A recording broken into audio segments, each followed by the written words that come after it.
Yo, welcome back to the channel, fam. Make sure you smash that like button right now. Our boy Jang Kai is standing in the middle of total chaos. He's taking on the beginner trial of the ghost planet with his squad, and it is looking rough. The mission sounds easy on paper. Survive on this nightmare planet for just 5 minutes to get your job class. But let's keep it a buck, facing a beast man of this level. Surviving even 60 seconds is a straight-up fantasy. Let's rewind the clock for a sec. The lore starts 50 years ago when this massive celestial body, the ghost planet, just pulled up on Earth out of nowhere. As soon as it arrived, Earth's animals and plants mutated into absolute nightmare fuel called beast gods. They started wrecking the entire globe. But just when humanity was about to get cooked, mysterious teleportation circles started popping up. It was the only glimmer of hope in the apocalypse. The first brave dudes to jump into the ghost planet realized something crazy. This world was basically a hyper-realistic VR MMO. In here, humans could change classes and level up.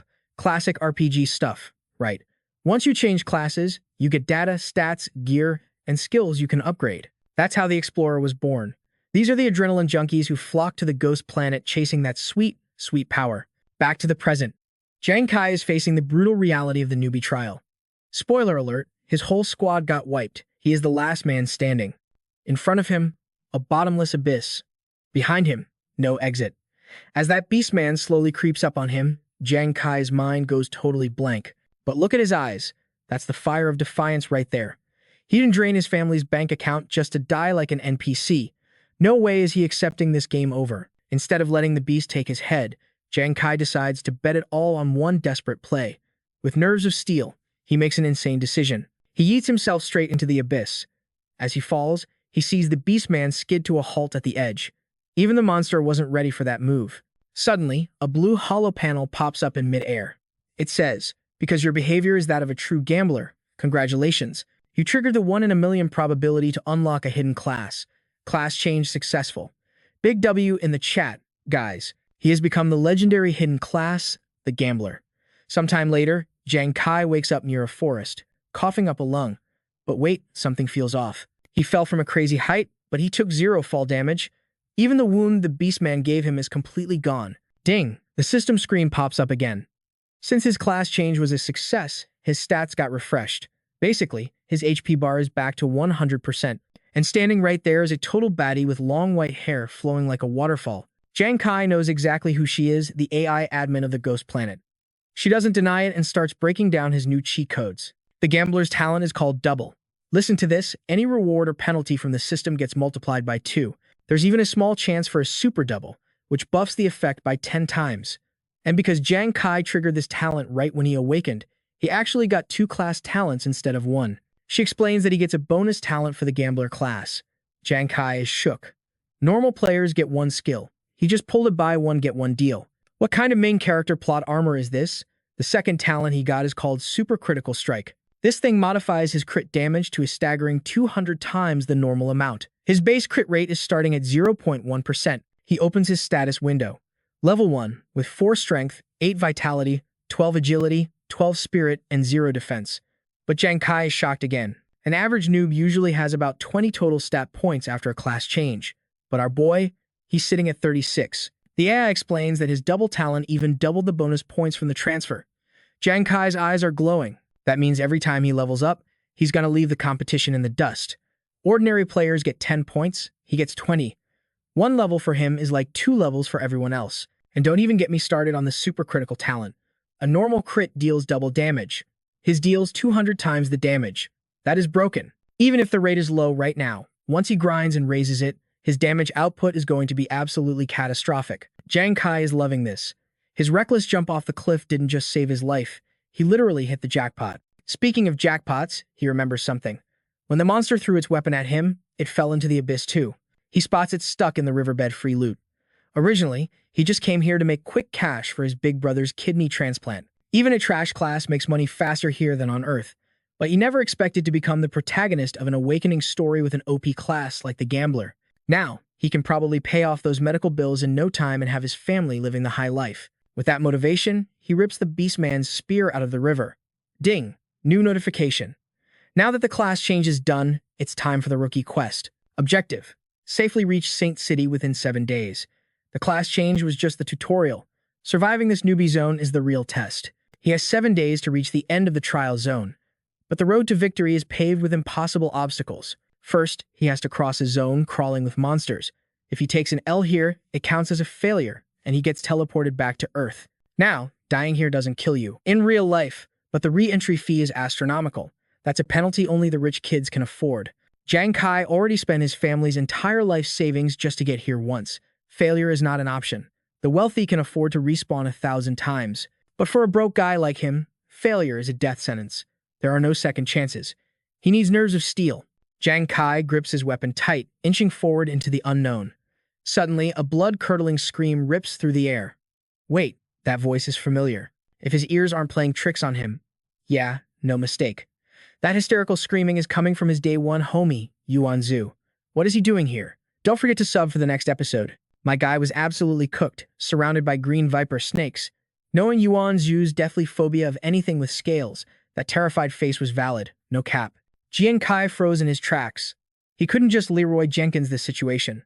One chomp from those vipers meant game over for anyone, and there were 3 of those beasts camping the spot. After a split second of big brain calculations, Jian Kai saw his window. Hold tight, fam. I'm coming, he roared like a beast. Yuan Zhu whipped his head around, eyes wide as saucers. He never expected to see his best bro in a hellscape like this. Jian Kai? What are you doing here? That was the only thought his lagging brain could buffer. Yet, even while staring death in the face, he screamed for Jian Kai to dip. Run, bro. It's too dangerous. Save yourself. While Yuan Zhu was busy crying a river, a viper lunged from his blind spot. But Jian Kai's reflexes were god tier. He yeeted his spear like a bolt of Zeus lightning. Bullseye, it pinned the snake's head to a tree with a sickening crunch. A flawless one-hit KO. Yuan Zhu stared, eyes practically popping out of his skull. He couldn't believe his skinny homie just insta-killed a mob like that. But this was 5D chess from Jian Kai. He used his screaming friend as bait to flank the enemy. The strats worked perfectly to delete one snake, but now the other 2 vipers locked their deadly aim onto Jian Kai. Ignoring the red flags, he dashed in to grab his weapon. Yuan Zhu's heart was about to glitch out of his chest. Those snakes were fast as lightning. This was a disaster waiting to happen. But Jian Kai wasn't the same scrub anymore. Under his friend's shook gaze, he danced through the strikes with impossible drip. After his awakening, Jiang Kai's stats were buffed like crazy. His agility at level 1 was already rivaling a level 2 hunter. To him, those level 1 vipers were moving in slow-mo.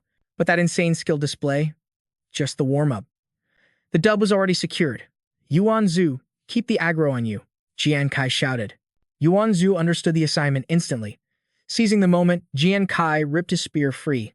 The duo moved in perfect sync, a deadly dance of steel and distraction. In seconds, all 3 vipers were unallied at their feet. Yuan Zhu had to pinch himself. Was this real life? He just ran around screaming while Jian Kai did all the hard carry. Jian Kai exhaled, the adrenaline rush fading. His class focused on speed, not raw power.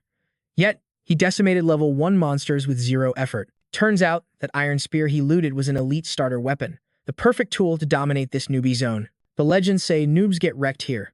How did you do that, Jian Kai? Overcome with relief, Yuan Zhu tackled him in a massive bear hug. Since they were ride-or-die homies, Jian Kai decided to spill the tea. He whispered about his lucky awakening into a hidden class, the Gambler.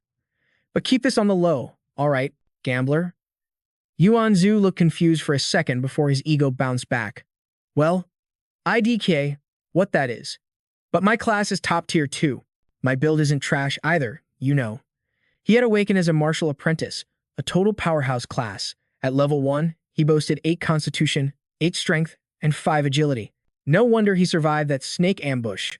The martial apprentice was one of the top 5 prestige classes in the St. Yo Kingdom. On this hellish ghost planet, nobody knew the true meta of classes. But every adventurer had to go through the awakening ceremony first. And just like in real life, money controlled your destiny. It all depended on the catalyst item you bought before logging in. The whales spent millions on high-grade catalysts to guarantee elite drops. Bringing those to the ghost planet meant starting at the top of the food chain, classes like the martial apprentice or executioner. Meanwhile, the broke players scraped by with cheap mats. Their awakening was literally a gamble with fate. Usually, the class they pulled was total RNG. Most ended up with trash builds like drunkard or beggar. Absolute garbage tier. Hearing this, Jian Kai felt a mix of hype and dread. But a martial apprentice catalyst costs 50 million. Yuan Zhu, you didn't borrow from loan sharks, did you? Chill, bro. It's a long story. I'll tell you later. Yuan Zhu grinned, and Jian Kai sighed in relief. At least his friend wasn't in debt to the mafia. Grab the loot, Jian Kai ordered. Snake corpses fetch a good price. Everything on this planet had value. The grind set was Jian Kai's only plan. Hunt, kill, and send that cash back to his struggling family. In this leveling Manhwa world, dead monsters and gear turn into cards. Adventurers collected these to trade for straight cash. Judging by that last fight, his gambler class might actually outscale the elite martial apprentice. The stonks were looking insane. But just as they finished looting, a third player entered the chat. Yuanju squealed, diving behind Jian Kai, expecting another boss fight, but it was just a girl. She looked fragile, totally harmless. "Hello," she stammered, looking absolutely terrified. I'm Su Nuan. I can't do this alone. Can I join your party?" Despite her angelic beauty, Jian Kai wasn't a simp. He barely had the strength to keep himself alive. Dragging dead weight like her along, that was a speedrun to a party wipe. Jian Kai had already decided to reject the invite and play solo. But then Su Nuan played her trump card. She revealed her class was the rare doctor. Not only could she heal, but she could harvest venom from beasts like the green viper to buff their weapons with poison damage. "I'm begging you, please don't leave me." Tears welled up in her eyes, about to spill over. Hearing this, Yuan Zhu's eyes practically sparkled with admiration. A girl who could heal wounds and poison enemies. That was a support build worthy of worship. Jian Kai weighed the pros and cons like a pro gamer. A doctor was S tier. And in this brutal leveling world, a healer was the difference between life and death. Just like his fall earlier, without that timely heal, he would have been a cold corpse by now. Finally, Jian Kai nodded. He agreed to let Su Nuan join the squad, dropping a quick intro. They found a safe harbor in this chaotic world. Su Nuan was overwhelmed, thanking them profusely. "Hey bro," Yuan Zhu whispered, grinning like an idiot. "You just changed your mind because she's cute, right? You down bad." Jian Kai knew his buddy was trolling, but he really wanted to catch a fade right now. Meanwhile, back at the dimensional login base in Jianzhong City on Earth, inside the data center, Professor Lee monitored the explorer's coordinates on the ghost planet with intense hype. Rumor had it, these smartwatches did way more than just tell time. Yo, comment below if you'd survive this world. Yo fam, check out this system update. These wristbands aren't just jewelry, they're scanning comets and dropping vital survival hacks. The higher your gear rank, the more god-tier cheat codes you unlock. Professor Lee calls out, "What is the T on the rookies? Is my sister safe?" Suddenly, the drill instructor kicks the door down. It is none other than Su Lan. Big sis to our girl Su Nuan. Professor Lee scans the holoscreens. According to the rookie tracking feed, the elimination rate is already skyrocketing. Scrubs are getting clapped left and right. As for your sister, Su Nuan, the system pings a notification. She just formed a 3-person squad. Hearing this, Su Lan's anxiety hits the roof. She knows her little sister is a total chicken. Classic newbie mistake. Lan warned her 1,000 times, do not squad up. In the novice trial, big groups are just aggro magnets for monsters. And barely 3 minutes later, the professor confirms Lan's worst nightmare. 2 humanoid beasts just spawn right on top of Su Nuan, Jang Kai, and Yuan Zhu. Talk about bad RNG. Su Lan starts shaking, her face going pale as a sheet. A single humanoid beast is enough to team wipe a rookie squad. But 2, that is straight up impossible. Listen, getting wrecked on the ghost planet isn't just a game over. Your physical body on Earth stays safe, but the mental toll? The experience of death is 100% authentic. The pain, the terror, it inflicts major psychological damage. Plenty of rookies log out of the simulation completely insane. It is a one-way ticket to the psych ward. Knowing how fragile Su Nuan is, Lan is terrified her sister's mind will snap like a twig. She is ready to bounce immediately to get a psychiatrist on standby. But hold up.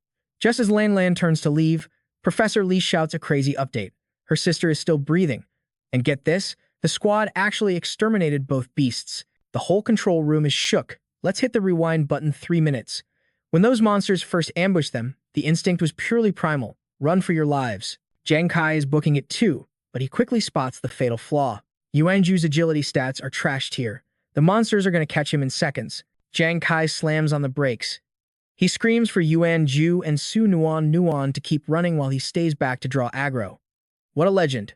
But it is a massive gamble. Jang Kai isn't sure he can solo 2 elite mobs, but running means a total party wipe. Gripping his long spear, he lets out a war cry and charges straight into the danger zone. His strike is surgically precise, but the monster's defense and HP bar are massive. Instead of a critical hit, Jang Kai gets grabbed and tossed against a boulder like a ragdoll. Ouch! Before he can even catch his breath, the second beast is on him like white on rice. Agony rips through his body. He is stun-locked. He can only watch as the shadows close in. Damn it. Is this where I log out permanently? Not far away, his teammates are watching the horror show unfold. Nuan, despite being terrified, wants to turn back and save him. But Ju, the guy with the biggest muscles, is standing there shaking like a leaf. Meanwhile, back in the city, Ju's mom is pouring tea for a mysterious guest. This is the same dude who gave Ju the mats to awaken as a martial apprentice. I don't know why you see potential in my boy, she chats away. He is built like a tank, but he has the heart of a mouse. If he sees a monster, he will probably freeze up before he throws a punch. The mysterious man sips his tea, looking all zen. You are right, your son fears danger more than anyone. But I have seen his true colors. When a homie needs help, that fear vanishes. He will face death without blinking. And boom, reality proves the man right on the battlefield. Seeing his best friend cornered, Ju finally crushes his fear. His massive frame crashes down in front of Jang Kai like a meteor. He is still trembling, but his presence is an unbreakable wall. Jang Kai, you stayed behind to tank for me because I am weak, didn't you? We are ride or die, brother. If we go out together. Roaring, Ju throws a punch with every ounce of his soul. All his panic is channeled into that single fist. The result shocks even Jang Kai. His buddy knocks that humanoid beast flat on its back with one hit. The damage numbers are low, but the impact is undeniable. This is the terrifying crowd control power of the martial apprentice class. Suddenly, a soothing warmth washes over Jang Kai. He opens his eyes to see Nuan channeling her healing light. The support has arrived. But seeing her return, Jang Kai starts freaking out. Nuan, why did you come back? You are not a combat class. This is suicide. But she stands her ground, ignoring the haters. As a healer, her oath forbids abandoning a dying comrade. Even if she is scared, senseless, the memory of that tragic year haunts her. Her father fought the beast tied alone, falling in battle because no medic was there to save him. She swore on her life never to let history repeat itself. Jang Kai is her ally now, and she is not fleeing while he needs aid. Under her desperate care, his health bar refills at miraculous speed. Jang Kai lets out a helpless laugh. Fate really blessed him with teammates who have zero fear of death. However, they still have a major problem. Even with their combined strength, their damage output isn't enough to finish off the boss. While Ju holds the front line with gritty determination, Jang Kai's brain goes into overdrive. In the heat of battle, a crazy idea sparks to life. He remembers Nuan's pitch when she joined the party. She isn't just a generic healer. She can imbue weapons with lethal toxins. Jang Kai shouts over the roar of battle. Nuan. You said you could extract snake venom, right? Yes. She cries out, voice shaking. Can you heal Ju and poison my blade at the same time? He tosses the corpse of a green walking snake toward her without hesitation. She has never attempted dual casting like this before, but for her squad, she has to transcend her limits right now. It is a desperate gamble, but it is their only path to the W. Jang Kai can't tank the hits, but Ju, he was born to be the ultimate shield. And while Jang Kai lacks the raw power to one-shot the monster, with Nuan's toxic buff, his blade is about to become a Reaper's scythe. The formation is complete: tank, healer, and main DPS. It is the holy trinity of any system mana raid party. Moments later, the extraction is done. Gripping his venom-dripping weapon, Jang Kai's aura explodes as he charges back into the fray. So what if they are rookies? So what if they are weak? He is about to shatter every expectation and carry his team through this hellish trial. Ju, lock it down. Jang Kai roars. The tank unleashes a devastating punch, stunning the beast and leaving it reeling. The opening is perfect. While the beast stumbles, Jang Kai flashes forward, burying his poison blade deep into a vital point. Critical hit. Their teamwork was absolute perfection. Against impossible odds, the strat paid off big time. The first man-faced abomination hit the dirt, totally wrecked by their combo. But its twin wasn't letting that slide. It stood nearby, howling in bloodthirsty fury at the three humans. Yet, facing that monster's wrath, the squad didn't even blink. Their eyes burned with one deadly goal: total erasure. Moving like a single unit, man and monster collided in a catastrophic explosion of violence. Shu tanked the hits, Jang Kai dealt the damage, and Nuan kept their HP up. Through the chaos, one thought united them: we can absolutely destroy this thing. Meanwhile, back in the control room, the professors were losing their minds. What is going on? Sulun gasped, eyes practically glued to the monitor. The stats were undeniable. They had smoked two man-faced beasts. Just one of those usually wipes out entire rookie squads. How were they pulling off this miracle play? Cold sweat trickled down Professor Lee's forehead. The math just didn't add up. The healer has zero combat power, and the tank's damage output is basically trash. The only wild card was their leader, Jang Kai. But the system refused to show his specs. The room went dead silent as Jang Kai's profile hijacked the main screen. Name, Jang Kai. Age, 18. Origin, slums. Class, error, unknown. Solan's brain was short-circuiting. An unidentifiable class. It should be impossible to solo elite mobs without a recorded class. Just who is this rookie? Back in the fight, that sweet blue system window popped up for our main character. Player Jang Kai, target eliminated. Level 2 man-faced beast, count 2. Running on fumes but victorious, the trio hit the floor. We actually did it. We survived. Su Nuan cheered. Yuan Shu let out a huge laugh. Big bro Jang Kai, those shot calls were absolutely god tier. Su Nuan sat up, eyes shining with a new vibe. With this DPS, we don't have to camp anymore. We can make it to the finish line alive. Yuan Shu nodded like a bobblehead. Let's rush the extraction point and clear this trial. But Jang Kai didn't budge. Not so fast, he said, cool as ice. We've got plenty of time before the server closes. There's no rush to log out. His teammates froze, looking at him like he was crazy. But Jang Kai's eyes glinted with pure ambition. Don't you guys know? The military dropped special loot for the top 3 rankers of the trial. Visions of legendary, high-tier equipment started dancing in his head. That military-grade gear is a total game-changer for rookies starting on the Ghost Star. He opened his HUD, checking his kill count. We have the firepower to hunt now. Kills equal points, points equal rankings. A devilish smirk played on his lips. So why don't we farm these mobs, stack up points, and rob the military of their best rewards? Yuan Shu and Su Nuan stared at him, stunned by his hunger for power. Hours later, under the cover of darkness, the grind continued deep in the forest. Yuan Shu was starting to sweat buckets. Bro Jang Kai, are you sure this grinding strat is going to work? I'm telling you, I ain't scared or nothing. But did you have to make me pull aggro on every single green snake in the map? Surrounded by a sea of hissing serpents with red eyes, Yuan Shu felt his resolve crumbling. Tears welled up in his eyes as his voice cracked. Hey, am I going to be the first one to die here? Looking down from his perch like a master tactician, Jang Kai called out, Get a grip, Yuan Shu. You're a martial artist class. Your job is to face tank hits and dish out pain. Besides, look, Su Nuan is already channeling her heals. She's got your back, so stop shaking. Suddenly, the snakes lunged at Yuan Shu's exposed blind spot. Jang Kai's eyes narrowed dangerously. You dare. He launched himself straight into the mosh pit, unleashing his strength. But these beasts weren't going down without a scrap. 3 snakes were instantly deleted from existence. The familiar blue screen flashed before his eyes. System notification. 3. Level 1. Green snakes defeated. Current experience 10 out of 1. This really is a brutal leveling manual world. Standing amidst the carnage, he gripped his weapon tight. He remembered the cruel rules of the monster crystals. Only the one who lands the last hit gets the XP. Since I'm the only one capable of one-shotting these mobs right now, the team made a strategic choice. All the experience gets funneled to me. The swarm hissed, jaws gaping to reveal toxic fangs.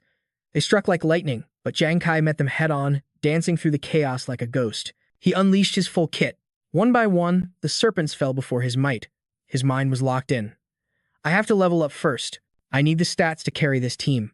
A full 24 hours passed in that blood-soaked forest. Finally, the last green snake was exterminated. Exhausted, Jang Kai collapsed onto the earth, gasping for air. Suddenly, the golden glow of a level up enveloped him. This was the moment every protagonist in an awakening manhwa waits for. Congratulations, Explorer Jang Kai. Experience reach 100. You have advanced to level 2. Special effect activated. Attribute points doubled upon leveling up. Explorer Jang Kai. Class, Gambler. Current rank, level 2. Jang Kai stared at his status window with a wicked grin. Perfect. Slaughtering snakes for 24 hours was totally worth it. Finally, level 2.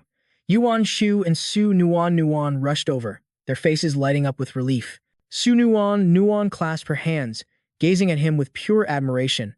Jang Kai, that was cracked. Congrats on the level up. Yuan Shu was more interested in the numbers though. Quick, tell us. How do your stats look now? Jang Kai smiled mysteriously. Well, leveling up gave me 20 attribute points. My total stats at level 2 are now 56. Not bad. I guess. Su Nuan and Yuan Shu froze. Their eyes nearly popped out of their sockets. It was like a thunderclap had hit their ears. Yuan Shu stammered, completely flabbergasted. Say that again? How many? He frantically opened his own system interface to check. Explorer Yuan Shu. Class, martial artist. Rank, level 1. He screamed, "Oh my god. Everyone knows leveling up only boosts strength, agility, and spirit. A normal player only gets 10 points. How on earth did you get 20? Yuan Shu's total attributes were only sitting at 26. Su Nuan checked her status screen too. Explorer Su Nuan. Class, Doctor. Rank, level 1.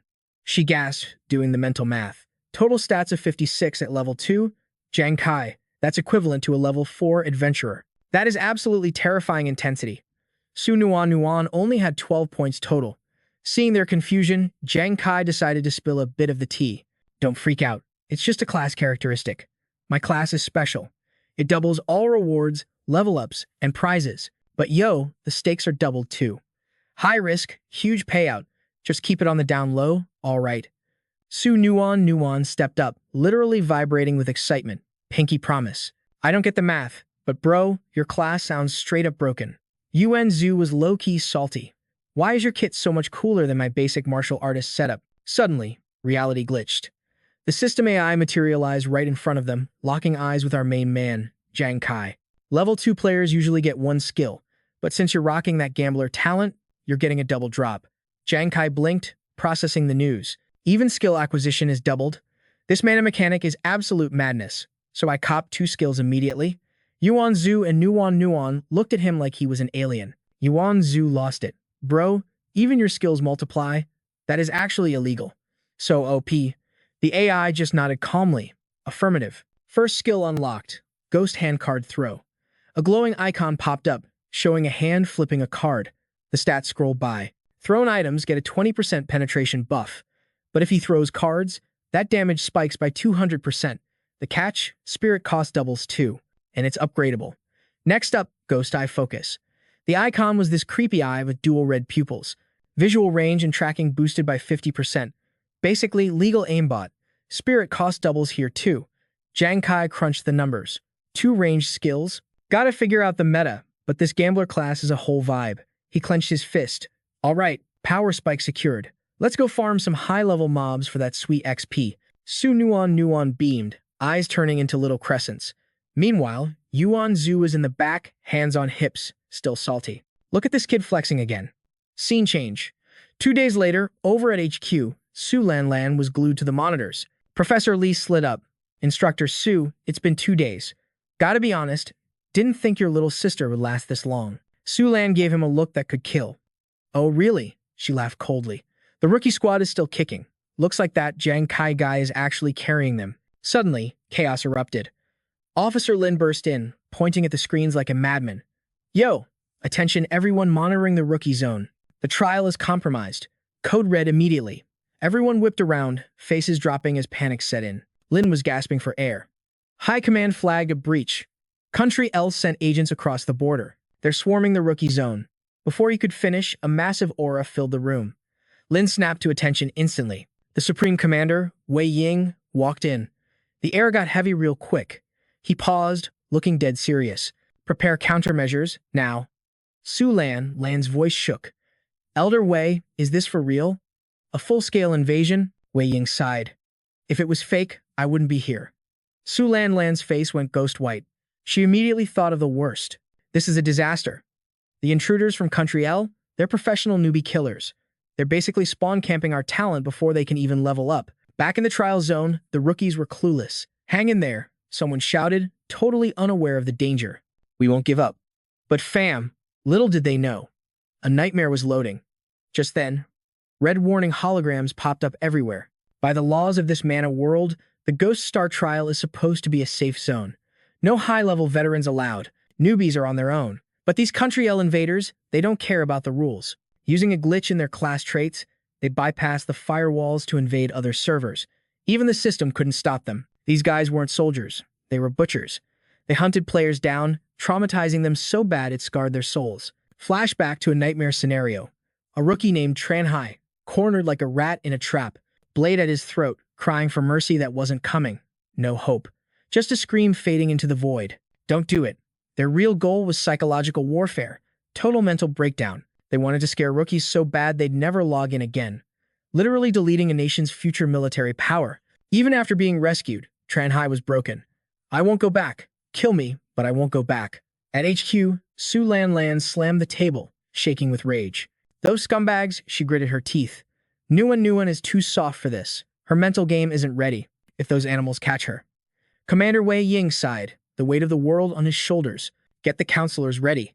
With an invasion this big, we have to assume a total wipeout. No one makes it out alive. Meanwhile, deep in the forest, Jang Kai's squad was pushing forward. Suddenly, he froze. He whipped his head around, eyes locking on a target. Over there, Yuan Zhu felt the vibe change instantly. What is it? But Jang Kai went silent. His gaze turned icy. He gripped his iron rod, ready to unleash hell. His teammates, they didn't sense a thing. Yuan Zhu was totally confused. Bro, are you tweaking? We just passed that spot. It's empty. Nuan agreed. Yeah, nothing there. But they couldn't see the truth. Jang Kai activated ghost eyes. His pupils glowed with eerie light. No, he whispered, zooming in, further out. With the precision of a pro sniper, he yeeted that iron rod into the darkness. The spear tore through the air like a missile, cutting through the trees. A second later, thud, target hit. Jang Kai grinned and bolted forward. Got him. Let's go check the loot. Don't forget to like and subscribe for more epic plays. Yuan Su and Su Nuan stood there looking like total NPCs, completely dusted by his sudden burst of speed. Bro, I literally saw nothing, Yuan Su complained, gasping for air. Ain't no way he hit something from that zip code. Is Jang Kai using an aimbot or what? But under the spooky moonlight of the distant clearing, the truth was about to drop. That iron rod had absolutely deleted a massive wild boar, pinning it to the dirt with lethal force. As the squad pulled up, the classic blue system interface lit up Jang Kai's vision. Adventurer Jang Kai has smoked a level 2 short bristle beast. Experience 199 out of 200. Yuan Shu's jaw practically hit the pavement when he saw the notification pop up. Yo, no cap, Jang Kai. Do you have eagle eyes? That mob was miles away. Su Nuan covered her mouth, eyes wide with shock. And it was a level 2 beast, for real. Jang Kai stepped onto the loot, gripping his weapon with main character energy. Asterisk, Xing, asterisk. He ripped the rod free, dissolving the beast into a cloud of data pixels. Don't trip, he said with ice in his veins. Just a perk of a new buff I unlocked. The system pinged again, floating in his HUD. Harvest short bristle boar corpse. Recover 19 bristles as crafting mats. Yes or no? Without blinking, Jang Kai tapped yes. He pulled up his status window to check the busted skill cards swirling in his inventory. Perfect, he thought, crunching the numbers. My Ghost Hand card throw skill has massively buffed the DPS on my projectile attacks. Stack that with Ghost Eye Focus, which is basically an aim assist scope with bullet time, and my accuracy has officially reached God tier status. He kept analyzing the meta. This means I can snipe trash mobs from the next map over before they even draw aggro. Total stealth takedown. Jang Kai turned to his shook teammates. Alright fam, listen up. I'm literally a hair's breadth away from leveling up. Let's get back to the grind. Su Nuan nodded like a good support, while Yuan Shu let out a salty groan. Bruh, I'm still hard stuck at level 1. The scene cut to a rushing stream, water black as the void under the night sky. Suddenly, a creepy voice interrupted the vibe. Captain, looks like Team 2's luck is finally turning around. Completely clueless about the campers, Jang Kai's party waded through the water. The whisper continued, dripping with toxic energy. Didn't expect free kills to deliver themselves right to our doorstep. Shadows rose from the river like glitched spirits. Water cascaded off their leader, Jang Kua, as he stepped into the moonlight with his goons. Looks like we got some fresh toys to play with, he sneered. Jang Kai felt the killing intent instantly. He shoved Su Nuan behind him, roaring. Who the hell are you clowns? Jang Kua slowly drew a massive blade from his back. Chill out, noob, he drawled, mocking them. We aren't the bad guys. A psycho grin split his face as his squad closed the distance. We just want to peel your chest open, hang you upside down, and drain your HP until you're nothing but dry loot. Or maybe use you as live bait for the raid bosses. We'll make sure it's a slow, laggy death. Their maniacal laughter echoed through the canyon as they tightened the circle around the trembling rookies. Suddenly, another figure surfaced from the water, adjusting his hat with chilling composure. Cut the chat. Focus on the objective. Jang Kai stared, confused but terrified. The guy wore a mask with a long, sharp beak. His eyes glowed with that red PK status. This was the infamous Crow Beak. The captain of the invader squad stepped onto the rocky bank. Mission is simple. Make sure 0 rookies from the Holy Light faction survive this server event. Nuon realized who they were immediately. Her eyes filled with pure terror. Jang Kai. It's the Ops, the border breakers. They specialize in griefing low-level players. Jang Kai and Yuan Shu froze. Yuan Shu's voice cracked. Say psych right now? Nuon frantically tapped her smartwatch, pulling up the bounty list. My scanner confirms it. They're all level 3 or higher. Their leader is. Oh my god, level 5. Her mind went blank. Good game. Jang Kai grit his teeth so hard they almost cracked. His eyes narrowed. Too many mobs. And a level 5 carry. With my current stats, I can barely handle a level 4. But a level 5? His thought was severed by Crow Beak's icy voice. Brothers, let the feeding frenzy begin. My mind raced, calculating the odds. Damn it. Asterisk. That time strategy was the only play left in this twisted game. I spun around, my voice cutting through the panic. Yuan Shu.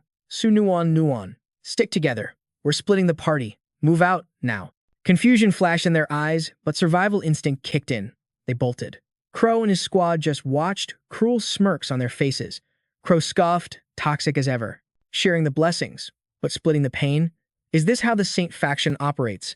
His eyes glowed crimson as he barked orders to his dogs. 2 of you, hunt down the straggler. Delete him. The rest of us will take our time breaking these 2 apart. His minions bowed, eager for blood. Yes, sir. Saw and Red Eye had both reached the realm of level 3. Without hesitation, they bolted after Jang Kai like tryhards chasing a kill streak. The hunt was on. They tore through the dense forest, branches whipping past them. Red Eye laughed like a maniac, the thrill of the chase consuming him. Look at that little rat run, Saw yelled, confident in the dub. He's fast, but he can't outrun the banhammer forever. But then, in a single frame, Jang Kai vanished from their sight, gone. As if he had just logged out, Saw's eyes went wide. They skidded to a halt, senses on high alert, scanning every pixel of the shadows. Instinctively, they pressed their backs together, covering their blind spots. Saw growled into the silence. Yo, kid, trying to play hide and seek with the big boys. Red Eye joined the trash talk. Oh, I love this minigame. When we find you, I'm gonna snap your legs like dry twigs. Suddenly, a steel pipe tore through the air with max velocity. Red Eye drew his blade, adrenaline spiking. The brat wants to 1v1, he scoffed, dismissing the attack. Weak saw strike from a rookie. I don't even need to dodge. But the moment he spoke, a beam of light slammed into his hitbox. Red Eye didn't even have time to scream before he was launched backward. Saw watched his partner fly 100 meters, his brain failing to process the damage numbers. He shouted into the dust cloud, Bro, why are you ragdolling? You good? But when he focused, terror seized his heart. Red Eye lay slumped against a tree, HP bar empty. A steel pipe had pierced clean through his chest. Dead. Impossible. Jang Kai stepped from the shadows, a cold smirk on his face. One tap. Sit down. You call this an ambush? His aura surged, terrifying and sharp. In his hand, he casually tossed 3 feathers loot from the boar he'd just farmed. Yo, you ain't as tough as I thought, he sneered. But then panic hit. Saw frantically mashed his system interface to scan the opponent. You're just a rookie noob from the Saint faction. How can trash like you clap a level 3 warrior? Suddenly, red warnings flashed everywhere. Critical hit rate, unknown. Fatal damage, also unknown. Saw started shaking, pointing a trembling finger at the monster in front of him. What the heck? I'm level 3, and my stats are only 45. How does a rookie have 60 points? That literally breaks the game's laws. Jang Kai's eyes glowed with menace. Who said the laws apply to me? Before he could even finish yapping, Kai moved like a blur. Saw didn't even see the strike coming before he got folded, gasping on the floor. Standing over the wreck, Kai analyzed the win. It worked perfectly. My total stats are basically level 4 tier now. Crushing a level 3 was totally inevitable. And yo, dipping out earlier wasn't being a chicken. It was 200 IQ strategy to split them up. But I was still just shy of leveling up. Based on my knowledge from Earth, taking out another explorer should trigger it. Just then, the AI brain popped up. Target explorer eliminated.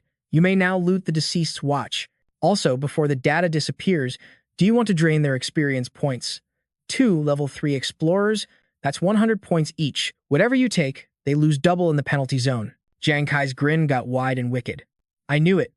In this leveling Manhwa world, hunting players gives way more XP than grinding mobs.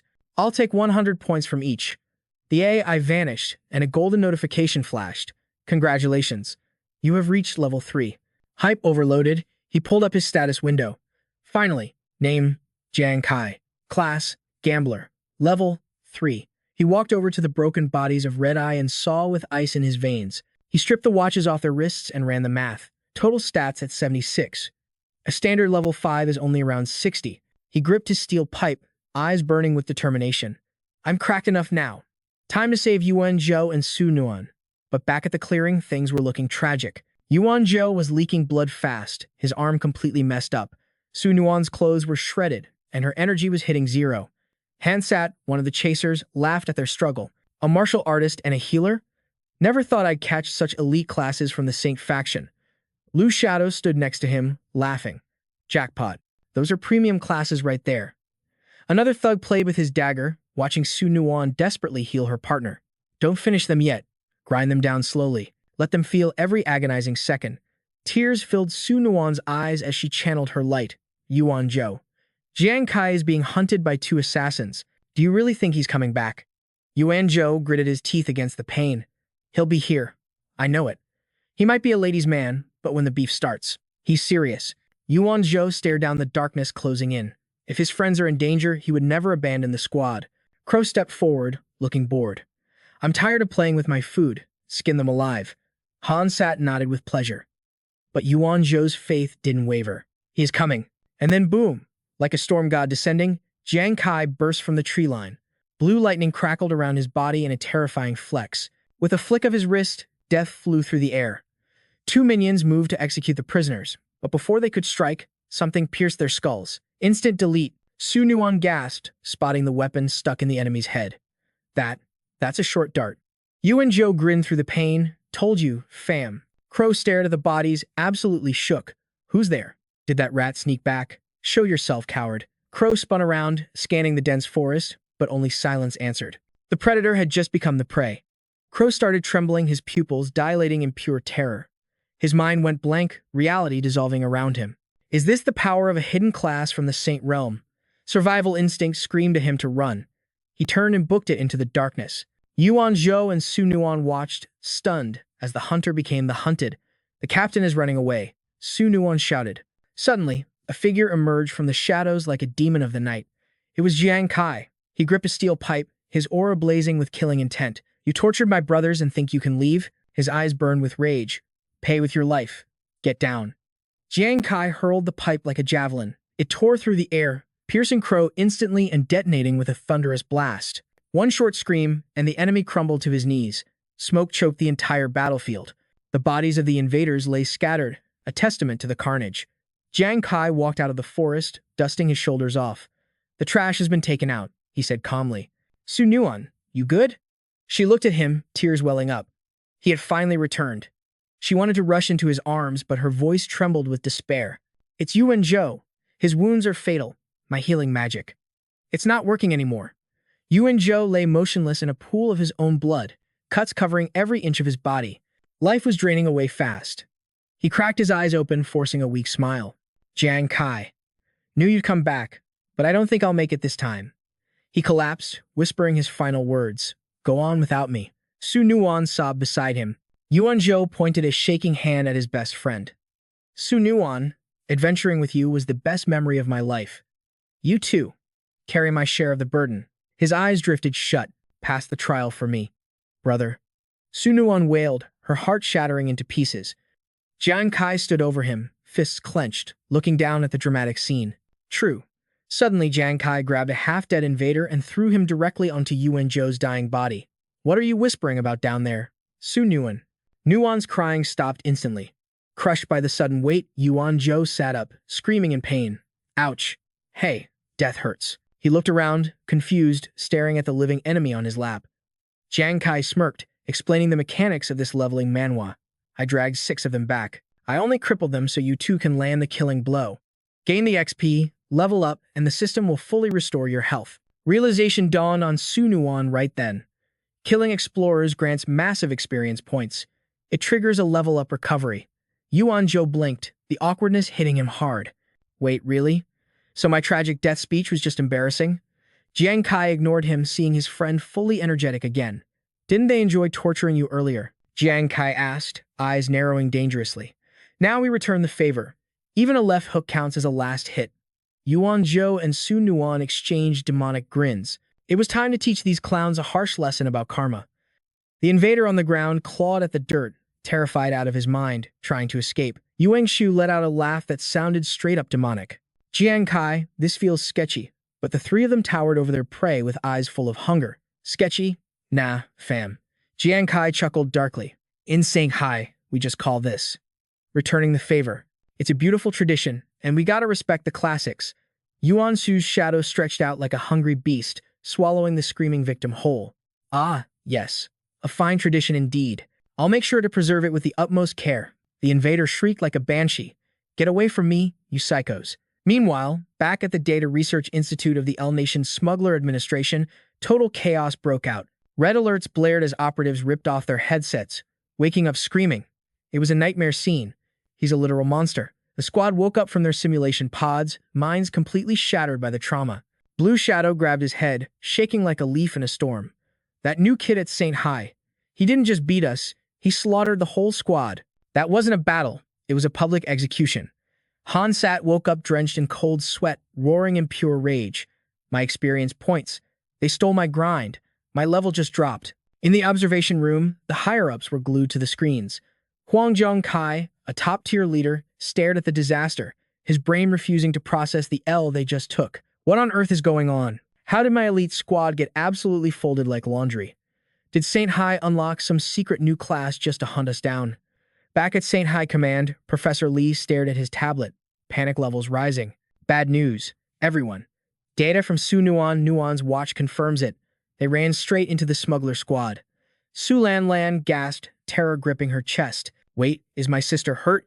Commander Wei Yang sighed, taking a sip of water with a look of grim acceptance. No rookie survives a run-in with those guys. It's game over. We should probably start planning the funerals. Hold up, Commander. Professor Lee interrupted, eyes wide with shock. That's not what I meant. He pointed a shaky finger at the big screen. The data shows they fought the smugglers, but they didn't die. In fact, they leveled up. The entire room went dead silent. Su Lan froze. Say what now? Wei Yang frowned, totally confused. Since when does the enemy power level our students out of charity? Surviving is one thing, but leveling up? Wei Yang scoffed. Stop capping. Professor Lee double-checked the numbers, making sure he wasn't hallucinating. If it was just one level, maybe they farmed some mobs, but the data says Su Nuan jumped 2 whole levels. There is only one logical explanation. The truth hit them like a freight train. Wei Yang and Su Lan shouted at the exact same time. They wiped the floor with the smuggler squad. The cup slipped from the commander's hand and shattered on the floor. Commander Su Lan whispered in disbelief. Wei Yang stood up, his voice booming like thunder. Show me the battle replay right now. Professor Lee scrambled to pull up the profiles of Jiang Kai's team on the main monitor. Images of Su Nuan, and Yuan Shu popped up, but for Jiang Kai, identity confirmed. Class unknown. Level unknown. Su Nuan, Doctor Class, Level 3. Yuan Su, Warrior Class, Level 3. Wei Yang burst into wild laughter. Level 3. That is insane. Only clapping high-level smugglers could grant that much experience in such a short time. Su Lan shook her head, still skeptical. Impossible. A support and a rookie tank couldn't pull this off. Their damage output is trash. Did Jiang Kai solo the entire squad by himself? What kind of beast is this kid? Wei Yang grinned, eyes shining with excitement. I know it was him. But why does the system say his class is unknown?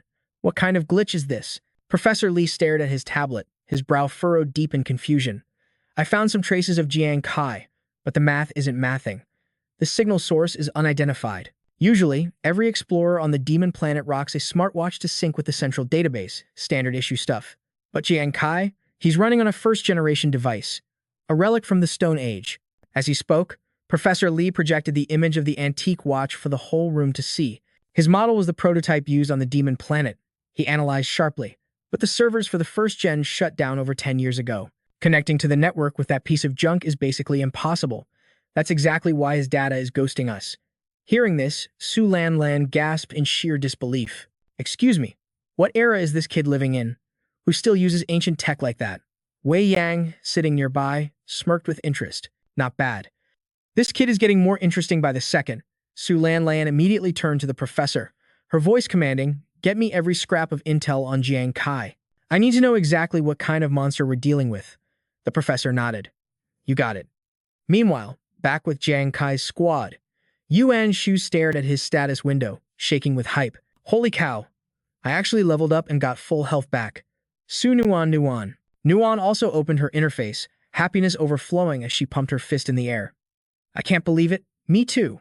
Yuan Shu scanned his new abilities, cheering like he just won the lottery. "I even unlocked a class skill, Earth Stomp. Now I can blast away any enemies around me with serious force." He activated the skill instantly to flex. Earth Stomp. Su Nuan Nuan touched her screen, eyes going wide as a notification popped up. "Doctor's Heart?" She read aloud, beaming like the sun. "I've awakened the class skill, Doctor's Heart. My healing power just went through the roof." Jang Kai watched them celebrate, rubbing his chin like a proud dad. As expected of a warrior and a doctor, those are some top-tier skills. Yuan Shu strutted over to Jang Kai, ready to gloat.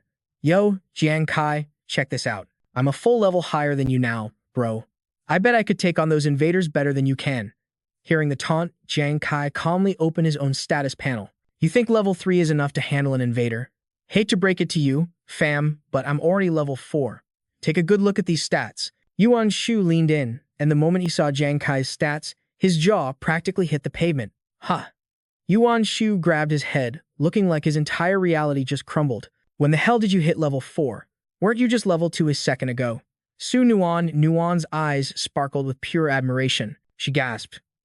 "Look at his total attribute points. 96. That's equal to a level 8 explorer. He's absolutely cracked." Jang Kai shrugged, looking cool as ice. "When I was escaping earlier, I clapped a level 3 invader. On the way back here, I took out 5 more. That pushed me to level 4. Easy work." Yuan Shu looked like he wanted to scream at the universe. "Why are you always so much cooler than me? It's not fair." Su Nuan Nuan stepped closer to Jang Kai, asking softly, "Jang Kai, what's the plan?" He looked at her, his gaze intense. "Next." He paused for a beat, making a cold decision. "I heard that Captain mentioned they were the second invader team. So, naturally, we're gonna hunt down the first team." Both Yuan Shu and Su Nuan Nuan froze, shouting in unison, "Huh." Sometime later, deep in the novice forest, the vibes were absolutely sinister. Laughter echoed through the trees as a squad of savage-looking dudes cracked up like they just heard the funniest joke ever. One guy perched up high on a branch was roasting the previous squad hard. "Yo, Team 2 got clapped by a bunch of total noobs. I couldn't make this up if I tried." Below him, a dude with spiky hair and razor-sharp teeth joined the mockery. "Facts. They should just uninstall life and save themselves the embarrassment." But the big boss, Donan, wasn't laughing. This towering unit, rocking a massive tattoo and a scar across his face, spoke with a voice deep enough to shake the ground. "Chill out. Don't get cocky. If the higher-ups warned us, we gotta stay frosty." This guy was the captain of the first invader team, level 5, and he meant business. Another goon rolled his eyes, his tone dripping with disrespect. "Stay frosty against what? The novice zone caps at level 5, and our whole squad is level 5. We are the meta here. If a god shows up, we clap him. If a Buddha shows up, he's catching hands too." Little did they know, Jang Kai's trio was lurking in the shadows, watching the whole cringe fest. Yuan Shu crouched low in the bushes, watching the enemy move out, his voice literally shaking. "Yo, Jang Kai, tell me you are joking right now. You really want to throw hands with 9 level 5 invaders?" Nuan was terrified too. Can we please just dip?" But Jang Kai remained hidden, staring at them like a predator eyeing its next meal. He whispered back, cool as ice, "Don't trip. With my current stats, even if we don't win, I can carry you guys out of here easily. Besides, we aren't just here to kill. We gotta stop these toxic players from griefing our country's rookies." And boom, without another word, Jang Kai launched himself out of cover. He gripped his steel pipe like a legendary sword, screaming as he sprinted, "Passive defense is for losers. We strike first." Yuan Shu and Nuan didn't even have time to blink before Jang Kai was gone. "Hold up." The captain whipped his head around, his danger senses going haywire. He saw a figure rushing them and instantly clenched his fist. "Heads up, we got company."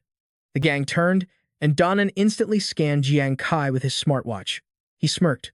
"Scan complete. It's just a level 4 noob." The shadowy figure beside him scoffed. "Level 4? Surviving this long is decent, but he definitely just got lucky and finished off the second team." The captain grinned, a cruel smile spreading across his scarred face. "Not bad. This kid looks like a rare drop." He waved his hand, barking orders like a drill sergeant. Maintain formation, stay sharp and run him down. Whoever bags him gets all the merit points. The mob roared in a frenzy. Yes, sir. As they surged forward, Jang Kai sprinted ahead, playing the perfect bait. He glanced over his shoulder, assessing the situation. Asterisk. Not good. Asterisk. Asterisk. These invaders are actually disciplined. The plan was to lure them in, let Yuan Shu use Earth Stomp to knock them all airborne, and then I'd wipe them out in the chaos. Asterisk. Asterisk. But their formation is too stretched out. If Yuan Shu can't stun them all at once, the stragglers will escape. Asterisk. However, Jang Kai always has a backup plan for the backup plan. Suddenly, Jang Kai hit the brakes. He slammed his foot into the ground, pivoting hard enough to tear up the earth. One hand planted on the ground, he channeled every ounce of mana into the steel pipe raised high above his head. He launched himself straight back into the horde of enemies. Blue lightning crackled and exploded around his body. It was showtime. He was charging straight back toward the squad, betting everything on this one insane gamble. Wild Fang and Black Shadow, leading the pursuit, literally froze. Their brains couldn't process what they were seeing. Since when does the rabbit turn around to fight the wolves? Seeing Jang Kai closing the distance with a steel pipe mere steps away, Wild Fang raised his blade and laughed like a maniac.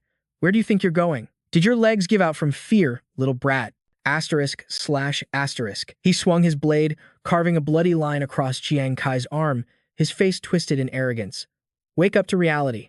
Blood sprayed instantly from the wound. Jang Kai gritted his teeth against the searing pain, letting out a cold grunt, but his mind was calculating like a supercomputer. Asterisk. No, not close enough yet.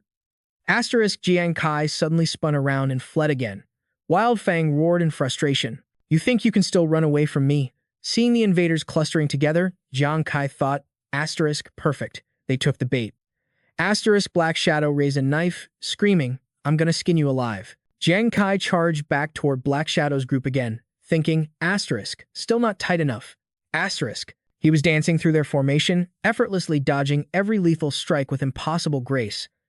Iron Tyrant saw the scene unfolding and shouted, Bro, what are you doing? But it was too late. Jang Kai was already in his face, pipe raised high. The giant started sweating bullets. We are level 5. How is a bunch of level 4 brats dodging our attacks? Black Shadow finally checked his wrist scanner properly, and his eyes almost popped out of his skull. Captain. Something is wrong. Staring at the frantic warnings flashing on his screen, he stammered. The encounter was too short before, but I just used an advanced appraisal item. Most of his attributes are hidden, but I managed to crack his agility stat. Jang Kai rushed in, his body enveloped in a surge of azure light, eyes glowing with power. Black Shadow's trembling voice announced the impossible truth. His agility. It's nearly 30 points. Iron Tyrant heard the number and went pale as a ghost. What did you say? 30 points of agility. Wild Fang whipped his head around, furious. You must be reading it wrong. My agility isn't even 20 yet. If he's that much faster, how did I manage to hit him? Iron Tyrant stood frozen, watching Jang Kai weave past man after man like a phantom. He realized the terrifying truth. System scanners rarely lie. Asterisk. If that brat is really that fast, doesn't that mean he was pretending to be chased by us this whole time? Asterisk realization struck Iron Tyrant like a thunderbolt. They had been played. He roared, Impossible. It's a trap. Scatter now. But his subordinates were just standing there, stunned and confused. What? Standing dead center in the enemy formation, eyes glowing with mana, Jang Kai let out a cold laugh. You morons finally figured it out. But you've already grouped up exactly where I wanted you. You want to run now? Before he could finish, golden lightning crackled in the sky above. It's too late. Yuan Shu descended like a golden meteor. His body wreathed in blinding energy. He unleashed his ultimate move, earth-shattering stomp. And yo, if you want to see these guys get absolutely squashed, make sure to smash that like button right now. Boom! A cataclysmic explosion ripped through the air, blasting the border crossers away in a shockwave of pure destruction. They didn't even have a split second to scream. Jang Kai surveyed the absolute carnage with a cold smirk, whispering, Nice work, Yuan Ju. Instantly, crackling arcs of blue lightning danced around him as he unsheathed his dual short swords, the very blades that had tasted the blood of the second squad. Riding the momentum of Yuan Ju's devastating attack, Jang Kai blurred into a phantom of speed, shouting, I'll handle the leftovers. He dashed through the smoke like a grim reaper, leaving the first squad broken in his wake. Jang Kai skidded to a stylish halt as the lightning faded, exhaling a breath of pure dominance. Cleaned them up in one shot. Yuanju stared at the aftermath, screaming, "Holy cow, you literally deleted 9 level 5 enemies. Jang Kai, you act like a total raid boss." Suddenly, the system dinged. Adventurer Jang Kai has eliminated 5 level 5 poachers. 2,000 experience points acquired. You are now the #1 ranked adventurer in the rookie zone. Level up. Level 5. Glancing at his status window, a faint smile played on his lips. Finally, max level for this zone. He thought, realizing that PKing high-level adventurers granted nearly double the standard XP rates. Who knew hitting level 5 meant I could farm 400 XP per kill? Su Nuan looked at him with starry eyes, gasping, "Wow, Jang Kai. You actually hit the level cap. That's the limit for the rookie village." Yuanju added, "Bro, you're literally the server rank 1 now." Jang Kai turned calmly. "It's no big deal. In this mana-leveling world, hunting other players just happens to be the meta for fast XP." He glanced at the 4 survivors gasping for their lives and said, "I left these guys on 1 HP. You two finish them off and soak up the experience." Su Nuan nodded eagerly. "Got it." Yuanju asked, "So, what's the play now?" Jiang Kai gazed into the distance. "To boost my combat power, I was prioritizing monster kills for upgrade points. But since I've farmed enough, I'll carry you guys to grind some points. Once we're stacked, we head straight to the extraction zone." Hearing this, Su Nuan and Yuanju lit up like Christmas trees. Su Nuan smiled. "Sounds like a solid plan." Yuanju, bursting with newfound confidence, flexed his massive guns and grinned. "Finally, it's our turn to wreck some monsters." After wiping the floor with the poacher squad, the trio resumed their journey, hunting beasts deep in the forest. Walking point, Jang Kai warned, "Stay frosty, everyone. The closer we get to the objective, the juicier the point drops, but the mobs get way scarier. There might even be a zone boss ahead, so watch your backs." With Jiang Kai leading the charge and Yuanju watching their 6, their vigilance was cranked up to 11. Su Nuan followed closely, but suddenly a gruesome sight froze their blood. The corpse of a human-faced beast lay mangled, torn apart with eyes bulging in a horrific death stare. Su Nuan stammered, It's a human-faced beast." Yuanju couldn't help but comment on the brutality. "Check out those bite marks. Was it chewed up by something even bigger?" Jang Kai remained icy calm, activating his ocular ability. Skill, Ghost Eye Focus. Instantly, arcane symbols flooded his vision like a HUD. Staring at the carcass, he analyzed. "I saw a flash of golden light earlier. Could a golden elite monster be the one slaughtering these things?" Su Nuan asked about the entity, oblivious to the predator stalking them from the shadows. Without warning, a blinding golden aura exploded. Yuanju was completely clueless. The threat was breathing down his neck, but he kept yapping. "What kind of mob can one-shot 2 human-faced beasts? Is that thing aggroed on us?" Before he could finish, a sphere of lightning erupted, firing jagged bolts straight at Su Nuan and Jiang Kai. Unable to dodge, Su Nuan cried out as the energy slammed into her. "What the hell?" Yuanju raised his arms in a desperate guard, peering through one eye in sheer terror. "It's the golden beast. It wants us dead." After the initial strike, the creature locked onto Jiang Kai like a heat-seeking missile. Yet, our protagonist stood frozen, watching with wide, analytical eyes. Clutching his injured arm, Yuanju screamed, "Jiang Kai, watch out. That thing's damage is insane. One bite, and it's game over." Jiang Kai dropped his iron pipe and snatch. He caught the streak of golden light with his bare hand. Su Nuan watched in awe while Yuanju's brain practically short-circuited. Even Jiang Kai paused, surprised by the furball he was holding. The terrifying golden flash was actually just a chubby little mouse squirming in his grip. Yuanju's jaw hit the floor. "Say what?" That thing moved at light speed and Jiang Kai just grabbed it. Su Nuan covered her mouth, eyes wide with disbelief. Jiang Kai stared at the rodent and shrugged. "Huh? You guys thought this was fast? Looks like a slow, overweight rat to me." The mouse exploded with rage. "You arrogant jerk. Who are you calling slow and fat? I only got caught because I slipped." Jiang Kai smirked at the angry furball. "Oh, still acting tough? Fine then, let's see your moves." He opened his hand, dropping the creature. Instantly, golden energy flared from its eyes. "Don't you dare underestimate me." Roaring with fury, it wrapped itself in lightning and rocketed back toward Jang Kai. Yuanju grabbed his head, losing his mind. "Jang Kai, are you crazy? Why did you let it go? That thing murdered 2 elite monsters." Snatch. Jang Kai caught it again mid-air, looking completely bored. "Relax. To me, this thing is moving in slow motion. Catch, release, catch, Release. He was toying with it like a yo-yo. Yuanju watched the scene unfold. His face was stuck in a permanent error screen. Huh? Is Jang Kai really that fast? Nuan whispered, eyes shining. He's amazing. After minutes of humiliation, the mouse finally raised a white flag, collapsing on Jang Kai's palm. The little beast had been broken. Jang Kai looked at the submissive rodent and nodded. Looks like I've tamed it. It won't be running away anymore. Yuanju stared at the docile creature, mouth hanging open. Jang Kai, did you seriously just catch a pet, using nothing but hand speed? The trio then turned their attention to the corpses of the human-faced beasts. Jang Kai mused, I don't know if this rat has any combat value, but scoring the loot from these two elite mobs is a huge win. Now that is what I call absolute stonks. He placed the little mouse on his shoulder and turned to his squad with a grin. Nuan, listen up. You guys are just a tiny sliver of XP away from level 4. Farm these cores right now. We got to speedrun to level 5 before the timer runs out. It is the meta strategy for any leveling manhwa, fam. Nuan just stared at the chubby mouse, her eyes turning into literal hearts. Aw, but he is just too woo to handle. Yuanzu slumped over, his ego completely deleted. Man, compared to Jang Kai, a martial apprentice like me is basically a background NPC. Scene transition. Meanwhile, deep in the server's wilderness, a lone player dragged his laggy body forward. Under that heavy azure cloak, only a shadowed face and a few strands of hair were visible. His eyes locked onto the horizon, and a twisted, manic grin stretched across his face. I made it. Finally, the end of the noob zone is right there. Looming before him was the majestic St. Glory City, the ultimate safe zone. Burning his stamina bar to 0, he started the long climb up the stairs to greatness. The massive city gates groaned open, and a squad of high-level guards marched out to check him. The leader stepped forward with a customer service smile. Welcome, rookie. Congrats on clearing the tutorial. We are the guides. Welcome to the Devil Star server. This was How, the rookie guide. He gave the stranger a sympathetic pat on the back. Bad news, though. Some absolute unit already snagged the first clear achievement.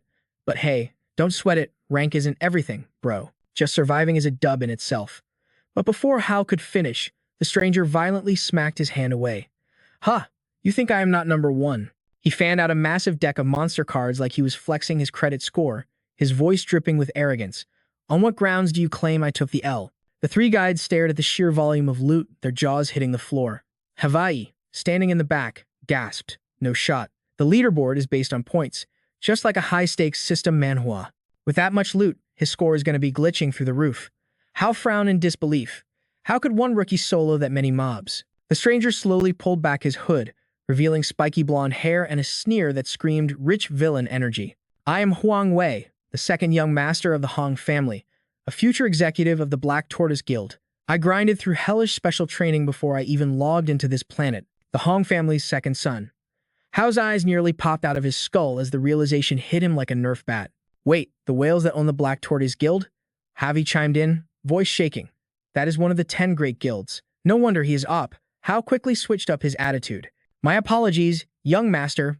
With those points, you are not just first in the trial. You might even crack the top 10 rankings of St. Glory's City itself. Huang threw his head back, laughing like a classic anime antagonist. Excellent. Listen close. NPCs. Taking first place here is just the prologue to my legend. Just give me a little time, and this entire Devil Star server will bow before the era of Huang Wei. Meanwhile, back in the wild, Jang Kai's party was hunting. But the map was glitching, it was empty. Jang Kai frowned. This feels sus.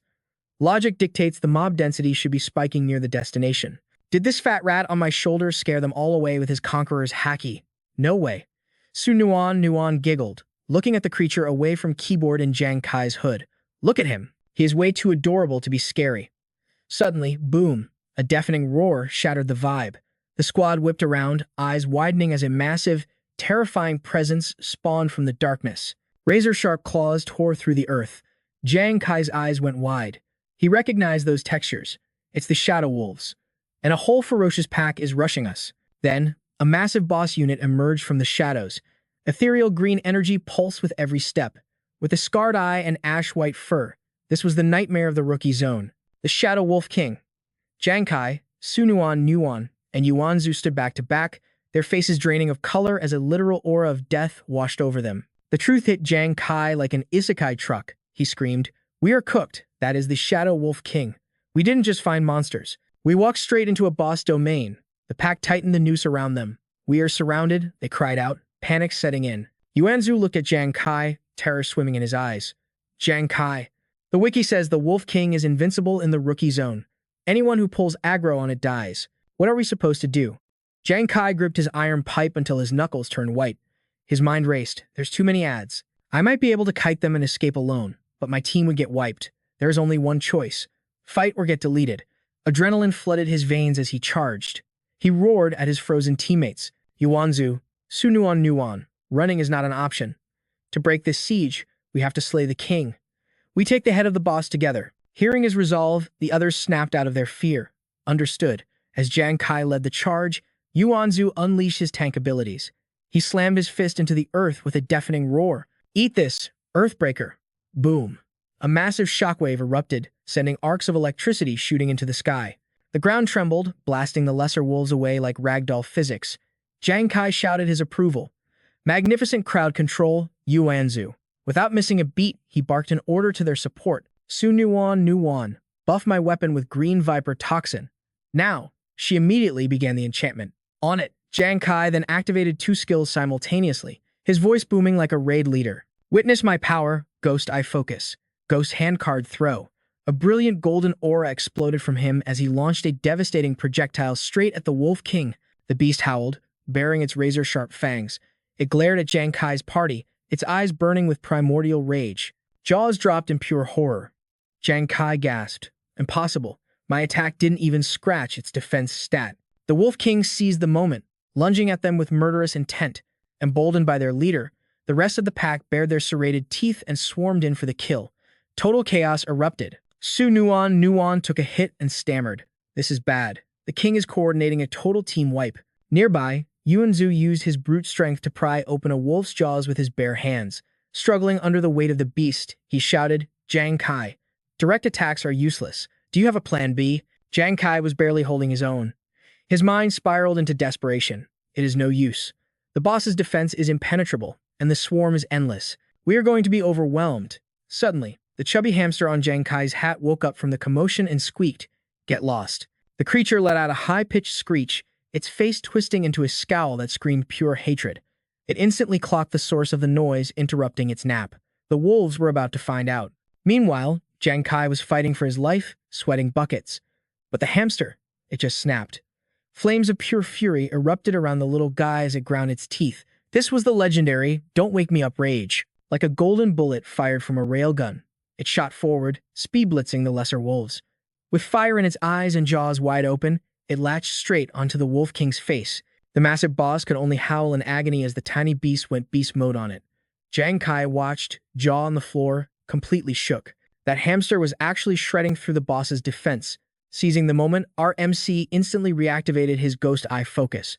Through his enhanced vision, the weak points lit up like a Christmas tree. Holy cow, that little guy actually cracked its armor. This is perfect. Its absolute defense is totally cooked if I aim for that open wound right now.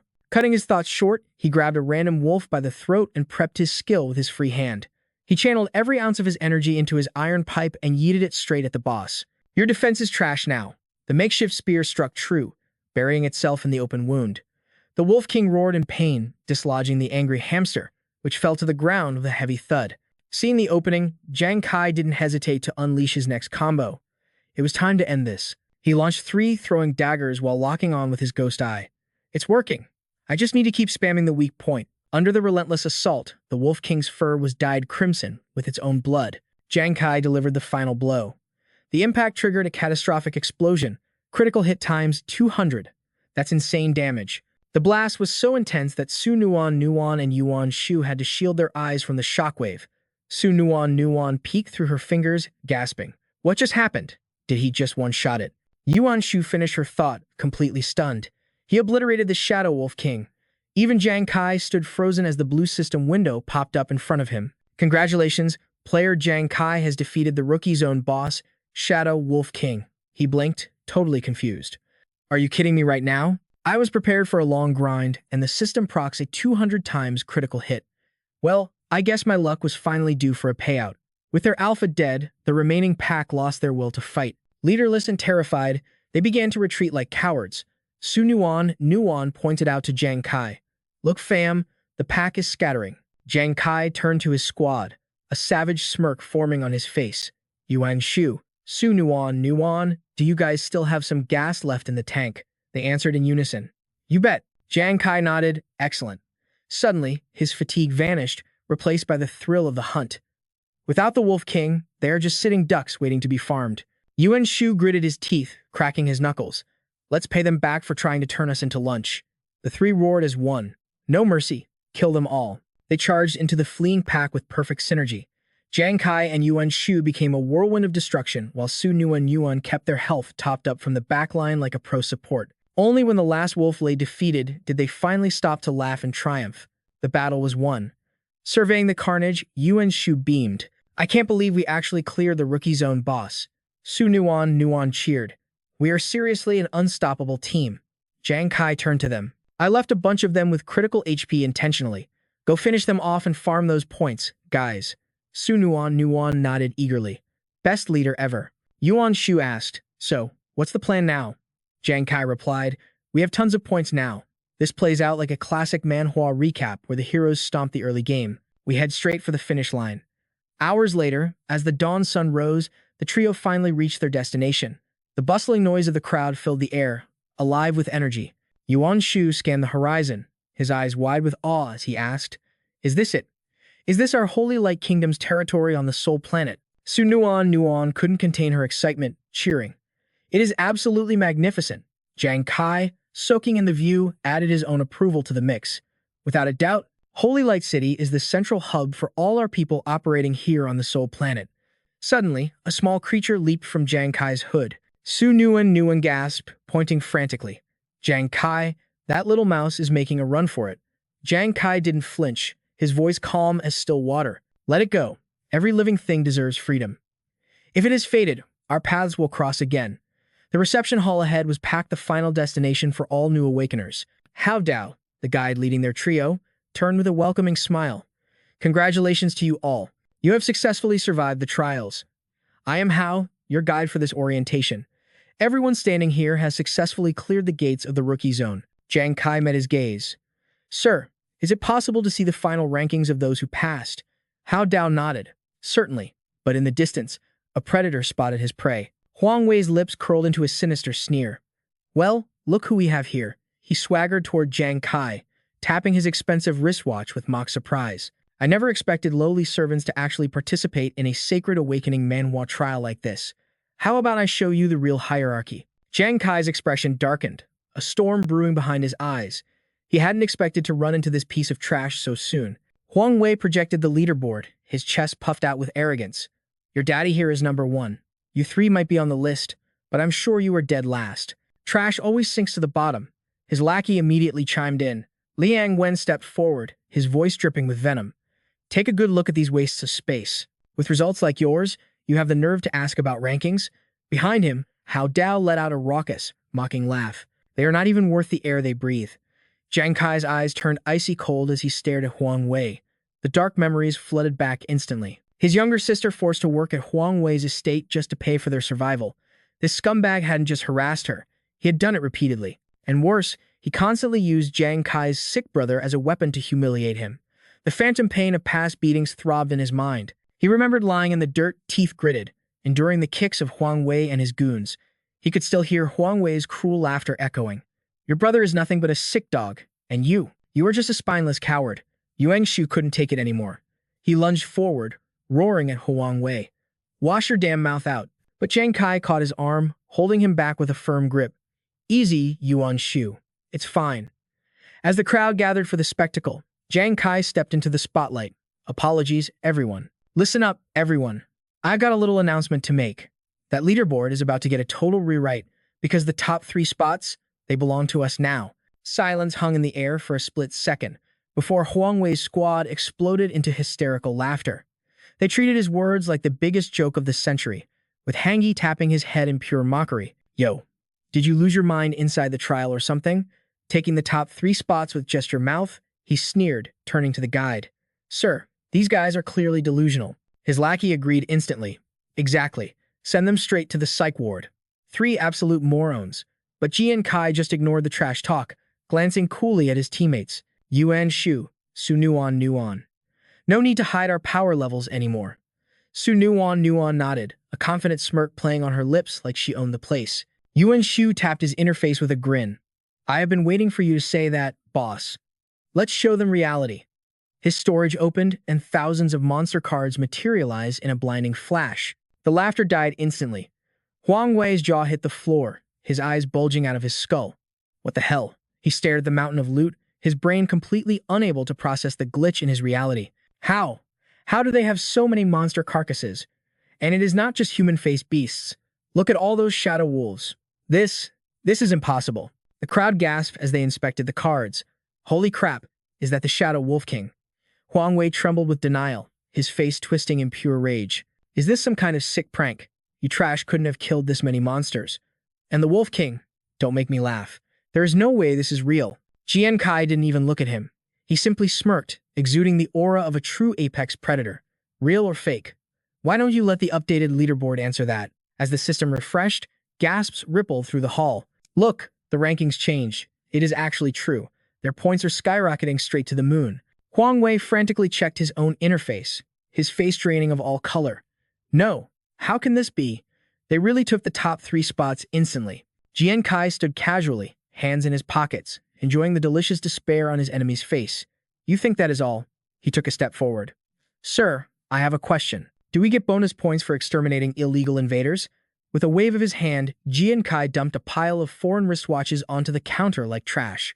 The guide's eyes widened in sheer horror. These are the insignias of the illegal invaders from Nation L. A shockwave of fear went through Hangi's group. What illegal invaders? Hangi burst into manic laughter, grasping at straws. Gotcha, you slipped up. How could mere rookies kill elite invaders? You are obviously frauds. He threw his arms wide, shouting to the crowd to rally them. There were no reports of invaders in this trial. Did anyone else here see a single invader? Speak up. The crowd murmured in agreement, shaking their heads. No, we didn't see anyone like that. Not a soul. Hangi pointed an accusing finger at Jang Kai. See, sir, no witnesses. These liars forged everything. I demand you annul their results and launch a full investigation immediately. The guide stammered, overwhelmed by the situation. Well. The mob mentality took over, the crowd chanting for justice. Disqualify them, punish the liars. But suddenly, a commanding voice cut through the noise like a sharp blade. Rest assured, the illegal invader incursion was very real. The report was simply delayed. Huang Wei froze, the blood draining from his face. Stepping out of the crowd was Lu Jun, the vice commander of the Jiangtrong military district. Dressed in an immaculate white suit and dark shades, he looked like a total boss. He approached with an entourage of elites, adjusting his glasses while his aura dominated the entire room. I was skeptical at first, but headquarters ordered me to personally commend Jang Kai and his team, which means every word they said is the absolute truth. Cold sweat poured down Huang Wei's back like a waterfall. Hai Dao and his goons trembled. That is Lu Jun, the vice commander. If a heavyweight like him is here, then it is undeniable. Those 3 monsters really did slaughter the invaders. Huang Wei could barely stammer out a denial. Lu Jun walked straight up to Jang Kai with purpose. Jang Kai, to honor your squad for suppressing the beast tide, the military has authorized a special reward upgrade. The crowd held its breath in anticipation. Ranks 2 and 3 are bumped to B class, but for our first-place champion, Jang Kai, his reward has evolved from A class to the legendary S class. The trio erupted in joy. Yuan Shu roared with laughter. Are you serious right now? That is insane. Su Nuon beamed. This is perfect. Jang Kai bowed respectfully. Thank you, sir. The onlookers felt their jaws hit the floor. One guy looked ready to tear his hair out. He screamed, "What the hell?" From A to S. Hai Dao stood frozen. God-tier gear.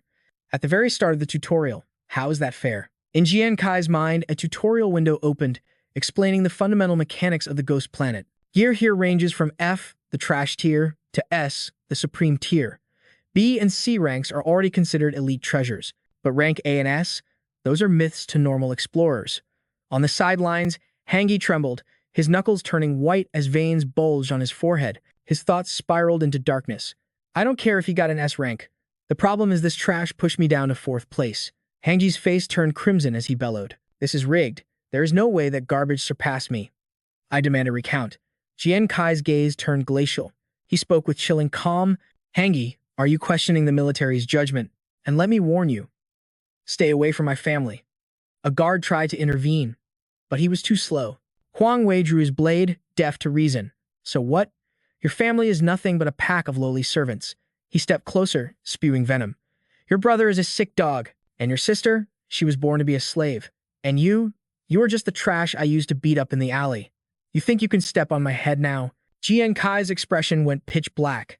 Hangi charged like a madman, screaming, Your sister works for my family. I own her life.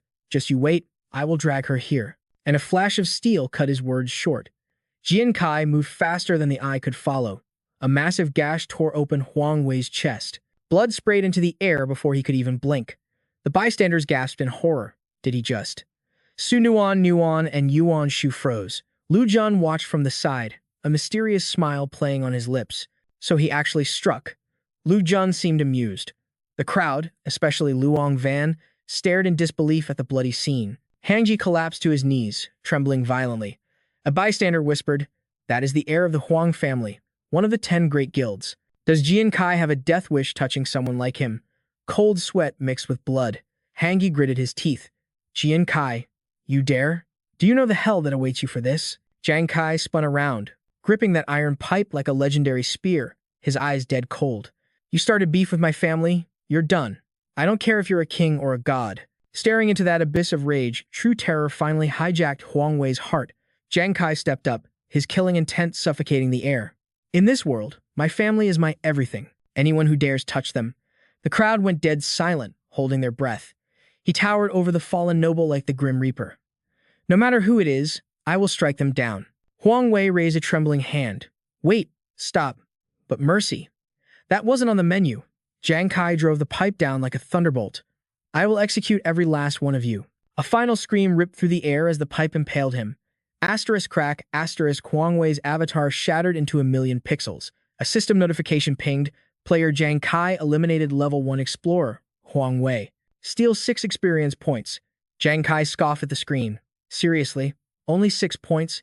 And here I thought these great families were loaded with EXP. The spectators were shaking in their boots. Luong Van turned ghost pale. He actually smoked him. He just slaughtered the Huang heir. Simulation or not, the Black Tortoise Guild is gonna go nuclear. That guy has guts of steel. Lone watched, totally vibing with it. Reckless? Maybe. But righteous. That is exactly the kind of savage warrior this leveling world needs. Instructor Lu Jun cleared his throat, demanding attention. Listen up. Huang Wei struck first. Jang Kai acted in self-defense. This beef is squashed. Case closed. He waved to the trio. You 3, follow me. It is time to get your loot. Jang Kai nodded sharply. Understood, sir. Yuanzu looked at Jang Kai, starstruck. Dude, that was legendary status. Nuan chirped in. So cool. Inside the outpost, 3 mystery boxes sat waiting like treasure chests. The air buzzed with hype. Lu Jun crossed his arms. Sorry for the wait. Go ahead. Crack open your special military-grade supply drops. Jang Kai nodded. Much appreciated. Su Nuan lifted the lid in times. Boom, asterisk, blinding light flooded the room. A radiant gem floated out like a star. The life jade Haishi, that is the holy grail for healers. Lu Jun nodded, impressed. Spirit increased by 15. Boosts healing and alchemy potency. That is a solid SSR pull. Yuanzu equipped his new gear instantly. The leather armor shimmered with power. Yo, check the drip. I look like a beast in this. Lu Jun grinned, clapping his hands. Seal released. The Black Rock Rhino armor boosts defense by 16 points and cuts incoming damage by 16%. It is a top-tier tank masterpiece. Insanely useful. Su Nuan peeked from behind, eyes sparkling with curiosity. She nudged our main character, Jang Kai. Hurry up, open yours. We need to see what you got. He nodded. All right. Jang Kai cracked open his reward box and a blinding golden light exploded into the room. Inside lay a set of 9 short swords. The system interface flashed red. Unidentified equipment. Appraisal required. Lu Jun rubbed his chin, analyzing the situation. A hidden attribute item? You cannot even see the stats without a proper appraisal first. Yuanzu's eyes went wide. If it needs an appraisal card, it must be god-tier loot. Lu Jun pulled out a shimmering ice-like item. Exactly. High-grade artifacts always hide their true power behind a seal. Lucky for you, I happen to have a few spare appraisal scrolls right here. The moment the card touched the blade, the data exploded into view. 9 tribulations, fate-chasing swords, an upgradable S-rank weapon. 9 energy, 9 penetration, 9 agility. And check the passive skill. Every time you strike with these blades, your critical hit rate and critical damage ramp up by 10%. It stacks up to 90%. But once a critical hit lands, the buff resets. Lu Jun stared at the holographic panel, frowning hard. Huh? It is a crit-dependent weapon. Rookies have trash attack power. Even with a critical hit, the damage is negligible. This S-rank junk is worse than an A-rank item. Yuanzu's jaw dropped. Wait, sir, is the system scamming my bro? Instructor Lu, can he re-roll this garbage? Lu Jun sighed, shoving hands in pockets. It is a bureaucratic nightmare, but I can file a request for you. Jang Kai cut him off instantly. No, I am keeping it. Everyone froze. Jang Kai gripped the hilt, his mind racing. Scam me? No way. This system mechanic just gave me the ultimate cheat code. This was made for me. They do not know that my critical damage isn't double. It is 200 times that of a normal human. If I land a single critical hit, even the Shadow Wolf King would be one-shotted into oblivion. The only problem is my base crit rate. Against a high-level boss, I might die before I get lucky. That would make my cheat skill useless. But these swords guarantee a 10% increase per hit. By the 9th strike, I am at 90%. It is basically a guaranteed kill. He raised the blade high, a confident smirk playing on his lips. For a high-stakes gambler like me, this is the ultimate divine weapon. Seeing Jang Kai's steely resolve, Lu Jun just shrugged. Fine. If you want to walk the hard path, keep it. You survived the trial. You are free to return to Earth now. Lu Jun stepped closer, his vibe shifting dark. He placed a heavy hand on Jang Kai's shoulder, voice dropping to a serious whisper. Just a warning, kid. Someone is going to come looking for you. Watch your back when you get home. The ominous warning hung in the air like a curse. Jang Kai, Yuanzu, and Su Nuan stood silent, watching the instructor walk away into the distance. Earth Sector, Yao Empire, Jiangjiang slums. Jang Kai pedaled his bicycle home, wind in his hair, blissfully unaware of the hurricane brewing.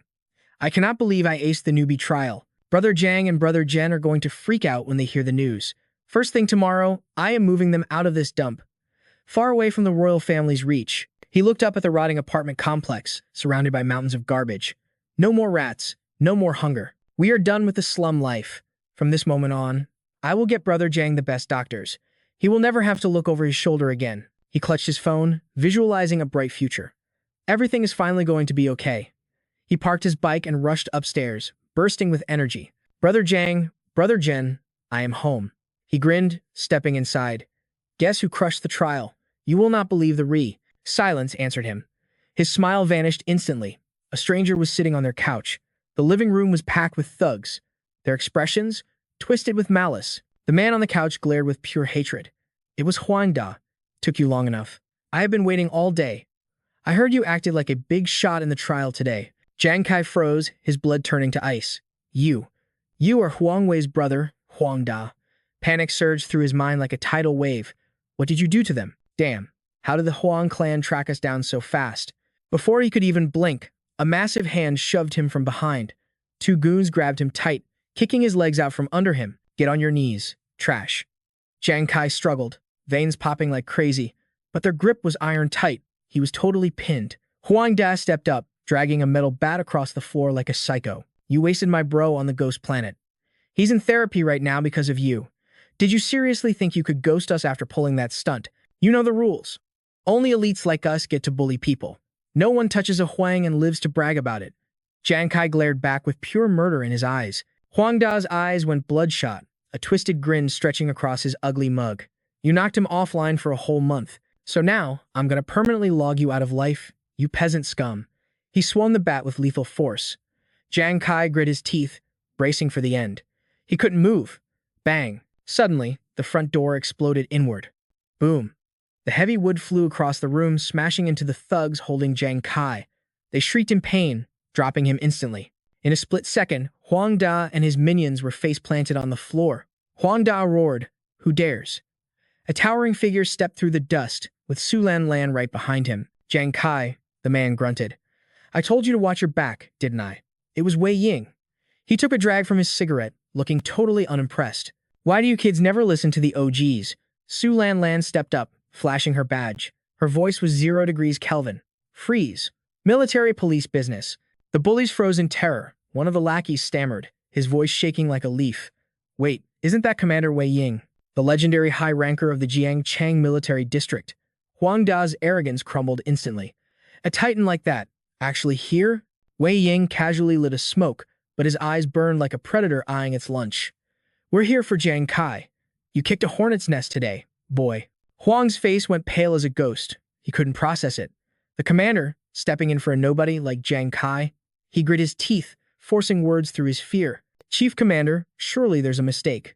For Jang Kai, what kind of background does that piece of trash have? Jang Kai dragged his beat-up body against the wall, his mind racing. Even he was shook. A top-tier commander stepping in personally. Just for him? Crushed by the military's overwhelming aura, Huang Da had no choice but to bow his head in shame. Two massive guards stood behind him, making sure he knew his place. High above the chaos, Jang Kai stood with the officers, watching the aftermath. Jang Kai broke the silence, tired but grateful. Commander Wei, thanks for the save. But why go to these lengths? Wei Yin cut him off with a wave. Relax, kid. It's about the rookie trial. You, Yuan Shu, and Su Nuan. You guys were beasts. The other two already got drafted. But honestly, we want you the most. Wei Ying paused, blowing out a thick cloud of smoke. You awakened a new hidden class, didn't you? Hidden class. Those words froze the blood in Jang Kai's veins. How could the commander know his system's secrets? Su Lan turned serious. Jang Kai, do you get how big a deal a new class is in this era? Explorers in the Devil's Star face a harsh reality. Every 20 levels, a class advancement happens. Attributes shift. Skills evolve. Some ascend to godhood, while others turn into trash. Many current classes hit a useless wall in the late game. That's why the military is desperate for new power. We need a breakthrough worthy of a top-tier leveling mania. She stepped closer, whispering, and the power you wield. It shows the potential of an S-rank catastrophe. So, Jang Kai, will you pledge your new power to the military? Silence hit the room like a heavy curtain. Wei Ying finally broke the tension. Relax. We don't draft slaves. But we did a background check. We know about your brother's terminal condition. Su Lan jumped in, eager to sign him. Join us, and the military takes full responsibility. Your family's safety, your brother's medical bills. Everything is covered. Jang Kai's lips pressed into a thin line. He said nothing, a war raging behind his stoic eyes. They turned to leave, letting the offer hang in the air. Wei Ying glanced back. Think about it. Didn't you enter the Devil's Star for money? If you want to save him, report for duty tomorrow. Su Lan added, find me when you get there. Watching them fade away, a fire lit up in Jang Kai's eyes. He called out, his voice steady. Apologies, Commander, but I refuse to join. Wei Ying and Su Lan stopped dead in their tracks. Su Lan spun around, total disbelief on her face. What? Why? The military is a paradise for established classes like martial artists or healers. Jang Kai hit them with cold logic. He placed a hand over his heart. But I'm an anomaly. Remember the Phantom class? The last so-called New Hope? Back then, the military poured resources into them. It was their golden era. But the moment they hit a level cap and became useless, the military discarded them like broken tools. Now phantoms are beggars in the streets. I won't let my family suffer that fate, he thought of his brother. I let my guard down with the Huang family. Never again. We're leaving this district immediately. I won't be a sitting duck. I appreciate the rescue, truly, but for 10 years, we've survived on our own blood and sweat. He clenched his fist, veins popping with determination. I control my own fate. I don't leave it in the hands of others. Su Lan flared up, unable to accept it. This is the apocalypse. Your new class could be the key to saving humanity. The world needs you, Jang Kai. How can you be so selfish? He looked away, dodging her burning gaze. I'm no hero. I'm just a brother trying to keep his family alive. Su Lan opened her mouth to argue, her justice burning bright, but a heavy hand landed on her shoulder. Wei Ying stepped in. Enough. I understand the kid's resolve. He lit a fresh cigarette, embers glowing in the dim light. Trust issues aren't fixed overnight, especially after a decade of struggle. But listen closely, kid. Your brother is on death's door. He flicked the ash, eyes narrowing. Solo fighting in this apocalypse is a suicide mission. So, let's make a bet.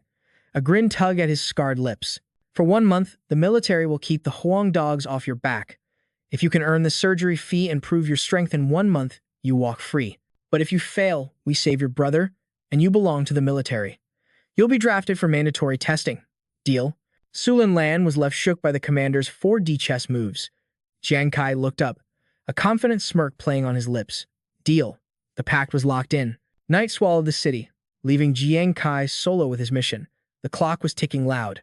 To win this high-stakes bet, he had to dive back into the Devil's Star right now. He left a quick note for the squad, grabbed his loadout, and stepped into the shadows.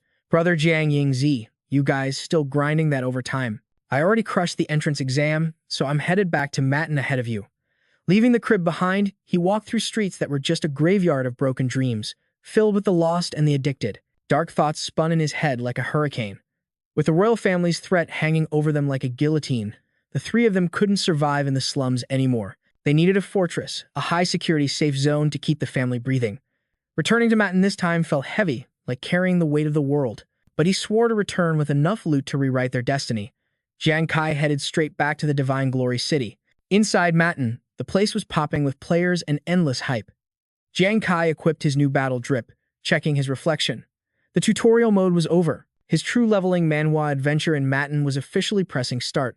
Changing in the trade zone, he felt that electric thrill of anticipation. Finally, he could start hunting mobs and securing the bag in this savage world. He glanced up at the wooden sign overhead, emblazoned with the word guild. In this system-governed reality, a rookie wanting to make bank had zero choice but to join a guild. The logic was basic math. The monsters in Matin were absolute nightmares. Fighting them solo was a guaranteed speedrun to the afterlife. That's why every fresh adventurer had to squad up and join a guild. In the face of impossible odds, the guild was your only shield. By joining a guild, rookies could ride the coattails of the veterans, boosting their survival rates big time. All right, he thought, hyping himself up. Let's see which guild is worthy of my skills. Pushing open the door with high hopes, he strode into the room like he owned it. Yo, hello there. I'm here to sign up. A violet-haired baddie named Tu Huyen sat at the reception desk. She looked at him with a professional, but ice-cold expression. Apologies. You are Jang Kai, correct? You are currently banned from joining any guild. Jang Kai blinked, totally confused. Excuse me, why? She pointed a perfect fingernail at his file, which had a massive crimson X stamped on it. Because you triggered the royal family, you've been blacklisted by basically every guild in the city. Jang Kai stood frozen, struck by the news like he just got hit with a massive lag spike. If this was real, his future was cooked. He would be forced to face the horrors of Matin completely solo. The scene shifts to the selection area on the outskirts of Divine Glory City. Jang Kai walked alone, feeling the weight of 1,000 judging eyes pricking his skin. He rubbed his temples, frustration boiling over. Are you kidding me? Just because I ticked off the royals, nobody dares to recruit me. Is my story ending before the prologue is even done? Suddenly, a figure with a large patch on their shoulder pulled up from behind. Hey there, customer. You look like you're struggling to pick a monster zone. Jang Kai nodded, totally zoned out. He turned to face a young woman, Han Han, an adventurer with the rare fortune teller class, level 29. She winked playfully, her vibe chaotic but charming. I'm a diviner. I can calculate the perfect grinding spot for you. Only 100 M coins per session. Jang Kai stared at her, unimpressed. He immediately spun around to bounce, waving his hand. Sorry, lady. I don't believe in that magic stuff. Panic flashed across Han Han's face as she reached out. Wait, don't go. We can haggle. 80? Okay, fine. I'll give you a free reading. Call it a startup promo. The second the word free hit Jang Kai's ears, he spun 180, his expression instantly transforming into a warm, welcoming smile. Free, you say? Well then, sorry for the trouble. Turns out I'm extremely superstitious after all. Han Han stared at him, dumbfounded by the speed of his attitude switch. This guy is stingy beyond belief, she thought. Sighing, she opened her inventory and pulled out her Bagua plate. Whatever, I need the skill proficiency anyway. She held the mystical plate up, and it instantly hummed with energy, glowing with an ethereal light. She chanted a spell under her breath. In moments, glowing text glitched into the air before her eyes, a classic awakening revelation. Reading the divine script, she warned him, Customer, you are currently covered in ominous energy. If you want to dodge a calamity, my reading suggests you head to the King's Valley. Hearing this, Jiang Kai rubbed his chin, his eyes narrowing in tactical calculation. Danger? That makes sense. The royal family is definitely hunting me down. The safe zone rules stop them from PKing me here, but outside is a different story. He imagined the Ash Plains, a hellscape where twisted monstrosities roamed. It was a giant furnace with volcanoes popping off and lava flowing like rivers of blood. That was the standard grinding spot for levels 1 through 10. But because it was predictable, the royal family would undoubtedly have assassins camping the spawn points, waiting for his head. No good. He considered the peaceful mountain path next, a scenic spot with green mountains, but that area was strictly for adventurers level 15 and up. With his current stats, Stepping foot in there would be an instant game over. Snapping back to reality, he looked toward the King's Valley. That place is a danger zone for level 10 and up. With my current strength, I can barely survive there. But the Royals won't expect a rookie to go to a high-level zone. After a moment of intense 4D chess in his brain, his decision was made. If the Royals won't let me join a guild, fine. I'll show them I can dominate Matin as a solo player. King's Valley is the move. Without wasting a second, he dashed off, shouting back, "Thanks a ton for the alpha, fortune teller." Hong Han stood there confused, waving goodbye awkwardly. Then the realization hit her like a truck. Her eyes went wide and her jaw dropped to the floor. Wait a minute. Why is he going to King's Valley alone? I meant he should go there with a squad. What kind of death wish is this? A rookie walking into that place is basically feeding himself to the monsters. Shaking her head, she packed her tools. Whatever. Not my problem. As long as he doesn't leave a 1-star review. The scene transitions to King's Valley, where Jang Kai had arrived. It looked deceptive. Lush greenery and soothing streams. Jang Kai scanned the map, his guard all the way up. Yo fam, welcome to King's Valley. But hold up, it's quiet. Like, asterisk creepy times quiet. I wonder what kind of beasts are lurking in the shadows. Suddenly, a bone-chilling roar erupts from right behind him. He spins around, eyes sharp. Movement. From the direction of that roar, a literal nightmare materializes. A massive creature with razor-sharp fangs screaming with overwhelming power. It's a mutated giant ape, and it is absolutely wrecking a party of adventurers, tossing them aside like they're cheap rag dolls. Only one blonde-haired dude is barely holding his ground against the beast. Hold the line, don't let up now. Keep the formation tight, then ping. The system window flashes open to spill the tea. Analyzing the behemoth, giant black ape, level 11. Strength 172. Agility 142. Defense 3. This thing is a certified monster. One of the squad members shouts, "It's just a level 11 beast. We're level 10. Push past your limits and we can take its head. Pour everything you have into the attack." Morale surges as they tighten their formation. Roger. Meanwhile, our MC, Jang Kai, tracks the roar to its source, hiding behind a massive tree to watch the chaos unfold. Watching them, he can't help but mutter to himself. So, this is an explorer combat squad. They're certainly fighting like their lives are on the line. The monsters in this dungeon are no joke. Wonder what nightmare I'll run into. Suddenly, a chill shoots down his spine. His eyes widen in realization. He whips around. 3 pairs of glowing eyes lock onto him. Pure bloodlust. He leaps back instinctively. You have got to be kidding me, bro. Speak of the devil, and he pulls up. He checks his wrist interface. The display is screaming crimson warnings. 3 massive energy signatures closing in fast. Giant black ape, level 12, danger. Giant black ape, level 13, danger. Giant black ape, level 14, extreme danger. Meanwhile, the squad finally finishes off their level 11 foe. The system chimes sweetly. Heavenly Sword Squad has slain the level 11 giant black ape. Cheers erupt. We actually did it. We're invincible. A member flashes a thumbs up to the blonde scout. Wu Hang. Wu Hang grins ear to ear. Captain, we took down a level 11 with just level 10s and 0 casualties. That's a legendary achievement, right? Can we flex this? Tuan Dat, the blonde captain, smirks with pure arrogance. Naturally. Look who you're following, after all. But his flex is cut short by a thunderous crash nearby. They turn, horror washing over their faces. 3 black apes are hunting Jang Kai. He's sprinting for his life, weaving through deadly strikes. Jang Kai grits his teeth. I definitely walked into the wrong neighborhood. Wu Hang points, screaming, Captain. Look over there. That guy is fighting 3 of them at once. Ken Trung gasps, trembling. And every single one of them is higher level than the boss we just struggled against. Nuokai steps forward, voice filled with worry. We have to help him. He'll die alone. Tuan Dat panics, his face turning ghost pale. Are you idiots crazy? He aggroed 3 elites. We couldn't handle one without luck. Going there is straight suicide. Run now. Tuan Dat turns to flee, abandoning the stranger. Boom. A massive explosion freezes him in his tracks. A black ape gets sent flying. The system notification pings, level 12 black ape, slain. Jang Kai just unleashed his 9 calamities pursuit. Seeing the beast fall, a confident smirk forms on his face. Perfect. He laughs. This is the broken power of a system mana protagonist. His pursuit blades stack critical hit rates with every throw, guaranteeing a devastating super crit. On the 5th strike, Tuan Dat's squad stands paralyzed, jaws hitting the floor. Reality just shattered. Tuan Dat rubs his eyes, stammering. What? What the hell? We nearly died killing a level 11.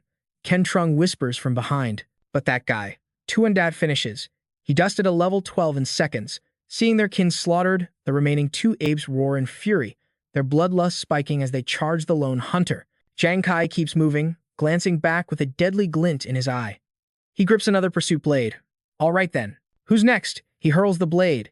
It tears through the air with terrifying momentum, slamming into the beast. The ape explodes instantly. System alert, level 13, black ape, slain. Adrenaline surges through him. He locks eyes on the final boss. This feels amazing. That last attack had the 10% crit buff, and it triggered a super critical hit instantly. The spectators watch in awe as he prepares to slaughter again in this leveling Manhwa showdown. Their expressions shift from shock to pure disbelief. Tuandat's mouth hangs wide open. You're kidding. He killed another one?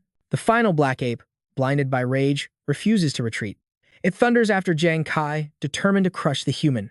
Jang Kai sprints, lungs burning. Just one left. Tuandat breaks into a cold sweat. That's a level 14, the area boss. No way he takes that down. Jang Kai calculates his odds in a split second. I have 3 pursuit blades left in my inventory, but my stamina and spiritual power are hitting rock bottom. I can't keep running forever. He channels every ounce of remaining energy into the blades. I have to gamble everything on this one move. Trigger the critical hit or die trying. He splits the blades with his energy. Spinning around, he unleashes his final reserve. The daggers fly wrapped in crimson lightning, screaming toward the beast. Let's see who falls first. The black ape leaps, claws extended for the kill. Impact. The 3 blades detonate on contact. The beast didn't even have time to scream before it was obliterated. Jang Kai cheers. Yes. I dumped my whole arsenal, but that critical hit landed perfectly. The corpse crashes near Tuandat's group, leaving them speechless again. The system announces, level 14, black ape, slain. Tuandat's team turns pale, whispering in unison. He actually soloed all 3. It takes a full raid party just to survive one. Just who is this monster? Is he a legend? Jang Kai approaches the corpse, exhaling a long breath. Woo, easier than I thought. He swipes his hand, collecting 3 monster cards. He examines the loot, 3 elite boss cards secured. Turns out solo leveling isn't so hard. With a blur of motion, he vanishes into the forest. Tuandat tries to chase, but he's too slow. He stands rooted to the spot, wailing. No, the great god is gone. I should have befriended him. That was a legendary carry. He falls to his knees, crying fake tears. Why did you guys stop me from helping him? I'm dying of regret here. Wu Hang, Ken Trung, and Yu Kai stare at their shameless captain, utterly speechless. Do they really think they own the place? The scene shifts to the desolate ash plains. A crowd gathers below, buzzing with tension. One voice pierces the murmur. Am I seeing things, or is that times them asterisk?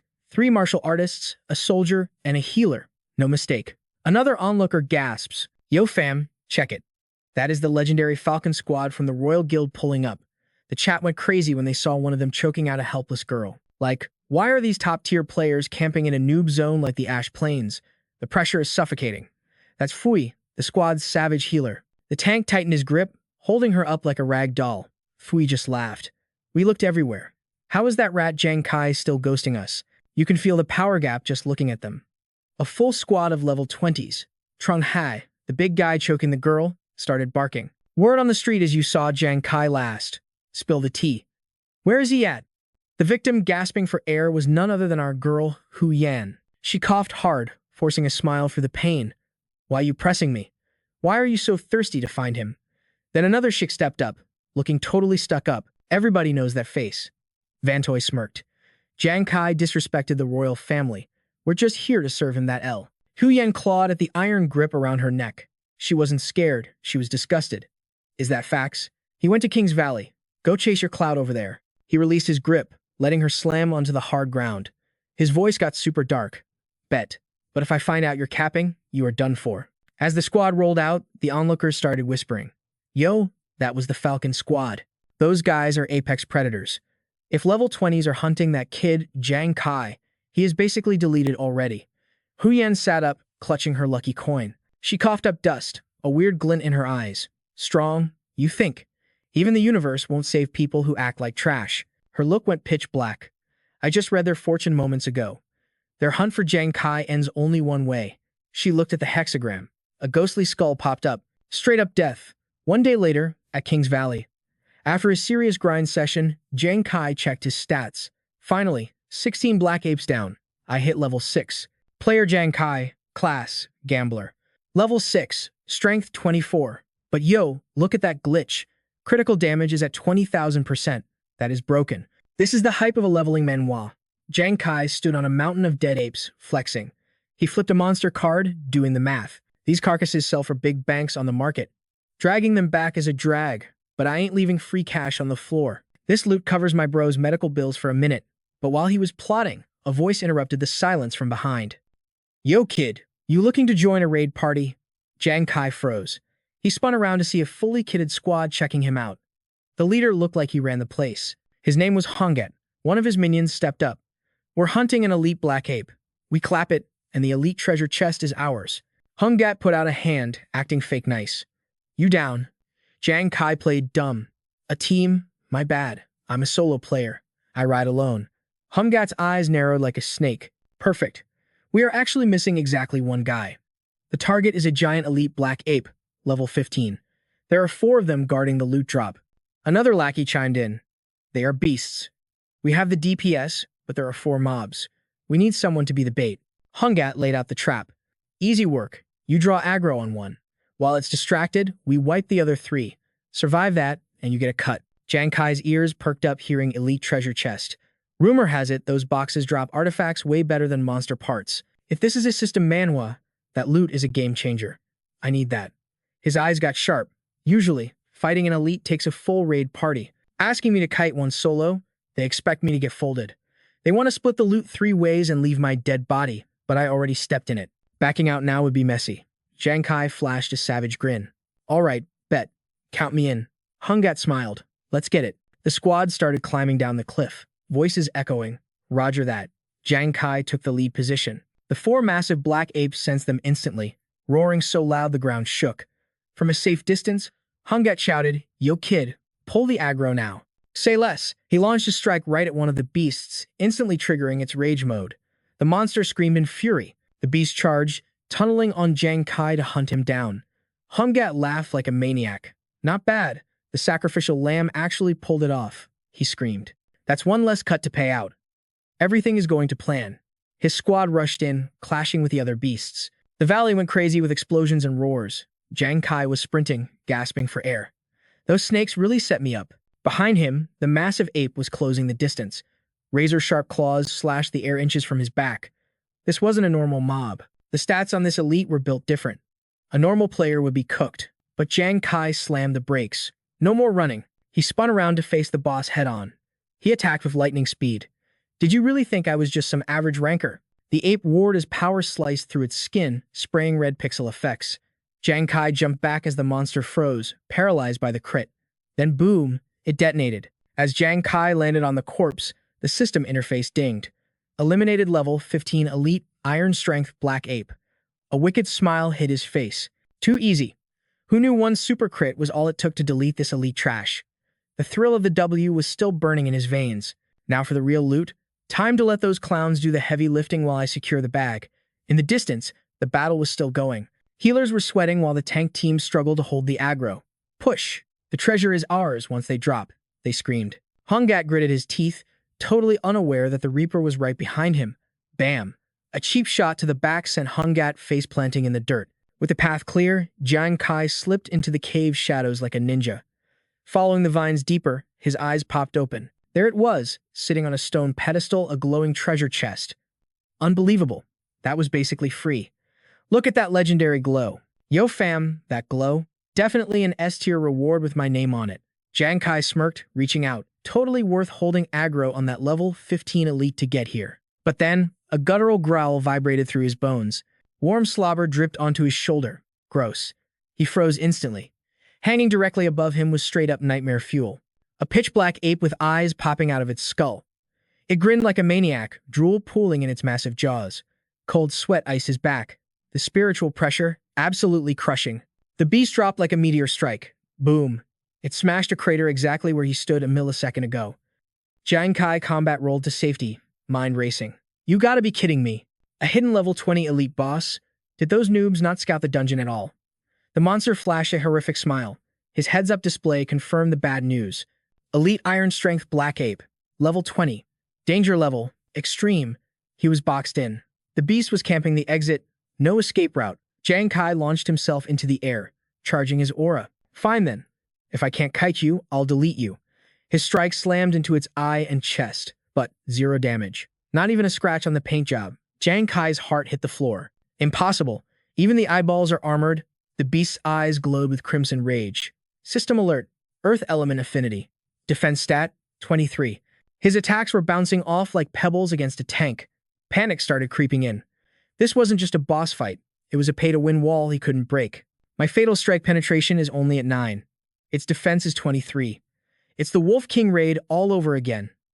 If I can't nerf that armor, I'm toast. Suddenly, the ape blitzed him faster than eyesight. Before Jang Kai could even twitch, it hurled a massive boulder straight down. Crash. The earth split apart under the devastating impact. The shockwave hit him like a freight train. He coughed up a pint of blood, feeling like every bone in his body just got pulverized. Red obscured his vision as he fought to keep his eyes open. The pain was blinding. The level gap. It's too massive. Is this where my leveling Manhwa story gets cancelled? The beast snatched him up like a ragdoll. Dying here on the ghost planet wasn't just game over. It meant a 1-month account ban from the system. It brought him face to face with its drooling maw. If he wiped here, the bet with Commander V was lost. All his plans would turn to dust. His strength was fading fast. If I fail, my brother and sister suffer. We'll be drafted as military cannon fodder. I can't let that happen. But I'm so weak. Darkness began to consume his mind. He was drifting into the void when a voice pierced the silence. Wake up. Memories flooded back like a tidal wave. Through the haze, he saw a figure running desperately. Open your eyes. He was a kid again, broken and bleeding, cradled in safety. It was his big brother, sprinting through the smoke and fire, sobbing his heart out. Don't you dare. Close your eyes. Stay with me. You have to stay awake. His brother gasped for air, his own body riddled with critical wounds. Above them, the sky burned the color of blood, the sign of the apocalypse. Monsters roared in a symphony of destruction. Amidst the hellscape, his brother screamed a promise to the heavens. I swear, I will get you out of this battlefield alive. That was 10 years ago at the Beast God server war. The memory shattered. Jang Kai snapped his eyes open. He was still in the grip of the monster. Adrenaline surged like a stim pack. What am I doing? Did I just go away from keyboard in a boss fight? The ape opened its massive jaws and shoved him inside. My brother saved us from hell itself. Inside the darkness of the mouth, Jang Kai's hand unclenched. A crimson light began to spark, so there was no way in hell. His eyes snapped open, glowing with menacing energy. A red aura exploded around him. That I am dying in a trash mob spot like this. The ape swallowed him whole, grinning with satisfaction at its snack. But the victory lasted a mere second. A beam of pure energy pierced right through its eyeball from the inside. The beast didn't even have time to scream. Splat. Its head erupted like a watermelon, showering the cave in a gruesome fountain of gore. The massive carcass crashed to the floor. Jang Kai rose from the bloody mess like a demon king. System notification. Eliminated level 20 elite Earth attribute Black Ape. He exhaled sharply. Mission accomplished. Its external hide was impenetrable. Sure. But the inside of its mouth? 0 defense stats. He wiped the slime from his face, bypassing the armor by attacking the internal organs. Big brain plays only. It worked exactly like the Wolf King raid. Every muscle screamed in pain as he limped forward. Then he saw it. The elite treasure chest, still glowing on the rock. A smirk cut through his exhaustion. Finally, Daddy's coming home with the loot. 30 minutes later, outside the cave, the party had finally cleared the trash mobs. We did it. They're all down. They cheered, high-fiving like they actually did something. One hunter shouted, we only survived because that kid drew the aggro away. We would have been wiped out otherwise. So the brat is definitely dead, right? Hungdal flashed a greedy, sinister grin. Perfect. One less share for him means more gold for us. They gathered at the cave entrance, eyes gleaming with greed. Let's move. The treasure chest is waiting for us inside. We hit the jackpot today, boys. But suddenly, Hungdal froze. His eyes nearly popped out of his skull in sheer disbelief. The cave was empty, pitch black, nothing but the howling wind. The chest was gone. Hungdal roared in frustration, unable to accept this glitch in reality. What the hell is this? Where's the loot? How can an elite tier chest just vanish? A subordinate raised a trembling hand. Boss, I just remembered something. During the fight earlier, I think I saw that brat sneaking into the cave. Hungdal whipped his head around, eyes wide with shock. What did you say? Why are you only telling me now, you idiot? The guard stammered, fear gripping his voice. I thought I was seeing things. I didn't think he could possibly survive that battle. The rest of the party stood in stunned silence. Say what? Panic began to spread through the ranks. Captain, does that mean this whole raid was for nothing? We spent days tracking this loot, boss. Even if we didn't get the chest, you still gotta pay us for our time. You already owe us months of back pay. Hongdal screamed, veins bulging on his forehead like worms. I can't believe it. That little trash actually played us. He howled, spewing curses into the empty air. Meanwhile, deep within the Demon King's valley, Jang Kai's voice cut through the silence. That should be enough to shake off those toxic noobs. He stood in the forest and summoned his interface. This was the best part of any leveling manhwa. The loot. A chest with 3 sharp claw marks materialized. Time to see what goodies we got. As the lid creaked open, golden legendary light flooded the forest. Jang Kai's eyes sparkled like diamonds. It was stuffed with gems and pearls, and resting in the center lay a magnificent cloak. He was practically vibrating with joy. Now that is what I call drip. Yo, holy crap.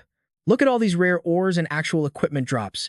Jang Kai grabbed the cloak, his hands shaking with excitement. The loot on this demon planet is worth 10,000 times more than those trash monster carcasses. I literally just struck gold, fam. While he was equipping his new drip, something else caught his eye among the pile of gems. A gauntlet? Now we're talking. On the back of the hand sat a metal ring etched with a flaming sword. Another piece of gear. Jang Kai turned it over, admiring the craftsmanship. He slipped it on. It was brand new and felt legendary. Curiosity bubbled up within him instantly. What kind of stats does this bad boy have? Is it offensive? Defensive? Let's find out, chat. A mysterious aura enveloped him like a shroud of power. Instantly, his body felt lighter, surging with newfound vitality. Is this an agility and strength buff? Not bad at all. He looked at the clearing ahead, ready for action. Time for a test drive. He clenched his fist, shing. 3 razor-sharp claws sprang from the gauntlet. He slashed the air, the blades moving like a phantom wind.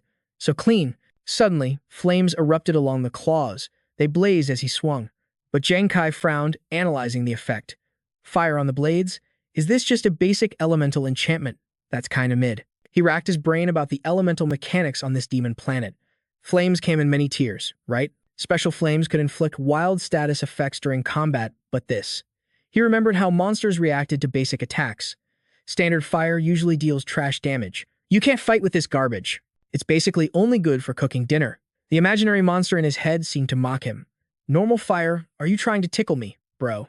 Jang Kai grimaced. Did I seriously just loot a glorified barbecue lighter? But then a deafening roar shattered his thoughts. What the boom was that? A massive hand slammed into the earth nearby. Thundering footsteps rushed toward him. The system screamed a red alert. Warning. Elite tier giant black apes. Earth element. Count 4. Level 18. Extreme danger. Jang Kai froze. 4 elite tier earth types. He leaped back, cursing under his breath. Is this karma? I just wanted to test the glove, but this is total overkill. He thrust his claws forward. I barely survived one earlier, and now there's a whole squad. The claws slashed out, the flames burning fiercer than before. He aimed for the open mouth of the leading beast. The mouth is the only weak point, just like the last boss. But before the strike could land, the 8-bit down snap. The claws couldn't penetrate its defense. 0 damage. Jang Kai's eyes went wide. Oh, crap. The 4 apes charged him like runaway freight trains. He spun around and ran for his life. These things know how to guard their weak spots now. They roared, chasing him with rapid fury. No chill at all. Even if they open their mouths, my attack power isn't high enough to one-shot 4 of them. Is this it? Is this where I die? But then whoosh! The fire from his failed attack suddenly flared up on the ape's fur. The other apes caught fire, too. HP minus 10. Jang Kai glanced back, confused. Why isn't the fire going out? The flames danced across their bodies, using their thick fur as kindling, spreading with terrifying speed. The leader ape's eyes bulged in pure horror. The fire roared into an inferno, swallowing it whole. HP minus 2,000. Screams of agony echoed from within the blaze. The beast thrashed, blindly trapped in a prison of fire. The flames grew higher and finally, the monster collapsed. HP minus 20,000. HP minus 20,000. The notification log went absolutely crazy. The remaining apes froze in terror, too scared to advance. Jang Kai looked back, completely stunned. What is going on with this fire? Embers drifted on the wind, landing on the other beasts. Instantly, the remaining 3 ignited. 4 pillars of fire merged into a hellish landscape. Jang Kai stopped running. He took a knee, watching the absolute carnage unfold. As the fire died down, 4 charred corpses lay on the ground. He was shook. There, all dead. The system pinged. Successfully slain 4 elite Earth element giant black apes. Jang Kai stood there processing. Wait a minute. I saw the fire tick for 10 damage. Then suddenly, it jumped to 2,000. He looked at the looting prompt. It doesn't make sense. 2,000? Isn't that exactly 200 times the base damage? Jang Kai looked down at the glowing gauntlet, a wicked grin creeping onto his face. Does this mean even the passive fire damage triggers my 200 times critical hit multiplier while it spreads? He recalled how the fire started slowly. Normal fire has low base damage. Yeah, sure, but if a monster lacks fire resistance, that damage bypasses their physical defense entirely. And when multiplied by 200, Jang Kai hovered amidst a roaring sea of flames, looking like a deity descending from the heavens, burning 2,000 health points every second. This wasn't just a fire array. It was an inferno. Was this equipment a legendary artifact designed solely for mass destruction? A smirk played on his lips, radiating absolute confidence. Defense penetration was no longer a concern. With this power, he was officially broken. The memory of the burning forest replayed a night of pure chaos in the Valley of Kings. Explosions drowned out the agonizing screams of the black apes, marking the single darkest chapter in their species' history. They fell one by one, utterly helpless. Never had they witnessed a monster hunter capable of roasting them like common frogs with nothing but raw elemental fire. Under the pale moonlight, the surviving apes fled the inferno in terror. They were logging out of life. Yet Jang Kai's presence remained calm, almost ghost-like, as if the very concept of a health bar had vanished from their vision. Countless beasts lay motionless on the scorched earth. The demonic barbecue master had no intention of showing mercy to a single soul. Jang Kai strolled through the blaze, arms wide, as flames danced from his fingertips. He laughed maniacally. Within a 10-mile radius, not a single treasure will be left unclaimed. It's all mine. Day 2, in the Valley of Kings. The earth still smoked, the vegetation completely incinerated, leaving only barren peaks. His wounds had fully regenerated. Ah, the sweet taste of victory. He glanced at his holographic interface with satisfaction. After a night of slaughtering dozens of black apes, the moment had finally arrived. Level up, baby. The system displayed his new stats. Adventurer Jang Kai. Class, Gambler.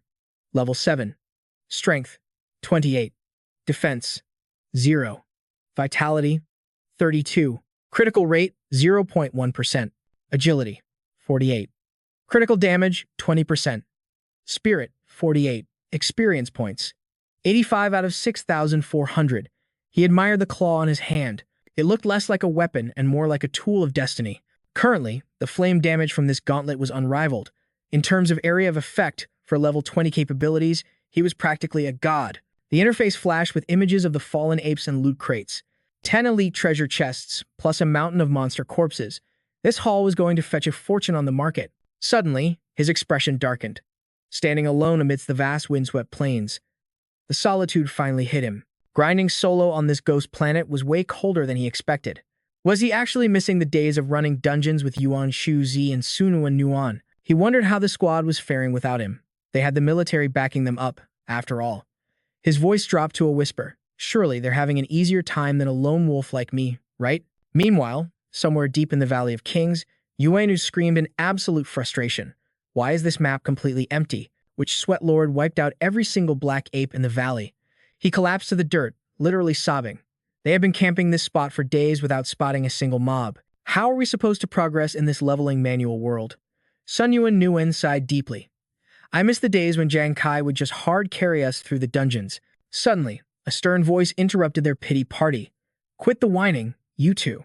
It was the player Liao, a level 38 cavalry class. He stood with hands on his hips, radiating authority like a raid leader. The reason you aren't seeing monsters is because you're currently stuck in the rookie trial zone. For novices like you, the deeper valley is a high-level danger zone. Lai Bao frowned. If Jang Kai had dragged you straight into the Valley of Kings, it would have been a total team wipe. That is why I personally took the time to guide you safely. Not to hear you complain, he shouted. Move out. We continue the hunt for the black apes. Yuan Zhu and Sunwoo Nuan froze, then slammed their fists to their chests in a salute. Their outward spirits seemed ignited, but as soon as Liao turned away, they were crying on the inside. I still miss Jang Kai, though. Yeah, same here. 3 days later, Jang Hai stood over a pile of corpses. How strange. We've been scouring the valley for days, yet we only find these low-tier monkeys. He stabbed his greatsword into the earth, grinning arrogantly. Dealing with these common trash mobs is as easy as breathing. When Rui gave a thumbs up, laughing. Master Hangi sent us to kill this Jang Kai guy. Talk about using a dragon-slaying blade to kill a chicken. Suddenly, a voice echoed from the shadows. One person killing one beast? That's hardly a highlight reel. Jang Hai flinched, glaring over his shoulder. Tuan Yi chewed on a fruit, speaking coldly. A few days ago, we witnessed a true expert slaughter 3 black apes in a single breath. Jing Chang nodded. It's true. The sheer pressure was terrifying. Jang Hai didn't flinch. Instead, he sneered. One man soloing 3?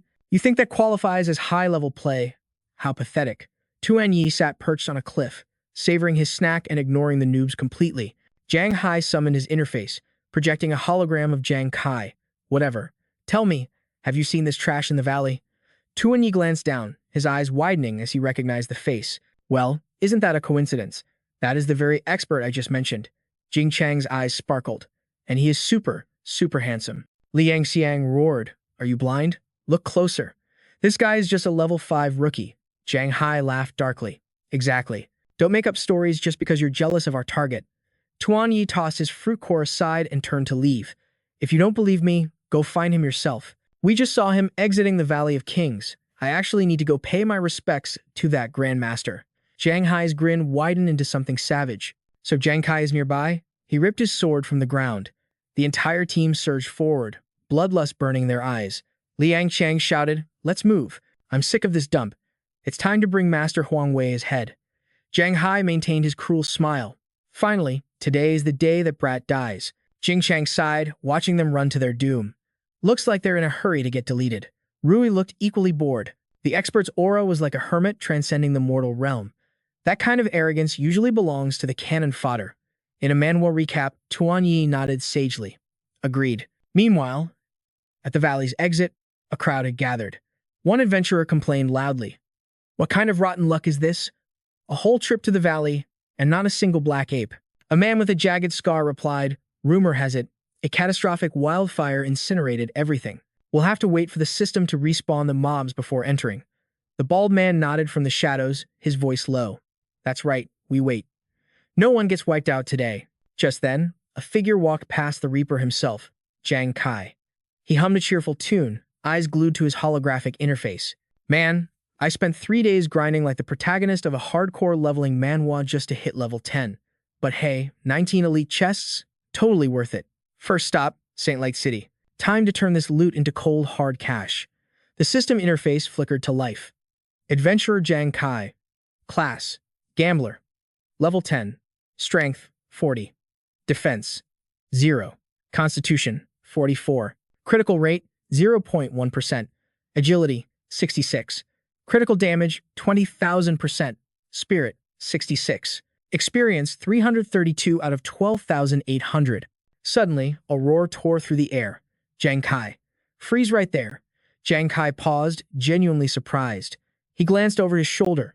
It was Jang Hai and his crew. They had actually caught up. Jang Hai pointed a trembling finger, his voice dripping with arrogance. You rat, we've been hunting you for days. The crowd whispered. Wait, isn't that the elite eagle squad from the Royal Black Tortoise Guild? What kind of death wish does that kid have to provoke an elite squad? Jang Kai's expression turned to ice. Royal Black Tortoise? Never heard of them. Jang Kai tilted his head. Did the royal family send you to fetch me? Jang Hai slowly drew his blade, a sinister grin stretching across his face. Playing dumb are we? Did you forget who you offended during the rookie trial? A low-life like you dared to touch young Master Hangi? The other 3 drew their weapons, dropping into combat stances. We're here to harvest your head. Jang Kai didn't flinch. He was ready for war. Jang Kai lowered his head, mana surging silently. Hangi struck first. I merely defended myself. Are you sure you want to make this mistake? Block this. Jang Hai charged forward, laughing maniacally. I don't care about justice. Hung Yan followed, her face twisted in malice. Do you have any idea how much the young master is paying for your corpse? Jang Kai summoned a flicker of flame around his claws, his voice deep. Is that so? If you choose greed over morality. He flicked his wrist. The skill, Fatacaser, launched. A streak of fire tore through the air. Jang Kai's eyes narrowed. Then I have no reason to show mercy. The projectile whizzed past, but Jang Hai's group dodged with elite precision. A tiny spark landed on their armor. System, -10 health. Jang Hai scoffed, dusting off his shoulder. Pathetic. Not even a scratch. Is that pathetic little ember your ultimate technique? Hong Nan laughed in his face. Bro, there is no way a trash-tier player like you can scratch the young master. The peanut gallery exploded with laughter, roasting Jang Kai. It is literally a level 1 fireball. That damage output is embarrassing. I thought he was a player, but he is just a walking Zippo lighter. Jang Kai remained ice cold, a savage smirk curling his lip. Oh, you think that is funny? The initial hit might be weak, but let me introduce you to infinite damage scaling. Chang Hai looked down. That tiny spark on his armor, it did not fade. His eyes popped in sheer horror. Whoosh! That ember detonated into a roaring nova, swallowing him whole. His screams tore through the air. The trio froze, cold sweat soaking their backs. Captain Shanghai howled in despair. Just like the bosses before him, his HP bar was melting by 2,000 points every single second. What is going on? How is a basic skill dealing catastrophic damage? The debuff spread instantly like a virus. His squadmates caught the blaze, panic shifting to absolute terror. In a heartbeat, they were engulfed in a crimson hellscape, wailing in total agony. They shrieked, clawing uselessly at the air. I cannot log out. Why is the system locking me in? The inferno towered over them, painting the sky blood red. Their avatars dissolved into nothing but ash. System notification.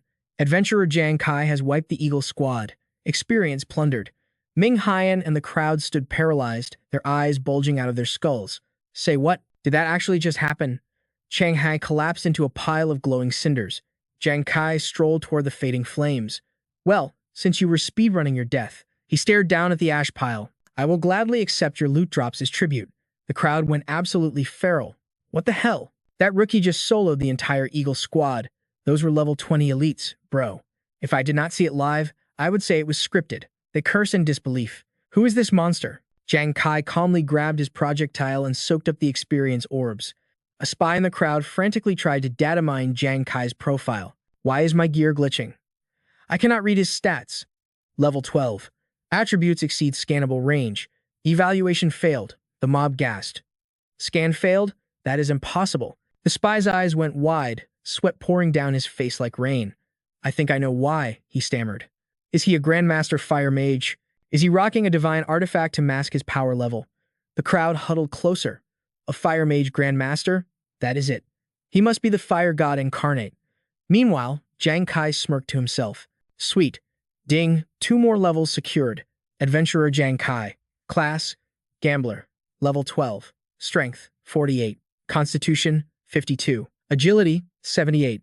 Spirit, 78. Critical rate, 0.1%. Critical damage, 20,000%. Experience, 1,716 out of 12,800. He looked up. Hey, E-Brain, why could they not peep my stats? The AI's soothing voice echoed in his mind. Because your Gambler dual talent stacks multipliers that break the physics engine of this world. Your power gap is too massive for their noob-tier devices to process. Jang Kai glanced back, eyes cold as ice. Is that so? He turned and walked away, leaving the stunned mob in the dust. Better they fear the mystery than hunt the man. He arrived at the Saint Light trading post. Yo, I have goods to offload. The receptionist, Chin Yuya, was face-planted on the desk, basically away from keyboard. Welcome to the trading counter, Jang Kai. Business must be dead if the staff is hibernating. Still, he flashed a main character smile. Wakey wakey, I have a mountain of loot. Tally it up for me, will you, Chin? Yuya lifted her head, looking completely drained. With a ragged fit like that, what could this guy possibly have? But then, shock paralyzed her. The holographic UI flooded with proof of a massacre. Countless black apes, all deleted by Jang Kai. Take a look. I am holding over a dozen Titan Ape Corpse cards. Chin Na shot up from her seat, trembling. Jang Kai flashed a predatory grin and raised his hand. He was not finished yet. With a casual wave, the screen lit up with blinding golden light. Oh, and add 19 solar essences to the pile. Jang Kai peered through the floating holograms. Excuse me, are you still with me? I need a total price check for this haul. Chin Na stared blankly, her mind racing. Is he an elite from a top-ranking guild? Normal hunters sell one item at a time, but this guy dumps loot by the truckload. She shook off the daze and slammed her hands on the desk, eyes burning with professional greed. The boredom was gone, replaced by pure adrenaline. Please leave it to me. I am the top broker in this establishment. I must secure this client, she vowed. He is a hidden whale. I will seal this deal, even if it kills me. Jang Kai smiled. Then work your magic. Digits flashed rapidly on the scanner before freezing on a staggering number. 180,000. Flipping through the appraisal sheets, she could barely keep her voice steady. Sir, the corpse cards yield 10,000. But the solar essences, they possess immense value. That is 170,000 right there. She cleared her throat, trying to sound professional. Grand total, 180,000 ghost spirit coins. Jang Kai's eyes blazed like stars. The number echoed in his mind. 180,000. Is this real? His mind raced with the conversion rates typical of a leveling manhwa. One ghost coin equaled 10 saint coins. That meant a net worth of 1.8 million. Enough to save his brother. He walked the streets, eyes closed, savoring the sweet taste of financial freedom. The wager with that commander is won. My brother will be cared for, and I am finally free from forced conscription. Time to log out, return to Earth, and get him the best doctors. Suddenly, a voice cut through the air. Wait, it is me, Hu Yan, the fortune teller. Jang Kai turned to see her sprinting toward him, gasping for air. I told you, didn't I? I told you to go to the King's Valley. I bet you hit the jackpot, and silenced a few arrogant fools along the way, right? He recognized her immediately. That advice changed my life. Thank you. Hu Yan held up a single finger. Since I helped you, could you grant me one tiny wish? Without a second thought, Jang Kai nodded. Name it. I owe you a massive favor. Hu Yan fidgeted, nervous. Her face flushed crimson, sweat beading on her forehead. She pointed at herself with a desperate smile. I, Hu Yan, want to join your party. Please let me fight by your side from now on. Jang Kai spun around instantly, face cold as ice. Denied. The rejection hit her like a physical blow. He is walking away already, so blunt, her shoulders slumped, eyes filling with gloom. I should have known. Who would want a class the military branded as garbage? Her voice trembled. Forget it, you like free loot, don't you? Do you want my gear? Take it all. It is my final gift before I quit this awakening Manhwa world forever. Jang Kai froze in his tracks. He turned back, brows furrowed. Rage quitting? Are you seriously down bad right now? Why bail on this infinite money glitch? She looked away, faking a smile that broke his heart. I want to stay, fam, but the system is literally banning me.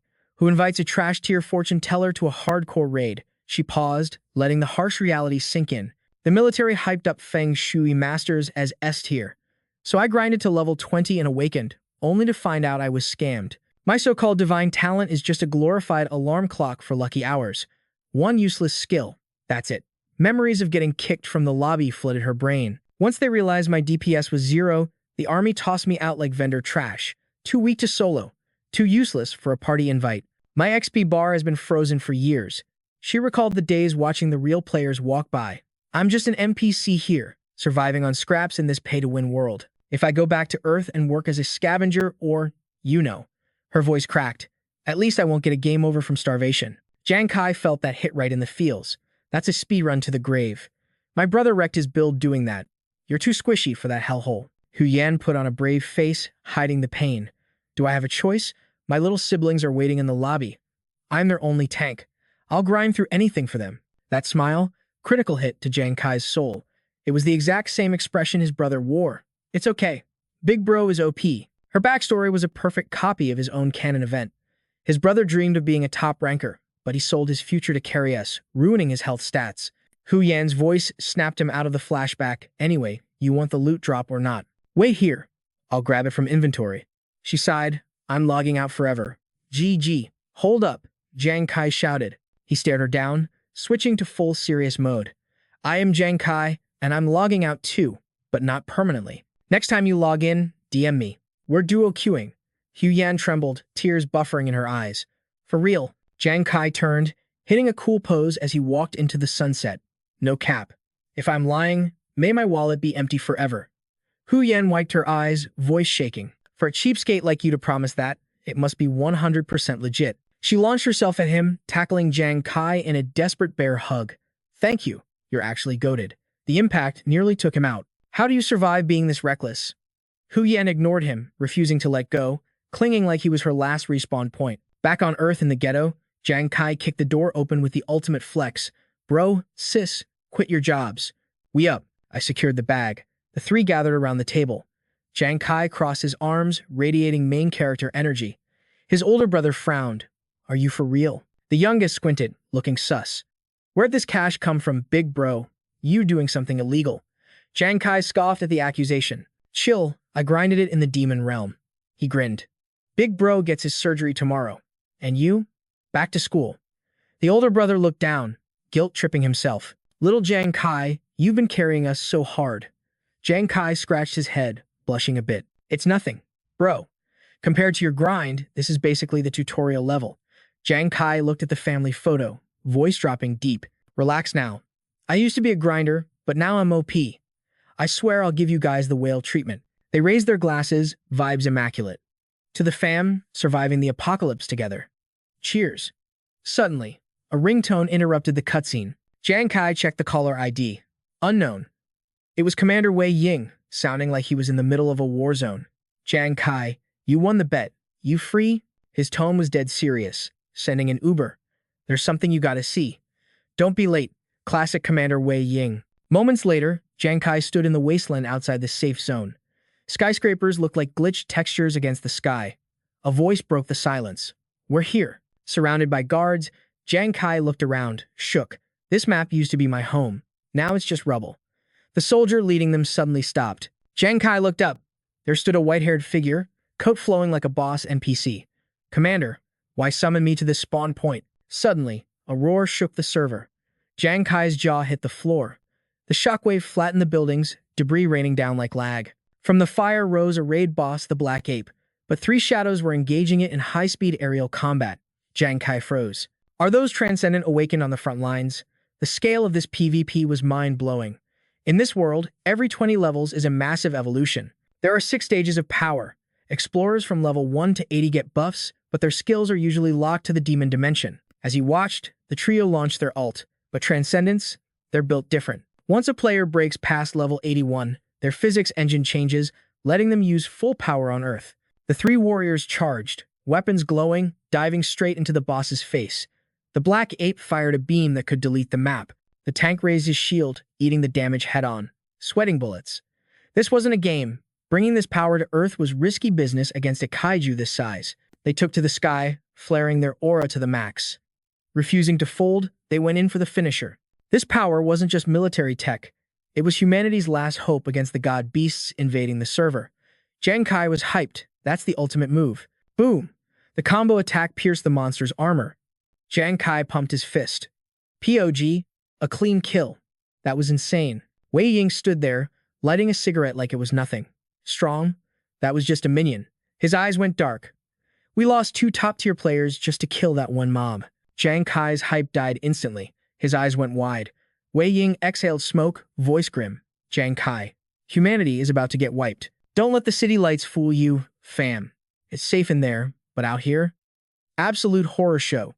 You won the bet, so I ain't dragging you into the army. Thunder cracked like a whip. The sky turned a nasty bruise purple. Wei Ying closed his eyes, taking a drag like he was the main character. I'll handle the high and mighty royals. They won't lay a finger on you. He smirked at Jang Kai, who looked totally confused.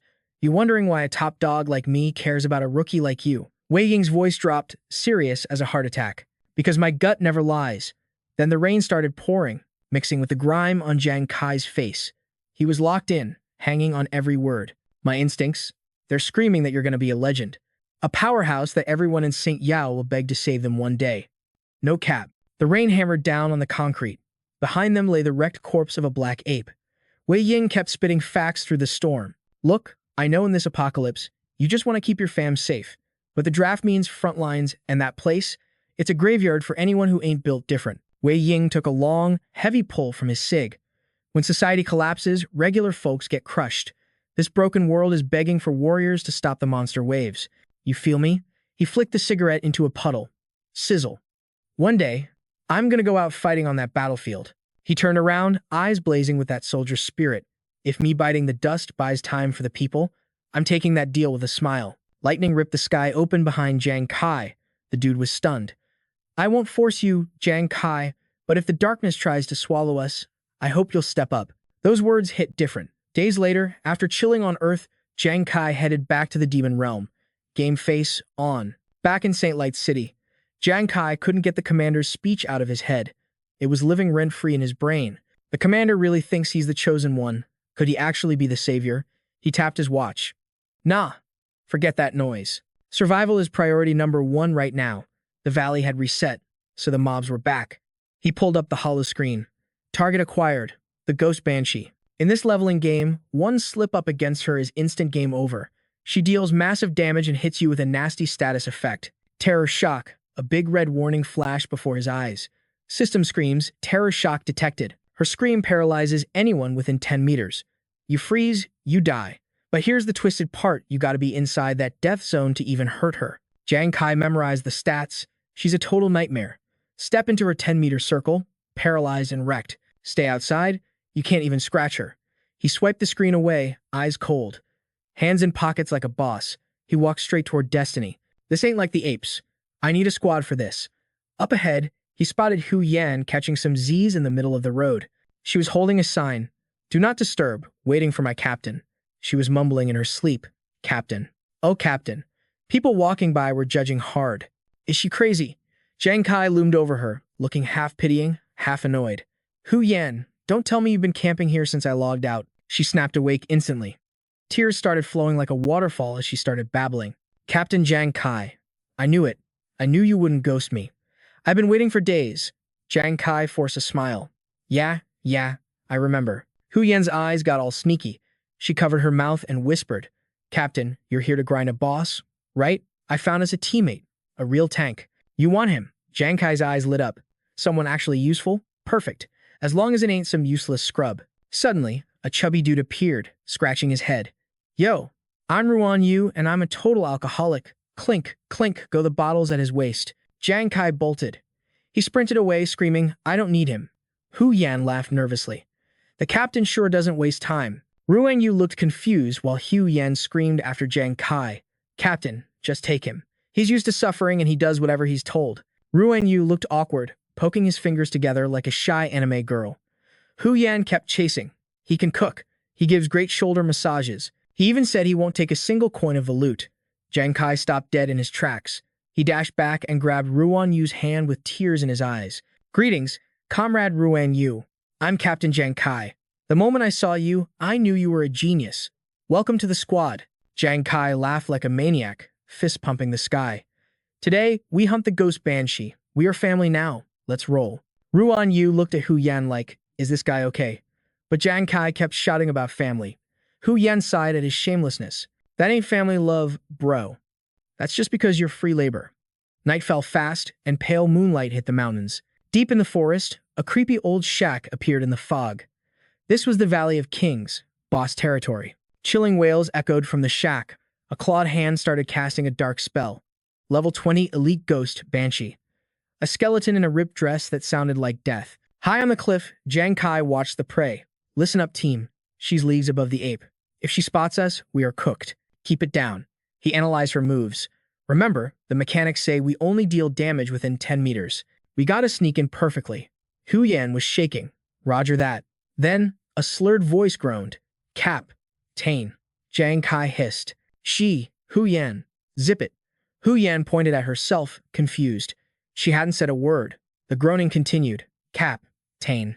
Jang Kai growled. Hu Yan. I said be quiet. Hu Yan waved her hands frantically. Captain, that wasn't me. The moaning didn't stop. Cap. Jang Kai snapped around. If it ain't you, then who is it? It was Ruan Yu, dangling from a tree branch, surrounded by empty bottles, snoring and talking at the same time. Captain, look at this treasure I found. He was completely wasted. Suddenly, he let out a scream that could wake the dead. Thanks a lot, loudmouth. A toast to the captain, more like a toast to our funeral. Jang Kai and Hu Yan gritted their teeth. The banshee snapped her neck around 180. She ascended instantly, locking onto them like a heat-seeking missile. Jang Kai gasped. That speed was absolutely broken. The banshee shrieked, energy gathering in her mouth. Her eyes glowed crimson above razor-sharp fangs. Jang Kai panicked. Ruan Yu, what are you doing? I thought you said this guy was a pro gamer. Hu Yan's face went ghost white.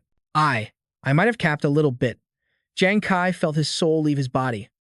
We are so done for. The banshee unleashed her terror shock. A sonic boom tore through the air, blasting them with invisible force. The shockwave slammed into them like a truck. Jang Kai and Hu Yan froze on the spot, but Ruan Yu, this guy just kept snoring through the apocalypse. Jang Kai's face darkened as red arrow windows popped up everywhere. Warning, abnormal status detected. Status effect, terror paralysis. The Banshee morphed, becoming even more nightmarish than before. Jang Kai and Hu Yan fell to their knees. Their muscles were totally bricked. She is too overpowered. I can't move a single finger. Captain, it is game over. We are just sitting ducks waiting to be deleted. The Banshee reached out with her claws to feast, her jaw unhinged like a snake. But then, a cheerful voice broke the silence. Ruan Yu launched himself at the Banshee. His face was flushed red, tongue lolling out. Well, hello there, gorgeous. What is a beauty like you doing in a dungeon like this? Were you looking for your boy? He launched himself from the branch like a human cannonball. Jang Kai and Hu Yan watched in total disbelief. Ruan Yu slammed into the Banshee with the force of a freight train. Cackling like a total maniac, he pinned the spirit to the earth. Fate has truly smiled upon me, to deliver such a ravishing beauty right into my arms. Come here, baby. Let me show you some love. He caressed the monster's ghastly face, such smooth skin. The Banshee's eyes went dark, her jaw dropped in sheer horror. Meanwhile, Hu Yan flexed her fingers. The paralysis was gone. The system interface flashed green. Soul Scream debuff cleared. Jang Kai scrambled to his feet. What kind of awakening mana logic is this? The Banshee was totally neutralized by a drunk hug. Regaining his composure instantly, Jang Kai clenched his fist. His signature weapon, the life-chasing daggers, materialized in his grip. That Banshee's scream has a cooldown. I have to strike now before she unleashes a second wave. He hurled the blades forward with deadly precision. Speed was everything in this meta. Bullseye, the daggers pierced the specter, igniting instantly into flames. Yet Ruan Yu was still straddling the monster. He puckered his lips for a smooch. My lady, allow me to teach you the art of the French kiss. Even the monster was baffled by this lunacy. The kiss of death or just a drunkard was inches away. She couldn't escape his grip. From this day forth, you are my beloved wifey. But before their lips could meet, the flames from Jang Kai's attack roared to life, swallowing the creature whole. Moments later, the inferno faded. Nothing was left but black smoke. Ruan Yu emerged from the soot, looking utterly lost. Honey, where did my beautiful wife go? Jang Kai pumped his fists, grinning from ear to ear. Piece of cake. Target eliminated. The system notification chimed. Elite Grade 1 Phantom Banshee exterminated. Hu Yan's eyes sparkled with admiration. Captain, you instant-killed an elite. Meanwhile, Ruan Yu collapsed to the ground, crushed by despair. Tears streamed down his face as he choked out words. You absolute animals. You blew my wife to smithereens. He looked up, a mess of snot and tears. That was the love of my life. Without her, my heart is closed forever. I will never love again. He howled at the sky in tragic agony. Oh, my poor departed wifey.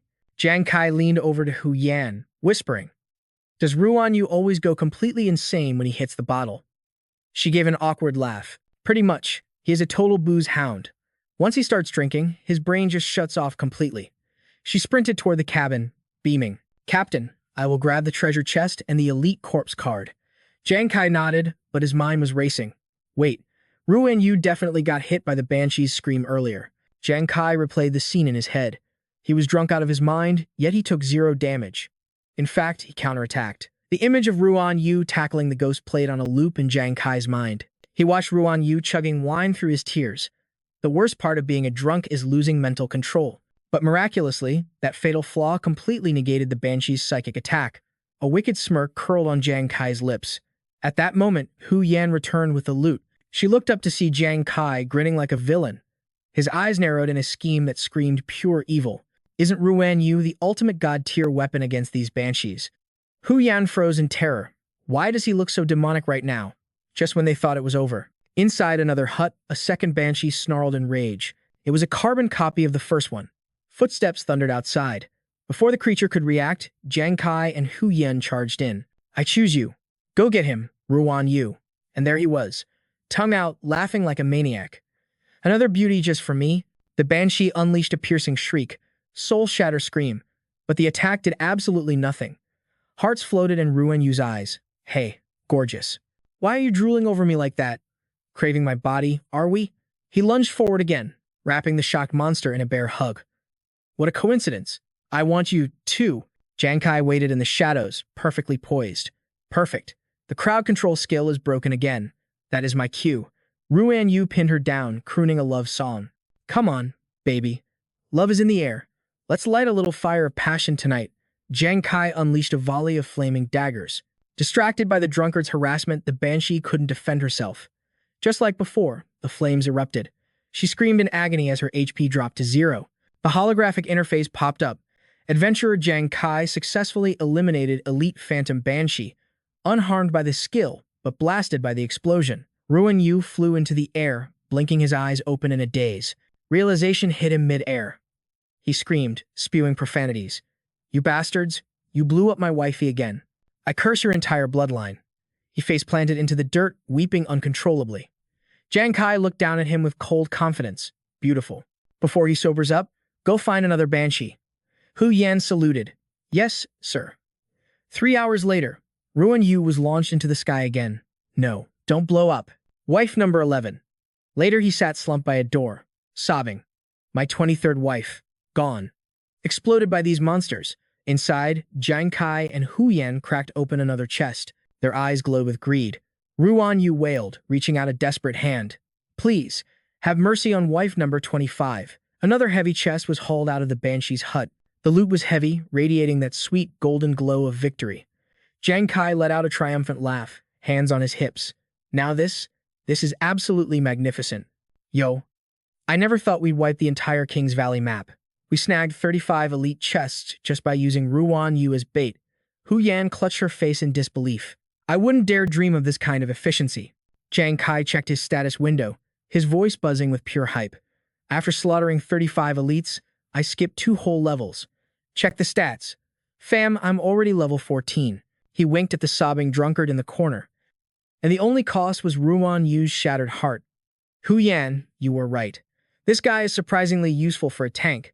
Hu Yan beamed like she just won the lottery. "Exactly. Look at it this way, bro. We're helping him build mental resilience for future breakups." Ruan Yu, eyes swollen from crying, finally croaked out. "You too are absolute scum." Hu Yan just flashed a savage thumbs up. "Ruan Yu, you're the real MVP." He just glared back. "You witch." Jang Kai laughed off the insult, holding up 2 glistening cards. "Forget the drama. I also farmed 2 skill cards from the Banshee huts. And in this recap, that means it's time for a major power-up. Let's see what we got." First card revealed an Omen of Storms, the rain-calling technique. A skill reserved for those with immense spiritual pressure to summon a literal deluge over the battlefield. Jang Kai visualized the strategy immediately. Imagine summoning a flood to drown the beast horde in one catastrophic wave. In the hands of a high-tier ranker, this power could birth rivers and lakes from thin air. A tactical miracle in real combat. He tossed the card toward Hu Yan like a frisbee. "Hu Yan, you're level 29. Your spirit stats dwarf mine. This belongs to you." She froze in place. "A real skill card. From me." Tears welled in her eyes as her voice trembled. "Thank you, Captain Jang. I finally have a combat skill. I'm no longer just a useless fortune teller who watches from the sidelines like an NPC." She dropped to her knees, slamming her forehead into the ground in a full dogeza. "Captain Jang, you are my eternal boss. Please accept this humble subordinate's loyalty." Jang Kai sighed helplessly. "Yo, chill out. Stop that. You earned this." Hu Yan kept bowing until a bump literally formed on her forehead. Clutching the card like a holy relic, she beamed with joy. "I'm not trash anymore." Jang Kai examined the second card with a thoughtful expression. A one-time skill point for hidden classes. The system interface flashed open before his eyes. Usage grants a supplementary skill for the hidden class. However, it is a consumable. Once used, the skill vanishes forever. He smirked. "Is that so? Then let's awaken it right now." The card in his hand erupted in blinding light. Jang Kai stared at the brilliance. Even if it's a one-shot ability, a skill exclusive to a hidden class is too valuable to ignore. The system avatar materialized in the glow. "Congratulations to the professional anonymous gambler. Unlock supplementary skill. Casino pickpocket." The icon showed skeletal hands manipulating magic dice. Passive effect activated. When nearby adventurers are distracted, the gambler steals 1/1000th of their total attributes. Stolen stats are added to your own for 30 minutes. After time expires, the buff vanishes. Jang Kai frowned, disappointment washing over him like a cold bucket of water. "Wait, that's the whole effect." The system avatar nodded. "Correct." Jang Kai clutched his head in pure rage. A legendary one-time skill, and it only steals a fraction of a percent. He collapsed to the ground in despair. "My total stats are barely 200. Stealing 0.2 from someone? What kind of trash system mechanic is this?" Meanwhile, Ruan Yu woke up from his drunken stupor. "What happened? Did I pass out?" He clutched his chest, a look of confusion on his face. "Why does my heart ache so much?" Hu Yan whispered deviously. Number 1, lover boy. Did you forget the heartbreak of losing your 35 monster wives last night? Memories flooded back instantly. The sloppy kisses, the embrace. Ruan Yu turned green and puked his soul out. I remember everything. I was a burden last night. After emptying his stomach, he began to sob uncontrollably. I'm so sorry, Captain. I'm just a hopeless alcoholic. If you want me gone, I'll leave the party.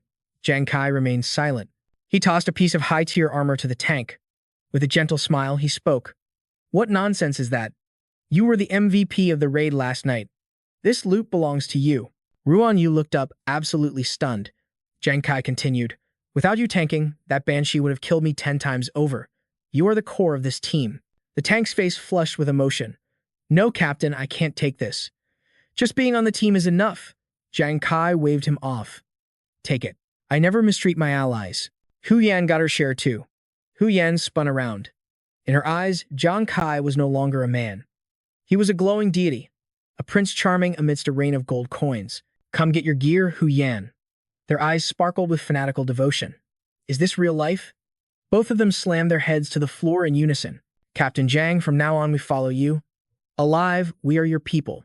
Dead, we are your ghosts. Jang Kai panicked. Hey, stop that. That's too intense. After calming them down, the trio headed back to the trading post. A sweet voice welcomed him. Brother Jang is back. Her attitude did a complete 180 from their first meeting. Money truly talks in this world. Today's haul of monster parts and chests. Total value. 840,000 demon crystals. Jang Kai's heart raced. That converts to over 8 million divine currency. With this massive payout, Ying's future expenses are completely secured. Inside the changing room, he analyzed his gains. Financial security secured, plus 2 pieces of gear, perfectly tailored for my build. He equipped the Dark Knight trousers paired with his cloak. His stealth was now absolute. Item rank S. Agility plus 11. Strength plus 6. Defense plus 3. Active skill, Night Stealth. Grants invisibility for 3 minutes. He threw on the cropped high-collar jacket. The second item, Ghost Armor. Capable of phasing through reality to dodge fatal strikes. Item rank A. Agility boosted by 24. Strength plus 8. Vitality plus 9. Spirit plus 14. Cooldown, 10 minutes. Effect, Phase Shift nullifies one physical attack completely. Jang Kai admired the gear on his arm. And the gloves. The flame effect has been field tested. It stacks critical damage on wounds perfectly. Simply put, this is my god-tier artifact. Item, Burning Gloves. Rank S, Agility plus 7. Strength plus 6. Imbues attacks with AoE flame damage. The flames bind to the user's weapon, triggering explosive critical hits and burn damage. Jang Kai stepped out, throwing the curtain aside like a superstar. Power surged through his veins. I'm on a completely different level than before. Even against level 20 adventurers, I'd crush them without breaking a sweat. System interface open, class, Gambler. Level 14. Strength 76. Agility 132. Crit rate 0.1%. Crit damage 20,000%. Spirit 104. Jang Kai clenched his fists. Let's go. Victory was basically in the bag. But then, Ruan Yu came charging in like a maniac, hauling a massive log and a weapon. Yo, Captain, are you there? I pimped out your life facier for you. Jang Kai turned to greet him, but Ruan Yu? Zero chill. The tank was wheezing for air. Let me show you the specs. Without a second of hesitation, he chucked the spear straight at his homie's face, just to test the efficiency. Jang Kai threw his hands up in pure panic, his voice cracking like a preteen. Ruan Yu, what the hell do you think you're doing? Are you still salty because I accidentally torched your 35 waifus? The blade known as Life Facer screeched to a halt, hovering mere inches from Jang Kai's terrified eyeballs. Ruan Yu tossed the log into the air and roared a command. Return instantly. Life Chaser whipped around, tearing through the air back toward its master. In a flash, the log hovering overhead was sliced clean in two. Ruan Yu raised his hand effortlessly, catching the weapon mid-flight like a total boss. He presented Life Chaser with both hands like a proud master craftsman. Smug as hell, he said. Brother Jang Kai, I noticed you have a bad habit of dropping your loot in the heat of battle. That's a huge hassle, so I modded it with a magnetic core. He started geeking out over the upgrade. Now, after you throw it, you just trigger the magnet, and boom, it flies right back to your hand. Jang Kai's eyes lit up with excitement. For real? So I don't have to stress about my inventory count running low anymore? Ruan Yu wasn't done yet. Plus, the magnetic force is so OP. that the weapon deals bonus damage to anything standing in its path on the return trip. Jang Kai slapped Ruan Yu on the shoulder, beaming. I didn't expect this. You're a crafting genius, straight out of a leveling manhwa. Ruan Yu rubbed his hands together, acting all shy. Oh, stop. It's just something I self-taught. Am I really that cracked? Captain Jang Kai raised 3 fingers. I swear it. I swear on the heavens themselves. Asterisk crack. Asterisk, a bolt of lightning ripped through the clear sky right behind Jang Kai. The sunny vibes vanished instantly, replaced by a sudden, violent downpour. The sky turned an ominous gray in seconds. Cold sweat dripped down Kai's face as he stammered. What? What is happening? Ruan Yu looked just as shook. Captain, did you just lie to the heavens? Suddenly, Hu Yan came skipping through the rain. Captain, it's just me, she chirped. I just unlocked a beginner rain-calling skill. I guess it doesn't do much damage, though. Ruan Yu let out a long sigh of relief. Oh, thank God. It was just Hu Yan. Jang Kai quickly regained his composure to comfort her. How could your skill be useless? Look around. Everyone is scrambling for cover because of you. He reached out to catch the falling droplets. If you can crank up the intensity, this rain could apply a severe debuff to the enemy's movement speed. Jang Kai watched people slipping and stumbling in the mud, his expression turning serious. They would become living targets. In that chaos, I could hunt down anyone I wanted. Hearing this, Hu Yan's confidence skyrocketed. She laughed loud. Really? I never thought I could be such a tactical asset. Then I'll grind my mastery on this rain-calling skill until it's perfect. Jang Kai nodded. Do your best. He looked into the distance with a satisfied smile. With Ruan Yu handling the arsenal and Hu Yan controlling the weather, our party is finally evolving. Just then, 3 strangers walked past them, one cursing loudly. What the hell is this freak storm? All the gear we packed for the frozen island is soaked. If the royal family blames us for being late, we're cooked. Hearing the words royal family, Jang Kai snapped to attention. Royal family? He called out. Wait a second, brothers. You mentioned the royal family. Which one are we talking about? Ruan Yu pulled out an umbrella for Hu Yan while the stranger looked at Jang Kai like he was an alien. Do you not use the internet? The man next to him, Van Hal, laughed. The Royal Black Tortoise Guild is mobilizing 200,000 troops to the frozen island. They're hunting a king-rank boss. Defeating that boss expands our national territory on the Ghost Star continent, Van Hal added. That's why countless adventurers are joining the raid to clear out the trash mobs. They continued with patriotic fervor. This is a mission that decides the rise or fall of our world. How could you not know such critical news? Jang Kai stood there, stunned. The group quickly turned and left. Let's go. We can't stand around here talking to noobs. Being late means a penalty. Jang Kai remained rooted to the spot, deep in thought. The royal family is hunting a boss for the nation. Does that mean Hang Yi is involved? Jang Kai looked down, his expression darkening. Divine beasts are rampaging on Earth. Every nation is desperate for resources from the Ghost Star to fight back.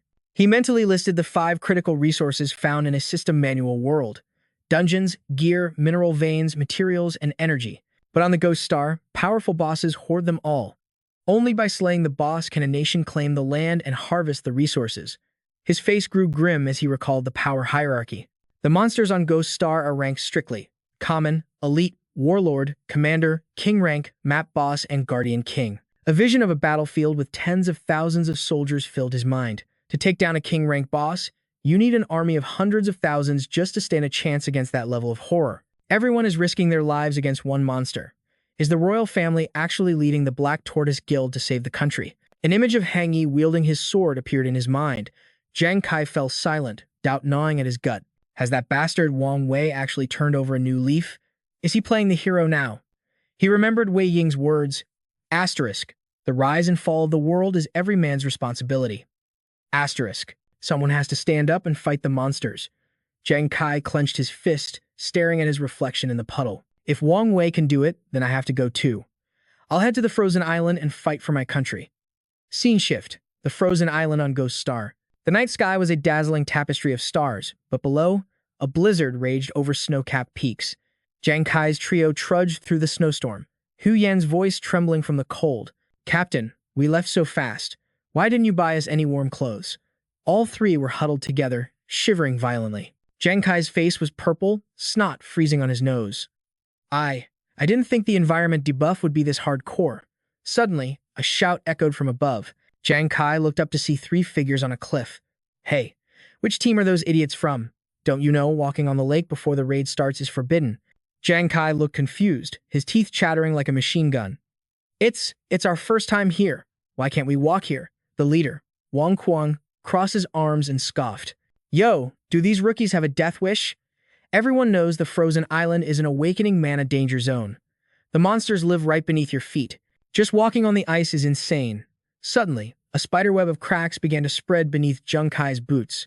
Wang Kuang yelled, "You idiots are going to wake the merman." But before his voice even faded, the ice shattered like glass. Boom!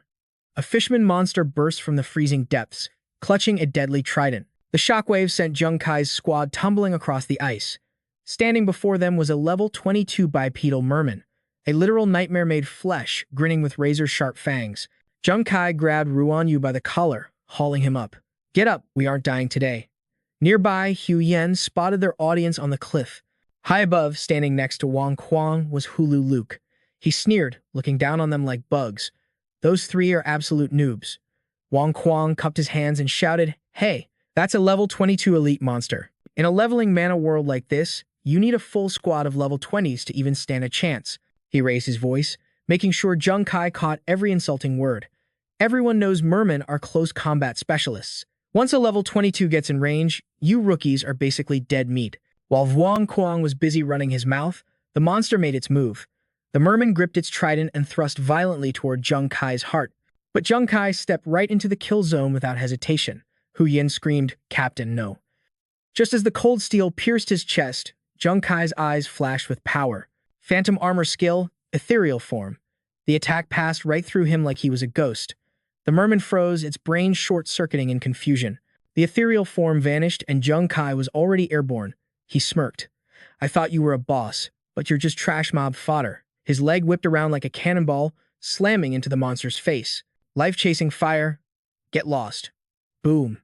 The merman erupted into a pillar of searing flames, screeching in pure agony. On the cliff, the three haters dropped their jaws, eyes popping out of their skulls. Hulu, Luke stammered.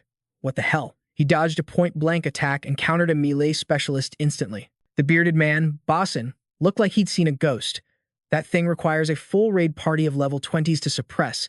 How is this even possible? Wang Kuang broke into a cold sweat, brows furrowed in disbelief. That kid is barely level 10. He stared at Jang Kai, who stood completely unharmed. Did he just one-shot an elite mob? Jang Kai watched the merman burn to ash and laughed. Nothing beats a good workout to warm up the blood. He snapped his fingers, recalling his weapons. Return. Come back to Papa. Jang Kai calculated mentally. My strength stat is currently sitting at 76. When that critical hit triggered, those daggers embedded in its flesh vibrated with lethal force. The damage output was at least 15,200 points, and that's not even calculating the bonus elemental damage from the life-chasing fire. The daggers flew back to Jang Kai from all directions, even calculating with the lowest possible critical multiplier. He narrowed his eyes, analyzing the data like a pro gamer. With my current damage output, anything around level 20 is just a joke. Monster or adventurer, it makes no difference. He stored the weapons into his spatial inventory. Jang Kai smirked triumphantly. Nobody can tank a single blow from me. Hu Yan rushed over, holding up a loot card. Captain Jung, look, I grabbed the merman's monster card for you. Jang Kai glanced back. Thanks. Let's get to higher ground. He looked up at the cliff edge. Right then. Hey, you three big brothers up there. Do you happen to know where Hongyi is hiding? The trio was still trembling from shock. Hearing their names, they flinched violently. Hu rubbed his hands together, his face twisting into a fawning, pathetic smile. Oh, great God. What are you saying, Brother Jung? Us? No, no, no. We are your little brothers, the smallest of the small. Vangu immediately switched sides, mimicking the boot-licking perfectly. What a coincidence. We know exactly where young Master Hongyi is. Bosun bowed low. Please, Great One, let these humble servants show you the way. Moments later, deep within the frozen wasteland, Jang Kai walked alone. I couldn't let Hu Yan and Ruan Yu get dragged into this mess. Hishi's grudge is between me and Hongyi. Those three stooges said he was around here. I wanted to find him quietly for a little chat, but he's nowhere to be seen. Suddenly, a voice echoed through the ice. Jang Kai. Jang Kai turned to the source. Huang Wei, the young master, stood there in gleaming armor, hand resting on his sword, his expression cold as death. Jang Kai stepped forward, projecting his voice. Huang Wei, I heard you're hunting the boss for the sake of the country. I have to say, I'm impressed. I think we can put our bad blood aside. I'm ready to contribute to this raid for the greater good. Suddenly, a cold glint flashed in the air. Jang Kai's instinct screamed. Huang Wei drew his blade in a blur, slashing straight for the neck. Jang Kai leaped sideways, barely dodging the lethal strike. Huang Wei, are you insane? I'm trying to squash the beef here. Huang Wei missed his mark, and his face darkened with pure malice. Squash the beef. You think this is a game? The antagonist looked up, a twisted psycho grin stretching across his face. You killed me first. Do you have any idea how long my recovery took? And now you want to talk about peace? Hong Yi raised his freezing blade, his voice trembling with rage. After you humiliated me, I thought of 1,000 ways to torture you. But the military gave orders to protect you. My family couldn't touch you. He glared at Jang Kai, screaming like a madman. That is why I volunteered for this king-rank boss raid.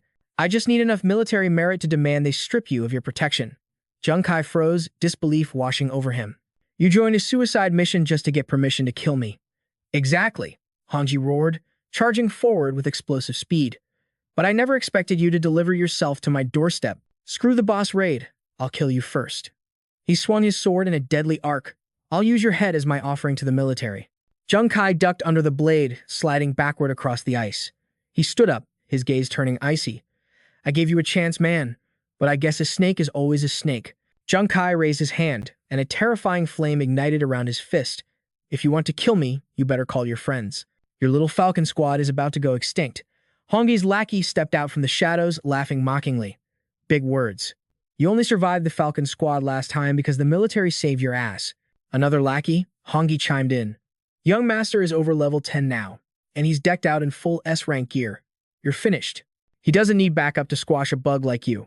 Huang was checking his tablet, nodding along like a bobblehead. That's right. Hishishi's rookie is just. Suddenly, his eyes popped as the scanner data hit him. Hold up.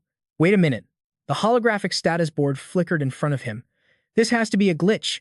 How did this scrub level up so fast? He's already level 14. He literally speedran the gap to catch up with the young master on the battlefield. But it was already game over. Guang Wei was instantly swallowed by a roaring inferno. He stared at his armor, panic rising in his chest. What the heck? Why is this fire sticky? He flailed around like a maniac, screaming in pure terror. Help me! Someone get this debuff off me. The henchman panicked, rushing in like a confused NPC. Young master, it's just a fire spell, right? Why is his health bar melting? This damage output isn't normal. Jang Kai stood calmly in the distance, his voice cutting through the screams like a blade. Your young master is already a corpse walking. Unless you want a one-way ticket to hell, I suggest you stay in your lane. Huang reached out with a crispy hand. No, I don't want to die. He crawled out of the flames, his fancy armor looking like melted plastic. My gear, he gasped, clinging to life by a thread. My S-rank armor locks my health at 1%. You can't delete me. I'm pay to win, the coward bellowed. You lot, gank him in my place. Torture him until his mind breaks. Huang still clung to his delusional power trip. 4 of his goons stepped up, weapons out, radiating bad vibes. Understood. Jang Kai's voice dropped to absolute zero. He clenched his fist, his aura spiking like crazy. You guys are really eager to serve your heads on a silver platter. Huh. He launched himself forward, unleashing the full juice of his life Kaiser skill. Perfect timing. I needed trash mobs like you to test this magnetic homing lethality. The blade whistled past them.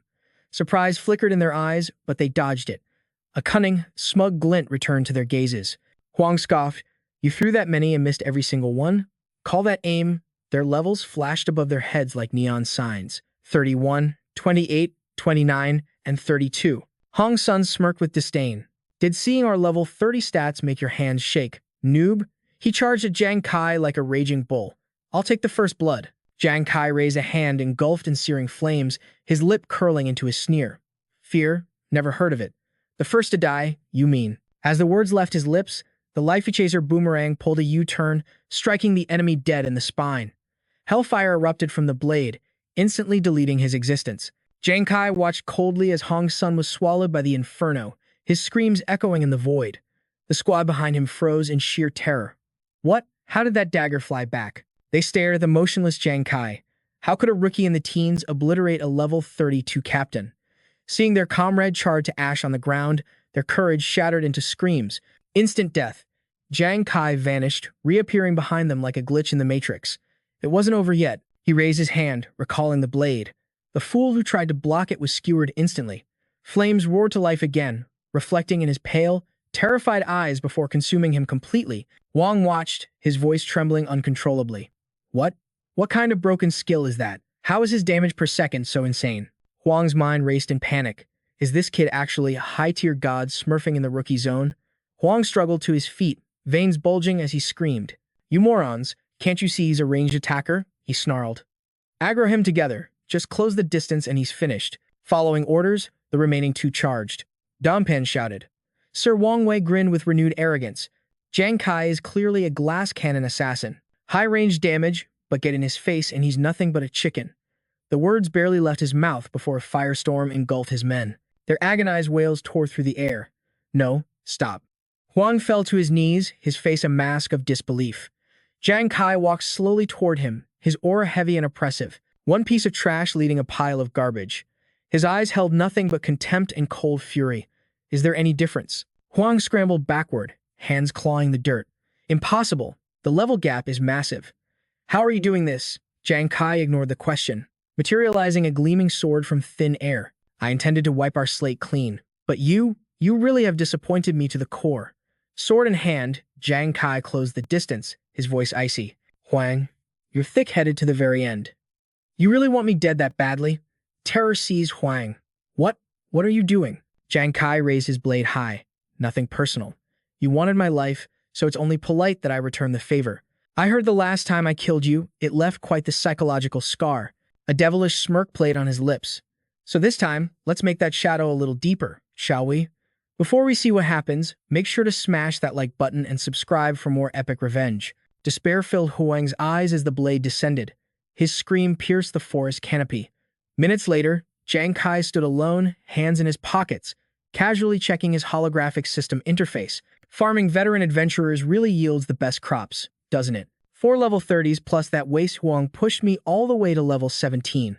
Suddenly, the system interface flashed an ominous crimson. Warning, you have eliminated over 10 adventurers of the same faction. You have received the penalty status, Bloodthirsty Killer. Jang Kai stared, stunned. Are you kidding me? This is a classic twist for a leveling manhwa. The screen flashed more details about the curse status effect. Your coordinates are revealed to all nearby players. If the Bloodthirsty Killer is slain, experience lost is tripled. Requirement: 10 tears of repentance needed to cleanse the status. Cold sweat trickled down Jang Kai's spine. Bloodthirsty Killer? Isn't this that legendary death sentence where everyone on the ghost planet attacks you on sight? He recalled the horror stories. Having this title was like becoming a walking, breathing treasure chest, a mobile experience bag that everyone could track and hunt down. System notification: your innate talent. Double rewards or penalties is triggered. All effects are doubled. There is also a 1% chance to trigger the super multiplier. Calculation complete. Rewards and penalties have been multiplied by 10. Jang Kai scratched his head, grimacing. My double talent jacked the penalty up to 10 times. I guess calling this bad luck would be the understatement of the century. Realization struck him like lightning. Wait, if I die once, I'll lose 30 times the experience. That could wipe my stats and send me straight back to level 1. Jang Kai sprinted forward, panic setting in. This is a catastrophe. I have to avoid populated areas at all costs. I need to find those tears of repentance immediately.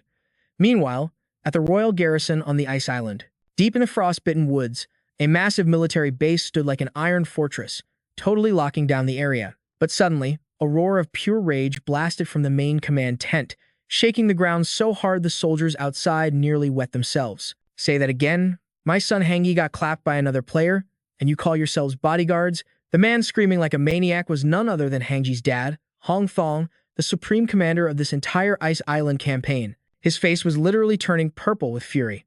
I just flexed to the whole world that the 3 men of the Hong clan were united, fighting for our country like patriots. And now he's dead. Do you have any idea how embarrassing this is? My reputation is in the toilet. Sitting next to this raging inferno was Hangji's brother, the vice commander, Hong Dot. Unlike his dad, he was ice cold. He interlaced his fingers and whispered, "Father, crying about it won't fix the glitch. What's the play?" Bam. Hong Thong smashed his fist down, snapping the table in half like a twig. We stick to the mission. We are rushing straight for the king tier boss. Once that boss falls, our military clout will be absolutely god tier. We'll use that juice to force the military's hand and strip that punk Jang Kai of his protection. His voice dropped to a demon-level growl. And then, I'm going to make that brat Jang Kai pay the ultimate price for crossing me. the room filled with dark, villainous laughter, thick with murderous vibes.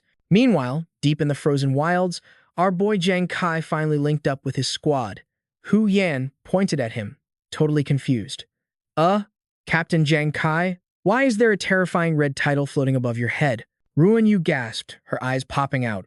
Wait, does that say bloodthirsty killer? Jang Kai hissed immediately. Yo, keep it down. You trying to dox our location to the whole map? He grabbed Hu Yan's hand and started sprinting. I don't have time to give you the lore breakdown. Just know this one thing. Fam, I am officially public enemy #1 for the royal family. We need a ghost right now. Hu Yan flinched, shook by his sudden panic mode, but he hadn't come here just to run away. Suddenly, a deafening sound shattered the air. A long, mournful war horn blew across the tundra. Jang Kai froze mid-step. What in the world is that sound? The noise echoed like a ghost across the snowy hills. Ruan Yu's voice was shaking with fear as she turned to Jang Kai. Is that the signal for war? Why trigger the Awakening Mana event right now? That makes zero sense. Jang Kai narrowed his eyes, running the calculations. Did the royal family start the raid already? Hu Yan's face went deathly pale. Captain Jang Kai. Look over there. Fast. Jang Kai looked, and his heart dropped. The frozen lake. It was shattering into a million pieces. Massive shards of ice blasted into the sky. Hu Yan screamed. The frozen seal is broken. The ice exploded upward like some ancient horror was clawing its way out of hell. A razor-sharp claw slammed onto the ice. Then another and another. It wasn't just one beast. Hundreds of fishmen monsters were surging up from the freezing depths. The three of them stood there, paralyzed by the sheer scale of it. Boom! A terrifying pressure erupted from beneath the lake, crushing the air around them. Towering over the grunt mobs was a colossus, a merman titan 100 times larger than the rest. It was the king-tier boss, the Icewind Merman Lord. Level unknown. HP sitting at 100%. Hu Yan stammered. Is that the boss? Jang Kai grimaced, feeling the weight of the aura. The pressure is suffocating. Ruan Yu whispered, I'm terrified. Suddenly, a booming voice cut through the fear. It was Hong Thong, soldiers of the battlefield. The king-tier Icewind Merman has been lured from its lair. Prepare for war. Clad in shining armor and riding a beast, his roar shook the mountains. Victory here means not just glorious loot, but securing territory for the Saint Divine. Protect your families from the beast tides of the future. Hong Thong raised his blade to the heavens, radiating an aura of absolute command. For the present and for the future, we must do whatever it takes to seize the W. Even facing death, the soldiers gripped their weapons, steeling their souls for the clash. Warriors, the arrow has left the string. There is no turning back. With the intensity of a main character, Hong Thong roared. Commence the attack. Instantly, a sea of soldiers charged the ice lake, chanting, kill, kill, kill. Hiding behind a glacier shard, Ruan Yu turned to Jang Kai. Captain, why aren't we tactically retreating? Hu Yan nodded. A battlefield of 200,000 people against a king-tier boss? This is pure insanity. Jang Kai stood up, waving his hand. No, not yet. A wicked smirk played on Jang Kai's lips. With the war started, the royals won't have time to monitor me. Let's stay. It's not every day you get front-row seats to a legendary boss raid. The vanguard charged in, led by Bakshin and Hao Shishian, screaming for blood. Crack. Another explosion of ice, and countless soldiers plummeted into the freezing water. A giant fish monster with blood-red eyes and razor teeth surfaced. It was a commoner bipedal merman, level 25. Hao Shishian slammed on the brakes, his face pale, but he tried to maintain the hype. Don't panic. It's just a stinking fish. We have the numbers, we can take. Before he could finish, a massive force yanked him into the air. The monster gripped him tight, lifting him toward its gaping maw. Hao Shishin screamed, struggling wildly. Save me. Someone do something. The beast shoved him directly into its mouth. Crunch. Blood sprayed like a fountain. It hurts. Help. His screams were cut short, replaced by the sickening sound of wet bones snapping. The other soldiers recoiled in horror. What the hell? They eat humans? That is straight-up nightmare fuel. Hu Yan covered her mouth. That was just a normal mob. How can it be this strong against an adventurer? Ruan Yu added, shivering. And it feels like their numbers are endless. It's a swarm.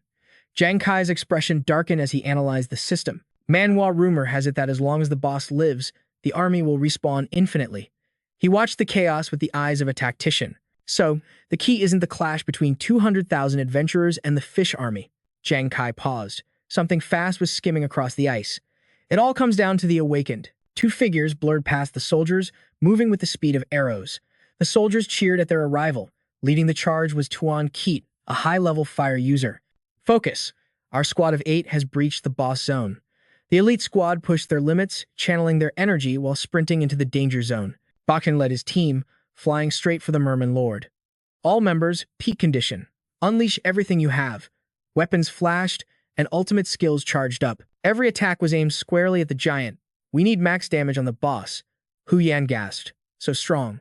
So this is the power of a high-level awakened. Ruan Yu's jaw dropped. Looks like the boss is going down. But Jang Kai looked down, his voice dropping to a serious whisper. No, this is bad. Really bad. Jang Kai looked up, his eyes glowing with power. Demon Eye of Focus activated. He scrutinized the Merman Lord.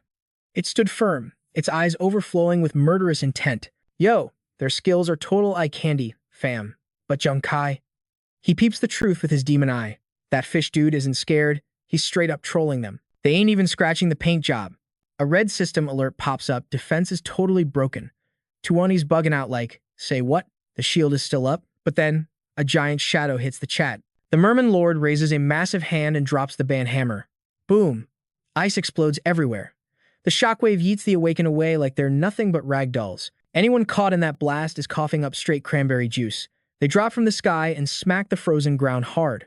Oof, that's gotta hurt. The boss looks down at these noobs and lets out a nasty, satisfied growl. The rear guard and Jang Kai's squad, they're screaming their heads off. 1 shot, 8 kills. Jang Kai grits his teeth, staring daggers at the monster. It wiped 8 elites without even breaking a sweat. Is this the true despair of a king-tier boss? But wait, a solo player grips his spear and rushes in. Janai is absolutely shook. The squad got deleted instantly, and this guy's charging solo? Is he crazy? Hu Yan screams, don't do it, bro. But the warrior faces the titan head-on. The Merman Lord has zero chill. He hurls a massive trident right at the challenger. The crowd screams, thinking another soul is about to get uninstalled. He hits the brakes, jamming his spear into the ice to launch himself. His weapon clashes with the trident, unleashing a shockwave that rattles the whole map. The Merman King's eyes go wide. His unstoppable attack just got blocked. The crowd gasps, totally losing their minds. No freaking way. He actually tanked a direct hit from the dungeon boss. Gripping his lance, he scoffs at the beast. You clown. Did you think my homie died for nothing? We sacrificed him just to buff me up. Feast your eyes on Jang Thong, the supreme lancer and the #1 carry of the Shu and Wu guild. As the monster steps back, Jang Thong pushes forward with pure vengeance. A system window pops up, talent activated, blessing of the deceased. Talk about a toxic meta. The conditions are dark, fam. For every fallen awakened nearby, his stats get boosted by 25%. He's farming his own team for XP. In a heartbeat, he glitches out and spawns right behind the beast. Gotcha, he growls. The creature can't even track his god-tier speed as the spear pierces flesh. Lightning crackles, shattering the boss's shield as blood sprays across the ice. The monster glares with pure hate, and even Jang Kai has to admit that was sick. Such insane power. He actually tore through the boss's absolute defense. Hope lights up in the soldier's eyes. This guy might actually clutch the win. Meanwhile, Huang Tong watches from the back with a twisted grin. Did you sleep on our guild? Those deaths weren't accidents, dum-dums. They were calculated sacrifices to fuel Jang's awakening.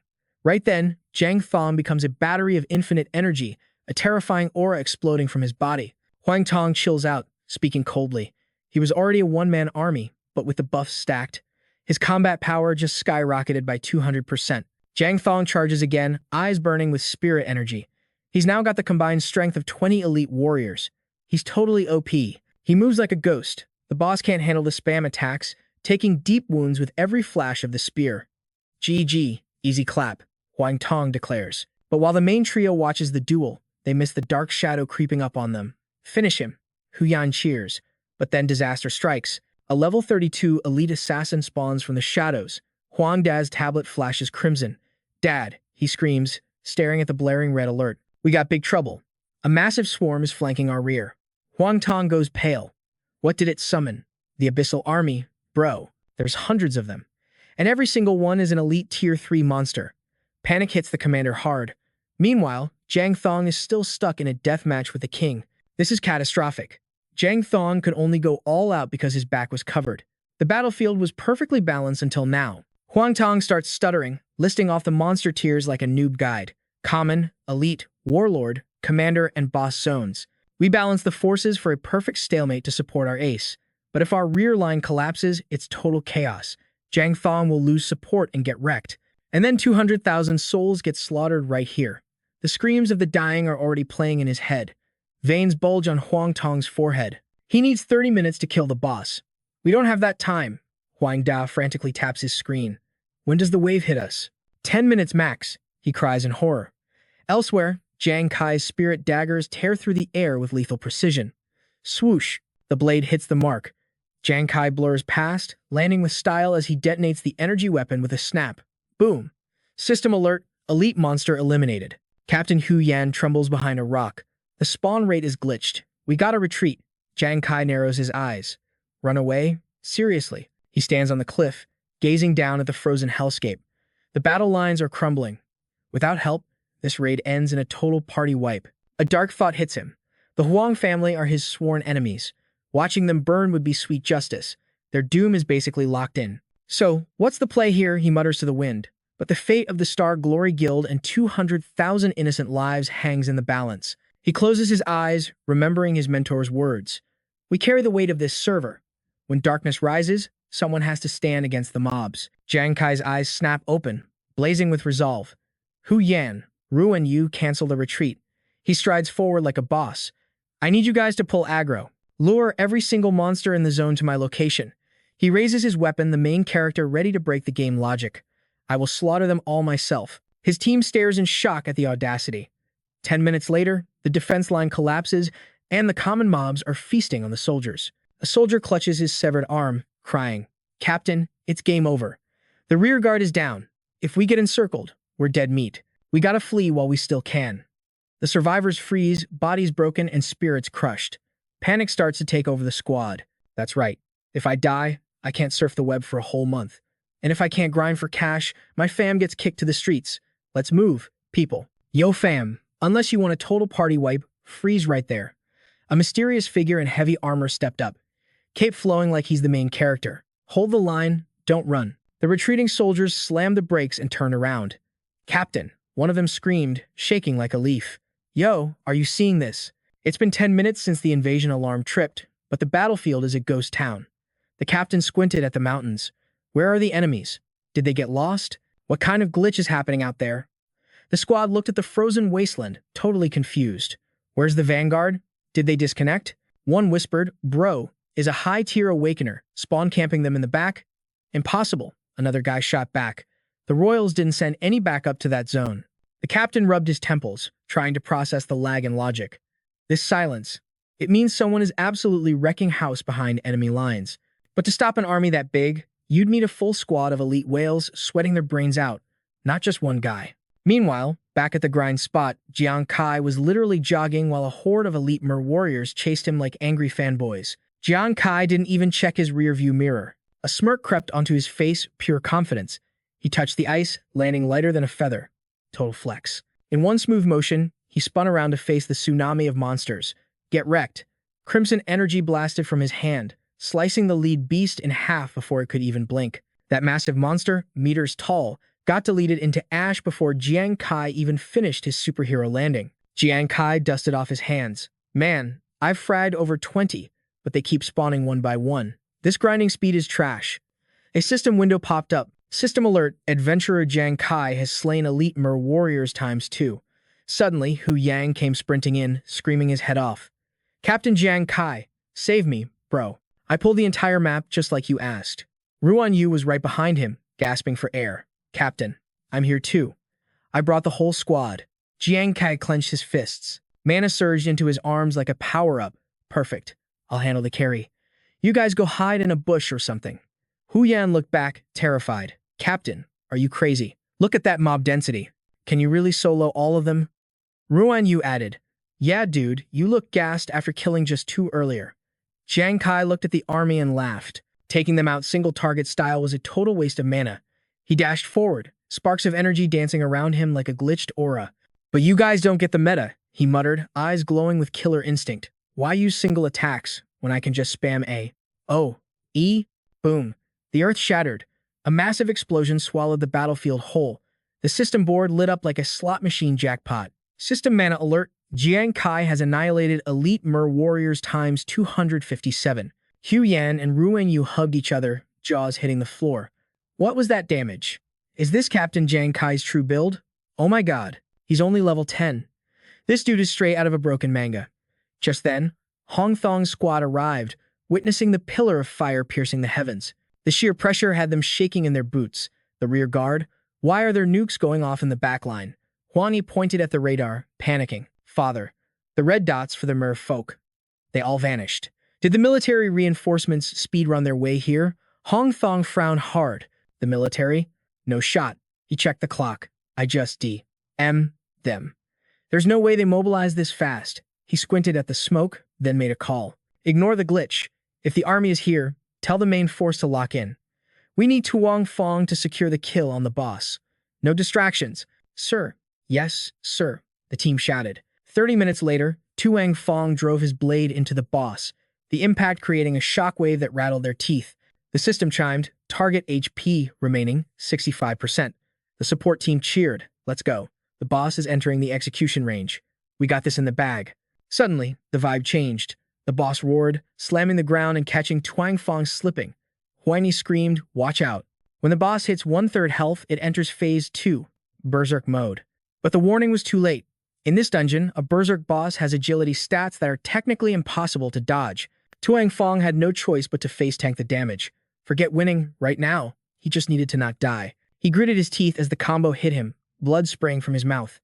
The spectators felt a chill down their spines. Everyone knew Tuang Fong was running out of stamina. The system alarm blared like a siren. Adventurer Tuang Fong HP 5%. The chat went silent. Was the great tank about to get wiped? Tuang Fong glared at the beast and growled, you trash mob. You think that weak D.P.S. is enough to send me to the lobby? A golden aura exploded from his body. Superhuman talent, battle will armor. Tuang Fong roared, come at me, bro. The boss's attacks rained down on the armor with metallic clangs. Damage immune. At the same time, the boss started taking massive recoil damage. Jang Kai, watching from the shadows, raised an eyebrow. Okay, that's a pretty busted tank build. Not just immunity, but damage reflection. Is that his awakened talent? The royal team went feral. We can win. Keep pushing. Hong Thong puffed out his chest. I told you, Tuang Fong is the ace I rolled for this mission. His talent reflects 50% of all damage for 90 seconds, and since the boss is in a berserk frenzy with high attack speed, it's basically deleting itself. Another notification pinged. Boss HP, 35%. Hong Thong smirked. The faster that beast attacks, the faster it dies. He laughed like a villain. It lost 30% of its life in seconds. Just a little longer, and that loot is ours. Suddenly, the merman boss switched up its fighting style. While Tuang Fong braced for impact, the creature launched a palm strike that bypassed his defense entirely. The force pierced right through the battle armor and slammed into his chest. Tuang Fong got launched hundreds of meters, carving a trench in the ground like a meteor crash. His chest was caved in, breath shallow. The crowd went deathly silent. What the heck? Did the top-tier god just lose? The boss used a hidden skill, armor-breaking tentacle. Hong Thong fell to his knees, face pale as a sheet. I got too cocky. I didn't know this monster had armor pen stats. Hong Yi rushed to help him. Father, disbelief washed over the raid party. How did nobody scout that mechanic? The Mystic Tortoise Guild was in total chaos. It was game over. Their entire strategy relied on Tuang Fong holding aggro. If their main tank falls now, this raid is a guaranteed wipe. Chat. Even Jang Kai could feel the bad vibes in the air. The battlefield was straight up swallowed by despair. The Xuanwu Guild? Yeah, they were screaming in terror. Medic. Anyone. Our carry is down. We can't win this. We're cooked, fam. Run. Elsewhere, the sound of steel snapping against shields was absolute nightmare fuel. Liu was grinding his teeth, his muscles screaming under the pressure. Yuan Shu. Su Nuan. My bad. The impact sent him skidding back like a ragdoll. I never should have dragged you two into this mess. Regret tasted nasty, like straight ash in his mouth. I was just trying to flex. Wanted to prove I was the main character. Not Jang Kai. He wouldn't have led you to a wipe, but I did. I'm trash tier. The Fishman warrior crushed him down. I failed as a captain. Su Nuan's voice cracked. Captain Liu. She wailed, tears streaming down her face. Somebody, anybody, please save our captain. She felt utterly useless. I have 0 mana left. I can't heal him. The battlefield had turned into a slaughterhouse. The boss was chillin' at full HP, and the mobs were endless. Without a miracle right now, this was a TPK. Total party kill. The fishman's blade pierced Liu's defense. Time seemed to buffer. Was this really the bad ending? The monster's jaw unhinged, ready to one-shot him. Liu closed his eyes. Is it really good game? Suddenly, boom, a flash of light. Blazing flames ripped through the sky like a meteor strike. Liu snapped his eyes open. The fishman in front of him, deleted. It literally exploded into red mist midair. Chunks of monster flesh rained down like confetti. Liu just sat there, frozen. Then, a calm, familiar voice drifted from behind. They all looked up, gasping. No shot. It was Jang Kai. He ghosted past them, cool as ice. Yuan Shu. Su Nuan Nuan. Long time no see. I'm taking the boss. Stay safe. Yuan Shu was glitching out. Did bro just say he's soloing the boss? Am I hearing things? He stared at Jang Kai's back. Wait, why is he pinging on my minimap? Su Nuan Nuan nodded frantically. I see it too. The noise of war filled the air, but then, dead silence. 200,000 soldiers of the Xuan Wu Guild froze. Hold up, why do I feel a presence? Same, it's like a notification popping in my brain. It's the bloodthirsty killer debuff.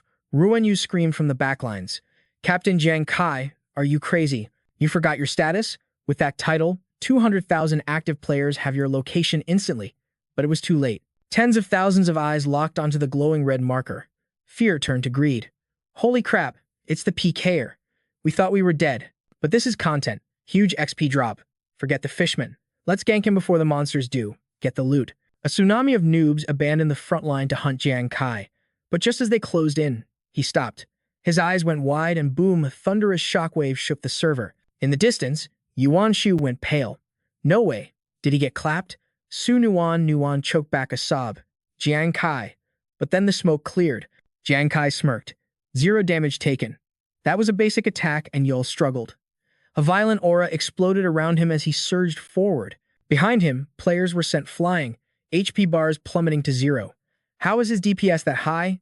Isn't he just a rookie with low levels? Seeing him unharmed, the squad went feral. He's alive. Let's go. He swatted them away like flies. He actually handled them. Bro is a monster. Liu staggered up, his worldview shattering. Is that really the Jiang Kai I knew? He just face-tanked a mob of level 20 elites without a scratch. That shouldn't be physically possible. Nearby, Hum jumped in shock. Father, I got the notification. Jiang Kai wiped the squad and he's rushing the boss. Ho Hong Thong couldn't believe his ears. Jiang Kai, why is he interfering now? Does he actually think he can solo that thing? Whatever, forget him. Focus on damage control. Hung nodded, but anxiety was eating him alive. Why do I have this bad feeling? Why does part of me think he's actually going to pull this off? Ignoring the chaos, Jang Kai tore deep into enemy lines, laughing at himself. Guess I couldn't just away from keyboard. Helping the Hang family take down a boss? That's a first for me. But General Wa's words hit different in his memory. If St. Glory is in danger, fight for this nation. Jiang Kai smiled bitterly. I got the stats, sure, but I'm no leader. Still, the country is in crisis. We need this territory. We need these resources, and I happen to have a little extra power to spare. He accelerated, blurring into a streak of lightning. Speed hacks engaged.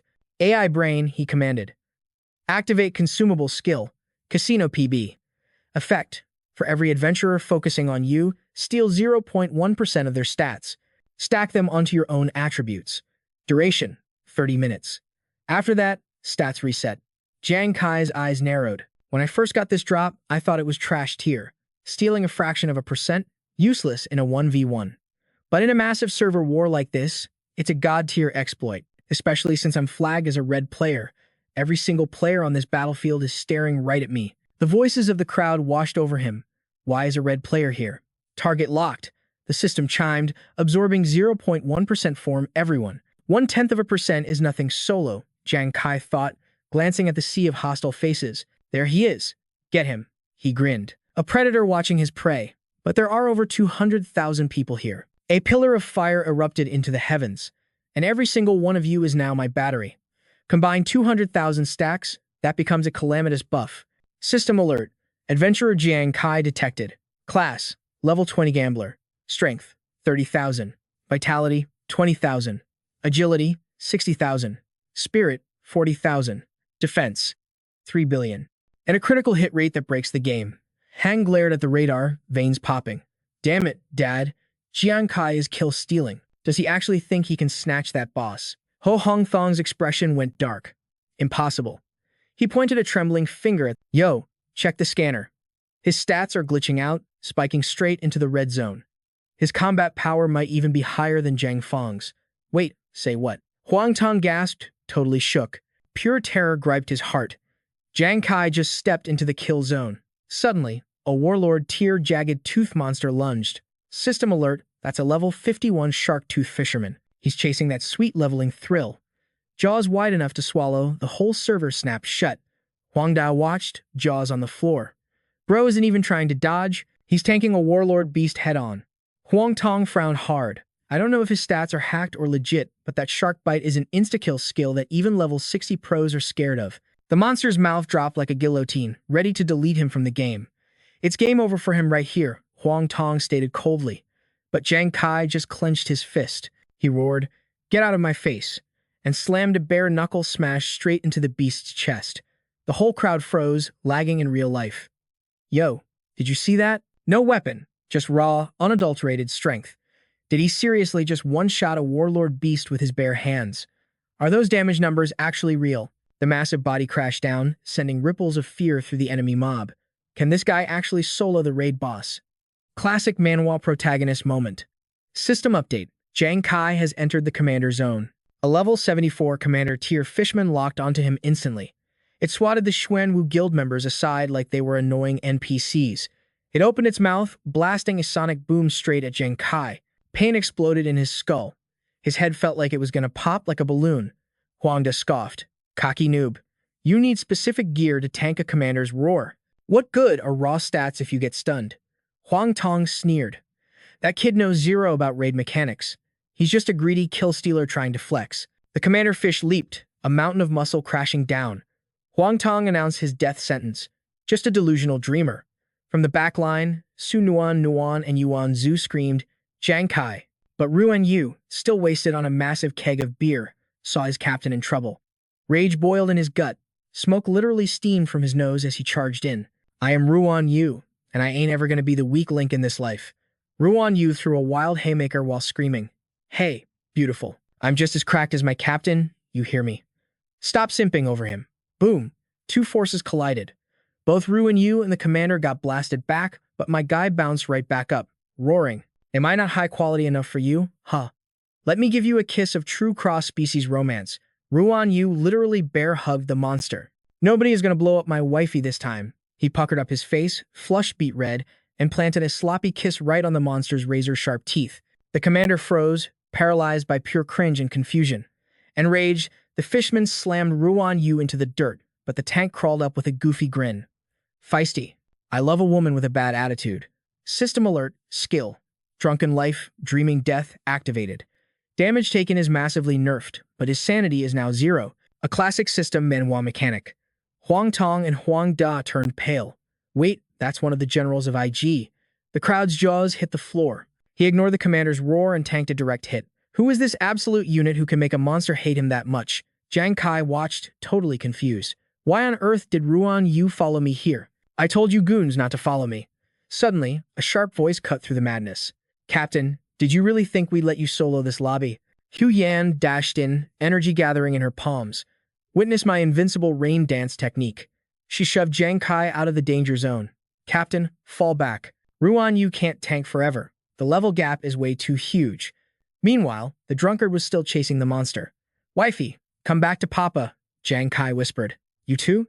A mix of annoyance and warmth filled his chest. I really can't handle you guys. On the peak, Hu Yan summoned the storm. The Xuanwu guild members looked up, totally lost. Is that girl using rain dance in this map? Is this a joke? Does she think a drizzle is going to kill fishmen? Jang Kai smirked with full confidence. I'll leave the stage to them. Hu Yan sneered. Don't you idiots know basic physics? Someone pointed at the sky, screaming. Wait, look up. That ain't right. Another screamed. That's not rain. That's a massive hailstorm.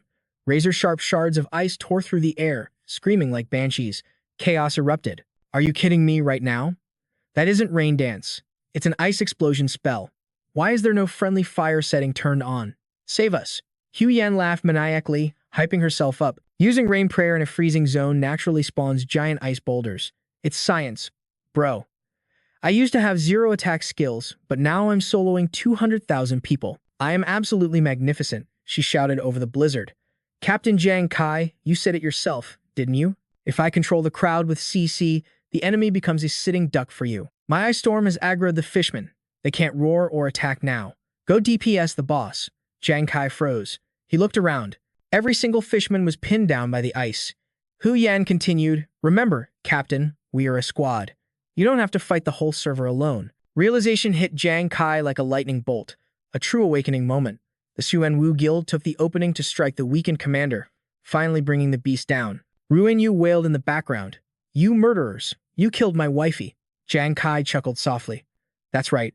Why did I ever think I was solo queuing? Flames danced at his fingertips, hungry for destruction. Jang Kai whispered. My bad, Hu Yan, Ruin Yu. I clearly underestimated your grind, but I'll remember this, you brats. A torrent of fire erupted, turning the icy slope into a blazing hellscape. Jang Kai roared, I'll handle the trash mobs first. The Huang duo stared in absolute terror. What the hell is that? In a blink, the elite fishmen were deleted from existence. The Black Tortoise Guild couldn't believe their eyes. It took 10 of their squads just to hold the line until now. Liu's squad screamed, pumping with pure adrenaline. Is he human or a monster? This damage is insane. Jang Kai didn't stop. He tore through the battlefield like a gale force wind. He analyzed his stats. My attributes have spiked to a terrifying degree. In this system reality, if I land a critical hit now, not even a heavenly king could tank it. His pace slowed, a chilling aura leaking from his very soul. Finally, I'm standing right in front of you. You looked intimidating from afar, but up close, you're just one ugly freak. The system chimed, boss health at 35%. Huang Tong panicked. Impossible. That kid actually reached the boss room. The crowd erupted. Does he have a death wish? Hu Yan screamed. Captain Jang Kai grinned, got it, and launched himself like a human cannonball. The Fisherman King's eyes snapped open. Liu shouted, it's over. The boss entered berserk mode. The speed and damage output. Jang Kai can't tank that. A flurry of attacks rained down, but Jang Kai was moving like a ghost in the wind. He danced through the razor-sharp strikes with terrifying elegance. Jang Kai thought, is this supposed to be fast? It's moving in slow motion. Why was the royal ace treating this like an impossible awakening Manhwa boss fight? He vaulted right onto the boss's weapon. Jang Kai smirked, staring deep into the beast's soul. The guild members looked like they'd seen a ghost. Did I just glitch out? Li was floored. Not a single hit connected. That kid literally perfect dodged every single attack. An's team cheered wildly. That's our captain. While Hong stood frozen in shock. He's faster than the boss. Jang Kai sprinted up the blade. Bone spikes erupted from his hands. A blinding flash of light. The boss's tail stabbed from behind in a sneak attack. Jang Kai soared into the air, roaring. Too slow. He spun, descending with double the velocity. Get lost. A massive explosion rocked the sky as he smashed the tail. He landed. System alert. Target health at 25%. The Black Tortoise Guild's jaws hit the floor. It dropped from 35 to 25. That bloodthirsty maniac shaved off 10% in a single hit. The Hong brothers were totally paralyzed. Even Tung Fong would need 10 minutes for that kind of damage. Liu turned pale. What kind of insane broken build is this? Boom. The fisherman slammed its weapon down, rising to its full height. Jang Kai stood his ground. Man versus monster, locking eyes. The Huang squad trembled in fear. What is this? Tung Fong wouldn't even dare face the boss head-on. Liu realized, wait, is that kid not even using his full power yet? Jang Kai sneered at the beast. Oh, look at you. Finally figured out how to use your legs. Ugly? The monster inhaled and unleashed a deafening roar. Layer upon layer of sonic waves blasted out, shaking the entire icy mountain range. Jang Kai just sidestepped. Humph. Same old tricks won't work on me. The beast thrust its weapon forward again. The strike shattered the earth, sending debris flying everywhere. The guild members braced themselves, terrified. That power. Surely the bloodthirsty killer is dead this time. Jang Kai laughed. Dead who? The fisherman looked down in shock. Its massive weapon had been snapped in two. Jang Kai roared. You picked the wrong opponent. The beast huffed in pure fury. Jang Kai walked out of the dust cloud, his voice dripping with ice. You look confused. Don't know how to fight without your toy. Chaos erupted on the battlefield. What? He actually destroyed a boss-tier weapon. What kind of monster is he? Has anyone ever broken a boss weapon on a demon star before? Crimson claws extended from Jang Kai's hands. He cracked his neck. I'm done playing games. Wasting time on you is an insult. Let's wrap this up, shall we? Streaks of fire tore through the air. The sparks transformed into devastating bombs, sticking to the beast and detonating with flesh-tearing force. The monster collapsed to one knee, roaring in agony. System alert. Target health dropped to 15%. Jang Kai showed no mercy. Fire swept across the beast's remaining leg and the other one. Another massive explosion drowned out the monster's screams.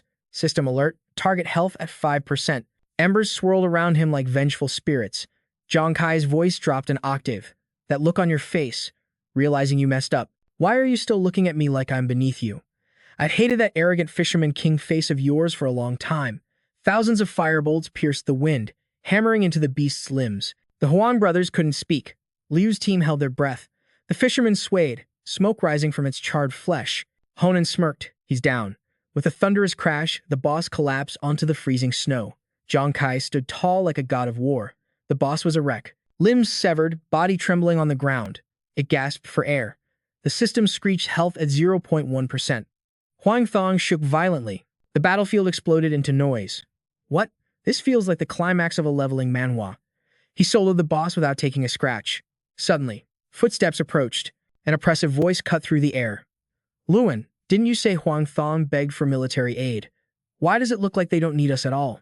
It was the commander of Jiang Trong City, accompanied by Black Hawk Vice Commander Hawkthun and Luan, both transcendents. Luan fell silent. True. I never expected the tide of battle to be turned by the young man the commander took an interest in. He gazed at Jang Kai, standing amidst the flames. The silver rain has stopped. It's time to end the boss. Huang Thong snapped out of his trance. He screamed, no. The boss is one hit away. We cannot let Jang Kai get the kill. He barked the order. Black Tortoise Guild, listen up. Forget the mobs, at all costs. Kill that bloodthirsty assassin immediately. Huang's face twisted in malice as he roared his ultimatum. Whoever takes the head of that bloodthirsty assassin gets 50 million. But hear this. If you let that wretch steal, the boss kill. Huang Thong's eyes burned with greed. Not a single one of you will see a copper coin. The guild erupted in chaos. Are you insane? Panic rippled through the crowd. I don't care about the 50 million, but if I walk away empty-handed, my family starves next month. Exactly. My child's medical bills won't pay themselves. Desperation took hold. Forget the fishman. Kill the assassin first or we're all dead. The mob mentality snapped into place, awakening to their grim reality. Thousands charged forward. Kill him. Slaughter the bloodthirsty assassin. The earth trembled under their stampede. Ignoring the monsters, the army of players flooded the battlefield like a tidal wave of madness. From the high peak, Jang Kai watched the black swarm approach, kicking up a storm of white dust. His gaze turned cold. The royal family can't kill the boss themselves, so they hold the livelihoods of these people hostage to force my hand? Disgusting. He glanced at the fallen figure beside him. You still conscious? Jang Kai hoisted the man up. Hey, ace of the royal guild. You haven't kicked the bucket yet, have you? Tung Fong blinked, confused. Bloodthirsty assassin. Why help me? He coughed. You crippled the boss. Why didn't you finish it off? Jang Kai scoffed. I excel at draining a monster's HP bar. Jang Kai shrugged nonchalantly. But who said I was interested in fighting you lot for the final trophy? If I take the boss, your guild loses face. But if I let you fail, 20,000 families lose their income. Jang Kai dragged Tung Fong toward the dying beast. Jang Kai's voice was firm. You represent the royals, right? He shoved Tung Fong forward. Then go deliver the final strike and be the hero. Tung Fong was stunned. What? You? High on the peak, Jang Kai looked down like a king. Hurry up. If you don't kill it, that mob will chop me into sashimi. Do it for my sake. Tung Fong took a heavy step toward the Fishman Lord. Fine, I got you, he roared, his aura flaring like a supernova. And thanks for the assist. With every drop of mana he had left, he unleashed a palm strike that could shatter mountains. The beast didn't even blink before letting out a final, soul-crushing wail. The blue system interface popped up instantly. HP hit absolute 0. Game over, baby. The Fishman Lord's death scream pierced the heavens, shaking the iceberg to its core. Ping! A system notification chimed across the entire battlefield. It was a server-wide announcement. Tuang Fong of the Black Tortoise Guild has slain the King-tier boss. The crowd froze in their tracks.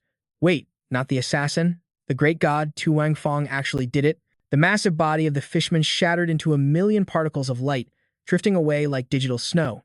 Without their leader, the fish army panicked and dove back into the deep waters in pure terror.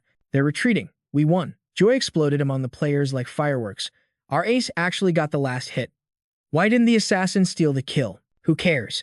That means we get our paychecks. Secure the bag.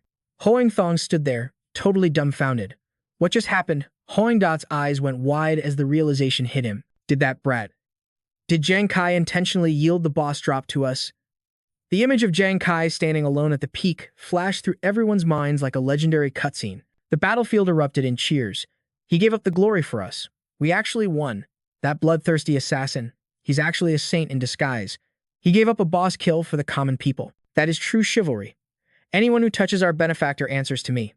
Su Nuan, and Yuan Zhu watched with starry eyes, totally crushing on him. Holy crap, Captain Jang Kai is insanely cool. That was the most heroic thing I've ever seen. So handsome. Liu shook his head in awe, seeing is believing. Fam, I officially bow down to Jang Kai. He is the true MVP of this war. Hu Yan grinned from ear to ear. See that? My captain is benevolent. He's generous. Now, do you understand the caliber of my leader? He's in a league of his own. Suddenly, the mood shifted. The crowd turned their death glares toward the royal guild. Wait a minute. She shrank back in fear. The royals threatened to starve us just now. Absolutely vile. They wanted us to be cannon fodder, and if we failed, they wanted us to pay the price. Curses began to fly. Get down here, you capitalist dogs. She thinks he's a god. Come down here and 1v1 me, you cowards. I'm quitting the Black Tortoise Guild. Me too. I'm out. Hoan Dot turned pale, looking at his father. Father, this is a disaster. If 20,000 members quit and trash talk us, our reputation is ruined.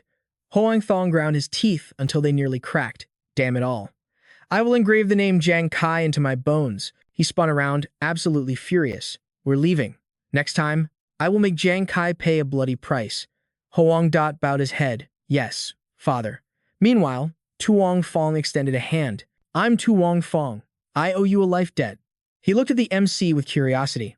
But I have to ask, what's up with your stats? Jang Kai shook his hand firmly. I'm Jang Kai, and those stats were just a temporary buff from a one-time skill. Tuong Fong's eyes widened. Is that so?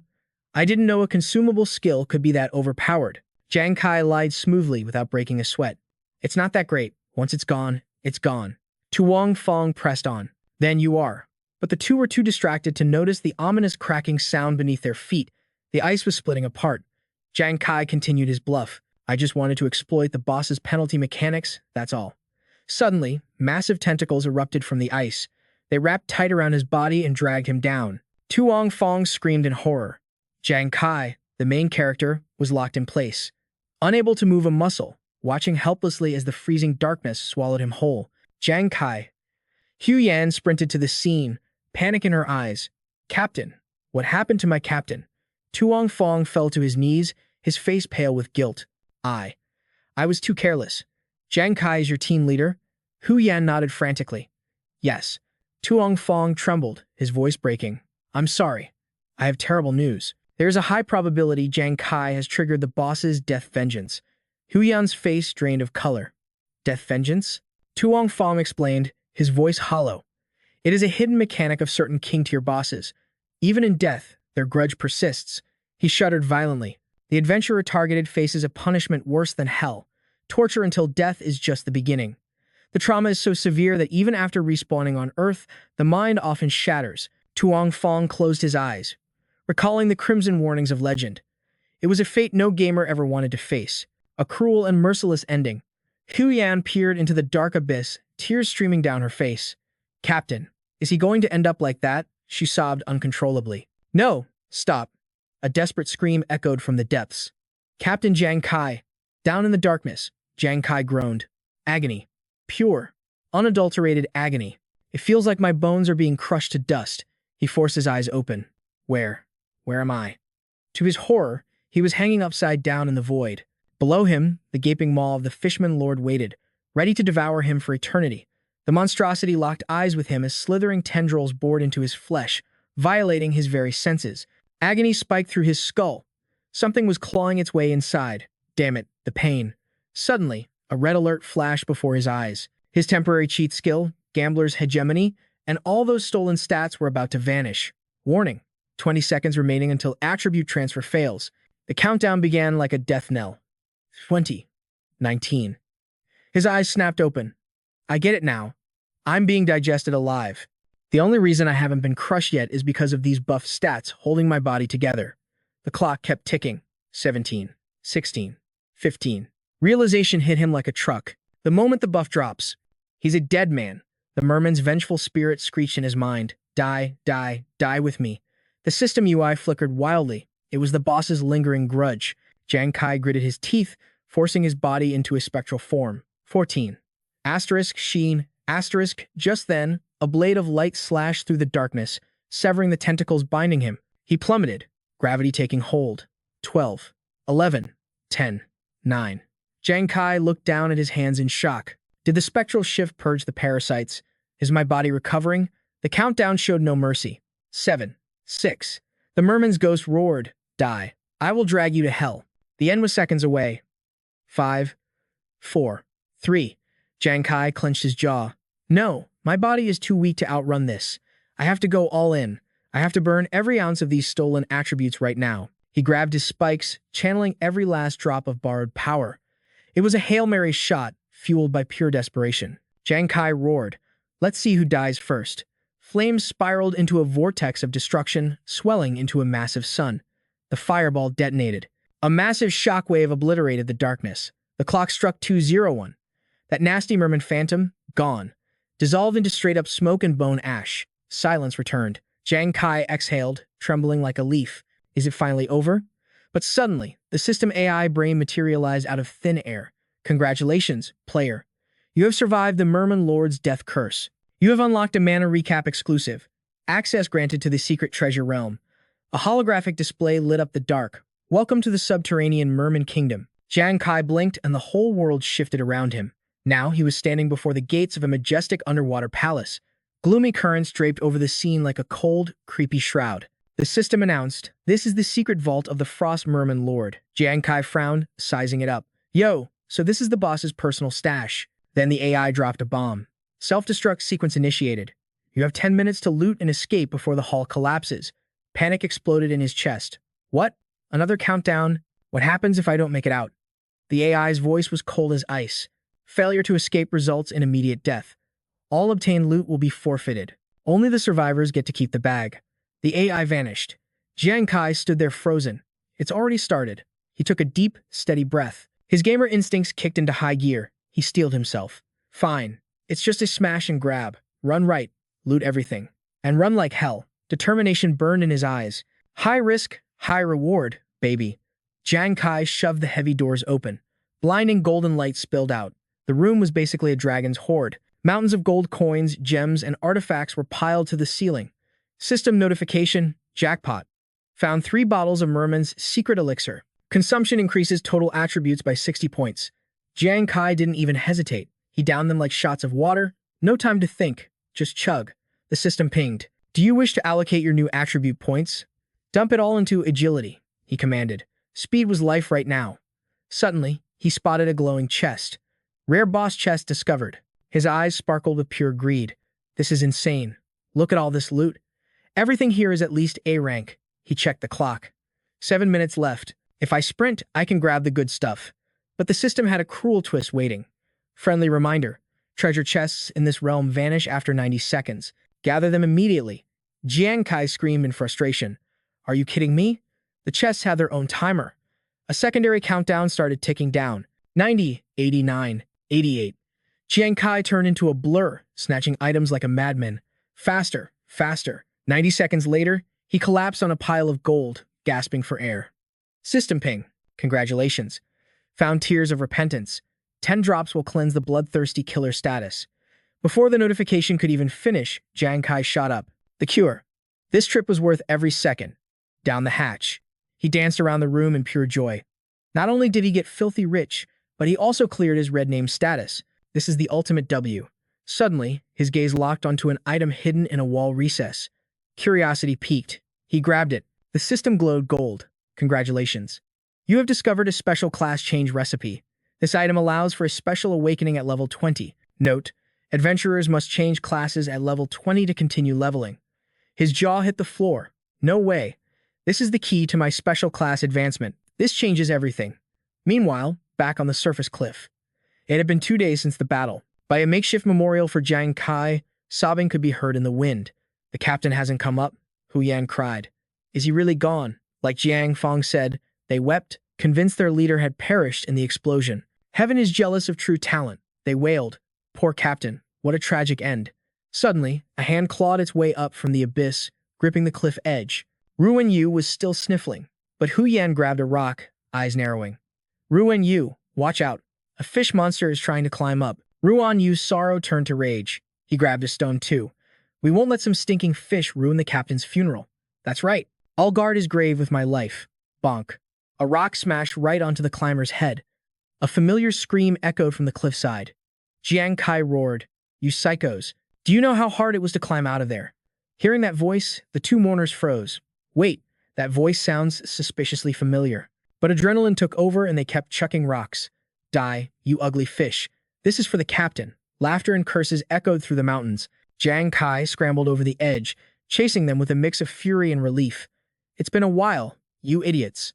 It had only been a day, but it felt like a lifetime. Hu Yan and Ruan Yu shrieked and ran for their lives. Their laughter warmed the freezing mountain air. From afar, it looked like friends playing tag. In reality, Jang Kai was on a warpath. You traitors, were you trying to finish the job? Do you have any idea the hell I had to climb through to get here? And yet, you trash dared to raise a hand against me. But moments later, their arrogant laughter turned to screams of agony, echoing off the icy peaks. Please, we didn't mean to do it. Have mercy. Meanwhile, at base 18 of Jiang City, the gateway to the ghost planet, a grave report was being delivered. Well, has the target Jang Kai been located offline yet? Black God's voice was grim. Not yet, sir. However, we have discovered the anomaly behind his sudden surge in stats. It appears he utilized a disposable artifact, a one-time burst of power that cannot be replicated. Wei Yang nodded slowly. That explains the impossible numbers. If a mere level 20 novice can generate tens of thousands of stat points effortlessly, then perhaps we veteran awakeners should just retire in shame and be done with it. Lu Jun interjected with a scoff. But logic dictates that anyone targeted by a boss monster's vengeance is already dead. Their icon should be grayed out. Is Jiang Kai suffering eternal torture instead of death? Black God frowned. Could anyone survive such agony for this long? I say the kid is finished. Wei Yang waved his hand dismissively. No. Do not judge this anomaly by the laws of ordinary men. His voice dropped to a low rumble. You are all ignoring one other possibility. What if he didn't just survive the boss's vengeance? What if he conquered the lair and claimed the boss's secret hoard? Black God immediately rejected the notion. Impossible. Absolutely impossible. In the 50 years since the ghost planet manifested, only a handful of legends have survived a vengeance event and looted the secret treasure. And every single one of them was a top-tier awakener. Lu Jun agreed. Exactly. Jiang Kai has only been logged into the ghost planet for a single month. The odds of a rookie surviving that calamity are zero. Only Wei Yang remained unconvinced. He leaned back, that I told you so, smirk playing on his lips. Is that right? My gut screamed that he had just achieved the impossible. Suddenly, the doors were kicked open. Sueno sprinted in, totally out of breath. Commander Wei Ying, you won't believe this. That guy is listing items on the global exchange right now. All three commanders spun around, total confusion on their faces. Lu Jun and Black God barked out, Who? Since when does opening a shop have you acting like this? But Su Lan Lan screamed in pure hype. It is Jang Kai. It is really him. Not only is he alive, but he just unlocked a private merchant space on the Ghost Planet server. The total value of his listing is over 400 million Saint Glory coins. Lu Jun and Black God went pale as ghosts. What did you just say? Seconds later, the whole squad swarmed the monitors to check Jang Kai's shop. Lu Jun and Black God stood frozen, like their brains just crashed. Look at that data. He just offloaded 1.8 kilograms of nether green ore in literal seconds. That one transaction alone is 18 million Saint Glory coins. Their jaws hit the floor. And look right there. A 3-kilogram chunk of special black iron crystal just sold for 63 million. Reinforced ironstone, dark mystery crystal, obsidian power rocks, yellow pearlwood, rare ore. The list goes on forever. The total value is easily over 100 million already. Unbelievable. Lu Jun and Black God felt their reality shattering into pieces. This kid really liquidated 400 million worth of assets. Selling this many god-tier resources at once can only mean one thing. Wei Ying laughed like a winner. I told you, I knew Jang Kai found the boss's secret stash. That brat never ceases to amaze me. Su Lan Lan was still trying to catch her breath. But Commander Wei Ying, the Hong noble family has suddenly demanded a meeting with you. They seem super agitated. Wei Ying's expression went dark instantly. The Huang family? Before we see what they want, smash that like button if you hate arrogant nobles. Hours later at the St. Glory City item exchange, Jang Kai let out a heavy sigh. Too much loot. I had to open a private store just to move this mountain of treasure. He grimaced at the notification screen. The system tax on this transaction is absolutely brutal. I feel like I am getting robbed in broad daylight. Beside him, Hu Yen patted his shoulder. Stop complaining, bro. No one else has ever had a haul big enough to worry about these kinds of fees. Ruan Yu laughed along. Is this what they call suffering from success? Jang Kai snapped his fingers. That reminds me, I saved the best gear for the squad. It is time to split the boss loot. Those words made Hu Yen and Ruan Yu's eyes shine like stars. Captain, are you serious right now? Jang Kai summoned a glowing artifact from his inventory. Hu Yan, this is for you. The Mystic Ice Jade System. Mystic Ice Jade. Rank B, Equipment Effect, allows the user to cast skills with the Frost attribute. Frost Effect reduces target agility. Continuous exposure triggers the freeze status, totally immobilizing the enemy. Jang Kai grinned. This jade adds a freezing passive to your magic. If you combine it with your rain summoning technique, you can literally create a catastrophic blizzard. And for you, Ruan, you take this shield. The Frostbone Tower Shield. Rank A equipment. Defense high, strength plus 19, vitality plus 16, agility minus 4. Effect shield bash attacks have a chance to inflict freeze for 1 to 2 seconds. Note, freeze probability decreases against opponents with significantly higher levels. Jang Kai looked proud. This gives you hard crowd control, just by blocking. It is a tank's dream weapon. Then he pulled out an ancient glowing tome. He handed it over with pure excitement. Besides the gear, I also have these. The Pages of Eternity. Essential items for leveling protagonist growth. There are 2 ways to level up your class skills in this world. One is finding the specific skill book for that exact ability, but those books are incredibly rare, usually only found in boss chests or hidden quests. The second way is using a universal upgrade item. I found these in the Merman Lord's treasure chest. These props can upgrade any skill, regardless of class. The Pages of Eternity. Jang Kai emphasized their worth. These are legendary consumables, absolutely priceless. If one appears on the market, it vanishes instantly. A single page can fetch 50,000 St. Glory coins. The stronger the skill, the more Pages of Eternity are required to upgrade it. For example, high-tier combat ultimates require a massive stack of pages to level up. You two take this stack for now. He handed over the priceless items without hesitation. Jang Kai waved his hand radiantly. Go ahead and use them. Enjoy the power-up, my friends. In that moment, to Hu Yan and Ruan Yu, Jang Kai looked less like a teammate and more like a literal descending god. They launched themselves at him, rubbing their faces against his clothes in gratitude. Captain Jang Kai. Hu Yan burst into theatrical tears. Your generosity knows no bounds. We will pray for your blessings every single day. Ruan Yu choked back sobs. Yes, even if you die, we will ensure your soul ascends to the highest heaven. Jang Kai panicked, trying to push them away. Hey, let go. We are in public. This is humiliating. Suddenly, a cold mocking laugh cut through the heartwarming scene. Jang Kai, since when does a piece of trash like you know the meaning of shame? Hang Da strutted forward, radiating pure arrogance. A group of low-class peasants making a scene in the street. No wonder you remain at the bottom of the food chain. Jang Kai looked up, eyes narrowing. Huang Da. Even Hu Yan froze in shock. It was the young master of the Huang family. He tilted his chin up, looking down on them like bugs. Jang Kai, listen closely. Do not think that just because the military protects you, you can defy the Huang family repeatedly. Listen closely because I am only going to say this once. The man glared down at Jang Kai with sheer arrogance. In the upcoming guild wars, I am going to slaughter you like a pig. I will prove to the military that you are nothing but trash, unworthy of their protection. With a final sneer, he brushed past the trio, his footsteps echoing coldly against the pavement like a death knell. Once the military strips away your shield, you had better prepare to meet your maker by my hand. Jang Kai watched him leave, his eyes narrowing into dangerous slits. Guild wars? What exactly is that? Jang Kai muttered. What is that lunatic hang yapping about? Hu Yan lowered her voice to explain. Captain Jang, are you serious? You do not know about the Guild Wars. The Guild Wars is a massive tournament organized by the military.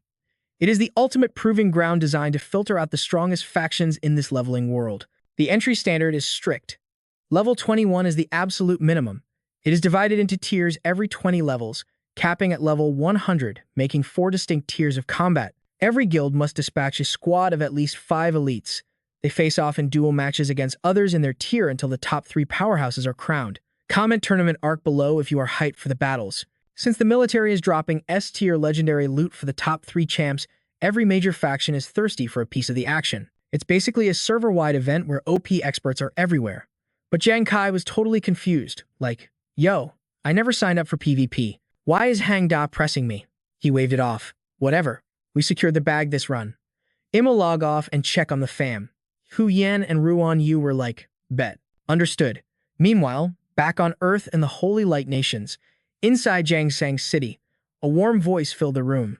Jang Kai, why are you wailing on these high-grade elixirs? Do you know how much credits you're burning? Jang Kai just smiled. Big bro, you just got out of surgery, right? I was worried your HP wouldn't recover without some top-tier buffs. His brother hesitated, staring at the loot pile. But this is overkill. His face went pale as more boxes showed up. Jang Kai bit his lip, trying not to laugh. Overkill. His brother laughed awkwardly. Bro, this place looks like a supply depot. Jang Kai, you already put me in the VIP suite. How can you keep burning cash like this? I need to discharge as soon as possible and get a job. I gotta help pay the bills. Jang Kai stepped up, his voice getting serious. Nah, fam. There's no need for that. Remember your main quest? You wanted to be a transcendent and throw hands with the beast gods, right? So once you heal, I want you to become an explorer. The word hit his brother different. He looked down, totally defeated. Me? An explorer? Look at me, bro. How can a useless guy like me ever become an explorer? Plus, traveling to the demon planet is expensive. Save those resources for your own leveling. Jang Kai tapped his menu, flashing a balance that would make anyone faint. 419,623,471 credits. A smug grin hit Jang Kai's face. Bro, I told you, money is infinite now. You never have to grind a 9 to 5 ever again. His brother gasped, eyes popping out. Jang Kai, is this a glitch? That's hundreds of millions. Jang Kai spread his arms. Bro, every cent was earned legit on the demon planet. You sacrificed everything for us. Now that I'm OP, it's time for you to live the life you actually wanted. No cap. Flashbacks started hitting hard. I still remember. Even with 0 powers, you managed to save me and Yingzi from the beast gods. Imagine your stats if you actually ascended. Jang Kai locked eyes with him, serious as death. I believe together, we can carry humanity. His brother went silent, then whispered, can a guy like me really awaken? Can this broken body handle the power creep? Jang Kai crushed an apple in one hand and passed him a piece. Big bro, trust me. You absolutely can. Leaving the hospital, Jang Kai let out a breath. Finally, my brother can reclaim his dream. He smiled. I should celebrate after I pick up Yingzi. Drop a like if you love wholesome moments. Suddenly, tires screeched like crazy. Jang Kai flinched, seeing Lu Jun screaming. Jang Kai, get in the car. Move. Jang Kai walked up to the window, confused. Captain Lu, what's the vibe? I don't have time to chat. I gotta pick up my little sis. Lu Jun and Han looked dead serious before dropping the bomb. Jang Kai, we're here because of your sister, Yingzi. She's been in a car crash. The scene in front of them was a nightmare. Smoke and debris were everywhere. Panic hit Jang Kai instantly. Yingzi, he screamed, sprinting into traffic, voice cracking as he spammed her name. Suddenly, a sweet voice cut through the noise. Brother Jang. Jang Kai froze. There was Yingzi on the sidewalk, waving like nothing happened. Brother, I'm over here. He rushed over, squeezing her tight. Yingzi, is your HP full?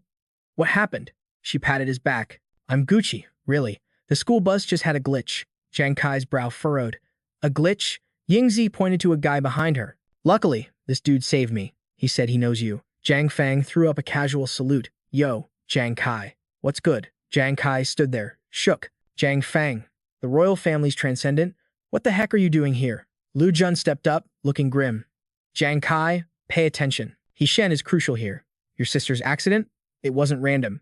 It wasn't bad RNG. Shen finished the sentence darkly. It was a setup by the royal family.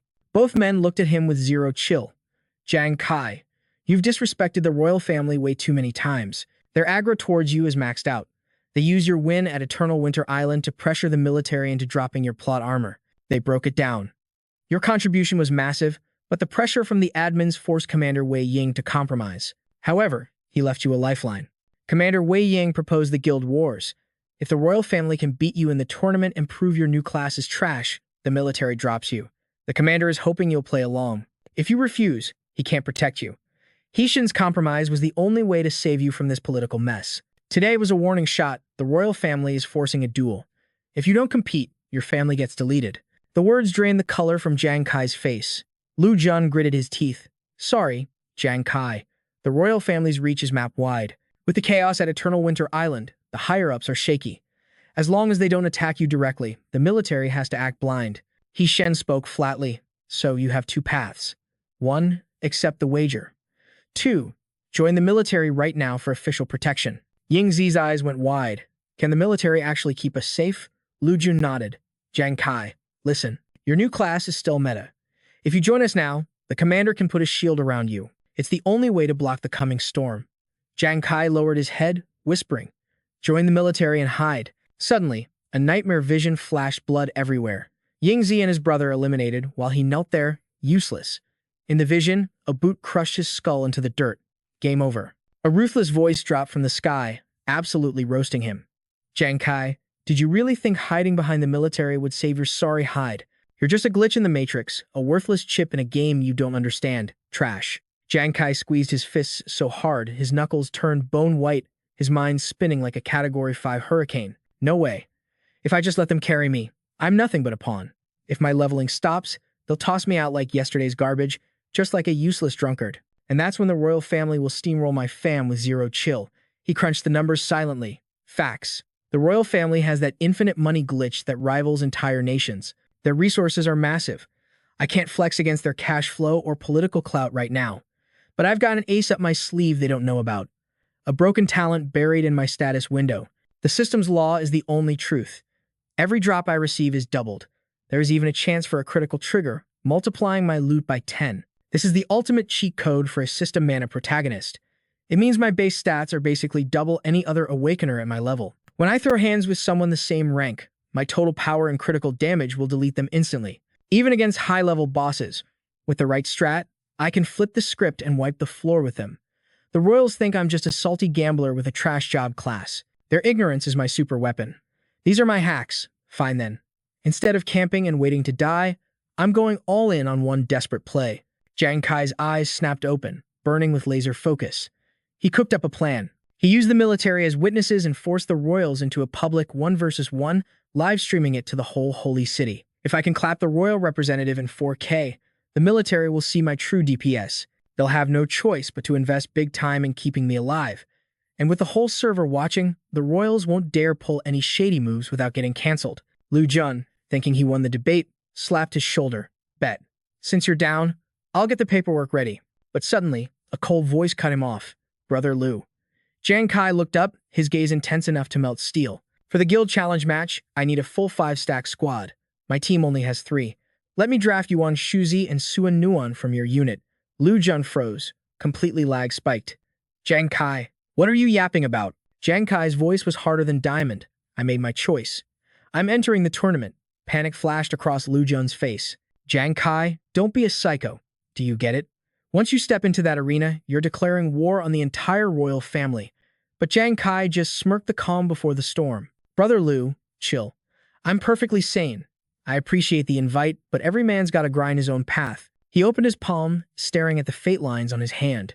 And the path I choose, I'm gonna grab destiny by the throat. He clenched his fist, determination blazing in his eyes like wildfire. I will crush the royal family in the guild challenge. Lu Jun tried to argue. You're being too emotional. You're still just clap. Clap. Clap. Yo, if you want to see the royals get wrecked, smash that subscribe button right now. A slow applause cut through the tension. Well spoken. You got guts, kid. I vibe with that energy. Lu Jun whipped around, confused. Black God, the massive unit known as Black God, stepped up, radiating pure power. The name's Black God. If you got the will to scrap, even the royals are nothing to sweat over. I, Black God, vouch for this request. I'll make sure you get the teammates you need. Zhang Fang also stepped up, his aura flaring. Jang Kai, I respect the hustle. I still owe you a life debt. From now on, I'm your tank against the royals. If those scumbags try to touch your fam, they gotta go through me first. Yingzi, standing nearby, pumped her fist and shouted, Brother Jang, I'm rooting for you too. Lu Jun held his head, totally defeated. You guys, you aren't kids. Why are you all following Jang Kai into this suicide mission? Black God and Jang Fang exchanged a grin. Because that's just how we roll. What about you? Lu Jun sighed deeply. Fine. I can't stop an avalanche solo. Besides, the commander told me to watch his back. I'll handle your family's safety, Jang Kai. You focus purely on prepping for the war ahead. Jang Kai's face lit up. For real. He clasped his hands in a formal martial salute. Lu Jun, Jiang Fang, Black God, and the commander. I, Jang Kai, will carve this kindness into my bones. If you ever need me later, I'll move heaven and earth to help you guys. Later that evening, Yingzi's timid voice broke the silence. Brother, are you sure we're seeing a house this late? Jang Kai squeezed her hand. The royals have shown their fangs. You and Big Brother can't stay in the slums anymore. It's too sketchy. They stopped in front of a magnificent gate. Yingzi looked around, nervous. Brother, are we lost? These villas cost hundreds of millions. We can't even dream of affording this. Jang Kai calmly swiped a keycard. Who said we were lost? The electric gate hummed open. He whispered softly. From today on, this is our crib. A sleek, luxurious mansion revealed itself under the moonlight. Yingzi's eyes went wide as saucers. This is ours? She dashed inside, unable to hold back the hype. Brother, look at this pool. It's gorgeous. Her happy voice echoed through the halls. The living room is massive. It's bigger than our entire old shack. Is this a restaurant? How much food fits on a table this long? Brother, look. There's space here for Brother Jang to do his rehab grind. Suddenly, she stopped dead in her tracks. She trembled. Brother, is this? She screamed in delight. Is this my room? Jang Kai smiled warmly. Of course. You dig it, Yingzi? Tears welled up in her eyes, her voice choking with feels. I love it, brother. Please tell me I'm not dreaming. Is a place this beautiful really ours? Jang Kai patted her head with infinite tenderness. It's real, silly girl. This is your home now. But this is just the tutorial. As long as I'm breathing, you and Brother Jang will never stress about cash again. That's on me. Our lives are definitely gonna glow up, she said with a radiant smile.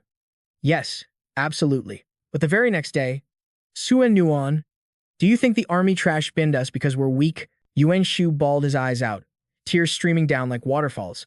Captain Li Bu said a new leader would handle us temporarily and told us to camp here like sitting ducks. But why so sudden? Suen Nuan sniffled, wiping her eyes. I think you're right. We've been ghosted. Just then, a familiar voice cut through the despair. Yuan Shu, Suen Nuan. I'm here to pick you up. Why the long faces?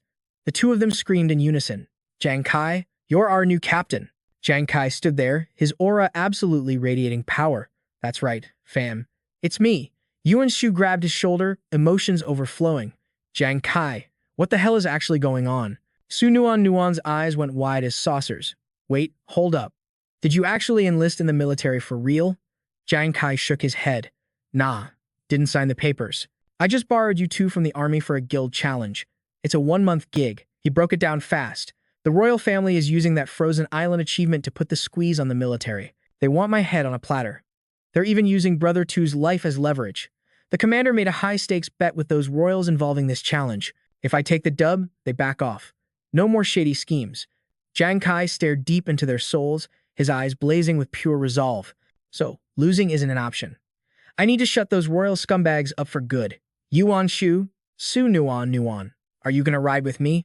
They roared back instantly. You know it. How dare that Wong family trash touch Brother Two? We watched him grow up. I can't forgive that pure evil. But then, Yuan Shu's face twisted with heavy self-doubt. But, Jang Kai, are you 100% sure you want us times on your squad? Jang Kai blinked, totally confused. What are you talking about? Cold sweat started dripping down Yuan Shu's face. The military's internal eval system is absolutely ruthless. New recruits get ranked based on combat performance right out the gate. We get graded from rank E all the way to triple S. And every 2 months, they retest us. If a rookie stays at rank E for 6 months, the army just tosses them out like trash. Su Nuan started at rank C, but I froze up on the battlefield. I'm rank E, the absolute bottom of the barrel. Their voices shook. Jang Kai, we're just dead weight. I'm terrified. Jang Kai stood firm as a mountain, unshakable. Doesn't matter. For the next month, you are times my times comrades.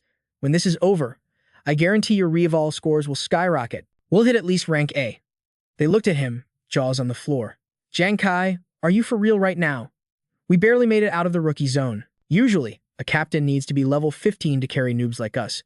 But Jang Kai, are you even level 15? Suddenly, a voice scoffed from the side. 15? Please. Honan smirked with pride. The captain is already level 20 and prepping for his class change. He is a literal leveling maniac, a legend in the making. Ruin Yu stood nearby, nodding in agreement. That is an absolute fact. Jang Kai turned around. Ah, forgot the intros. Meet the new squad members. He pointed to the girl. This is Honan. Her class is the Destiny Diver.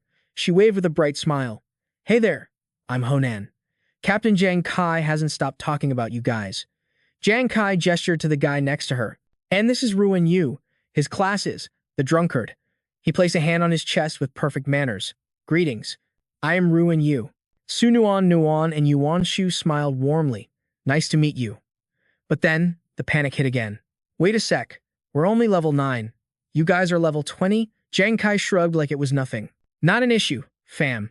My objective is to power level you both to 20 before the challenge even starts. Crushing those royal lapdogs is going to be a walk in the park. Yuan Shu pointed at himself. Level 20? Me? Am I hearing things? Su Nuan looked at him, eyes sparkling with hero worship. Jang Kai, if you pull that off, you're literally the god of leveling. Honan threw her arm around Su Nuan, winking. I don't trust just anyone, but I'd bet my life on the captain. Su Nuan beamed with hype. Since we're a party now, we need a sick team name. Jang Kai nodded. She's right. Any ideas?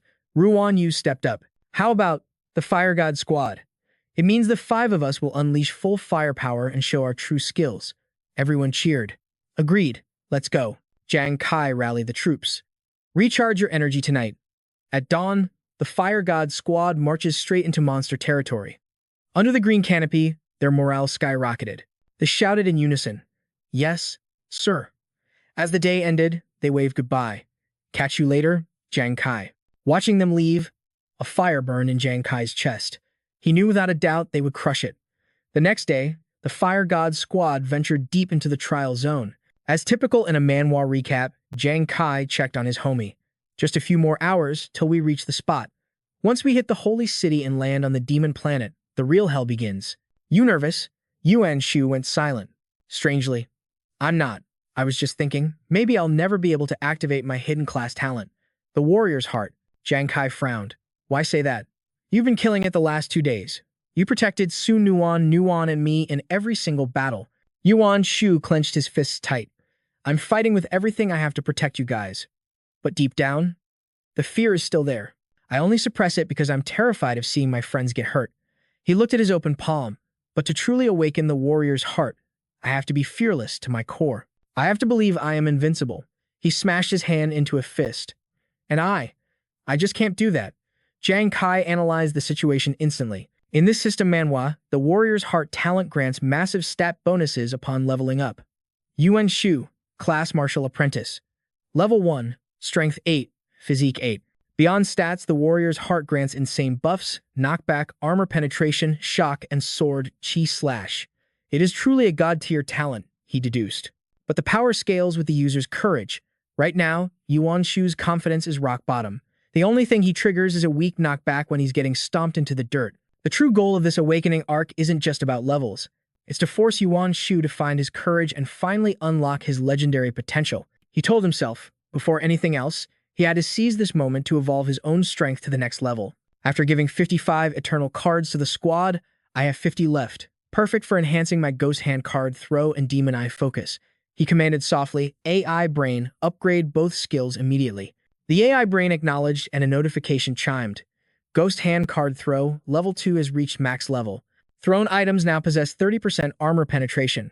When using card-type items, penetration skyrockets by 250%. However, stamina and spirit consumption increases by 110%. Jang Kai grinned with savage delight. Excellent. With Ghost Hand evolved, basic throwing penetration is up 10%. But the real kicker, card penetration has jumped by 50% compared to before. Even though consumption rose, it's a small price to pay for such overwhelming power. Then, the AI Brain added a cryptic note. A true gambler is always obsessed with the game. After endless tempering, your hands have achieved godlike dexterity. Congratulations, you have unlocked the hidden state of the Ghost Hand. Gambler's time. Jang Kai frowned. Hidden state. Gambler's time? The holographic panel flashed, displaying the classic interface of his system Manhwa. System alert. Entering Gambler's time. Casting speed boosted by 100%. Duration, 10 seconds on the clock. Cooldown reduction is null and void. Stamina and spirit burn explodes by 220%. Cooldown is 60 minutes. Jang Kai laughed like a maniac. Pure power flowed through him. 100% casting speed. That is basically doubling my DPS. The system wasn't done yet. Demon Eye Focus level 2. Max level achieved. Visual range and auto-tracking buffed by 60%. Spirit consumption spiked by 120%. Jang Kai scanned the data. So, my eyes have evolved too. My vision is sharper than a hawk, but the mental drain is heavy, he whispered to the holographic screen. Does Demon Eye Focus have a hidden perk too? The system pinged back. In high-stakes gambling, fast hands ain't enough. You gotta fake them out. Ensure they can't read your cards through your soul. The panel glitched. Unlocked. Cheating state.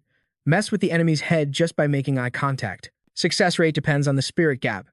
If the enemy is OP compared to the gambler, the bluff won't work. But here's the kicker. No negative side effects. Duration is 10 seconds. Spirit cost up by 240%. Cooldown, 60 minutes. Even if their spirit is god tier, you will still mess with them a little. Stronger foes just barely notice the interference. But zero risk of backlash, no penalty for failure. Jang Kai nodded, absolutely vibing with this new skill. Even if it barely works on a boss, a split second of confusion is all I need. He was itching to test these bad boys out immediately. 2 days later, the Fire God squad pulled up to the majestic river, where whitewater crashed through an endless green hell. The team announced, "We made it, fam. This is the border zone between the Valley of Kings and Peace Mountain. Welcome to the hood of the iron-armored drakes." Standing on the cliff, the squad looked down at the danger zone. Yuan Shu scratched his head nervously. "Yo, Jang Kai, are there a lot of drakes down there? If I remember right, those scaly beasts are level 25 plus, yeah?" Hu Yan cut in. "Not just many. It is an infestation. Drakes roll in packs. There is at least 100 of them down there." She eyed Yuan Shu. "Plus, if my intel is legit, there is a warlord rank drake here. Level 50 or higher." His jaw hit the floor. "A warlord rank." Yuan Shu panicked. "Warlord monsters are super rare. You need like 100 mobs just for a chance at one spawning. We are a squad mostly under level 20. You want us to beef with a warlord?" Su and Nuon shrank back in fear. "Jang Kai, I know you clapped that Merman Lord on Eternal Winter Island. You are OP, but leading us against a warlord plus elites, isn't this a suicide mission? The power gap is way too wide." Jang Kai stayed icy calm, his voice steady as a rock. "We aren't here for XP farming. We are here to evolve. Easy wins mean zero growth. Only dancing with death unlocks your true potential. Real combat is the only cheat code to power," he said, dropping straight facts. "Plus, the loot is insane. Class advancement materials drop from warlord beasts. A drake chest can drop the level 20 doctor item, Holy Water of Binding, or the drunkard item, Void Dream Core, and the black drake chest drops the warlord's blood from martial artists." Their eyes lit up like diamonds. Level 20 advancement mats. Hu Yan smirked playfully. "Captain Jang Kai, looking at that swag, you got a secret weapon, don't you?" He turned around. "That is classified. A true player never reveals his hand." The Fire God squad roared with hype. "Then let's get it. Let's move out." The team pushed deep into the jungle. Jang Kai lowered his voice. "These marks. Definitely Drake tracks. Stay frosty. Team." They nodded. "Roger that," Yuan Shu whispered to Ruan Yu. "Yo, Ruan Yu, I heard you faced an elite ghost banshee without blinking. How did you not get scared of that ugly face?" He raised an eyebrow. "Overcome fear? Nah, there was no fear in my heart to begin with." Yuan Shu's eyes went wide. "No fear. Teach me your ways, sensei." Ruan Yu tossed him 2 small bottles. "You know that special brew we drunkards make? This is level 2 liquor, brewed with my upgraded eternal skill. It kicks hard. Might give you some liquid courage." He added a warning. "But you were the tank, bro. Maybe don't get wasted mid-fight." Yuan Shu nodded furiously. "Got it. Thanks, homie." Suddenly, Jang Kai's instinct screamed. He roared. "Ambush! Under that rock! Scatter!" His warning hit them like a truck. A deafening roar shook the forest as a massive shadow burst from the ground, jaws wide open to swallow them whole. System alert, armored drake detected. Rank normal, level 25. Jang Kai landed with the grace of a ninja, but the chill vibes were over. The beast charged with pure madness. The team screamed. "Jang Kai, watch out!" He dug his heels in, ready to unsheath his claws. But then, a thought sparked. Wait. Yuan Su has been held back by fear for too long. His class talent is still asleep. Is this not the perfect stage for an awakening arc? He glanced at his trembling friend. It is just a normal mob. Yuan Shu is a 9th rank martial apprentice. He won't win easily, but he won't get one shot. And if it gets sketchy, I can just phase into the void. Jang Kai stood statue still as the jaws of death rushed him. I am betting on you, brother. Time to realize you aren't weak. Captain, move. Panic erupted from the backline. You are gonna die. Suddenly, a shadow tore through the wind. Yuan Shu leaped into the fray. I got you. Boom. His skill. Earth-shaking stomp slammed down like a meteor. The beast was flattened into the dirt. The squad stood frozen, jaws dropped. Nice work, Yuan Shu. Jang Kai smirked, pride swelling in his chest. He watched the battered monster, but suddenly, reality hit. Holy crap, it is still alive. Help me! It is getting up. A whip of searing flame lashed out, forcing a pained roar from the creature. Jang Kai dusted his hands off coolly. I broke its armor, but missed the crit spot. Finish it off while it is stunned. The beast locked eyes with Yuan Shu, growling with bloodlust. The poor tank was trembling like a leaf in a hurricane, but his body moved on pure survival instinct. Eyes shut tight, he poured his very soul into that final strike. UNXU, hey, snap out of it. The voices of his squad pulled him back from the void. Open your eyes, man. It's over. System notification. Level 25 reached. The armored Hai Long, defeated. He stared blankly at the massive corpse. It was actually dead? Seriously. Then the adrenaline dump hit him hard. Damn thing. Scaring me for nothing. He nudged Jang Kai, chest puffed out like a proud rooster. Bro, why did you zone out? 1 second later and you would have been monster chow. Jang Kai kept up his poker face perfectly. My mind just went blank. My bad. Besides, didn't you promise to carry me? Were you really gonna let me turn into a lizard snack? Yuan Shu froze, his confidence popping like a bubble. I told you I'm a coward. What if I missed? But Su Nuan cut in, absolutely beaming. Yuan Xu, that was so heroic. Even back with Captain Leo, you never initiated fights like that. Huiyan marveled at the destruction. I had no idea your Earth Stomp packed that kind of destructive force. Blushing furiously, Yuan Su scratched his head. Ah, it's nothing special. Just 3rd best in the world, maybe? Ruin you chuckled, as expected of our tank. All right, celebration's over, Jang Kai commanded, his voice dropping an octave. Target, Warlord rank, Armored Lizard Dragon. Bag the loot. Let's roll. Yuan Xu pumped his fist. Roger that. They ventured deeper into the jagged peaks, a natural labyrinth of death and sharp rocks. System warning, danger detected. Target, Elite Armored Hai Long, level 35. The Fire God squad peered down from the cliffs. Look, that stone forest is crawling with 3 elites. They're likely the royal guard for the warlord boss, Jang Kai analyzed sharply. That terrain is a nightmare, nothing but blind spots. If we engage the 3 elites, others might ambush us from the shadows. Stay sharp. Back on Eternal Winter Island, I needed trash gear to handle mobs like this. But this is a classic leveling Manhwa scenario. Caution is key. Jang Kai barked orders. Huiyan, summon rain, mask our scent. We need 10 minutes of cover before they sniff us out. Can you handle it? Shu nodded firmly. Done. My rain caller skill leveled up after the island raid. 10 minutes is a breeze. Perfect. Huiyan began the chant.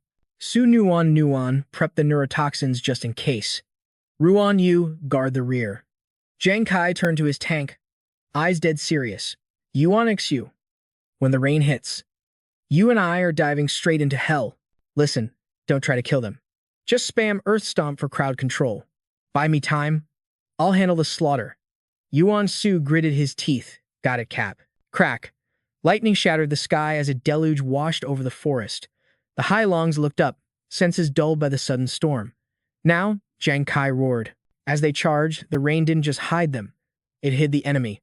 Hundreds of crimson eyes snapped open in the mist. Knew it, a nest. Jang Kai yelled, cover me. Yuan Xu spun around, face twisting in disgust. Ugh, so gross. Get away. Boom. The ground rippled, launching the lizards into the air like ragdolls. Jang Kai moved like a blur. 10 minutes on the clock. Attack speed boosted by 100%. Time to test this out in real combat. Flames erupted from his very core. Following the Earth Stomp, he unleashed a barrage of fire. With a flick of his wrist, the fire condensed into microbombs. Bang! The mid-air lizards were torn to shreds in a bloody firework display. The storm cleared as quickly as it came. System, Elite Armored Hai Long defeated. Level 37, kill count, +1. Hu Yan and Ruan Yu watched, jaws drop to the floor. It looked like infinite shurikens of doom. I've never seen Yuan Su synchronize so perfectly with the captain. Nuan was shaking with excitement. Insane. Absolutely insane. Those things have diamond-hard scales. Even Captain Leo couldn't one-shot them without hitting the underbelly. But these two, they made it look like a tutorial level. Yuan Xu yanked his blade from a carcass. System. Elite foe defeated. His eyes lit up. Yes, I leveled up. Rank 10 martial artist unlocked. Jang Kai. Look.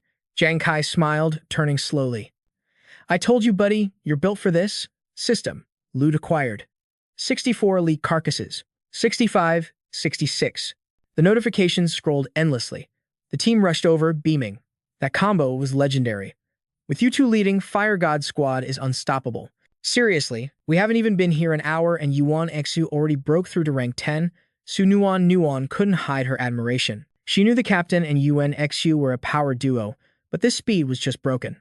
She clenched her fists, wishing for that kind of OP strength. Jang Kai smiled, sensing the target hiding within the rock fissures. Nuan, on me. Let's sweep the area. Suddenly, a roar pierced the heavens, shaking the very clouds above. They had arrived. The Fire God Squad moved with practiced ease into the stone forest. Unless fate was playing cruel tricks, the warlord rank armored lizard dragon was lurking right here in this rocky labyrinth. Yuan Xu. The tank frowned, sweat beating on his forehead. Jang Kai, you need a breather. That last fight burned through a lot of your stamina.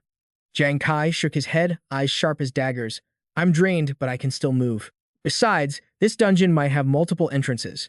The noise we just made, it was basically a dinner bell. If we stall, that beast will summon every mob in the zone to guard it, Jang Kai warned. When hunting a warlord rank monster, you have to strike while the iron is hot. Move out. 10 minutes passed in suffocating silence. Someone whispered, it's too quiet. Captain, is the boss really in this sector? Skill activated. Ghost Eye. Jang Kai scanned the terrain with supernatural focus, but the rock faces revealed no anomalies. Something's off, he muttered. It wasn't anxiety. It was instinct. The ground itself felt wrong. Ruan Yu looked over. Yo, what's wrong? You're shivering like a leaf again. Yuan Xu rubbed his arms, pacing back and forth. I don't know why, but I've got goosebumps all over. Huiyin poked him playfully. Relax, big guy. You're just tense. No one noticed the pebbles tumbling down from the peak they had just passed. Then realization hit Jang Kai like a truck. It's not nerves, it's the ground beneath us. He roared, Yuan Xu. Hu Yan, freeze. But it was too late. The earth split open as a colossal tail smashed into their position. The squad scattered in 4 directions as chaos erupted. System alert. The interface flashed ominous red. Warning warlord rank scaled lizard dragon, level 58. A classic boss encounter you'd see in a system manhwa. They gasped for air, hearts pounding against their ribs. We almost got wiped instantly. That camouflage was perfect. It looked exactly like the surrounding rock. Focus. Jang Kai charged the beast to draw aggro, arms spread wide. Nuan, give me the data. She responded instantly. On it. She recited the analysis with rapid-fire precision. Target. Scaled lizard dragon, warlord rank, also known as the white lizard dragon. Age, 36. Weight, 2.4 tons. Yuan Xu's face went pale. A scaled variant. Yo fam, we aren't just hunting small fry, we're taking down our first mutant warlord. Sparks flew as hundreds of projectiles slammed into the beast like fireworks. Jang Kai triggered a nasty critical strike, making that monster roar in pure agony. Hu Yan and Yuan Xu were absolutely shook. Beautiful. A direct hit. 1 critical strike deals massive damage, but 2, that is straight up devastating. But Jang Kai, he remained ice-cold focused. High risk means S-tier rewards, baby. Mutant warlord beasts drop richer materials, and the chance for a legendary item just skyrocketed. But don't get it twisted, the price for that loot is raw power. This thing is significantly stronger than your average warlord. Staring at the dragon through the smoke, Jang Kai's brain went into overdrive, analyzing every pixel. Those scales aren't just for bling. Defense is over 35, plus high resistance to heat and corrosion. Penetrating that hide is going to be a total nightmare. And folks, it gets worse. The chest plate has a defensive film, adding another 20 points of defense with the same elemental resistances. The team listened in horror. You're telling me those are its actual stats? Even without active defensive skills, Nuan continued reading the combat logs like a pro. Based on previous data for this archetype, its spirit is clocking between 100 and 150. Agility is hitting between 150 and 170. Cold sweat dripped down her face. Strength is peaking between 380 and 420. Constitution is nearly 480. She dropped the final bomb. Threat level extreme danger. But before the words could even leave her lips, the dragon launched its attack. Jang Kai's expression went grim as the system blared red warnings in his mind. Danger! Danger! Captain Jiang, watch out! The team screamed in unison. The massive tail came down like a meteor, shattering the earth and sending a shockwave of dust sky high. Jang Kai moved like a ghost, blurring sideways to barely dodge the smash. I'm good. Stay focused, he shouted, though his mind was sprinting. Heat resistance and heavy armor. My fire-chasing fate attack can't pierce it. It'll only knock it back. He landed safely, calculating the next move. One tap from that 400 strength stat would turn my bones into powder. Thank the system for the secret wings I looted from the Mermaid Lord's vault. That agility boost is the only thing keeping me alive right now. My agility is currently 60 points higher than the beast. He narrowed his eyes. I can work with this. As long as I don't get greedy, I can kite this boss and hold aggro without dying. This is the perfect chance. If I pressure Yuan Shu enough, he might trigger a class breakthrough. It's a staple moment in any awakening manhwa. He glanced at the behemoth. If the plan flops, I'll just lure it away and dip. But if it works, Yuan Shu unlocks his true potential right here, right now. Jiang Kai suddenly screamed, faking total panic. Yuan Shu, save me. Yuan Shu dropped from the sky like a hero. I've got you. Earth-shattering stomp. He slammed into the ground, but the dragon didn't even flinch. The beast looked down at them with cold, reptilian contempt. Yuan Shu turned ghost white. Oh no, Captain. It took 0 damage. Jiang Kai realized the plan had stalled. Run, you idiot. The dragon's maw snapped shut inches from their heads. Yuan Shu shrieked. It's a monster. A wall of fire erupted, checking the beast's advance for a split second. Jang Kai swooped in, grabbing the tank just in time. Great, now it's aggroed onto both of us. I need to pull it away. Suddenly, a blur of motion shot past them. Jang Kai squinted. Who the heck was that? From the back line, Nuan shouted, Captain. It's Ruan Yu. He drank the wine. Jang Kai, that dragon's saliva is highly corrosive. It'll melt equipment and flesh in seconds. Jang Kai's panic spiked. Not good. If Ruan Yu tries to kiss that thing in his drunken state, he's going to dissolve into a puddle. But instead of a kiss, Ruan Yu slammed his shoulder into the dragon with the force of a freight train. Boom. Both entities were knocked back. Ruan Yu dug his feet in, sliding meters back while wearing a goofy grin. A scaled dragon? Jang Kai blinked, totally confused. Wait, why isn't he hallucinating that it's a beautiful woman? I thought he was wasted. Hu Yan shouted from a distance. I don't know, but he drank the tier 2 brew today.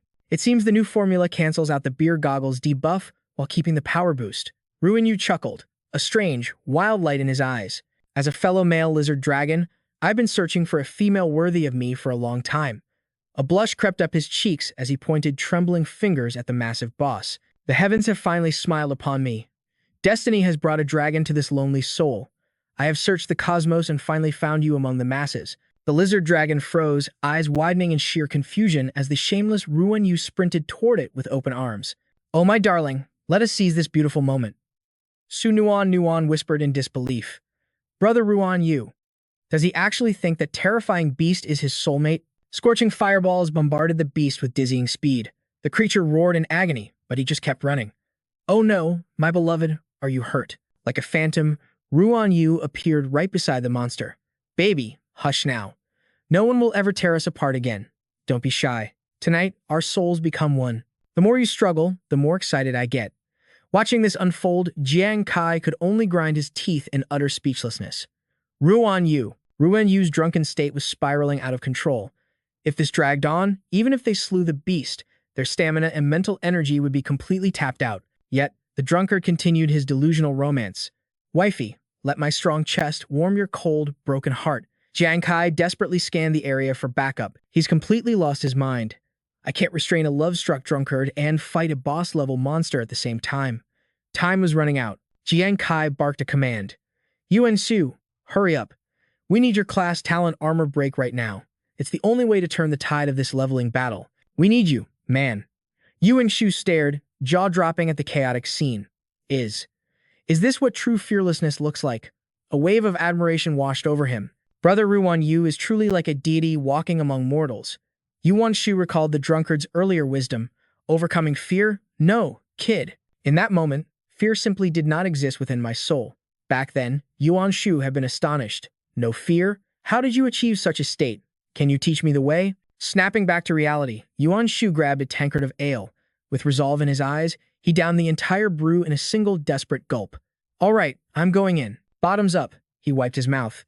Brother Ruin Yu, thank you for the live demonstration. I have mastered the art. The alcohol hit his system instantly. His eyes glazed over, a foolish grin plastered on his face. The system interface flashed. Alert! You have entered the chaotic perception state. Your understanding of identity, power, and reality is now severely distorted. Red warning lights blinked. Critical confusion detected. Meanwhile, the lizard dragon was fighting a losing battle against the pure chaos. The beast was going berserk, but Ruan Yu kept charging in for a hug like a total weirdo. The squad screamed in panic, "Bro, get back." But suddenly, Yuan Shu smashed his glass to the floor. Shards flew everywhere as he gripped his blade, eyes burning with main character syndrome. I, Yuan Shu, am the supreme god of war. None under the heavens can match my vibe. He unleashed a sword slash that cut horizontally across the dragon's scales. Jang Kai watched in total shock. Does chugging that special brew instantly trigger a critical armor break buff? It seemed the alcohol had completely fried his logic circuits. But in that chaos, his confidence had skyrocketed to the apex of existence. His blind, unshakable arrogance actually force-awakened his class talent. Every strike now carried the stun effect, just like their legendary fight with the Wolf King. Armor break dealt no direct damage to the flesh, but against the beast's tanky shell. It was absolutely devastating. The battle fever consumed him completely. I am the #1 war god of this era. Who dares stand before me? But before he could finish his flex, the dragon's massive tail whipped around wham. The impact sent Yuan Shu flying like a rag doll. His reaction speed was way too dulled by the booze to dodge that. As he hit the dirt, the tail came crashing down for the double tap. Jang Kai instantly unleashed a volley of fireballs to intercept. He swooped in like a guardian angel to drag his drunk teammate to safety. Jang Kai smirked, whispering, "Thanks for the setup, homie." Then, with a burst of agility, he launched himself into the air. Explosive flames danced from his fingertips. "Let me finish this for you." The fireballs hammered the dragon, causing its HP bar to nosedive. Critical hit. Minus 2,000 HP. Jang Kai's eyes lit up. Magnificent. Now that its defenses are shattered, it can't withstand my critical bombardment. Yuan Shu, take the glory. The finishing blow is yours, fam. Yuan Shu stumbled to his feet, swaying dangerously. He roared to the heavens. I am the unbeatable war god. Which ant dares to challenge me? He gripped his blade with white-knuckle force and unleashed a flurry of chaotic strikes. He was pouring every ounce of life force into the ultimate button-mashing attack. Su Nuan watched with bated breath. Jang Kai, is he going to be okay? Jang Kai reassured her calmly. Don't worry, he's just wasted. The lizard dragon is armor broken and critically wounded. This is a guaranteed victory for our recap squad. Moments later, the steel blade was drenched in thick, dark monster blood. With a final earth-shaking thud, the colossal lizard dragon collapsed. Its life force was finally extinguished. System alert. Congratulations, you have slain the level 58 mutated Warlord tier lizard dragon. Obtained Warlord dragon corpse parts. Obtained rare dragon treasure. Adventurer Yuan Shu, class martial apprentice. Level 15. His expression twisted into pure arrogance. Yuan Shu threw his head back in laughter. I told you all, I am the supreme ruler of the battlefield. But the second the words left his lips, his eyes rolled back, and he passed out cold. Su Nuan let out a helpless chuckle. Looks like his system just shut down. Jang Kai nodded, out cold. But then, Su Nuan frowned, a nagging feeling tugging at her mind. Jang Kai, Sister Ho. I feel like we're forgetting something crucial, but I can't put my finger on it. Jang Kai stroked his chin. Now that you mention it, I have that same ominous feeling. Ho's eyes widened. I feel it too. A terrifying silence fell over the trio. Then realization struck like lightning. They all screamed in horror. Oh no, Brother G. At that very moment, the drunkard was wailing, cradling the dead dragon's massive head like a lost lover.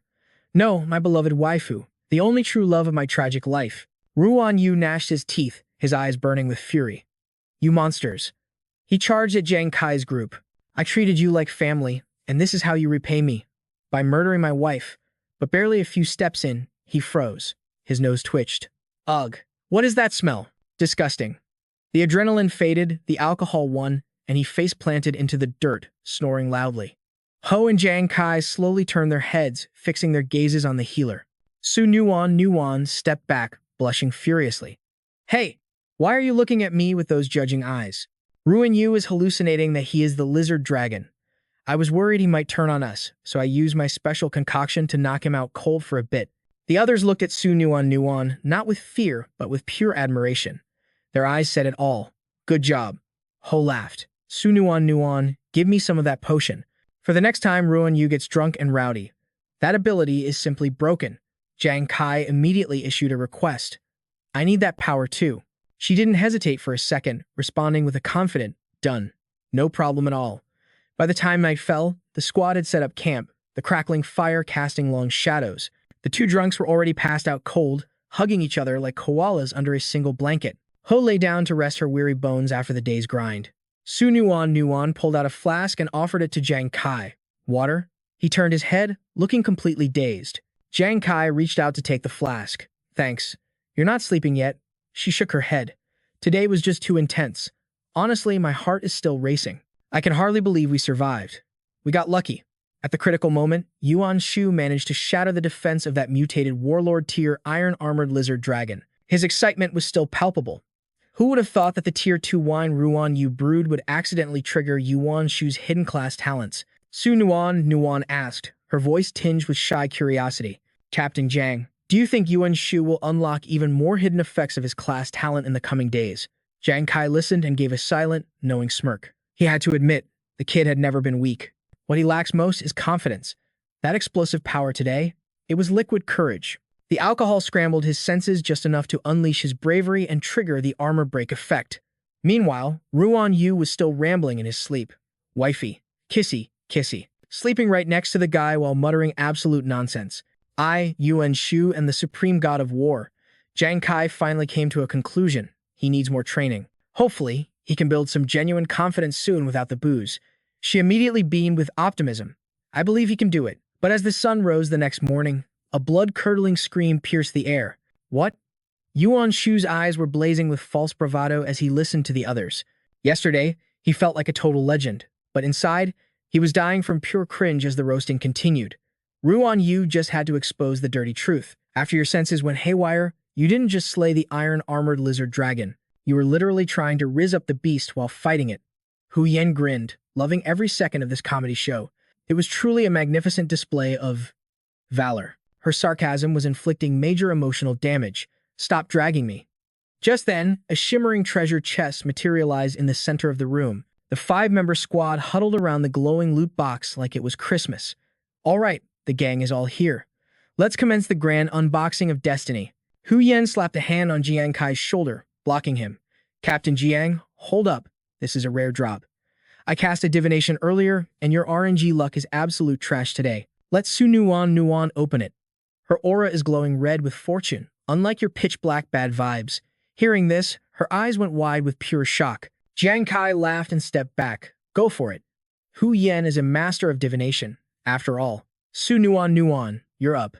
Hu Yen stepped forward to hype her up. Don't sweat it, just pop the lid. We already hit the jackpot just by surviving that mutated lizard dragon nightmare. She slowly accepted the heavy responsibility. Okay. Then Su Nuan stepped up and threw the lid open. As soon as they looked inside, the entire team's jaws hit the floor hard. Suddenly, the familiar blue interface of the system Manhwa popped up before her eyes. Su Nuan stared blankly at the loot. This is special phosphor essence rock. It enchants weapons to shred through armor and boost defense, weighing 14.4 kilograms. Estimated value? 500,000 sanctuary coins. Yuan Zhu also scored a crystal earth core, 17 kilograms, a vital energy source for city building. Value? 100,000 coins. For Hu Yen, a blood essence crystal weighing 48 grams, essential for crafting and upgrading high-tier weapons. Value? 300,000 sanctuary coins. Finally, for Jang Kai, 3 heavenly bones, crucial catalysts for upgrading talent tiers. Value? 200,000 coins. But then, she noticed a glitch in the pile. Before their eyes lay a crimson crystal, pulsating with raw power. Mutated blood essence crystal, 0.6 grams. It's a core ingredient for crafting attribute elixirs. Estimated value? 6 million sanctuary coins. Jiang Kai's jaw unhinged in shock. 1 gram of this stuff is worth 1 million coins, and it's just a raw ingredient. Su Nuan nodded excitedly. That's right. Hearing this, Jang Kai's face turned corpse pale. Wait a minute. Then that mermaid elixir I chugged earlier. Did I just drink a few 100 million coins in one gulp? Another item was pulled from the chest. A secret elixir that permanently boosts base attributes. The ingredients are ridiculously rare. The entire sanctuary produces less than 20 bottles a year. One bottle increases base stats by 10 points. Market price? 150 million sanctuary coins. Yuanzu's eyes were shining like stars. Truly a reward fit for a mutated warlord kill. Meanwhile, Jang Kai wanted to weep blood. I knew it. I literally swallowed a luxury villa at Jingxin Lake earlier. If I had known, I would have at least savored the flavor. She continued pulling loot out. This is holy water. Hu Yan immediately recognized it. Holy water. That's one of the materials required for the level 20 class change for doctors. Rumor has it a single class change requires 5 milliliters. This bottle has 15. Ruan Yu narrowed his eyes, his merchant brain activating instantly. 5 milliliters sells for 1 million, so this bottle alone is worth 3 million sanctuary coins. Yuanzu couldn't stop praising the situation. We actually got the healer class change materials. Su Nuan, your luck is terrifyingly good, even for a mutated warlord chest. The drop rate for 3 rare materials at once is practically 0. Her eyes sparkled as she crunched the numbers. The total profit from a standard warlord tier chest is usually around 8 million sanctuary coins. That means the value of this chest exceeds 10 million. The scene made him laugh awkwardly. Hu Yan, you look like a total gold digger right now. She smirked, turning to Jiang Kai with a mocking gaze. Are you sure about that? Do you want to see what Captain Jiang looks like right now? Sure enough, over in the corner, Jang Kai was practically drooling a river of greed. Between the elite chest from before and this mutated lizard dragon kill, our total loot value has definitely smashed through the 15 million mark. Seeing his expression, the other two were left completely speechless. After that day, this manhwa recap shows the Fire God squad claiming a lizard dragon nest every single day. Sometimes they even conquered 2 warlord tier dens in 24 hours. As their combat experience grew, the combo of Yuanzu's armor break and Jiang Kai's fatal critical strike made killing dragons as easy as breathing. The only downside was the cost of alcohol. That guy couldn't fight with any momentum unless he had some ethanol in his system. There was no logic to it. Just Yuanzu and the number 1 warlord under the heavens. 10 days later, the squad had wiped out nearly every warlord tier nest in the vicinity. The system notifications flashed relentlessly, typical of a leveling manhwa. Adventurer Yuanzu, level 20. Adventurer Ruan Yu, level 20. Adventurer Su Nuan, level 12. Yuanzu and Ruan Yu both hit the level 20 milestone, while Su Nuan jumped from 9 to 12. After a long period of grinding, the exhausted group decided to light a fire and rest, splitting the chores among the 5 of them. Hu Yan turned to their leader, Captain Jiang Kai. What's our next move? We have cleared this entire zone. It is unlikely another warlord tier beast will spawn anytime soon. Suddenly, a sharp alert chimed from Su Nuan's wrist interface. Shocked, she dropped her rations to the ground. The noise snapped Jiang Kai and the others to attention. Su Nuan, what's wrong? You look pale. What happened? Her voice trembled as she read the report. I just got intel from Lai Yan Peak. A capable small guild was grinding there when they ran into a mutated commander tier fallen corpse king. They didn't stand a chance. Total party wipe.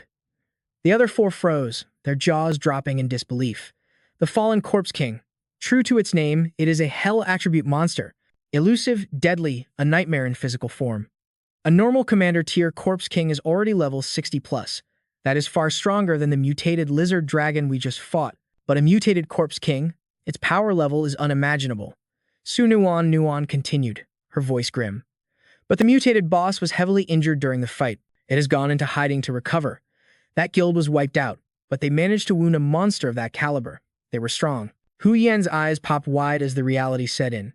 Taking out that weakened boss meant loot that would break the internet. But the cost? A total party wipeout. Yuanju narrowed his eyes with a heavy sigh. A total tragedy.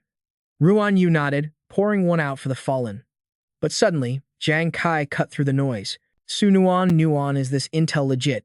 Who else knows? She raised a brow, keeping it 100. It just dropped. It hasn't gone viral yet, but you know the major guilds. Their spies are everywhere. The big shot orthodox factions are going to swarm that spot any second. She paused, locking eyes with her captain, Jang Kai. You're not actually thinking about it, are you? He raised a brow, his face dead serious. I know the St. Yao rules ban kill-stealing bosses, but that only applies to king tier and above. A commander tier monster? That is free real estate, baby. Right now, every hunter out there is starving for that kill. It is the classic high-stakes gamble you see in every leveling manhwa. Jang Kai smirked, the thrill of the hunt burning in his eyes. So I say we roll the dice and crash this party. She didn't hesitate for a split second. Agreed. We wrecked that lizard dragon, didn't we? Even if we don't bag the corpse king, let's call it a trial to break our limits. Ruin Yu grinned, catching the vibe. With Captain Jang Kai leading the charge, we can clap anything. Even a scaled iron-armored lizard dragon. Count me in. Hu Yan checked her loadout. Jiang Kai, I'm down. Even the group's resident narcissist checked his reflection and nodded.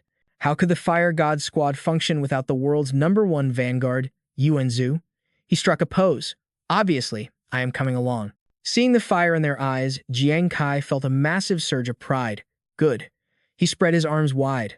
Next target, mutated fallen corpse king. Fire God squad, move out. And hey, smash that like button if you want us to win. They trekked through the wilderness until the sun rose the next day. The heat was brutal. Ruan Yu was panting like a dog, tongue hanging out. Too hot. Suddenly, Yuan Ju froze. Hold up. Peep that tree. Su Nuan activated her scan skill. That is a heavenly fire tree. Age? About 20 years. If it survives past 30, it evolves into a spirit plant. Killing it gives a chance to drop a fire tree heart. That is a super rare mat for boosting fire element buffs. Hearing this, Yuan Ju stared intensely at the trunk. But then, something else snatched his attention. He pointed straight ahead. Yo, look. That is a squad from the Azure Dragon Guild. I have seen those guys before. As they closed in on the objective, the zone got crowded. Another group was pushing in from the flank. Ruan Yu spotted them. Over there. Another team. He gasped for air, just like we thought. Everyone with the intel is converging here. We gotta speed run this. Hu Yan frowned. We traveled faster than the groups from the main city, but speed means nothing against the teams who were already grinding in this zone. Jiang Kai went silent, processing the chaotic situation. Hu Yan was right. There was no telling how many squads were rushing the fallen corpse king's lair right now, and the teams already nearby are probably waiting for backup. He turned and noticed Su Nuan lagging way behind. Her steps were wobbly, and dizziness washed over her. So tired. My stats really can't keep up with the combat classes. The competition for this boss is absolutely brutal. Everyone is pushing their limits. I can't be the dead weight that drags the squad down. Her vision began to blur, but suddenly, a figure stepped into her path. Jang Kai handed her a water flask. Su Nuan, drink up. We are taking 5. He mentally analyzed the team's condition. Yuan Ju is a main tank. He needs priority leveling. Ruan Yu started with cracked stats, so getting him to level 20 is easy. Hu Yan is already level 29. But Su Nuan, she is only level 12. Yet, she hasn't complained once. She is pushing herself to the breaking point just to stick with us. She frowned, looking down, conflicted. After a second, she forced a smile and shook her head. I am fine. I am not tired at all. Jang Kai admired her spirit. The lowest level, a healer with 0 combat power, yet she endured. She was tougher than she looked. He smiled gently. You might not be tired, but I am exhausted. Everyone, do me a favor and rest up for a bit, yeah? The team immediately caught the vibe and played along. Yeah, actually. I noticed a lot of high-level squads around here. Better to recover our stamina now so we are at peak condition for the fight. Su Nuan hesitated, but the group had already decided to set up camp. Jiang Kai popped open his map interface. Lian Peak, the fallen corpse king's territory. The perimeter is 5.6 kilometers. Most monsters here have no territory awareness. They roam randomly. Add in the swarm of hunter squads sweeping the area. In terms of raw speed and stamina, we are at a major disadvantage. Hu Yan cut straight to the chase. Captain Jiang Kai, what is the play? He looked them dead in the eye. I was thinking, should we really just rush in like noobs, or should we pause and analyze? Compared to these other squads, what is our unique edge? Ruan Yu rubbed his chin, thinking hard. The cat makes a good point. This place is crawling with elites. What does the Fire God squad have that will let us find the boss first? Yuan Ju and Hu Yan exchanged a sharp, knowing glance, instantly on the same wavelength. Su Nuan clenched her hands tight, her voice trembling with anxiety. I can't think of a single plan. Are we really just going to leave our fate to blind luck? Her desperate words sparked a sudden epiphany in Jiang Kai. Luck. Yuan Ju chirped up with a grin. Hey Hu Yan, why don't you cast a divination for us? See if we can locate the fallen corpse king. Hu Yan felt a twitch of annoyance at the suggestion. How in the world am I supposed to predict something like that? Suddenly, Jang Kai shouted, eyes wide with excitement as he rushed toward her. Luck isn't wrong. It is all about probability. Hu Yen, having you on the team is our ultimate cheat code. She recoiled, eyes wide with disbelief. Team leader Jang Kai, are you serious right now? You want me to read fortunes? Should I perform a rain dance while I am at it? Jang Kai's eyes gleamed with intensity. Hu Yen, have you forgotten your roots? Before you awaken your current class, you were a feng shui master. The fallen corpse king is critically injured and in hiding. So, where would a hell attribute monster choose to recover? Realization dawned on her face. A place with the heaviest yin energy. Jang Kai corrected her with a strategist's precision, not necessarily the heaviest. Since it is wounded, it might not have the strength to reach the perfect spot. We need to scan for areas with heavy yin energy near the Dimlin Ridge and narrow it down. It was a classic strategy found in any high-stakes leveling manhwa. Hu Yan finally grasped the full picture. I see. She spun around, winking with newfound confidence. Feng shui techniques? Leave it to me. Leave the tech wizardry to me. You guys take 5. I'll lock onto the fallen corpse king's lair in a heartbeat. Jang Kai nodded, his confidence boosting the squad's morale. Solid. Time felt like it froze as the crew stood by. Jang Kai was still as a stone statue, waiting for the system to ping. Suddenly, a heavy hand smacked his shoulder. Yuan Shu was scratching his head with a goofy grin. Yo, I totally spooked you. What's got you zoning out so hard, bro? You didn't even sense my stealth approach. Jang Kai smirked, brushing off the worry like dust. Chill, it's nothing deep. My mind was just drifting to Su Nuan, unlocking her level 20 class advancement materials. I've cracked the code on my own class formula, sure, but I'm still totally clueless on where to actually farm these ingredients. Yuan Shu nudged him, keeping the vibes light. Yo Jang Kai, you secured the blueprint? What kind of loot are we talking about? Super rare drops? Jang Kai's expression went dark, his voice dropping to a serious whisper. It's not about drop rates, man. The issue is, I have zero clue what these items even are. He decided to drop the lore on his teammate. I snagged the special level 20 class transfer recipe back in the hidden zone under Vindong Island, right where we crushed that merman boss. Once I decrypted the ancient runic text, it said, water with no source, fire that burns from the void, wind that is silent, earth that floats, and metal that shifts form. Hearing the riddle, Yuan Shu broke out in a cold sweat. Hold up, living water from nowhere and fire burning from nothing? That sounds straight up glitched. Jang Kai, you sure that's a legit recipe and not just some troll riddle? Jang Kai gave a wry smile. There's only one copy of this formula in existence. The system doesn't lie, but it's cryptic enough to make you rage quit. A true headache for a main character, right? I thought water with no source might be rain, but the rest, total nonsense. Suddenly, Yuan Shu's jaw dropped as a brain blast hit him. Wait, no source. That actually clicks. And fire from the void. Could the system be pointing to the Ludium Ridge? Jang Kai looked blank for a second.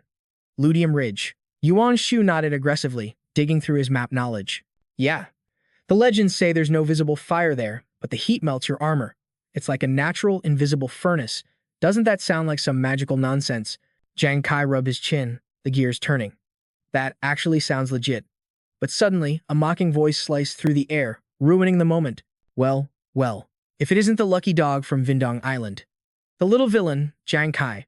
A menacing squad rolled up, led by a level 40 cavalry and a level 40 gladiator. Fuang stood with hands on his hips, his ego taking up the whole road.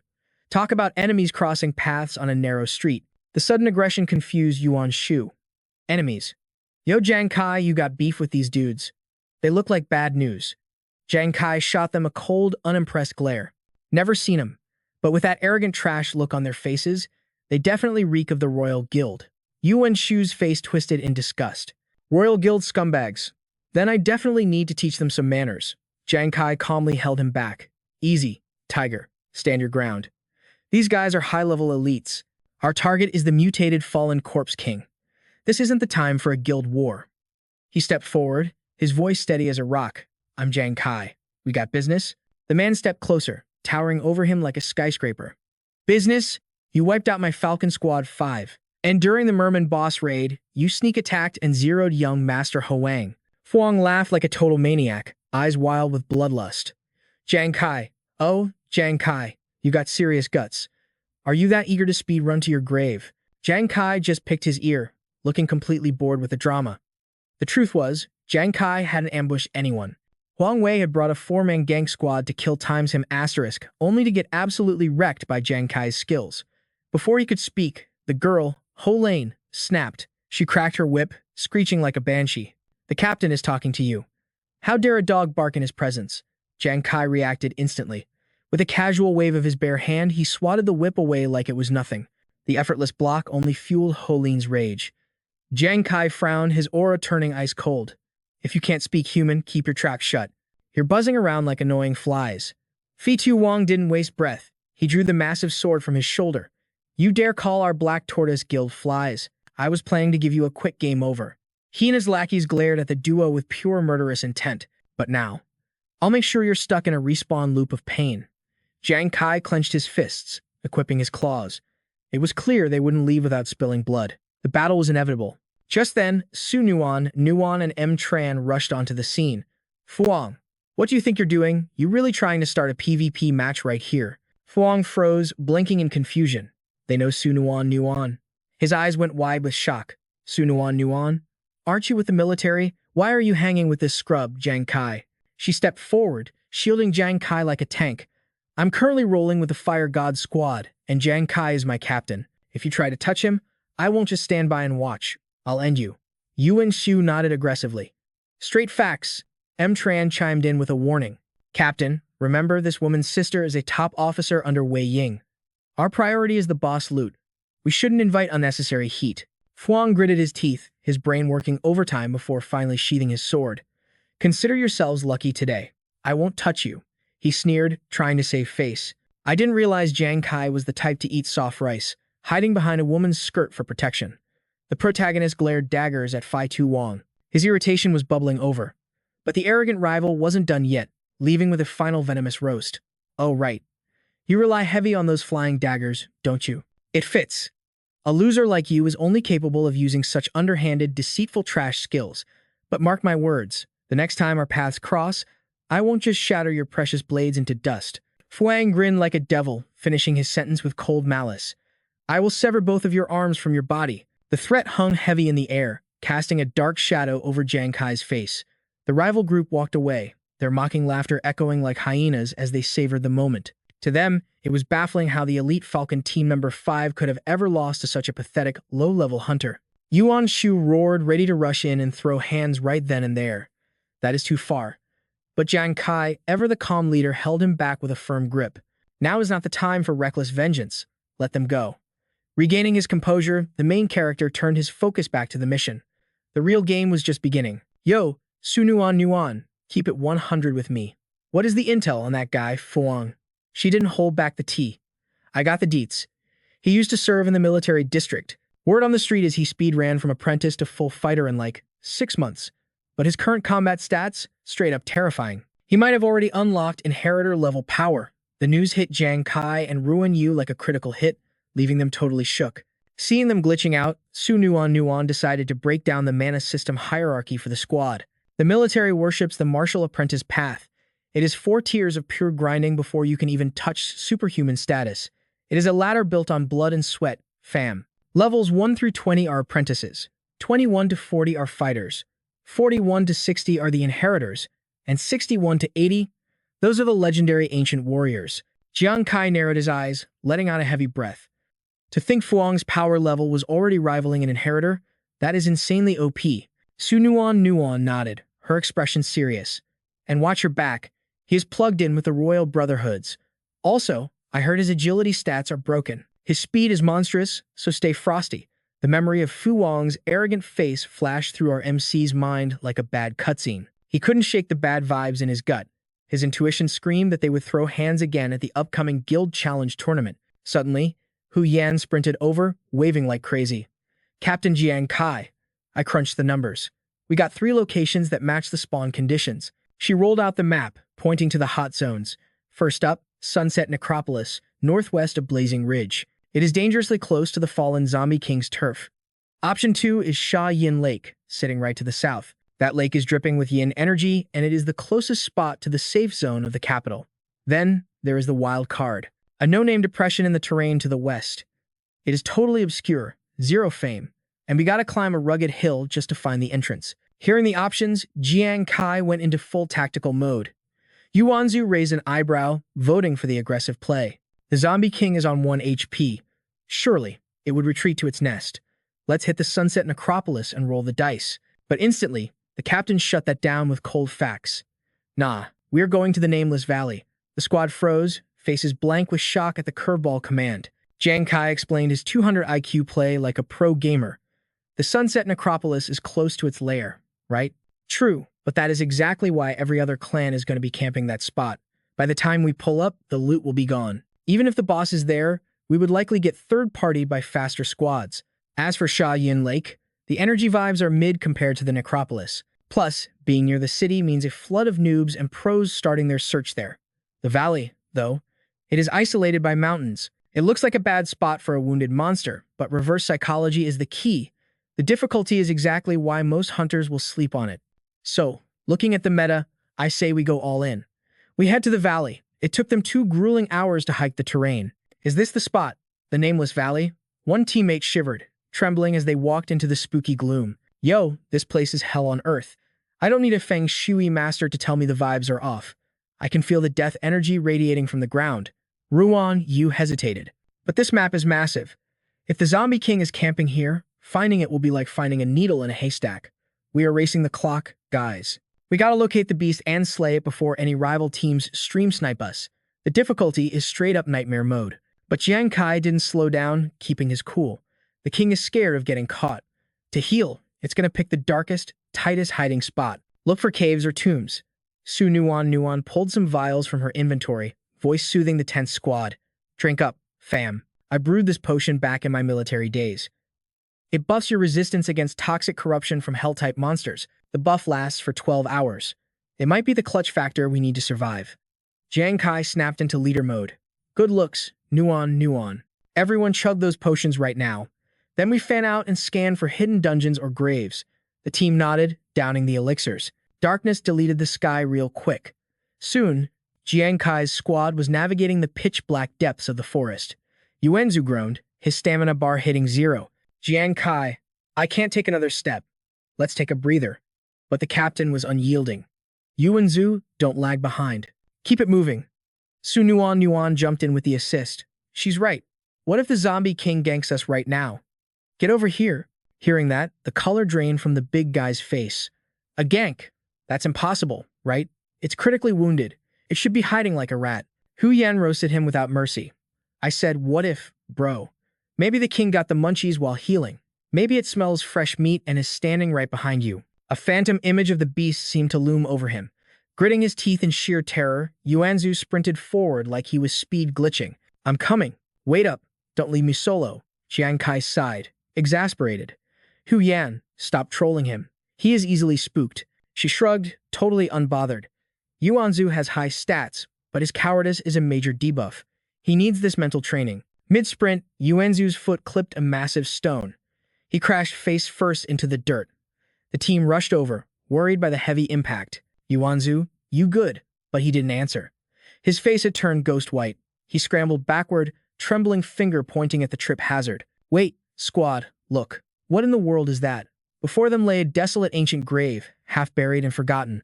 Hu Yan gasped, hand over her mouth. A hidden tomb. It was camouflaged so perfectly, we would have walked right past it. Don't forget to like and subscribe to see what's inside. That grave looks way too compact. You telling me a commander-rank zombie king is stuffed in there? Suddenly, the tombstone cracked wide open. The air got mad heavy, like gravity just doubled. Jang Kai's spider sense went wild. Bad news. It's spawning. Hu Yan, ruin you, Nuan fall back. As soon as possible. The squad scattered like roaches following orders. Roger that. Jang Kai didn't blink. He launched himself sky high, ready to intercept the beast. He shouted the battle plan midair. Yuanzu, I'm pulling main aggro. You camp the shadows and prep for a gank. Yuanzu gripped his weapon tight. He was locked and loaded. Suddenly, the ground started boiling with straight-up evil vibes. Jang Kai's voice went ice cold. If you can't tank the damage, bail out. Don't try to be the main character today. I'll pop my fatal pursuit skill to suppress it if it gets hairy. He responded instantly. Copy that. Right then, a rotting hand clawed its way out of the abyss. Even though Yuanzu was prepped, the crushing pressure made him glitch out completely. The beast spawned in. It was a fallen corpse king, a commander rank variant. The system interface showed a terrifying boss profile, level 65. The corpse king dragged its massive body out of the dirt and let out a roar that literally shook the heavens. The squad was paralyzed by the insane killing intent. It locked its dead eyes on Yuan Zhu, draining every drop of color from the warrior's face. "Don't you dare come over here." Inside, he was screaming his lungs out. This thing looked like it walked straight out of a nightmare horror flick. Sensing the fear, the beast fired a sonic scream that yeeted Yuan Zhu backward like a ragdoll. Holy crap, that frequency was chilling enough to freeze his bones. This is bad. My mental defense is cracking. I can't hold the line. But then, Yuan Zhu did the most Yuan Zhu thing ever. He chugged a whole pint of beer. Smash. He shattered the mug and gripped his greatsword with a fresh burst of adrenaline. I don't care if you're a demon, a ghost, or my ex. He went full YOLO mode. I am Yuan Zhu, the war god of this server. Prepare to get deleted. He shook off the fear and swung for a critical hit on the neck. He expected a clean kill, but CLA-ing. The blade got stuck in the monster's muscle like it hit concrete. The battlefield went dead silent. Yuan Zhu stood there, frozen, thinking, you gotta be kidding me. The Corpse King was triggered. It growled deep, glaring daggers at the audacious human. Behind a tree, Ruan Yu was shaking. It's over. His weapon is jammed. He's a sitting duck. Jang Kai moved like a ghost situation critical. Yuan Zhu, get out of there. But the Corpse King roared again, the sound waves rippling and warping reality itself. Yuan Zhu tripped and fell. The monster raised its claws for the execute, but right before the kill shot, a shadow flashed in to save the day. What's the rush, you ugly freak? Your player 2 is me. Jang Kai unleashed a full combo of skills. Boom. A massive explosion rocked the zone, covering everything in dust. Ruan Yu and Hu Yan grabbed Yuan Zhu in the chaos. Move it. We gotta retreat. Back at the safe zone, Hu Yan called out, Su Nuan Nuan. We're clear. That attack was legendary. That fallen corpse king has to be critically wounded. After Captain Jang Kai's ult, it's gotta be dust by now. But Ruan Yu wasn't buying it.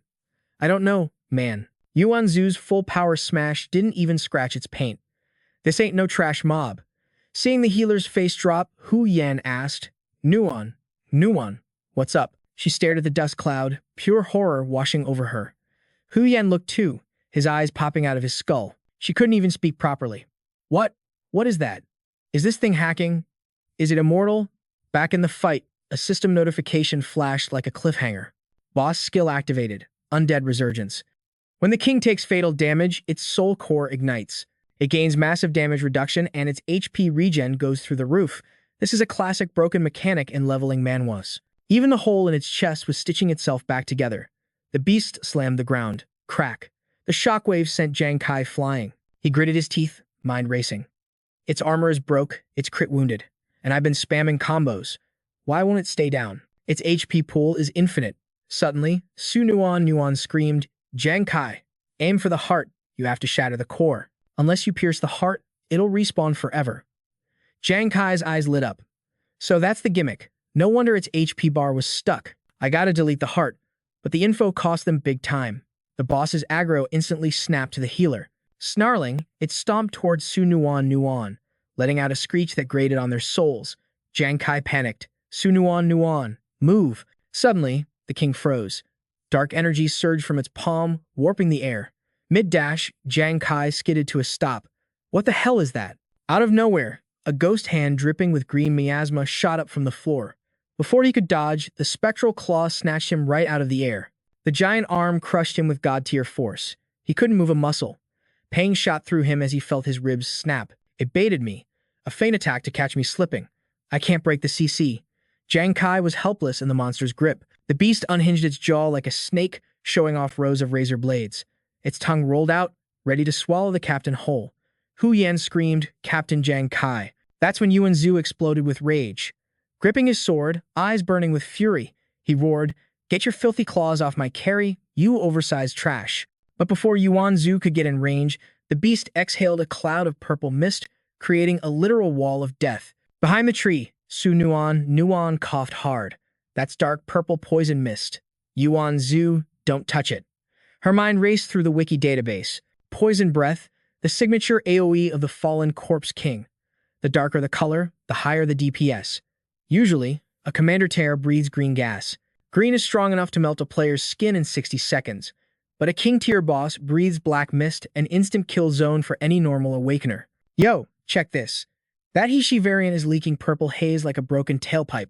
It ain't just poison, it's a hybrid toxin cocktail.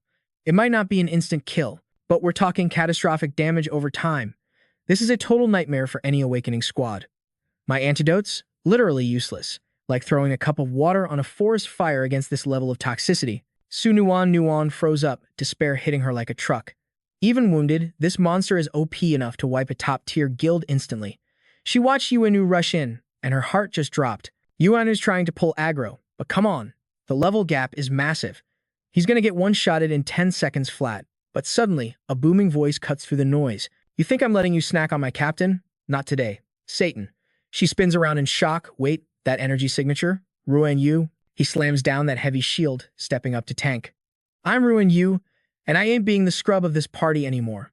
Talk about a glow-up. But Big Ruin doesn't even look back. Suddenly, Hu Yan yanks her back. Su Nuan, chill. Don't rush in. That purple fog is an instant game over screen. You're the healer, our MVP. If you go down, the whole squad wipes. Your only quest right now? Stay alive. Nuan stammered, but Hu Yan cut her off with this reckless, confident grin. Got it? Dropping that truth bomb, Hu Yan yeets himself into the chaos, leaving Nuan standing there. Those words, stay alive, looping in her brain like a broken record. Hu Yan, bro, what's the play? Nuan screams, panic clawing at her throat, but the only reply was one final, grim shout from her teammate. Stay put. This poison AoE is too huge. I gotta hit the eye of the storm to summon the cleansing rain. It's the only way to wash this filth. Nuan stood frozen, soul leaving her body, watching the boys charge straight into the jaws of death. The whole squad was risking it all. She was shaking so bad, limbs locked up in fear. She bit her lip till it bled, tears about to burst. Why? The question echoed in her head. I'm the doc, the healer. So why am I standing here useless? Since she was a kid, her big sis was her tank, blocking every hit the world threw at them. She got too comfy in that shadow, leveling up in the safe cocoon of her sister's protection. She never had to face the boss rush alone. But then reality checked in. The world shattered. Devil stars crashed down and god-tier beasts poured out of the rifts. Only the ones who grinded the trials and awakened their powers stood a chance against these invaders trashing their home server. It got real when her dad dropped on the front lines. He bled out because there weren't enough healers to spam recovery. In one night, the innocent girl died and a soldier spawned in. She swore to join the corps, determined to be the absolute support carry her team needed on the battlefield. During those early grind days in the Devil Star Rift, destiny matched her with Yuan Juzi and Jang Kai. Their synergy, instant, a perfect combat combo. With Jang Kai shot calling, their rookie squad was pulling off pro gamer moves. They impressed the admins and earned a sweet spot in the military ranks. Finally, just like her sis, she donned the uniform. She thought she was on the path to glory. But the military, it's a brutal server that exposes the noobs. Despite desperate grinding, she capped out at rank C. She tried to hype up Yuan Shuzu Z. His stats weren't great either, and she told him no worries. But deep down, the disappointment was heavy AF. Could she ever truly become a legendary healer? As Nuan spiraled in her flashback, the roar of battle snapped her back to the present. The boys were shouting through the chaos. Look at this skin. What an exquisite look for a fallen corpse king. A voice sneered. Don't let any scrubs ruin my beautiful plan. I am Yuan Zhu. Number 1, war god under the heavens. Get wrecked, you filth. But his courage just made her feel even more like an NPC. Just like back then, her besties were burning their HP to fight, while she stayed exactly the same. Always hiding behind her sis. Always hiding behind the squad. Nuan sank to the floor, feeling completely nerfed. Doubt started rotting her brain. Was she ever meant to be a doc? Meanwhile, the Corpse King shrieked, spitting that deadly poison cloud. The tanks held the line, but Jang Kai was hitting his limit. Face turning blue from asphyxiation. Hearing his desperate cry finally pierced through her lag. Su Nuan scrambled up, trembling but moving. She got there just in time to see the boss unleash an ult on her team. Seeing the carnage, she sprinted forward. Yuan Suzy. Ruin you. She slid in like a baseball player, checking the damage. Less than a minute in the mist, and their skin was melting. Chill, Nuan, she told herself. Healing is the only quest that matters now. Channeling her mana, she spammed healing spells on the wounded. Using the chance to steady her own shaking heart, their HP bars started refilling. Suddenly, the poison mist vanished, washed away by a massive downpour. Nuan looked up, relief flooding her system. It was Hu Yan. His summoned storm purged the toxicity. Even the Corpse King looked confused in the rain. But the mage collapsed behind a tree, mana pool completely drained. But the boss wasn't done. It snatched Jang Kai in its massive claw, roaring with fury. Jang Kai was fading fast, agony racking his body. Did I overestimate my stats again? His face went ghost pale. Back on Eternal Winter Island, if not for his Iron Will passive, he never would have scratched that mermaid boss. Life flashed before his eyes. This Hishishi Commander level Corpse King was a variable he didn't account for in this walkthrough. It was completely off script. I led them into this dungeon, he thought. But I'm too weak to carry them. Guilt consumed him. Nearby, Hu Yan gave a weak cough. It's over. And slumped into unconsciousness. No, Hu Yan. Jang Kai screamed internally. Was his ambition a death sentence for the squad? God, can I really let them pay the price for my arrogance? Darkness clouded his vision. Surrender looked tempting. But then movement. Yuanju and Ruan Yu launched a suicidal charge. I am the strongest, war god. Who dares touch my captain? Yo, the Corpse King flinched, cause the ants were biting back.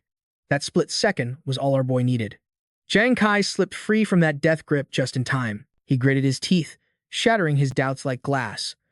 No way am I taking an L here. Brother Jang and Ying Shi are waiting for us on the other side. Seeing the squad throw themselves into the meat grinder for his sake, it lit a fire in his soul. They're riding or dying for me. Fighting for Team Vulcan till the bitter end. Jang Kai hit the dirt hard, coughing up straight crimson. He tried to get up, but his arms were shaking like crazy. Every inch of his body was screaming in agony. He was running on fumes. Fam. Su Nuan rushed over, panic written all over her face. Jang Kai. Jang Kai. What's the move? Yuan Shui and Hu Yan are down. He cut her off, voice steady despite the pain. Su Nuan, breathe. Hu Yan is down, which means this toxic rain is just temporary. I feel like every bone in my body just got pulverized, but we gotta delete this monster now. Is there a way? He looked at her, eyes pleading. Patch me up, right now. Tears welled up, but she swallowed them back. She wasn't gonna be the weak link today. Gripping his hand tight, she nodded. Say less. I got you. In that moment of respite, the Corpse King's tongue lashed out. It snatched Yuan Zhu and Ruan Yu, tossing them into its maw like popcorn chicken. But before it could swallow, a shadow flashed. Jang Kai smashed a fist directly into its ugly mug. Spit them out, you absolute bastard. He launched himself skyward, gravity bowing to his rage, preparing a hammer blow from the heavens. Boom. A thunderous kick to the jaw forced the beast to cough up his crew. Su Nuan watched them fall, heart in her throat. Yuanju, Shi, Ruan Yu. Jang Kai glanced back, a smirk playing on his lips. It was the grin of a total madman. Su Nuan, keep them alive. The Corpse King retaliated, bringing a massive fist down on him. Her expression went dark. She pulled a vial of glowing orange liquid from her inventory. Jang Kai, she whispered. My standard healing magic ain't gonna be enough to bridge this gap. This vial contains the Tears of the Lesser Phoenix, a legendary drop I secured during my military training arc. It's basically illegal for any adventurer under level 20. It acts like a cheat code from a leveling Manhwa. Instantly restores you to peak condition, 0 damage. But the cooldown is brutal. Exactly 1 minute later, you drop into an instant, unbreakable coma. Jang Kai. Are you really crazy enough to drink this?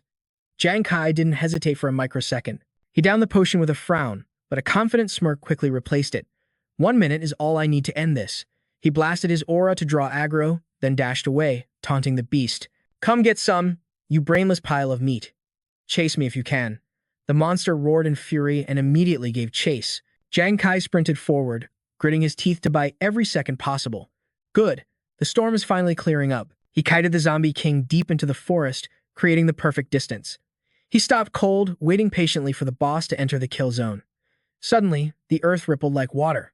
The zombie king's massive fist erupted from the ground.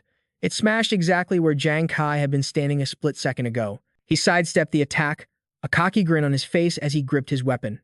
You think I'd fall for the same trick twice? The beast howled in rage, spewing a cloud of toxic smog. 3 arrows pierced through the smoke screen, locking onto the zombie king. The monster's eyes widened in shock before it leaped into the air to counterattack. Boom! A massive explosion rocked the forest. The creature landed frantically, scanning left and right through the thick debris. A blinding light flashed from the distance. The king dodged sideways, screaming in frustration as it tried to track Jang Kai's energy signature. It spotted a pit trap ahead, but that was just bait. The real threat materialized right behind its back. Hey, ugly. Jang Kai unleashed 3 power-charged arrows with overwhelming pressure.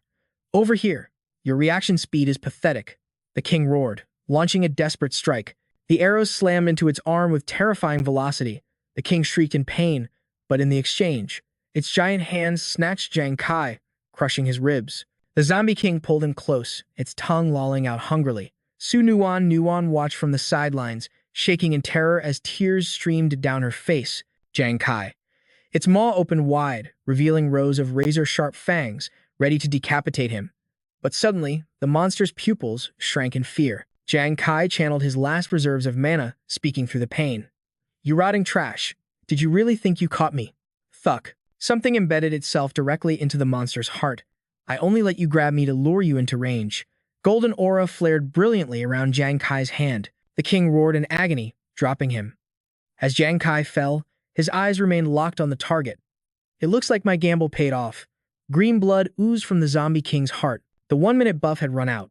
As the giant boss collapsed, Nuan panicked and rushed toward Jang Kai's falling body. Jang Kai. Jang Kai. His vision blurred into darkness. The last thing he saw was her desperate figure running toward him. Nuan. The rest is up to you. She immediately began casting healing magic. Jang Kai. Her mind flashed back to the moment the 3 arrows flew past the monster. Those arrows hitting the tree. I thought he missed, but no. He was setting up a geometric trap for that final decisive strike. Even while being crushed, he orchestrated everything. The golden light exploding from the king's heart. Was this entire battle just part of his plan? Suddenly, a guttural roar echoed. Nuan. Nuan stood up, trembling with fear. The boss wasn't dead yet. She remembered Jang Kai's fading words. Nuan, the rest is up to you. Her eyes suddenly ignited with resolve. Gripping her dagger tightly, she slowly walked toward the zombie king's massive frame. Nuan, focus. Your teammate needs you right now. Cold sweat drenched her body, but she raised her weapon, her eyes glowing with awakened mana. The king shrieked, slashing its claws at her. Nuan closed her eyes, dodged backward, and in the next instant, fresh blood splattered on the ground. Pain shot through her arm, but a smile formed on her lips. Did you really think you could escape me? The zombie king groaned as if waiting for her next move. With blood staining the corner of her mouth, she looked like a cold-blooded assassin. How dare you hurt my friend? She roared, charging forward with no fear of death. Her blade pierced straight through its core. The zombie king's death scream faded into the jungle, signaling the end of the nightmare. Scene cuts to the next day. Under the massive canopy of an ancient tree, Yuan Zhu's squad was finally chilling and sharing laughs. But the mood shifted when Nuan frowned, while wrapping Jang Kai's wounds. No crazy movements, okay? You need to recharge. My healing arts will have you back to 100% HP in 3 days. Jang Kai didn't push back, he just flashed a grin. Suddenly, she realized he was locking eyes with her. Totally intense. What gives? Do I have a glitch on my face or something? He shook his head, gazing toward the distant peaks. Nah, I just realized. You're leveling up, big time. He turned to her. Nuan. You're evolving into a top-tier adventurer. She looked doubtful. Me? Top tier? Jang Kai nodded firmly. Absolute legend. Nuan looked away, shyly blushing. But when we clashed with the fallen guardian, I was just a support. I had to camp behind you guys the whole time. I felt like I was nerfing the team's DPS. Jang Kai looked at the sky and chuckled. Yo, you are severely underestimating your build. I saw you running until your stamina bar hit 0, and you never complained once. That was while I was busy power leveling Yuan Zhu and Ruan Yu. You didn't just tank the fatigue. You pushed past your limits to stay in formation. And remember when you stood up to those bullies from the Falcon Guild? You knew your combat power was lower, but you stepped up to protect the squad anyway. You even took on the Zombie King solo with nothing but a dagger, and when that fallen guardian knocked me out, you were the MVP who secured the kill, grabbing me that sweet level up while keeping everyone else alive. Jang Kai's gaze softened. Nuan, you might be a healer with 0 attack stats, but I know you've never thought about rage quitting. You've done the impossible. You might ignore your own achievements, but we see the replays. We see everything. You're cracked at this game. Nuan, we all appreciate you, and this party would be trash without you. Hearing those words, the waterworks started. Yuan Zhu and the crew spawned behind them like stealth assassins. He's spitting facts. Nuan. If not for your god-tier heals, we'd be game over right now instead of jumping around with full health bars.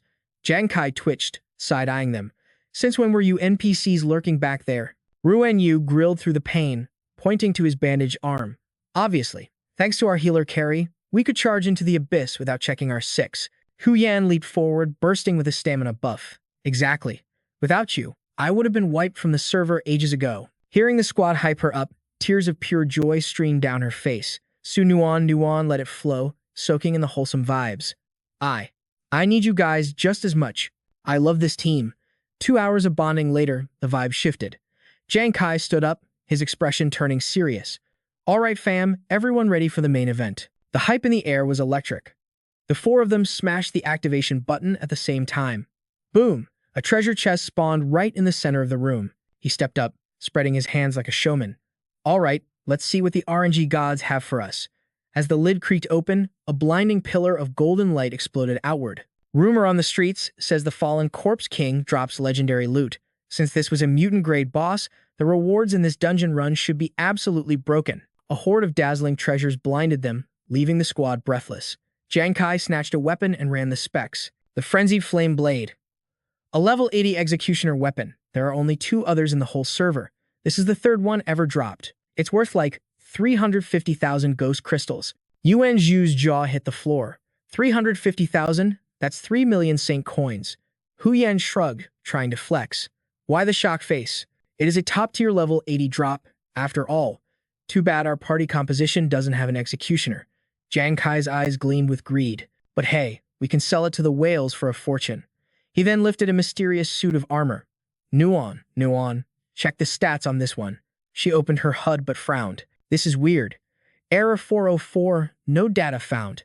Hu Yan gasped, no record. Does that mean it's a world-first discovery? Su Nuan smiled, pulling a card from her inventory. Good thing I came strapped with a high-grade appraisal card.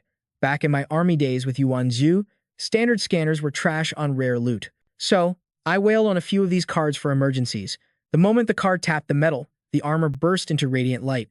The system window finally unlocked the hidden stats. Necro Outer Armor. Level 60 required. Strength plus 24. Defense plus 27. Agility plus 33. And Spirit plus 71. Effect 1. Death Amnesty. Reduces level requirement by 40. Effect 2. Necrostate. Grants total immunity to nervous system hacks for 3 seconds. Cooldown is 10 minutes. Effect 3. Death Torture. Unleashes a devastating mental nuke on the enemy. The target suffers the agony of near death on loop. It triggers on critical hits and lasts until the caster's mana runs dry. Yuan Zhu stared in disbelief. What the hell is this broken item? This armor's stats are god tier. Especially the spirit attribute. A massive 71 points. Jang Kai's excitement was boiling over. The stats are crazy, but the passive effects are the real meta breakers. Death Amnesty means level 20 noobs like us can equip level 60 gear. He continued analyzing the system mechanics. And the Necrostate? That is the true ace up the sleeve. 3 seconds sounds short, but against sonic attacks from sirens or neurotoxins that target the nerves, it guarantees a window to counterattack when we should be stun-locked. Jang Kai gripped the armor tightly, refusing to let go of this loot. As for Death Torture, it might be overkill for farming, but for PvP and psychological warfare, it's the ultimate tool to shatter an enemy's mind. 25 minutes later, he pointed back at the chest, the loot pile getting smaller. Most of this is high-level gear, but it doesn't fit our classes. We should liquidate it all to fund our class advancement mats. Suddenly, a faint glow caught his eye from the bottom of the pile. He crouched down, intrigued. Wait, what is that shiny thing hiding underneath? As Yuan Zhu lifted an object, the team's eyes locked on. Just an accessory, he mumbled, but Jang Kai noticed something glitched at Yuan Zhu's feet. That ring radiates immense power. Su Nuan, scan it with your watch. She nodded, getting on it. But Jang Kai stepped forward, swiping a card that had fallen unnoticed near the ring. The moment his fingers brushed it, the system chimed. Congratulations. You have obtained a unique weapon for the Gambler class, the Death God card. His eyes went wide as he looked at the AI interface. The Death God. The AI avatar nodded. Correct. It began to break down the terrifying potential of this item. The Death God card. A unique weapon exclusive to the Gambler class. No level requirement. And get this? It is one of a 9-card set. Yo fam, get this. Once an adventurer hits that god-tier transcendent or anomaly status, their gear can manifest in the real world. Kai just froze. The tag said unique. 1 of 1? A weapon strictly for gamblers with 0 level cap. It is like the system baked this cookie just for our boy. He started crunching the numbers. Okay, check it. My class skill, Ghost Hand usually gives a 40% accuracy bump and 30% penetration on basic loot, but throw a card-type weapon in the mix, boom. Accuracy shoots up by 120%, and penetration goes wild with a 250% boost. A wicked grin slapped onto his face. With this Death God card, his damage output isn't just going up, it is going exponential. He was practically drooling over the card. But hold up, what is an anomaly? Transcendent is for the big dogs over level 80, right? His anomaly on that same vibe, whatever. Lore dump later. The Brain pulled up the stat screen again. Check these stats, chat. Base stats boosted by 20%, penetration plus 50, permanent crit rate up 15%, and a massive 150% crit damage boost. Kai was literally shaking. These are percentage-based buffs, guys. That means as he levels up, this weapon scales to infinity. Talk about broken. If the passive stats are this cracked, what about the skills? The AI didn't care about his hype moment and kept scrolling, now unlocking special effects for the Death God card. The voice dropped an octave, straight chilling. Special Effect 1. The time has not yet come. It is an active skill where the card auto-attacks the target up to 50 times, but spamming it costs a ton of spiritual energy. Here is the kicker. The victim takes 50% extra damage during the combo, but they physically cannot die while it is active. Kai's jaw hit the floor. Even after taking 50 fatal shots, the enemy is banned from entering the afterlife. Usually, you want the ops gone. Fast. But this twisted ability, it says, no. You do not get the mercy of death until I say so. It is pure torture. And the system wasn't done. Effect number 2. Wrath of the Gods. The card turns into a blender of doom, spinning and shredding everything in the zone at max speed. If the enemy cannot get out of the area of effect, the piercing damage just keeps stacking infinitely. Obviously, popping an ult like that drains stamina and mental bars like crazy. Kai looked horrified. If you trap someone, the damage multipliers stack with the first skill. It really earns the name Death Card. Then, the AI dropped the final perk. Mana Interface, Divine Weapon Recognition. This bad boy is indestructible. Once it is soulbound, he can summon, control, and recall it just by thinking about it. Seeing that, Kai finally smirked like a villain. Indestructible and telekinetic, now that is a total game changer. Even against those snakes in the royal family, they will never see this ace coming. It is the ultimate trump card. Drop a like if you want that kind of luck. Kai pumped his fist, celebrating his RNG win. He missed out on the level 20 class up mats, but he pulled a weapon destined for the gamble god himself. But wait, he squinted at the description. Master God card? What the heck is a Master God card? And why does it say this is just one of them? There are 8 other pieces out there. Snap. A branch cracked behind him, shattering his focus. Kai spun around, his ghost eye skill lighting up. His vision cut through the jungle. Trouble inbound.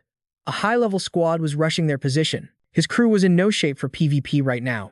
If those randoms find out they clapped the mutated zombie king and took the loot, they would get PK'd instantly for the spoils. He signaled the squad. We got company, we cannot camp here. Dip, now. Roger that, they whispered.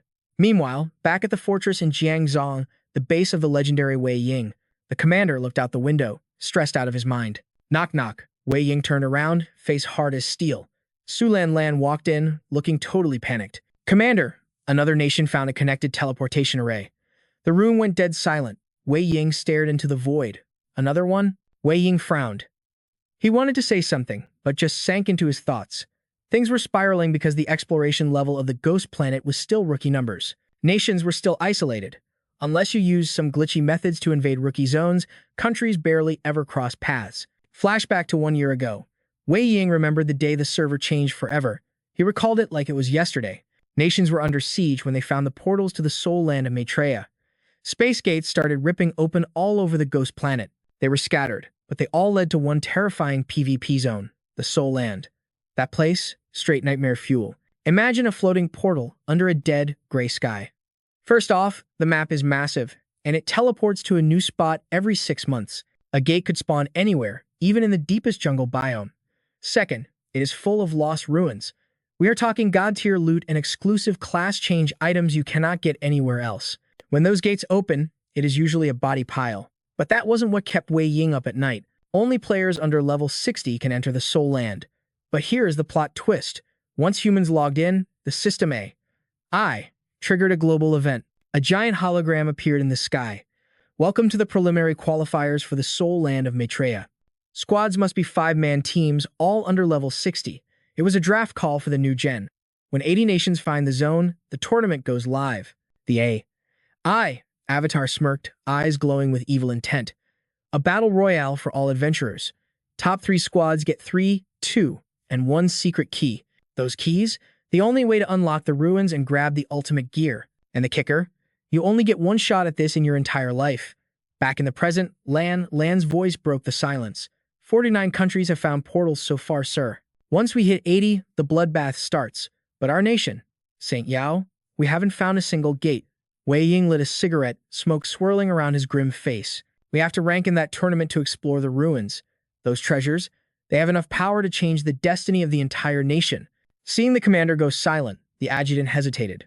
Commander Wei Ying, are you even with us right now? He took a long, deep drag, exhaling a cloud of smoke before crushing the cigarette with lethal precision.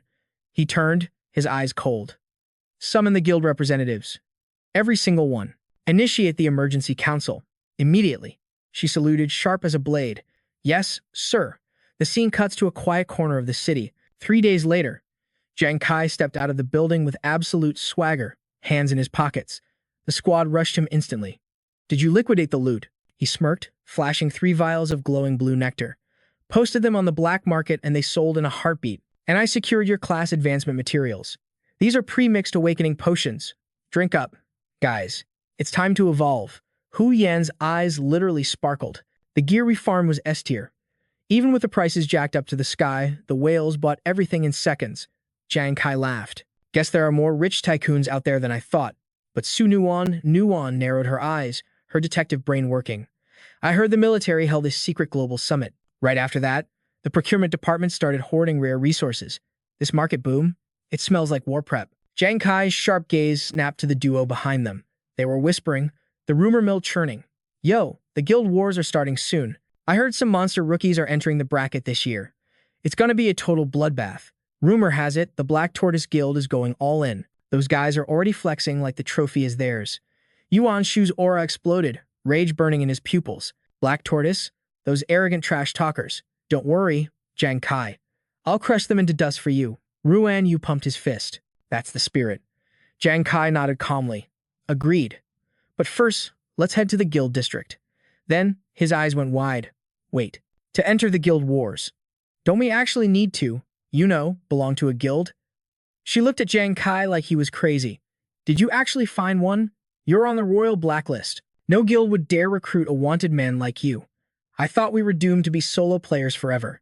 She leaned in close. So, Captain Jang, who took the bait, he just gave a mysterious, overpowered protagonist smirk. Follow me. Cut to the bustling guild district. Jang Kai stopped dead in his tracks. We're here. Yuan Shu's face twisted. Bro, this is the place. He pointed at a desolate, abandoned gate. Why does it look like a haunted house? It's in the middle of nowhere. No guards, no signs. Su Nuan sensed a disturbance in the force.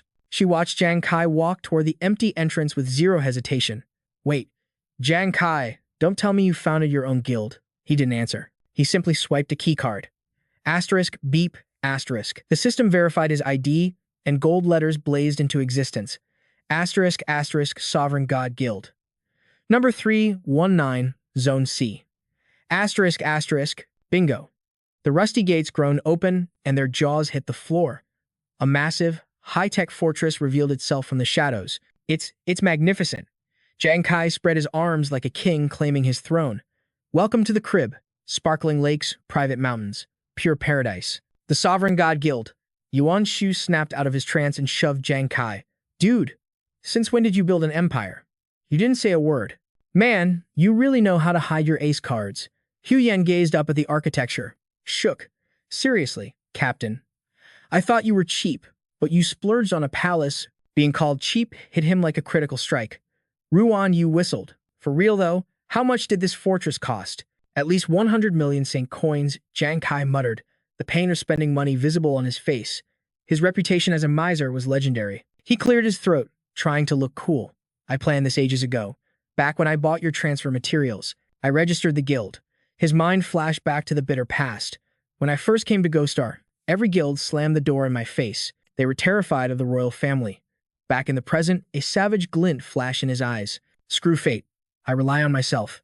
If they won't let me in, I'll build my own kingdom. Asterisk. System chime, base identification. Successful. Asterisk. Asterisk verifying guild data. Complete. Asterisk, the Sovereign God Guild rises today, he declared. The robotic voice confirmed, Asterisk Guild officially established. Asterisk. The team erupted. Let's go. Finally, a sanctuary on Ghostar. Cut 2. The next morning, Yuan Xu kicked the door down. I did it. The class transfer worked. His face was flushed with hype as he projected his status window. Jang Kai, look, I'm officially a fighter. Asterisk asterisk level 21. Asterisk asterisk. He clenched his fists, power surging through him. I awaken a second hidden talent, and the stats. They're broken. Jang Kai asked, what's the skill? Yuan Xu grinned. Asterisk asterisk versatile fighter.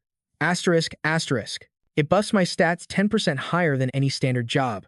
Plus, every time I level up, I get 7 attribute points instead of the usual 5. Jang Kai beamed. That's insane scaling. Hu Yan turned green with envy. Martial artists rely on raw stats. You're going to be a raid boss. Definitely top-tier meta. I'm so jealous. Yuan Xu spun around, flashing a peace sign. But wait, there's more. He started explaining the broken mechanics. In combat, I can redistribute my stats instantly. Max agility, max damage, I can switch on the fly. After the fight, it resets. And while training, I have a chance to auto-learn new skills. Jang Kai's smile turned into genuine shock. The girl beside him leaned in. Dynamic stat allocation. If you master that, you'll crush anyone in PvP. That's a cheat code. And auto-learning skills, that's literally free power. Jang Kai patted Yuan Xu's shoulder. Buddy, you just became the ultimate all-rounder. Yuan Xu rubbed his nose, acting humble. Like I said, I got your back. Hu Yan fake sobbed. I'm dying of envy here. Suddenly, the door creaked. Ruan Yu shuffled in, looking like a zombie who lost his soul. The trio turned. Brother Ruan, why the long face? Did the transfer fail? Jang Kai asked. Tears streamed down Ruan Yu's face. No, it worked, but I became a drunken master. My talent is literally drinking for vibes. Adventurer Ruan Yu, class drunken master, level 21. My strength and agility growth popped off by 2, but my constitution actually nerfed from 3 down to 2. Seeing his despair, Jang Kai stepped in with some serious Manhwa recap wisdom. Listen up, fam. Standard classes usually gain 20 attribute points per level, but special classes like the fighter, they're the exception to the rule. Soldiers rarely get bonus stats, but your class grants an extra 3 points. That is a straight-up hidden SSR tier pull. Ruan Yu's complexion brightened. For real? But a giant question mark still hovered over the girl's head. Okay, I get the stats part is cracked, but I'm curious about this drinking for pleasure skill. What's the meta? What exactly does it do? He scratched his head, sinking into deep thought. The alcohol haze unlocked a hidden state, floating somewhere between reality and the void. I feel somewhat. Ruan Yu stammered, his words hanging in the air. Somewhat. What? He scratched his head, grinning like a total idiot. Somewhat liberated. The squad stared at him deadpan, but then the mood shifted instantly. 30 minutes passed. Dead silence. Yuan Xu's gaze drilled into the closed door, unwavering. It's been an eternity. Why hasn't she emerged? Did the awakening brick her account? Hu Yan kept her cool, eyes closed. Patience. Class advancement is a trial of the soul, but I trust her. Suddenly, the door creaked open. A silhouette stepped into the light as Su Nuan crossed the threshold. Her body shuddered violently. Panicked, he blurted out. Su Nuan, did something go wrong? Failure isn't the end. We can try again. She nodded in agreement. True, my own awakening was absolute nightmare fuel at first. Ruan Yu stepped up. Don't lose heart, we've got your back. But Jang Kai remained stoic amidst the chaos. Hold on. Look at her face. She's got tea to spill. Her lips trembled, fighting to form words.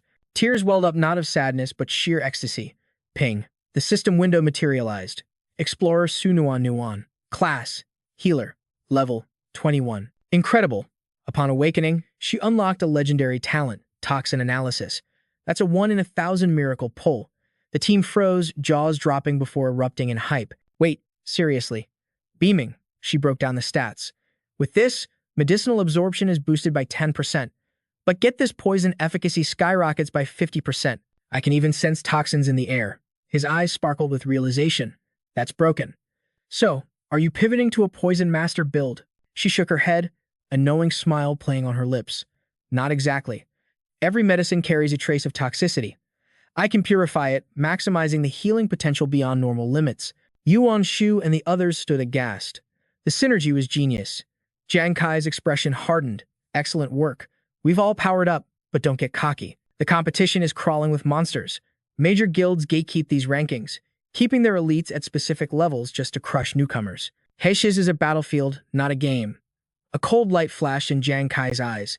We have a few days before the guild war begins. We grind until we drop. Dismissed. Determination set in. 7 days of hellish training later. Ping. Quest complete. Eliminated 180 elite wolves. 2 battlefield commanders slain. His eyes burned with intensity, fists clenching as power surged through him. Through 7 days of hellish combat, I've evolved.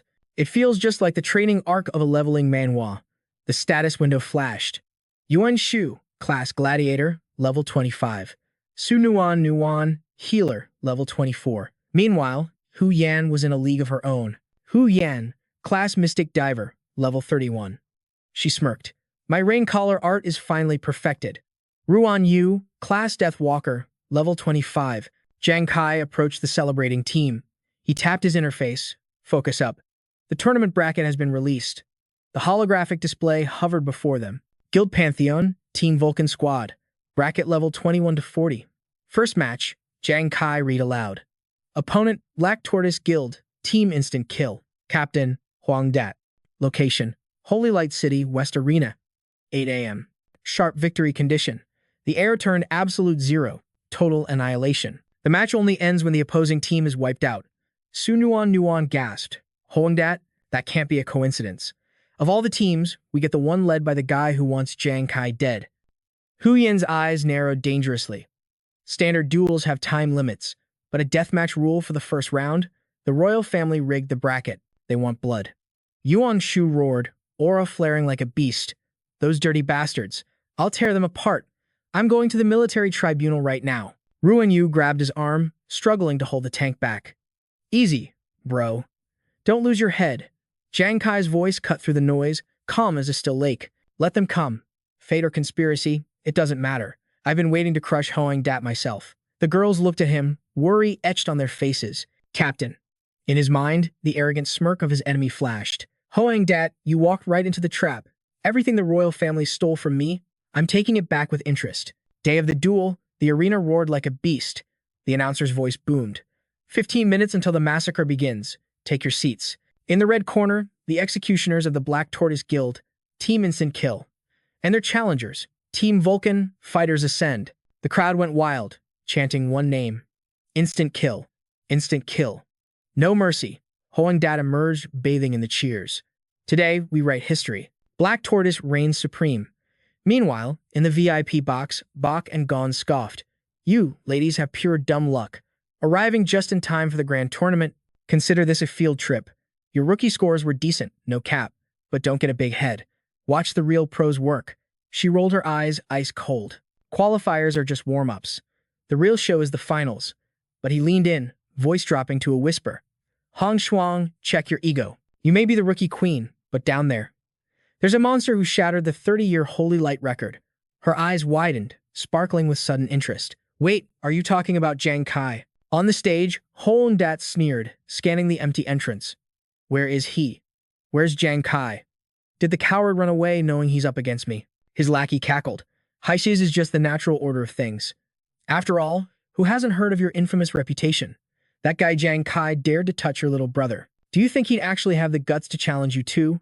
The thug threw his head back in raucous laughter, his eyes dripping with arrogance. Jang Kai still refused to bow your head? Don't tell me you're planning to play the coward today. The goons behind him jeered in agreement. Exactly. Fire God Squad. Yeah, right. More like the coward squad. But suddenly, a chilling voice from behind made the leader snap his neck around. Yo, Hong Dot. Emerging from the shadows like main characters, Jang Kai's squad finally stepped into the arena lights. Yuan Shu brought up the rear, shouting, "What kind of trash talk is spilling out of your mouth?" Hong Hen popped a hand on her hip, scanning the enemies with pure disgust. Who exactly are you calling a coward? Huh. We'll see who folds when the fists start flying. She tilted her chin, radiating confidence. Meanwhile, the massive screens broadcasted the epic arrival of Team Jang Kai. The observer kicked back, fingers flying across the holographic keyboard like a pro gamer. System diagnostics green. Operation is a go. During this deathmatch, we can track the real-time combat data of Su, Nuan, and Yuan Shu. Luan just sat there, spreading his hands wide. Perfect. But hey, Professor Lee, I'm gonna need you to track one more player in this mana simulation. The professor raised a skeptical eyebrow. Wait, didn't you just want the stats for Yuan Shu and Su Nuan? Su Anlin turned with a mysterious smirk. Commander Wei wants eyes on one specific individual. Hearing that name, Professor Lee's eyes lit up with hype. Oh, so it's like that? Adding one more target is easy work. Who's the lucky target? He stayed silent, eyes locked on the screen, whispering, the captain of the Fire God Squad. The camera panned back to the heat of the arena. Hong Dot frowned, staring daggers at the rookie. He ground his teeth, spitting out Jang Kai's name with pure venom. Back in the control room, everyone stared at the status screen in total shock. No way. This has to be a glitch. Adventurer Yuan Shu. Fighter class, level 25. Adventurer Su Nuan. Healer class, level 24. Professor Lee froze, cold sweat dripping down his face. In such a short time, they didn't just hit level 20 and finish their class transfer. They power-leveled straight past it. The girl gasped, shaking with disbelief. What is happening? Su Enlan jumped out of her seat, grabbing the tablet. Just over 20 days ago, these guys hadn't even cracked level 10. How does everyone who follows Jang Kai get this god-tier speed awakening? Lo Tone smiled, looking like he knew the secrets of the universe. It's not actually that rare. Jang Kai has always been a walking anomaly. The scene cut back to the battlefield where Vouvier raised her hand for the announcement. Contestants, lock in. As her voice faded, two massive magical circles lit up the floor simultaneously. Once the duel starts, nobody leaves the kill zone. Surrender, forfeit, or total annihilation of the enemy team. Those are the only ways to win. Is that clear? Jang Kai's squad and the enemy team roared in unison, faces hardening into masks of war. Understood. She couldn't hide the thrill in her voice. Then let the battle officially begin. Hong, fueled by pure adrenaline, barked orders to his crew. Listen up, slaughter every last one of them. Instantly, they took the command and rushed forward like a pack of rabid wolves. Jang Kai widened his stance. Battle mode engaged. He issued commands with ice-cold calm. Yuan Shu and I take the front line. Ruan Yu and Ruan Yu. Protect Han Han and Su Nuan. A calculating glint flashed in his eyes. Su Nuan. Watch the flow. Drop those heals the second we need them. Under Jang Kai's absolute authority, the team moved like a machine. Roger. Hong Gai smirked, eyes full of arrogance as he taunted them. I've been dying to chop you noobs into pieces. Yuan Shu hesitated for a split second, stepping back in fear.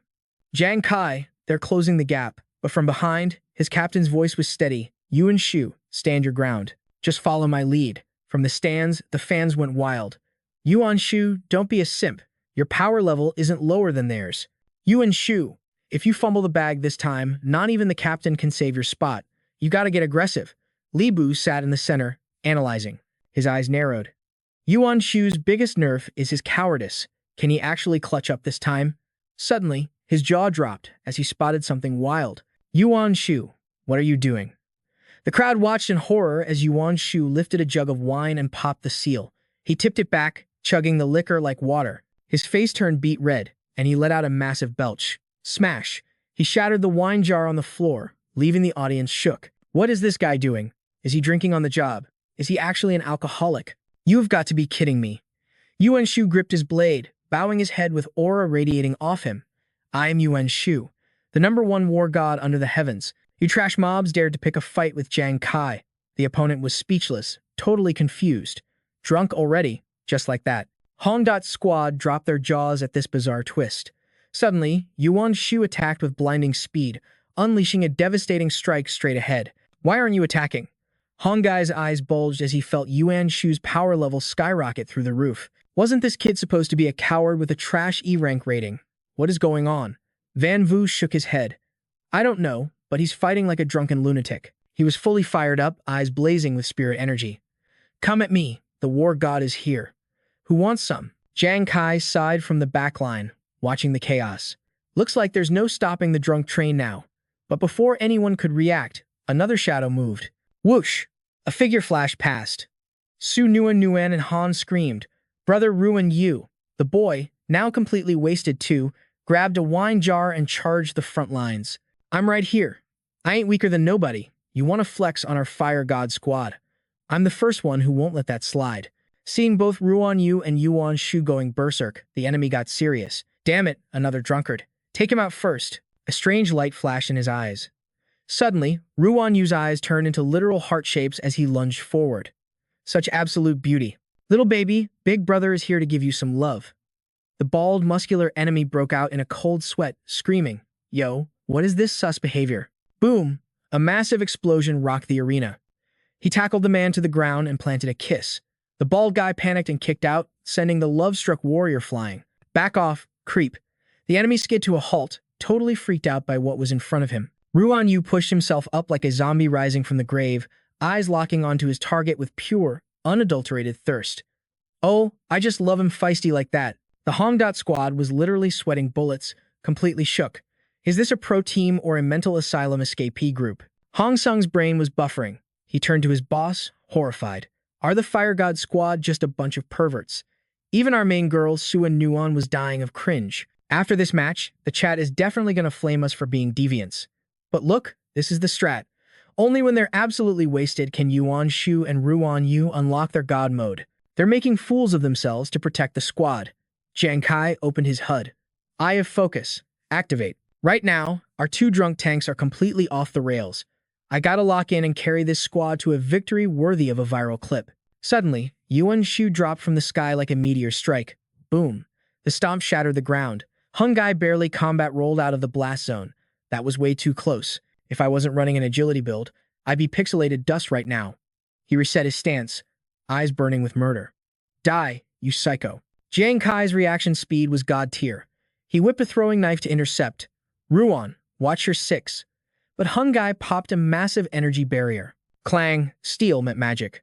Their gazes locked in a silent 1v1 as the attack did 0 damage. Hung Gai smirked. You think I didn't prep for your knife spam? As long as this shield is up, your crit rate means nothing. Seeing an opening, the enemy rogue Vanvu bypassed the tanks to spawn camp the backline. A healer and a fortune teller, that's free XP. I'll delete them first.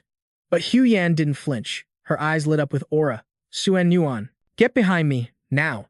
She cast her silver ice art. A glyph materialized in the air, summoning a sudden blizzard. Heads up. AoE incoming. Razor-sharp icicles rained down, tracking the attacker like homing missiles. What the heck? Since when does a support class have high-level cryomancy? Hu Yan smirked. I've been grinding mastery on that Mystic Frost Jade Captain Jang Kai gave me. It's the ultimate crowd control item. The system interface popped up with that sweet loot info. Mystic Frost Jade, rank B gear. Adds a freezing debuff to all skills. That slow effect is nasty. It's working like a charm. But suddenly, a sword slashed through the air, shattering her ice wall. The enemy was raining combos on Hu Yan.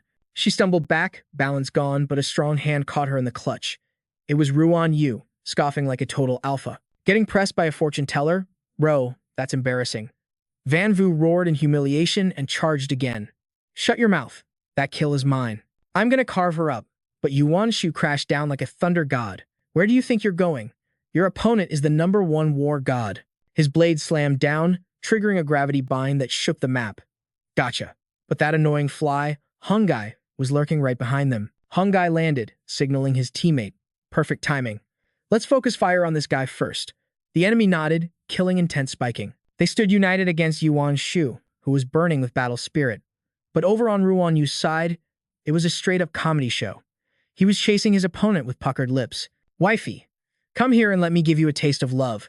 The bald warrior looked like he was about to rage quit life. Do you have a death wish? Who is your wife? Look at my face, you weirdo. He glared at the massive tower shield Ruan Yu was hugging like a body pillow. The bald assassin gripped a hidden dagger. Calm down. Calculate the angle. That pervert shield has insane defense stats. I gotta crit him where the sun doesn't shine. He lunged with lethal speed.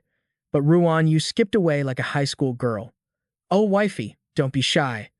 The attack whiffed, sending the bald guy into a frenzy. Die, you disgusting freak. Suddenly, 3 throwing knives knocked the assassin's blades right out of the air.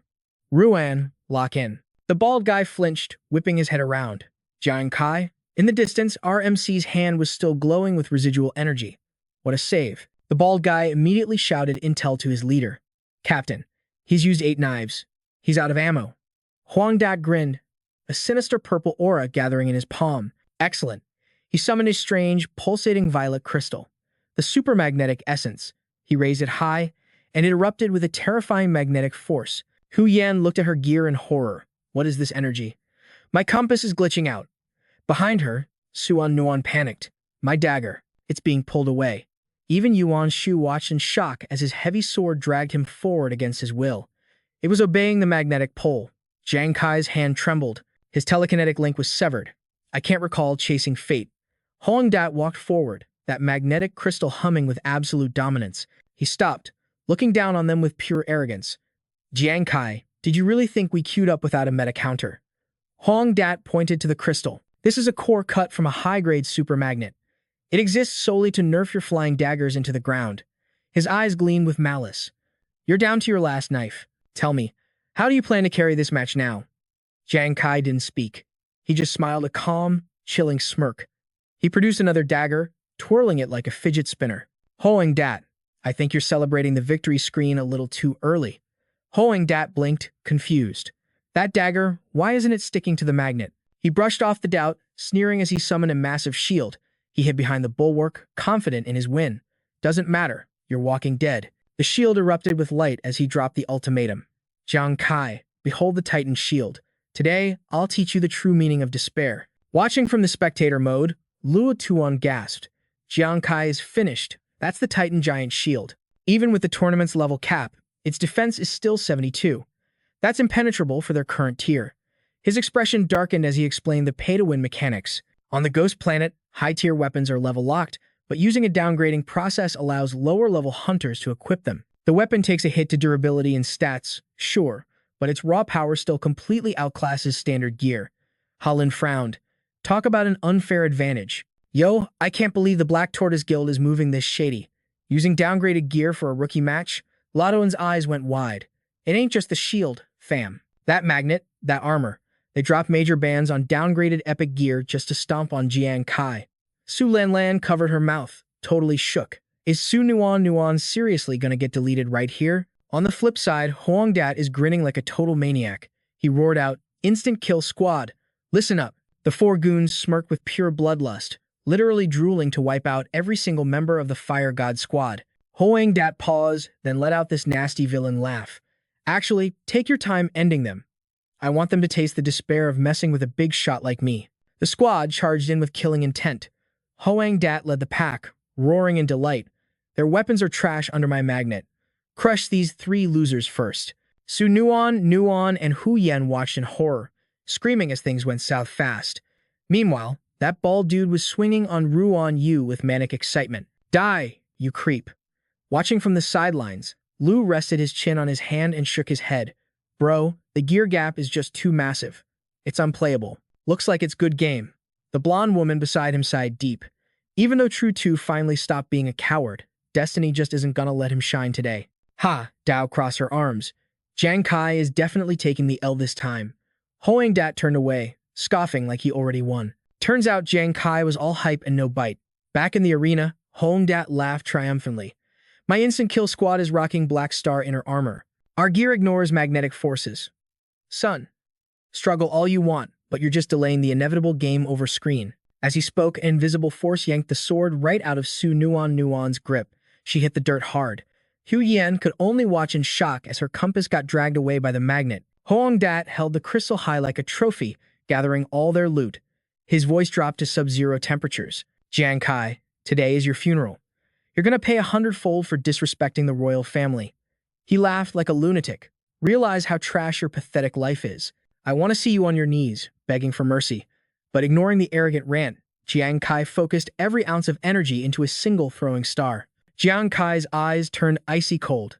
He swore on his life, I will never accept this garbage fate. He stood tall like unyielding bamboo, gripping the dart and staring daggers at the enemy. Hoang Dat laughed, mocking him. You stop struggling? You think that little toy can stop me? Keep dreaming. But just as he said that, a crazy power erupted from Jiang Kai's hand. A card slowly materialized. System alert. Devour transformation activated. Hoang Dat flinched, eyes popping out in pure shock. What the hell is that? Ha Dao was stunned too. Wait, hold up, what did I just see? Su Lan gasped, jaw on the floor, firing off questions. What's popping? Why did Jang Kai's 9 tribulations suddenly turn into a card? Lone was stuttering in disbelief. That killing intent. It's suffocating. Does that weapon have its own aura field? That's insane. Jang Kai kept that cool, confident smirk. In his mind, the truth was clear. Obviously, this isn't the tribulation dart. This is the unique, one-of-a-kind weapon of the gambler class, the god card. He flashed back to his chat with iBrain. Her voice echoed in his memory. Normally, gear on the ghost planet is ranked from F to S, she explained while holding the card. But in this leveling reality, there are tiers above S. The double S and triple S ranks. And this god card, it's a weapon of triple S perfection. Jang Kai was hyped immediately. A triple S weapon? Say less. iBrain nodded, breaking down the stats. Plus, the god card has a unique passive, the deck effect. He frowned. Deck effect? She broke it down simple. God card special effect 1. For every extra god card you hold, all cards gain a 10% stat boost and 50% armor penetration. She lowered her voice for the big reveal. God card special effect 2.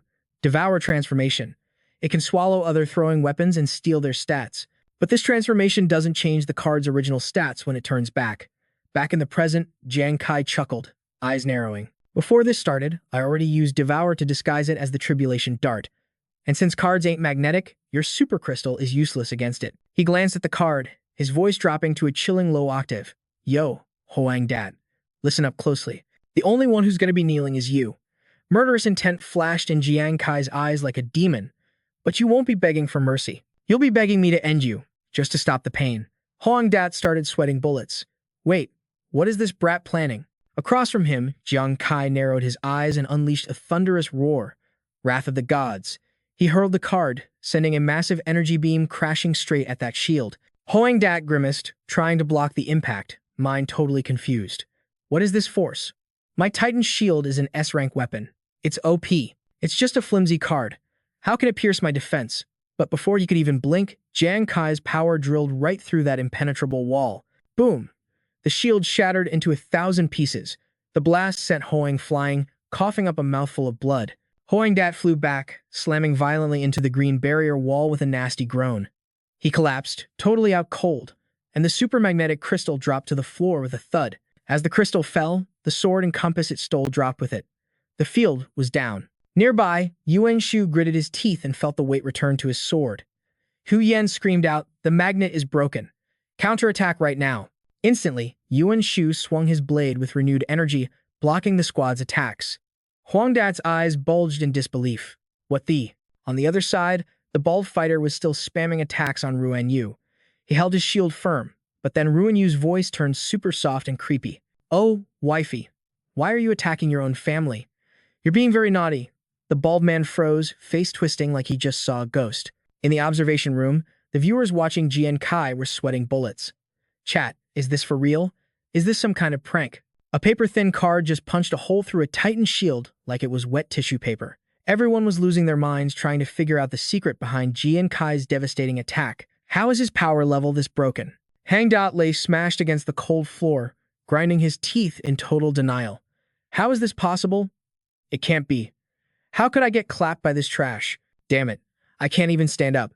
Seeing this, Ruan Yu Yan Thun screamed in pure panic. Boss Van Vu hissed, "We are in big trouble. Go save him right now." But before they could make a move, 2 shadows flashed forward to block their path. Yuan Zu's eyes were glowing with battle hunger. "Your opponent is me, Ruan Yuan." Ruan Yu gave a thumbs up and laughed. "Where do you think you're going? The more you run, the more hype I get." Meanwhile, Hang was trembling, watching Jang Kai approach him with the pressure of a demon lord. The card zoomed back to his hand.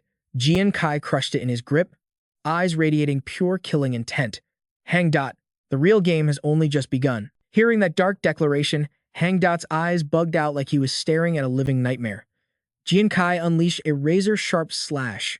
Blood sprayed into the air, followed by a miserable shriek. Su Lin Lan watched in total shock. He's so fast the naked eye can barely track his movements. Jang Kai swung his blade like a maniac. Hang Dot howled in agony. Stop it, you bastard. I'll kill you." Killing intent flooded Jang Kai's eyes. "You still dare to threaten me? Then you really are stupid." Suddenly, the system interface went times ding asterisk. Death card special effect 1 activated. The time has not come. This broken ability attacks the target repeatedly up to 50 times. During this process, the target takes 50% more damage, but the system literally forbids them from dying. Instantly, Hang Dot's wounds tore open, spraying fresh crimson. The slashes cut him over and over again. Hang Dot threw his head back, screaming like a beast being butchered alive. His chaotic screams echoed through the barrier, sending chills down the spines of everyone watching from the outside. The crowd stood completely frozen. That sound. It was like thunder crashing directly into their souls. Jang Kai looked down like the Grim Reaper himself. Hang Dot, you treat murder like a game. Now I'll teach you the true meaning of fear before you log out. Hang Dot's pupils shrank in terror. No, please. But his begging fell on deaf ears. Spirit Armor Special Effect 3. Death's Torture. It inflicts a mental attack, dragging the enemy through psychological hell before they finally expire. The effect activates on heavily injured targets and lasts until the user's mental battery runs dry. A terrifying ability. Darkness swirled in Jian Kai's eyes as he growled, "Death." Hang screamed, "No." But Jian Kai finished the command, "True." The moment the words left his lips, Jian Kai's gaze turned frosty, locking onto his prey. An invisible force gutted Hang Dot's stomach. He stiffened up, groaning, "It hurts." Who is cutting me? He stared up in horror, feeling like something was eating his organs from the inside out. Blood gushed uncontrollably, leaking from every spot. He begged, "Save me. My body is turning into paste." It felt like 1,000 swords piercing him at once. So much pain. Hang Dot's eyes were bloodshot with madness. Why? Why haven't I died yet? Unable to handle the 1,000 cuts, he sobbed like a baby. "I can't take it anymore." But Jian Kai only looked at him with cold ridicule. "You can't handle this? This pain isn't even a fraction of what your innocent victims felt when you slaughtered them." Hang Dot completely lost his mind, clawing at his own head. "Kill me. Just kill me already." Jian Kai smirked. The synergy between the time has not come and death's torture is absolutely flawless. He watched the suffering with zero sympathy, combining extreme physical pain with mental destruction. The effect is perfect. Hang Dot continued to wail, "Save me. Kill me now." Su Lan Lan was baffled. Why is he still alive? That level of damage should have been fatal 5 minutes ago. Lauder shook his head seriously. "I don't know. But one thing is for sure. Hang Dot is completely cooked." He rubbed his chin, intrigued. Just what kind of secret leveling weapon is Jian Kai hiding? Even I can't see through him. Hang Dot crawled forward, grabbing Jian Kai's leg. "I swear I'll never touch your family again." "I was wrong. Please." Covered in blood, the trash begged for death. Jian Kai sneered internally. Asterisk, you think I'll let you off that easy? Asterisk, he snorted and turned his head, looking toward the VIP stands. That person should be losing his patience right about now. Jian Kai locked eyes with the high platform where Ho Hong Thong sat. The old man couldn't sit still anymore. Grinding his teeth in rage, Ho Hong Thong realized the truth. Even with all my prep, I couldn't kill Jian Kai. He's torturing my son to bait me out. Hong Thong stood up, stepped forward, and roared across the arena. Jian Kai. Jian Kai smirked triumphantly. Asterisk, finally. Asterisk. Oh? President Hong of the Black Turtle Guild, you need something? Jian Kai, I know what you want. Kill him now, and I promise he'll never touch your family again. Jang Kai crossed his arms calmly. Why should I trust you? And even if he stops, what about the rest of your goons? Hong Thong snapped, yelling, Don't push your luck, kid. Jian Kai shrugged, his voice light. Then have it your way. Behind him, Hang Dot continued to scream in agony. Let me die. Ho Hong Thong ground his teeth, desperation clawing at his mind. Impossible. Xiao Weiying is already broken. I can't let Xiao Da end up a vegetable too. With the crowd watching, he swallowed his pride and roared. Jian Kai, I swear, on the Black Turtle Guild's honor, your family will be safe. If that's not enough, we'll sign a blood pact right in front of the military. Jian Kai offered a cold, satisfied nod. Good. He raised 2 fingers, channeling his aura. His voice was calm yet heavy with the weight of death. Remember your own words. From this moment on, if a single hair on my family is harmed, I don't care if you're royalty or a god to your guild. Jian Kai's fist clenched, crushing the air itself. I will slaughter your entire bloodline. Snap. Hang Da's head was severed instantly, a fountain of crimson spraying the arena. Catching the card, Jian Kai glanced at the headless corpse and glared at the father. Do we understand each other? Thong could only swallow his rage, helpless against the tyrant. A subordinate trembled behind him. Guildmaster. Thong snapped, eyes bloodshot with fury. You imbecile, why are you still here? Log off. Get the best psychiatrist for Xiao right now. Yes, sir. As the lackey vanished, Thong shot a venomous glare at the arena. Jian Kai. I will make you pay 1,000-fold, but in the arena, Jang Kai stood tall, mocking them with pure arrogance. But on the inside, I was absolutely cooked. Pain wrecked my body and my soul was trembling like a leaf. I slumped over, gasping for oxygen. That was way too close. My legs are turning to jelly. That God's Wrath transformation? It triggered a nasty death penalty debuff that is eating me alive. My spiritual energy bar is flashing empty, but I can't show weakness. Sharp determination flared in his eyes like a dying star. Hangei's out of the picture, but we still have 4 level 40 elites on the board. If I faint now, it is instantly game over. He forced a terrifying, murderous aura to explode around him. Just stay standing. My sheer presence needs to inflict the fear status on them. They won't dare attack blindly if I look this scary. Meanwhile, Yuan Mu, buffed to the absolute max, charged in like a raging beast. You cowards! Who want some of this smoke? Clang. His blade smashed into Xiong Hai's shield, his eyes blazing like a demon from the abyss. Yuan Ju poured every single ounce of his HP into that strike. The defense shattered like glass. Xiong Hai slid back, groaning in total agony. He gasped, eyes popping out in disbelief. What the hell? How did his attack power multiply in a split second? Hu Yan and Su Nuan screamed with hype, seeing the momentum shift. Yo, that is Yuan Ju's S-class talent kicking in. He dumped every single stat point into strength. A classic min-max move in a leveling system like this to pressure high-level elites. When Yu and Yuan Shen rushed to intercept, the team screamed, Yuan Shu, watch your 6. Their blades slashed through empty air as Yuan Ju sidestepped with glitch-like agility. The attackers froze, their pupils trembling. No way, he is too fast. Yuan Shen gasped. Yuan Ju laughed like a total maniac, swinging his blade for another crit. I told you. You guys are just XP fodder for my grind. Lai Bao jumped out of his seat. Is that seriously our tank? Sister Huan nodded, totally impressed. Unbelievable raw power. And that dexterity is god tier. Liang Wen agreed. Facts. He is the ultimate gatekeeper. Elsewhere, Ruan Yu was still trolling the bald fighter, chasing him around. Wifey, come here and give daddy a hug. Liang chuckled at the absurdity. Watching a drunkard chase a level 40 elite was worth the price of admission alone. The bald warrior spun around, snapping. Get lost, you freak. Die. Damn it. This Haishi guy's shield has absolute defense properties. My attacks aren't even scratching the paint. He glanced nervously at Jang Kai in the distance. If that monster joins the fight, we are deleted. But why is he just watching? The bald fighter paused, a suspicion taking root in his brain. Wait a minute, is it that he won't attack, or that he physically can't? Yuan Shu kept hammering Xun Hai like a blacksmith. Is that all you got? You are a disgrace to the warrior class. But the enemy team began to connect the dots. One of them frowned. Something is sus. Jang Kai could squad wipe us instantly. Why stall? Dragging out the match gives him 0 advantage. Yuan Shen's eyes widened as the realization hit him like a truck. Hold on, we missed a huge detail. His level is low. He spammed his ultimate skills earlier. Could it be? A sinister grin spread across both their faces. He is completely tapped out. 0 mana. Meanwhile, in the control room, an analyst marveled at the screen. Look at these readings. This Yuan Ju guy is a monster. Su Lan stared in awe. What kind of hacks does the Fire God squad possess? A level 20, crushing a level 40. And the coward Yuan Ju is fighting like a god of war. She exhaled, clutching her chest. Whatever the secret, if they catch that dub, Su Nuan survives. That is all that matters. Don't celebrate yet. Lu Jun interrupted, his voice grim. He rested his chin on his hand, eyes analyzing the battlefield like a pro gamer. Huang Da is gone. Yes, but the remaining 4 are cornered beasts fighting for their lives. Their only hesitation comes from fearing Jang Kai. But on the field, Su Nuan cast a worried glance at their leader. Lu Jun pointed at the screen. Notice it. Since the execution, Jang Kai hasn't moved an inch.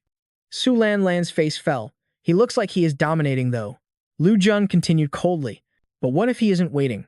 What if he is empty? Just a shell? His eyes narrowed. And the worst part, the instant kill squad has figured it out. In the arena, the hesitation vanished. Yuan Shen gripped his blade and launched a desperate counterattack. The tension was suffocating. If Jiang Kai stayed away from keyboard while his sworn brother fought alone, the enemy would seize the advantage. Van Vu tightened his grip, thrusting his blade forward. Whatever the cost, we risk it all right here. Across the battlefield, Baldi launched a dagger at Ruan Yu, his laughter echoing like thunder. Fine then, let's gamble our lives on this one move. 2 seconds later. Boom! A massive blade crashed into the earth. The impact was so devastating that dust clouds choked the entire arena. Yuanju's body trembled with raw power, his eyes glowing with fury. You wretched little pests. On the flank, Hung Hai observed with a cold, calculating gaze. Did you notice the tank's power level? It fluctuates wildly between strikes. Van Vu nodded gravely, sensing the anomaly. Exactly. It is a fatal flaw common in this system. Whenever his destructive force peaks, his agility gets nerfed instantly. Could it be? Hung Hai raised his blade, locking onto the truth. I see it now. He possesses the elemental shift talent. Terrifying power, but one slip-up becomes a death sentence. Ruan Yu Yan then shifted into an attack stance, arrogance dripping from his voice. We strike the moment he tries to switch attributes. Catch him off guard, and he is a dead man. His mockery cut through the air, and that Jang Kai still hasn't moved. It seems his spiritual energy is truly at 0%. Hearing this, their morale exploded. Van Vu and Hung Hai charged forward like wild beasts. If he is defenseless, then why are we hesitating? Come and accept your fate. Van Vu roared. Didn't you want to exchange 300 blows with us? Try to keep up if you can. Yuanju's rage boiled over. He swung his massive weapon backward, his voice a deafening roar. You arrogant losers, go to hell. But Ruan Yu Yan lunged from the shadows, ready to ambush. Perfect. Once I finish you, Jang Kai is next on the chopping block. Die outside the barrier. Leo and Sister Hoa watched in agonizing suspense. She cried out, panic rising. Disaster. They changed their tactics. Yuanju is about to fall, but suddenly, a voice filled with majestic pressure descended from the heavens. You talk too much. Jang Kai soared through the air like a descending god. He unleashed a torrent of razor-sharp hidden weapons upon the enemy. Below, his voice thundered with judgment. You think mere trash like you can defeat our fire god squad. The enemies below froze in sheer terror. The projectiles slammed into the ground, triggering a catastrophic explosion that swept the battlefield clean. As the smoke cleared, Jang Kai tore through the haze with godlike speed. Hung Hai lay flattened on the earth, gasping in disbelief. Jang Kai. Van Vu was equally paralyzed. How? How do you still have stamina? Jang Kai looked down at them with a smirk. Curious, aren't you? Let's hit the rewind button to the night before the Guild War. Jang Kai stood by the fountain when Su Nuan approached, sensing his unease. Yo fam, you look like you're carrying the weight of the entire heavens on your shoulders. What's eating you? Jang Kai stared into the abyss, his voice dropping like a heavy bass beat. The Guild Wars pop off tomorrow. Hangan has bad blood with me like deep bone, deep hatred. He's gonna pull every dirty trick in the book to delete us from existence. I don't know his full playbook, but he knows my main gear is the Life Caser blade. He's gunning for my weapon first. Su Nuan panicked. Kai, do you have a counter strat? His gaze turned cold as ice. Remember that mystery loot we snagged from the Undead Monarch's treasure stash? With that ace in the hole, I've got a 90% shot at crushing Hoengat in a 1v1 showdown. Jang Kai closed his eyes, running the simulations. But we aren't just fighting him, and that card comes with a massive debuff. If I mess up the math, our win rate against the instant kill squad tanks below 60%. Su Nuan checked her inventory. Big trouble, guys. We are completely dry on Phoenix tiers. I tried cooking up a substitute for the tourney, but the chemistry is unstable. She pulled out a single, gnarly-looking pill. This is the Haitia's the prototype demon god capsule. 1 minute after you pop it, your stats bounce back to 50% of peak condition. But the price? It's brutal. For that 60-second digestion window, you are frozen. A total sitting duck. And there is an even crazier condition. It only activates if your spiritual energy is literally hitting 0. Otherwise, it's useless trash. Jang Kai stood there, frozen. Su Nuan shook her head. Being paralyzed for a full minute in a death match, that's feeding yourself to the wolves. And draining your mana on purpose, that's straight up madness. We need a plan B. But Jang Kai grabbed her shoulders, his face lighting up with a wild lightbulb moment. Nuan, you are an absolute legend. She blinked, confused. Huh? He was vibing with excitement. With this setup, my odds of wiping out the instant kill squad just hit 100%. Watch and learn. Flashback over. Back on the battlefield, 1 minute prior, Hung Gai was screeching like a banshee. Ambush the #1 war god. Send him to the Shadow Realm. Nearby, Ruan Yu charged like a bull, chasing the bald enemy. Come here, wifey, give daddy a smooch. The bald dude screamed in horror. Get away from me, you creep. Jang Kai watched it all go down, his fist clenching tight. Realizing it was showtime, he tossed the capsule in his mouth. Hoengat is handled. Mana is empty. Conditions are green. No hesitation, He swallowed the forbidden candy. Veins popped on Jang Kai's face as the power surged. His eyes flashed. Recovery timer. 1 minute remaining. Bam. Razor-sharp blades spawned from thin air, dripping in a terrifying crimson aura. He whispered, "Game over. Too bad you won't live to see the highlight reel." Meanwhile, Ruan Yu kept trolling the bald enemy. "Honey, are we playing hide and seek?" Terrified, the bald man chucked his weapon blindly. Instant regret. He reached out in panic. "Oh snap, Butterfingers. I'm toast." Right then, a massive wave of killing intent hit him like a truck. Yuan Zhu had teleported directly behind him, ready to drop the hammer. In a split second, steel sang through the air. Blood sprayed from the bald man's lips, his face turning the color of ash. He let out one last pathetic whimper. How? Thud. Down for the count. Yuan Zhu rested his giant sword on his shoulder, smirking. "Take this to the afterlife, kid. Getting wrecked by the world's first war god is the biggest flex of your life." A tragic wail cracked the sky. "No, Ruan Yu." He cradled the enemy corpse, sobbing like a baby, voice shaking with heartbreak. "Why?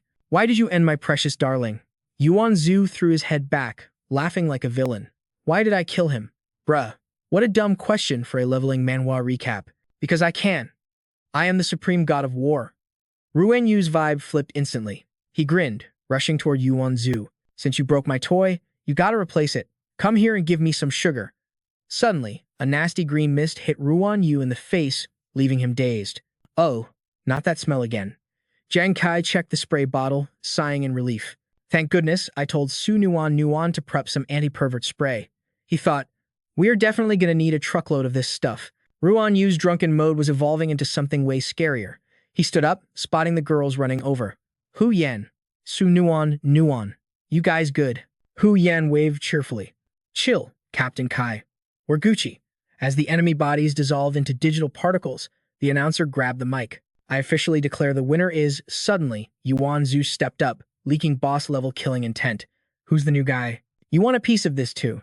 The announcer froze, brain lagging. The squad screamed, "We are so dead." Jang Kai and Hu Yan tackled him. Kai tried to calm the beast. "Bro, you're the #1 war god. Chill out." Hu Yan yelled frantically. "Yeah, you can't attack the ref." Still shaking, the announcer stuttered. "The winner is the Fire God squad. Round 2 starts tomorrow at 8 sharp. Yuan Zhu's face twisted in a death glare as he roared in Kai's ear. "Kai, listen up. From now on, I protect you. I got your back forever." Pale-faced, Jang Kai nodded like a bobblehead.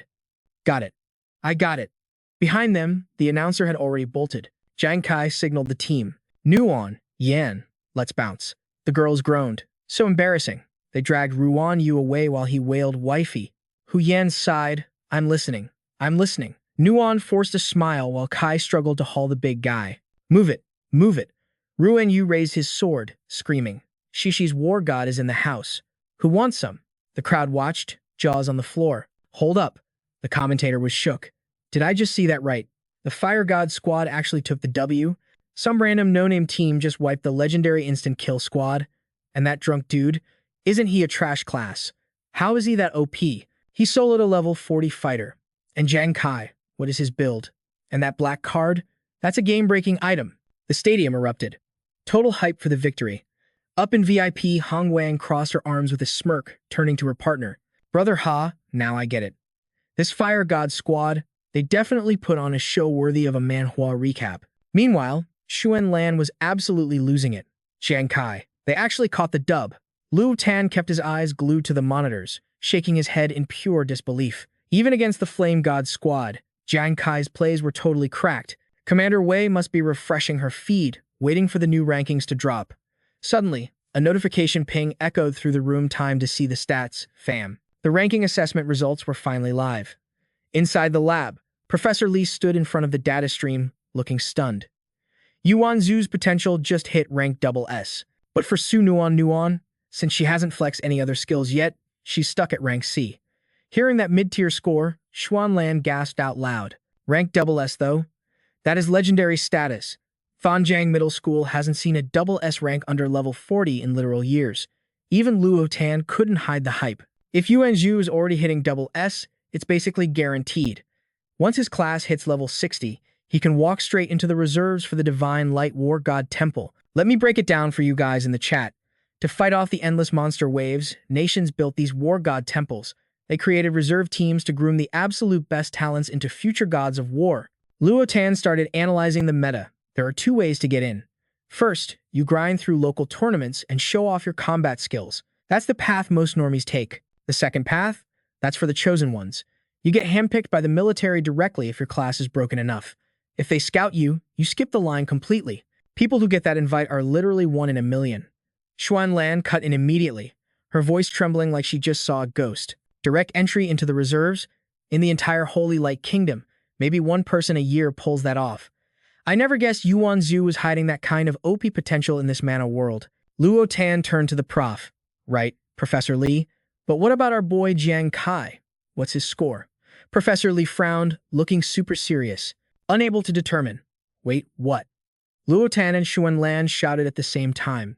Professor Lee explained calmly, because Jiang Kai's data is glitching the system with contradictions. First off, his stats at level 20 are absurdly high, like cheat code high. But since we don't know his class, we can ignore that for a second. Second, while his base stats aren't as high as a level 40 master, his damage output defies all logic. A hologram of a human body popped up on the screen. In one test, his attack coefficient spiked to 24,000.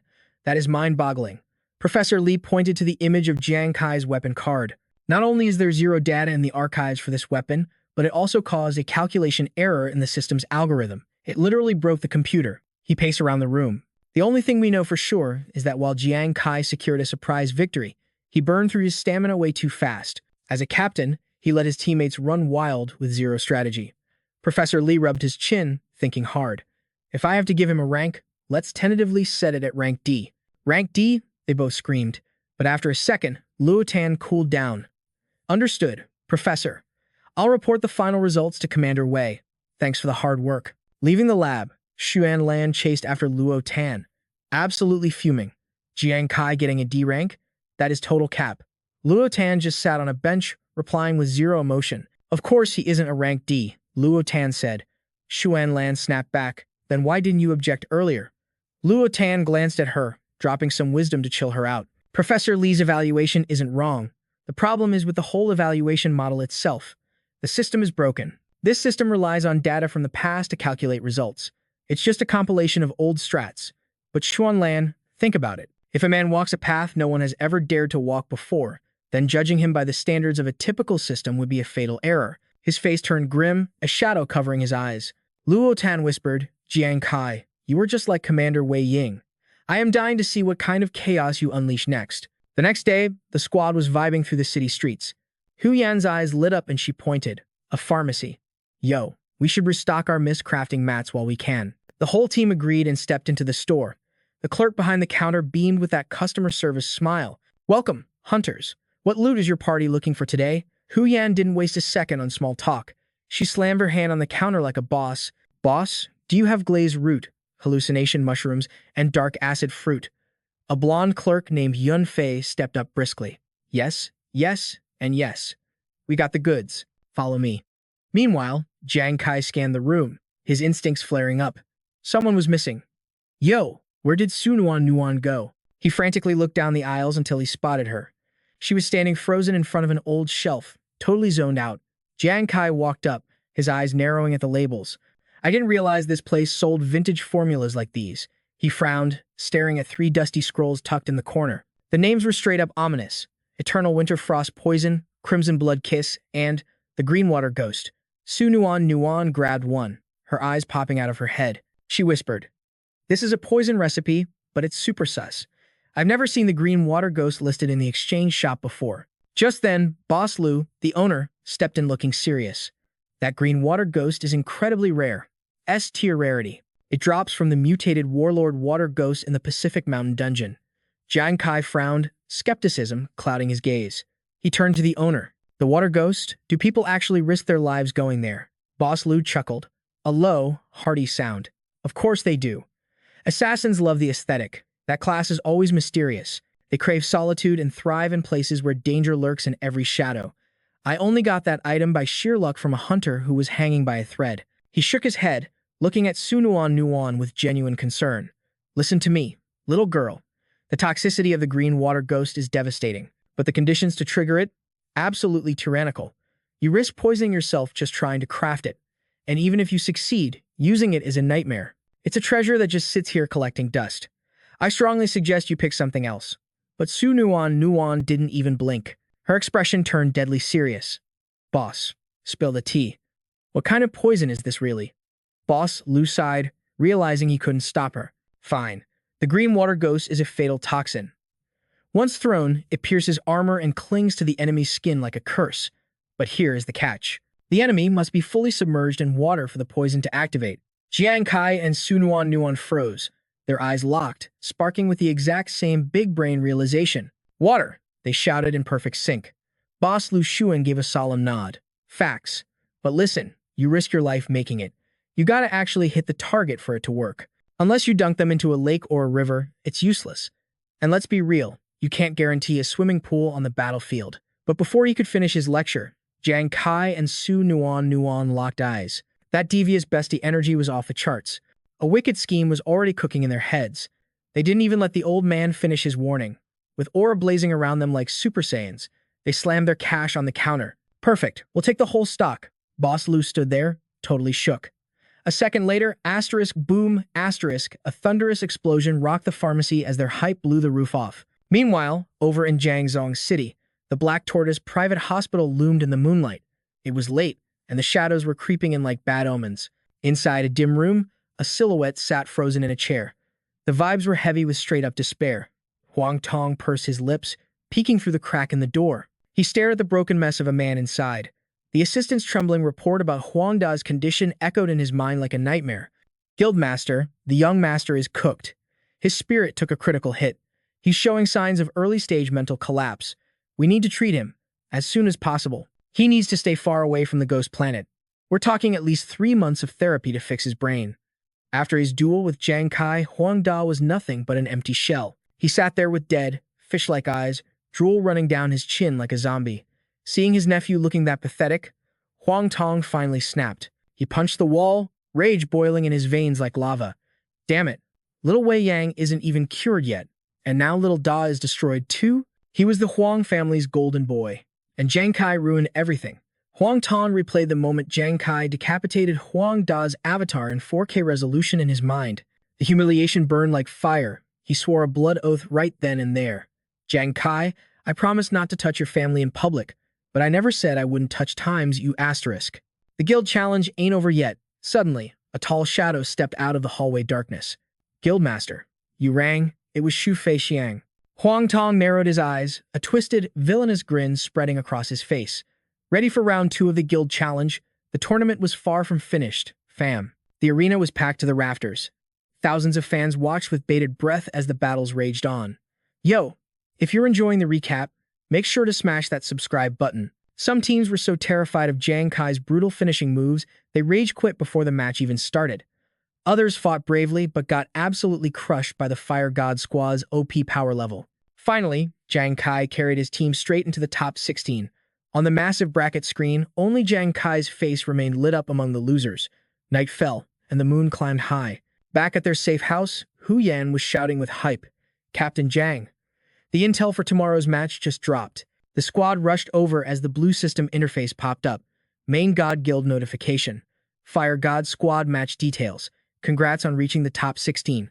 Your next ops are Eagle Squad 4 from the Black Tortoise Guild. Their captain is Shu Fei Xiang. Report to the west, St. Glory Arena, 800 hours tomorrow sharp. Prepare for war. Yuan Zhu stared at the screen, eyes wide. The Black Tortoise Guild again? The name Shu Fei Xiang rang a serious bell. Beside him, Ruan Yu narrowed his eyes, sensing the bad vibes. I feel it too. Jang Kai's memory unlocked instantly, his voice dropping to a grim growl. Shu Fei Xiang. Hunting Eagle Squad 4. We crossed paths while hunting the fallen Corpse King. Looks like the Huang family finally let their war dogs off the leash. Hearing this, Yuan Zhu's eyes nearly popped out of his skull. He roared in pure rage, veins bulging on his neck like garden hoses. I remember now, those arrogant scumbags.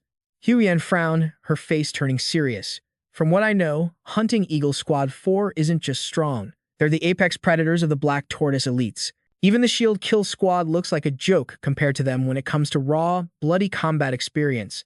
They aren't even in the same league, no cap. Nuan let out a soft sigh, breaking it down with tactical precision. Huyen is right. The Shield Kill members are mostly Nepo babies and rich kids. They rely on endless cash and god-tier equipment to win.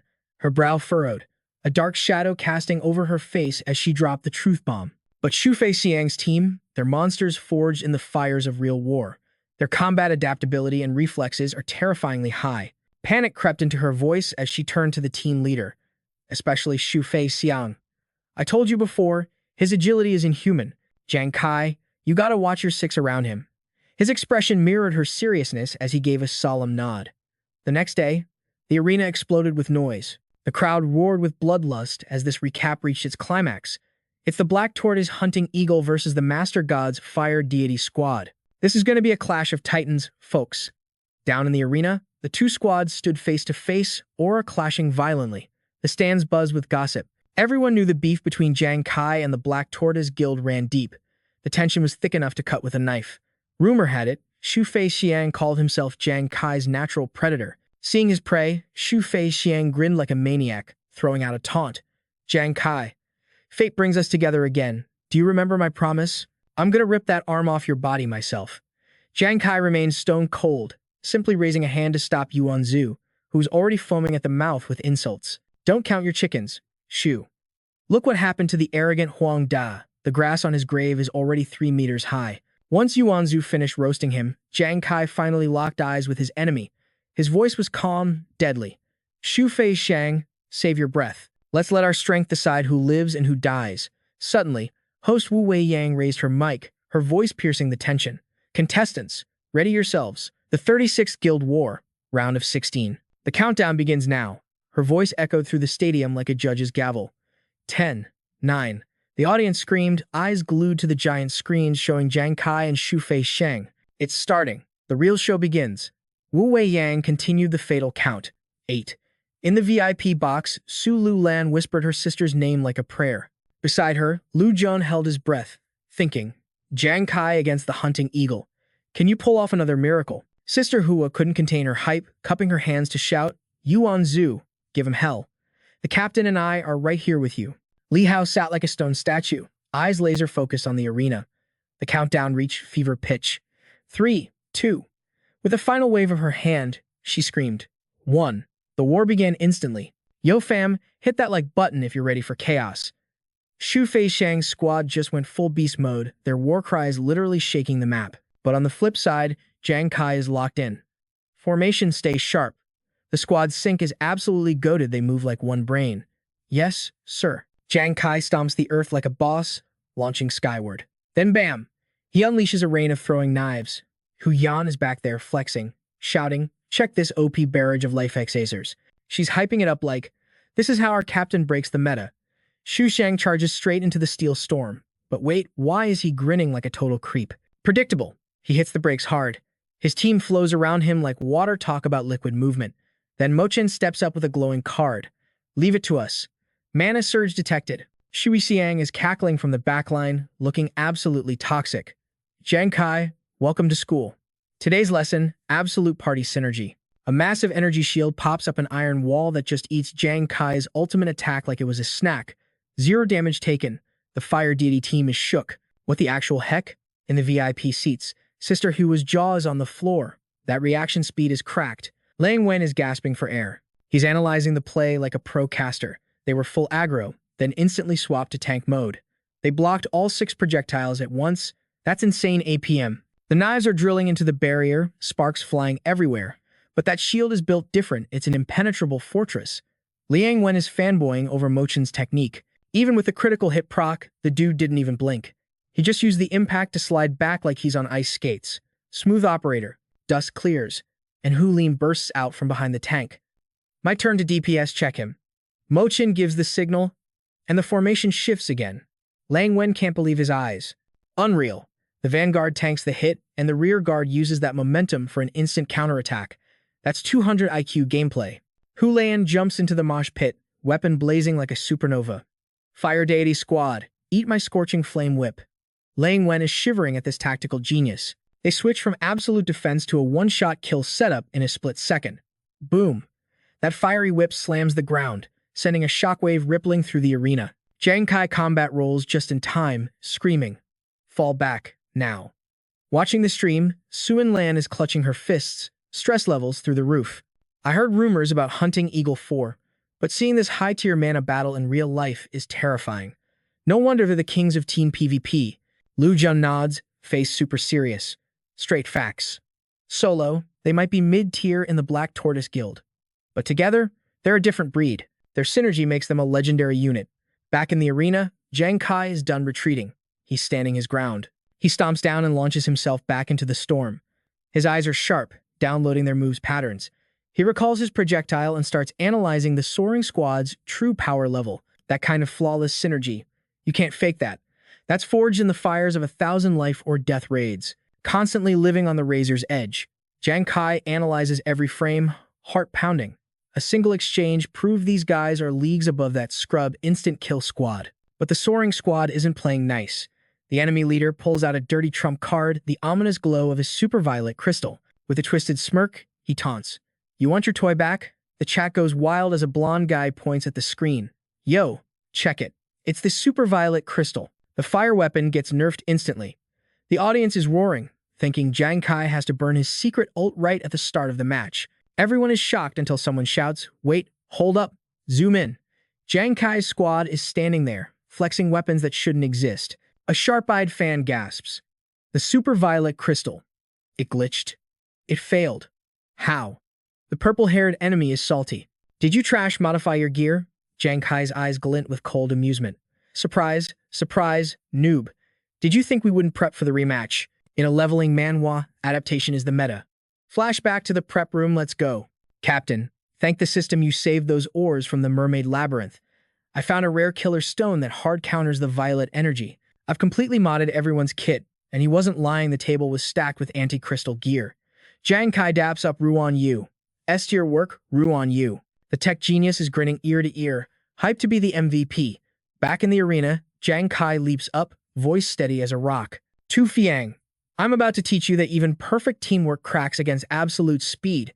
The arena shifts into a game dimension with massive dice. Flaming projectiles rain down, shattering the map like glass. A mocking voice rings out. "Small fry, acting tough?" Suddenly, a figure launches up with blinding speed. It's Yuanju, red lightning crackling like he's going Super Saiyan. Taste the power of the #1 war god. He screams the skill name, earth-shattering stomp. Yuanzu drops like a meteor wrapped in golden lightning. The crowd is scrambling, thinking the world is ending. But the enemy scatters like smoke, and Yuanzu crashes into empty ground. Whiffed. He looks around, totally bamboozled. Where did the rats go? Before he can react, an enemy skill camps him from the blind spot. Jang Kai roars, "Yuanju, watch your 6." His dagger flies true, intercepting Fire Lotus's whip just in time. The sorceress recoils, looking super annoyed. While Yuan Shu recovers, Fuang lunges in, laughing like a maniac. "Fighting me and looking away? I told you I'd delete you next time we met." Jang Kai flinches, barely reacting to that overwhelming killing intent. Yuanju resets his mental and charges at Fire Lotus, bellowing like a beast. "You dare challenge the war god." But his blow gets stopped cold by Zemo's shield. Fire Lotus steps back like a queen. "He's all yours." Zemo frowns, feeling the weight. "Sheesh, this lunatic's reflexes are cracked. I underestimated him." Yuanju grins, the thrill of battle lighting up his eyes. "Fine. If you're in a rush to get respawned, I'll help you out." He leaps skyward again, channeling his ultimate art. Earth-shattering stomp. Elsewhere, Mochin screams the kill order. Slaughter them all. 2 enemies rush the backline. A green potion pops, spilling power as Ruan Yu declares, "I, Ruan Yu, will not be the NPC in this life." Mochin lunged forward, thrusting his spear with lethal intent, but Ruan Yu tanked the hit effortlessly with his shield. He even had time to drop some riz. "What's up, gorgeous?" Mochin's rage bar maxed out instantly. "You have a death wish." Fire Lotus snatched her teammate back, serving a look of pure disgust. "Leave this drunken creep to me." The cat spirit just giggled at the drama. "All right, let's delete these 2 trash mobs first." Su Nuan shouted a warning to her duo. "Hu Yen, watch your 6." But Hu Yen stood her ground, radiating absolute queen energy. She raised her hands, procking a divine halo of blinding white light. "Just watch me." Supreme Ice Rain, Remastered Edition. Su Nuan jumped in, summoning a roaring sphere of golden thunder. "I got your back, fam." Fuang blitzed towards Jang Kai, priming his Shadow Blade for the execute. But Jiang Kai pulled a 180 mid-air, launching a counter-projectile. Fuang froze for a split second. Then, a wicked grin stretched across his face. "Brat, you really love your little toys, don't you? But when it comes to speed stats, I never lose." He turned into a blur, slicing the incoming projectiles out of the air with god-tier precision. Fuang widened his eyes, mocking him. "Too slow, kid." Jiang Kai gasped. "Impossible." His opponent was a literal monster. The caster screamed into the mic with pure hype. "No one has ever dodged Jang Kai's darts at point-blank range. But look who we're dealing with. That is Tufi Tuang, the king of agility." Even the slow-motion replay couldn't capture how he clipped through that attack. As if to flex, Fuang effortlessly weaved through the barrage of attacks like he was dancing. Lan cried out. He's abusing the rotational force to dodge and gap close at the same time. Luo Xian quickly pulled up the build. "I've analyzed his data. His base agility exceeds 300. With his equipment buffs, he's easily pushing 350. He thought grimly. Jang Kai is an agility main, but Fuang is stat-checking him by over 100 points. In terms of raw stats, he is Jiang Kai's ultimate hard counter. On screen, Fuang raised his hand, ready to deliver the finishing blow. "Jiang Kai, challenging me was the single biggest throw of your miserable life." His eyes bulged in pure shock, his body paralyzed by the overwhelming pressure of that truth bomb. Fuang brought his blade down, unleashing a catastrophic wave of internal energy. Tornado slash. Sensing the devastating force closing in, Jiang Kai hesitated. Wait, he activated his ghost eye, locking onto his opponent. It looked like a basic strike, but Fuang's other hand was gathering a storm of energy. This wasn't just a slash, it was a setup. Jiang Kai scrambled back, his heart hammering against his ribs. With his current agility stats, dodging one attack was doable, but surviving a dual strike? Impossible. Desperate, he launched a counter, hoping to intercept the charging predator before it was game over. A sinister smirk twisted Fuang's lips. Gotcha. He crossed his twin blades, unleashing a torrent of berserk energy that effortlessly crushed Jiang Kai's defense. Jiang Kai stared in horror at the overwhelming aura. What the hell is this power? The cross blades were still radiating immense power, completely neutralizing his pursuit daggers. Did you think you were the only one crafting custom weapons? Fuang couldn't help but gloat. Behold my upgraded twin silver swords.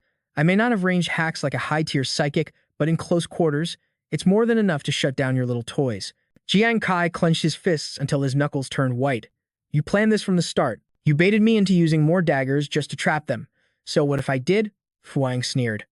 Honestly, I'm disappointed. We're in a life-or-death duel, and you're wasting breath on stupid questions. His eyes widened with manic excitement. Oh, this is gonna be fun. He stared at Jiang Kai's hand with mocking amusement. Let me guess, that's your very last dagger, right? Or maybe it's a trump card disguised as a simple throwing knife. He looked down on him like a god judging a bug. Just as he calculated, Jiang Kai's guard went up instantly. What are you talking about? Killing intent exploded from Fuang's eyes. The reason the Eagle Squad stands at the apex isn't just teamwork. It's because we never, ever sleep on our prey. Before this match, I VOD reviewed your battle with the shield killers frame by frame, especially that moment you raised your hand. Fuang deduced calmly. You took down Hoang Dad in a split second using that hidden ult, but after the kill, you didn't rush to help your squad. You lagged out in place. Why? Was it because you trusted your 4 teammates to handle their own fights? Fuang rubbed his chin, eyes narrowed as he recalled the footage. Rewind that. Play it again. He scrutinized Jiang Kai's face in his memory. Nah, looking at your expression back then. It wasn't trust. That led me to a bold theory. That ultimate move might be a one-hit kill, but the backlash completely drains your stamina bar, sealing your skills. According to my simulations, that vulnerability window lasts exactly 1 minute. The accuracy of the number sent a chill down Jiang Kai's spine. Fuang lowered his head, his voice dripping with cold logic. Meaning, if you use that move on me right now, I'll definitely die just like Hangdat. But in the 60 seconds I'm out of the game, my team will slaughter the rest of your Fire God squad. Meanwhile, Su Nuan, and Hu Yen were fighting for their lives. Su Nuan, stay behind me, right now. I'll buff your healing output. Fuang's voice dropped to a murderous whisper. And once they're dead, we'll gank up and finish you. Elsewhere, Yuan Su went full berserk mode, his eyes glowing like a raid boss as he roared. The #1 war god is here. Kneel and beg for mercy. Yuan Shu unleashed a massive slash, but Tumak hit the evade button with ease. Fury burned in Yuan Shu's eyes like molten lava. You think you can run? Tumak sidestepped and thrust his sword forward with a sneer. You call yourself a war god? You're trashed here. Yuan Shu grit his teeth, barely blocking the piercing strike with brute force. Steel crashed against steel, sending a shower of sparks into the air. Yuan Shu swung his chains, forcing Tumak to leap back. Insolent fool, how dare you doubt my power? Taste my blade. In the stands, Sister Hoa and Leo watched in stunned silence, realizing the vibes were off. That Eagle Squad member had completely stopped engaging Yuan Shu head-on. When Yuan Shu advanced, he retreated. When Yuan Shu stopped, he poked. He was kiting him like an NPC in a game. Leo frowned, his voice low. He knows Yuan Shu has the attribute shift talent. In a raw DPS check, he'd lose. So, he's testing Yuan Shu's patience, draining his stamina bar and waiting for an opening. Sister Hoa stomped her foot in anger. I thought the Eagle Squad was strong. Using such cheese strats ruins their rep. But Leo shook his head grimly. Yo fam, forget the clout chasing. This isn't some rich kid playground. This is high-level tactical warfare with lethal consequences.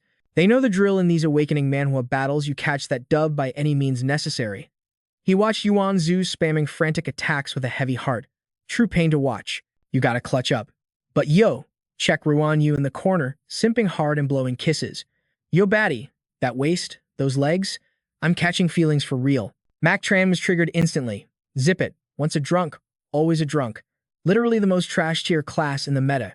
He speed blitzed past Rowan like a phantom. He hit that spin move right into the blind spot. Boom. Mac Tran drove his blade straight through the guy's gut. You and your garbage class are identical, totally worthless.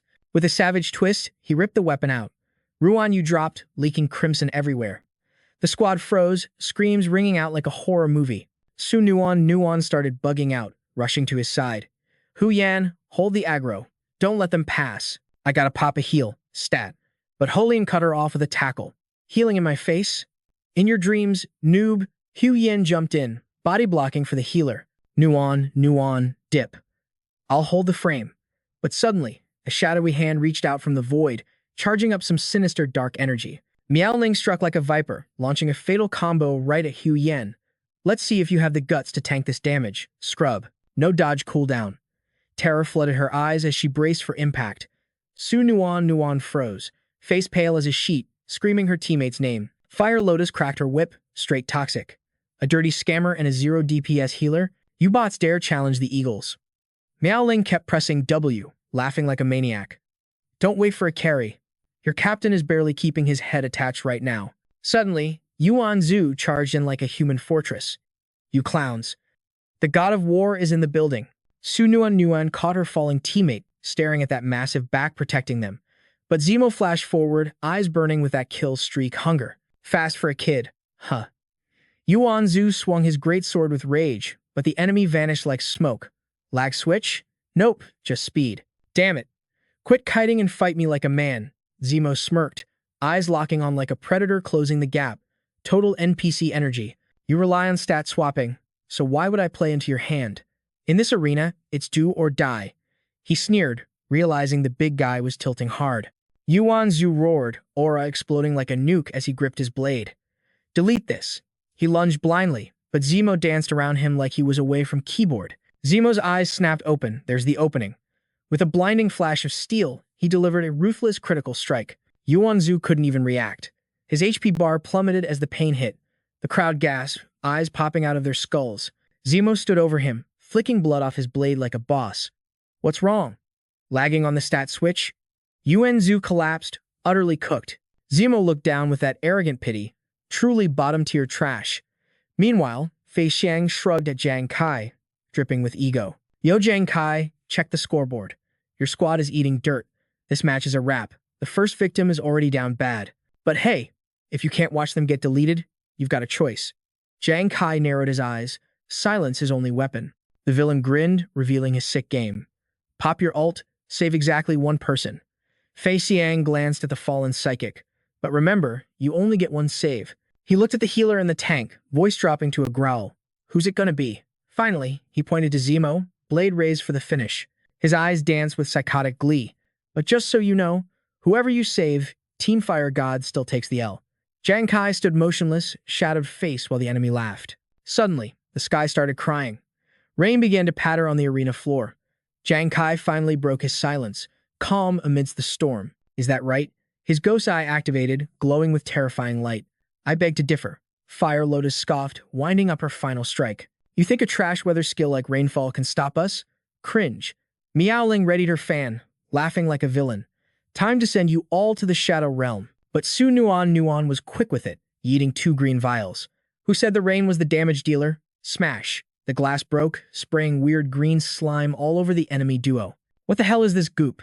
Meowling recoiled. Fire Lotus frowned. Ignore the texture glitch. Just end them. They launched their final attack on the girls. Die. In the stands, a spectator frowned. Rain, what is that fortune teller cooking? And the healer threw a D-ranked toy item. Are they trolling? They're walking into a slaughter. Inside the booth, Su Lan covered her mouth, heart pounding out of her chest. Su Nuan. Suddenly, Lu Jan shouted, Su Lan, watch closely. On the field, a weapon slipped from a trembling hand onto the wet floor. Clang. Meowling stared at her arm, now glowing with a sickly green hue. What's happening to me? Fire Lotus screamed in agony, veins popping as the toxin hit. Her eyes went totally bloodshot. She stared in absolute disbelief. You used poison. Su Nuan, and Hu Yen stood tall, silent like bosses. Fire Lotus roared like a beast. I'll kill you. But Hu Yen raised her compass. You ain't killing nobody today. Hailstorm. Razor-sharp ice crashed down, piercing their paralyzed defenses. Neither could dodge, the agony was absolute. Fire Lotus and Meowling collapsed, broken and defeated under the relentless downpour. What kind of broken poison is that? It completely nerfed 2 fighters instantly. Lu Jun smirked, having seen the strat. It's the rare green water ghost toxin. It only works if the target is 100% soaked, a condition so harsh nobody uses it. I never expected them to combo it with rainfall. On the field, Fi Xiang watched his team fold, jaw hitting the floor. Impossible. Jang Kai smiled.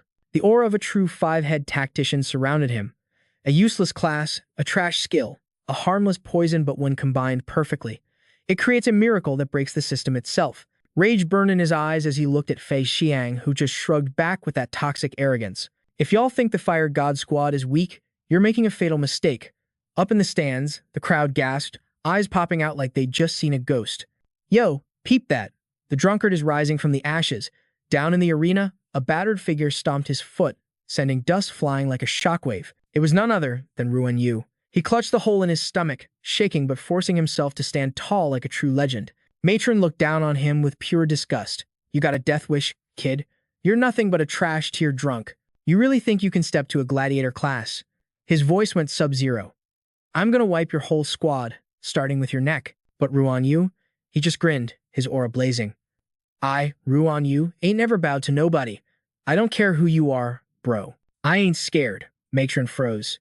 Something changed. The drunk's eyes, the lecherous vibe was gone, replaced by something dangerous. Is this bait? Like that doctor's trap earlier? Suddenly, Ruan Yu roared with drunken fury. I'm telling you, submit to me now. You got no choice, baby. Hearing this, Matron snapped and launched a killer attack. Damn you. Stop trolling me, you psycho. The crowd dropped their jaws. What the hell? I thought he had a secret move, but he's just talking trash? Gross. But wait, look closer. His movement is unnatural. He sounds wasted, but his body is moving like a grandmaster. They watched Ruan Yu stumble like he was at the club, yet he effortlessly weaved through Matron's spear thrusts, leaving the gladiator shook. Watching from the sidelines, Feng's eyes nearly popped out. That's speed. It's instant. Hold up. Why did his speed double after getting stabbed? Jang Kai heard this and smirked, cool as ice. It's truly astonishing. You know the difference between human instinct and reaction? Feng ground his teeth, glaring daggers. What kind of nonsense are you spouting? Ignoring the hate, Jang Kai dropped some knowledge.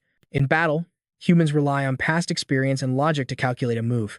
It's too slow. Matron, consumed by rage, leaped up, his spear diving for the kill. Pure luck. Let's see you dodge when I split your skull. As Ruan Yu lazily sidestepped the death blow, Jang Kai finished his point. But instinct, that is the most primal power of all. Meanwhile, the drunkard teased his attacker mid-dodge. Oh my beauty, you're too slow to catch this. Matron's eyes were bloodshot with fury. Shut your mouth and die. Jang Kai analyzed it like a pro strategist. No matter how much XP you have, nothing beats the raw speed of primal instinct. Facing the razor-sharp spear, Ruan Yu vanished and teleported behind Matron. In that split second, the gladiator was lagging. He swung wildly behind him, looking exhausted and desperate. Damn it. He's bleeding out, so why is he dodging perfectly? He's even more agile than before. I can't read his moves. Realization hit Huo Nan like lightning. I get it. This is Ruan Yu's awakening talent, drunken revelry. It unlocks the primal beast within. She remembered when Ruan Yu scratched his head, acting shy while explaining his broken ability. Being half-drunk shuts off my brain and puts me in the zone. Basically, I become totally free-spirited and unstoppable. Huonan dropped to one knee and grabbed a sword. Bet. Let's test that theory. She hurled the blade toward him with a shout. Ruan Yu, catch. He snatched the weapon out of the air, a lazy smirk on his lips. My little beauty, you tired already? I'm still waiting for a kiss. Matron lost it completely. You want to die? I'll chop you into sushi to satisfy my rage. His speed ramped up, creating a net of steel around Ruan Yu. The spectators screamed, look at that. That drunkard's footwork is messy, but he's untouchable. Matron was sweating bullets, his mind racing. Impossible. Drunkards are trash tier, the lowest class. How am I losing to a useless alcoholic? He lunged with everything he had left, screaming like a banshee. Just die already. A single clean slash silenced the entire arena. Drip. A drop of blood hit the floor. Matron stood frozen before Ruan Yu, trembling uncontrollably. He looked up to see cold steel resting right on his forehead. Sweat poured down his face. Ruan Yu, grinning from ear to ear, commanded, now, take off your clothes yourself.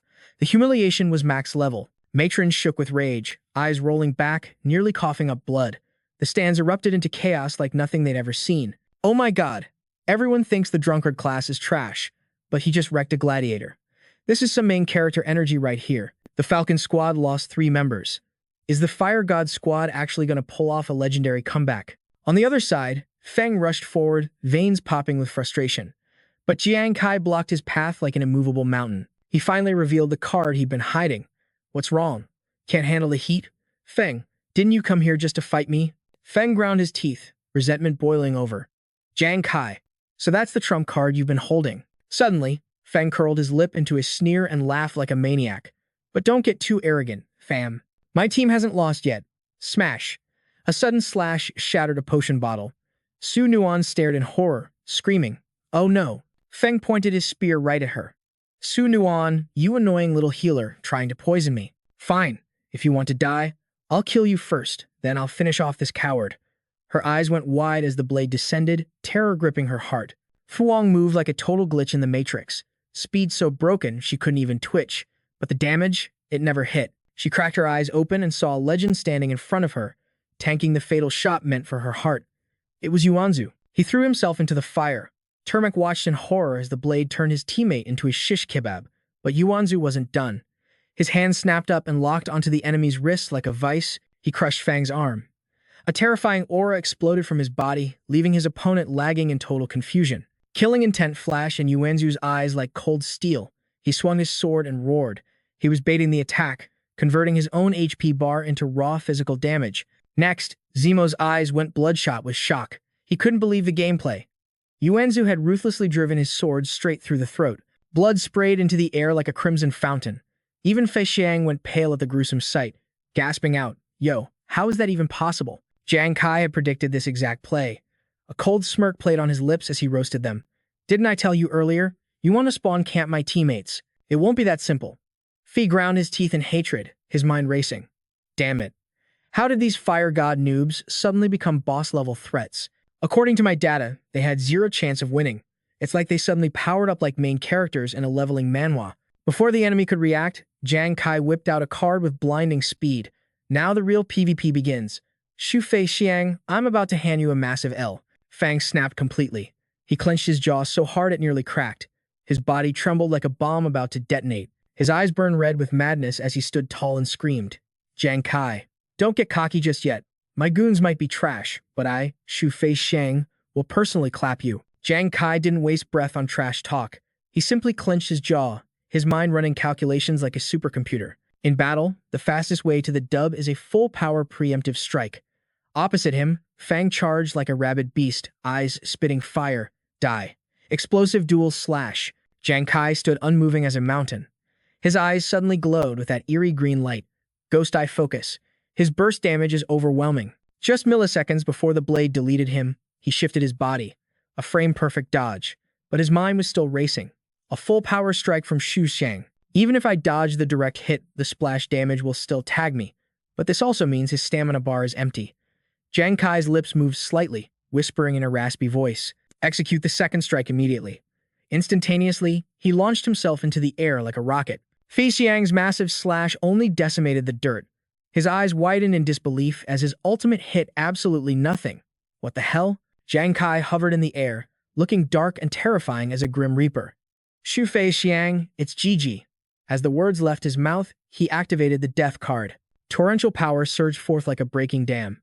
Faster than lightning, Jang Kai yeeted the card in a straight line toward Fei Xiang. The enemy, lost in the sauce of madness, flared his aura and raised his sword again. "Who said I lost? Jang Kai? You dare troll me?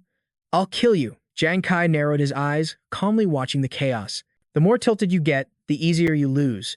He stood nonchalantly, watching his card fly true. It slammed straight into the enemy's chest. His inner voice remained icy calm. The soul sound pursuit was nerfed earlier, preventing a crit. But now the death card has devoured the 9th pursuit stack. It inherited a 90% critical hit probability. Fei Xiang stared down, eyes bulging as the card buried itself in his chest. Meanwhile, Jang Kai was still crunching the numbers. Plus, the attribute enhancement from the death card. Hish's strike gains 50 points of penetration. Permanent critical rate increased by 15%, and critical damage boosted by 150%.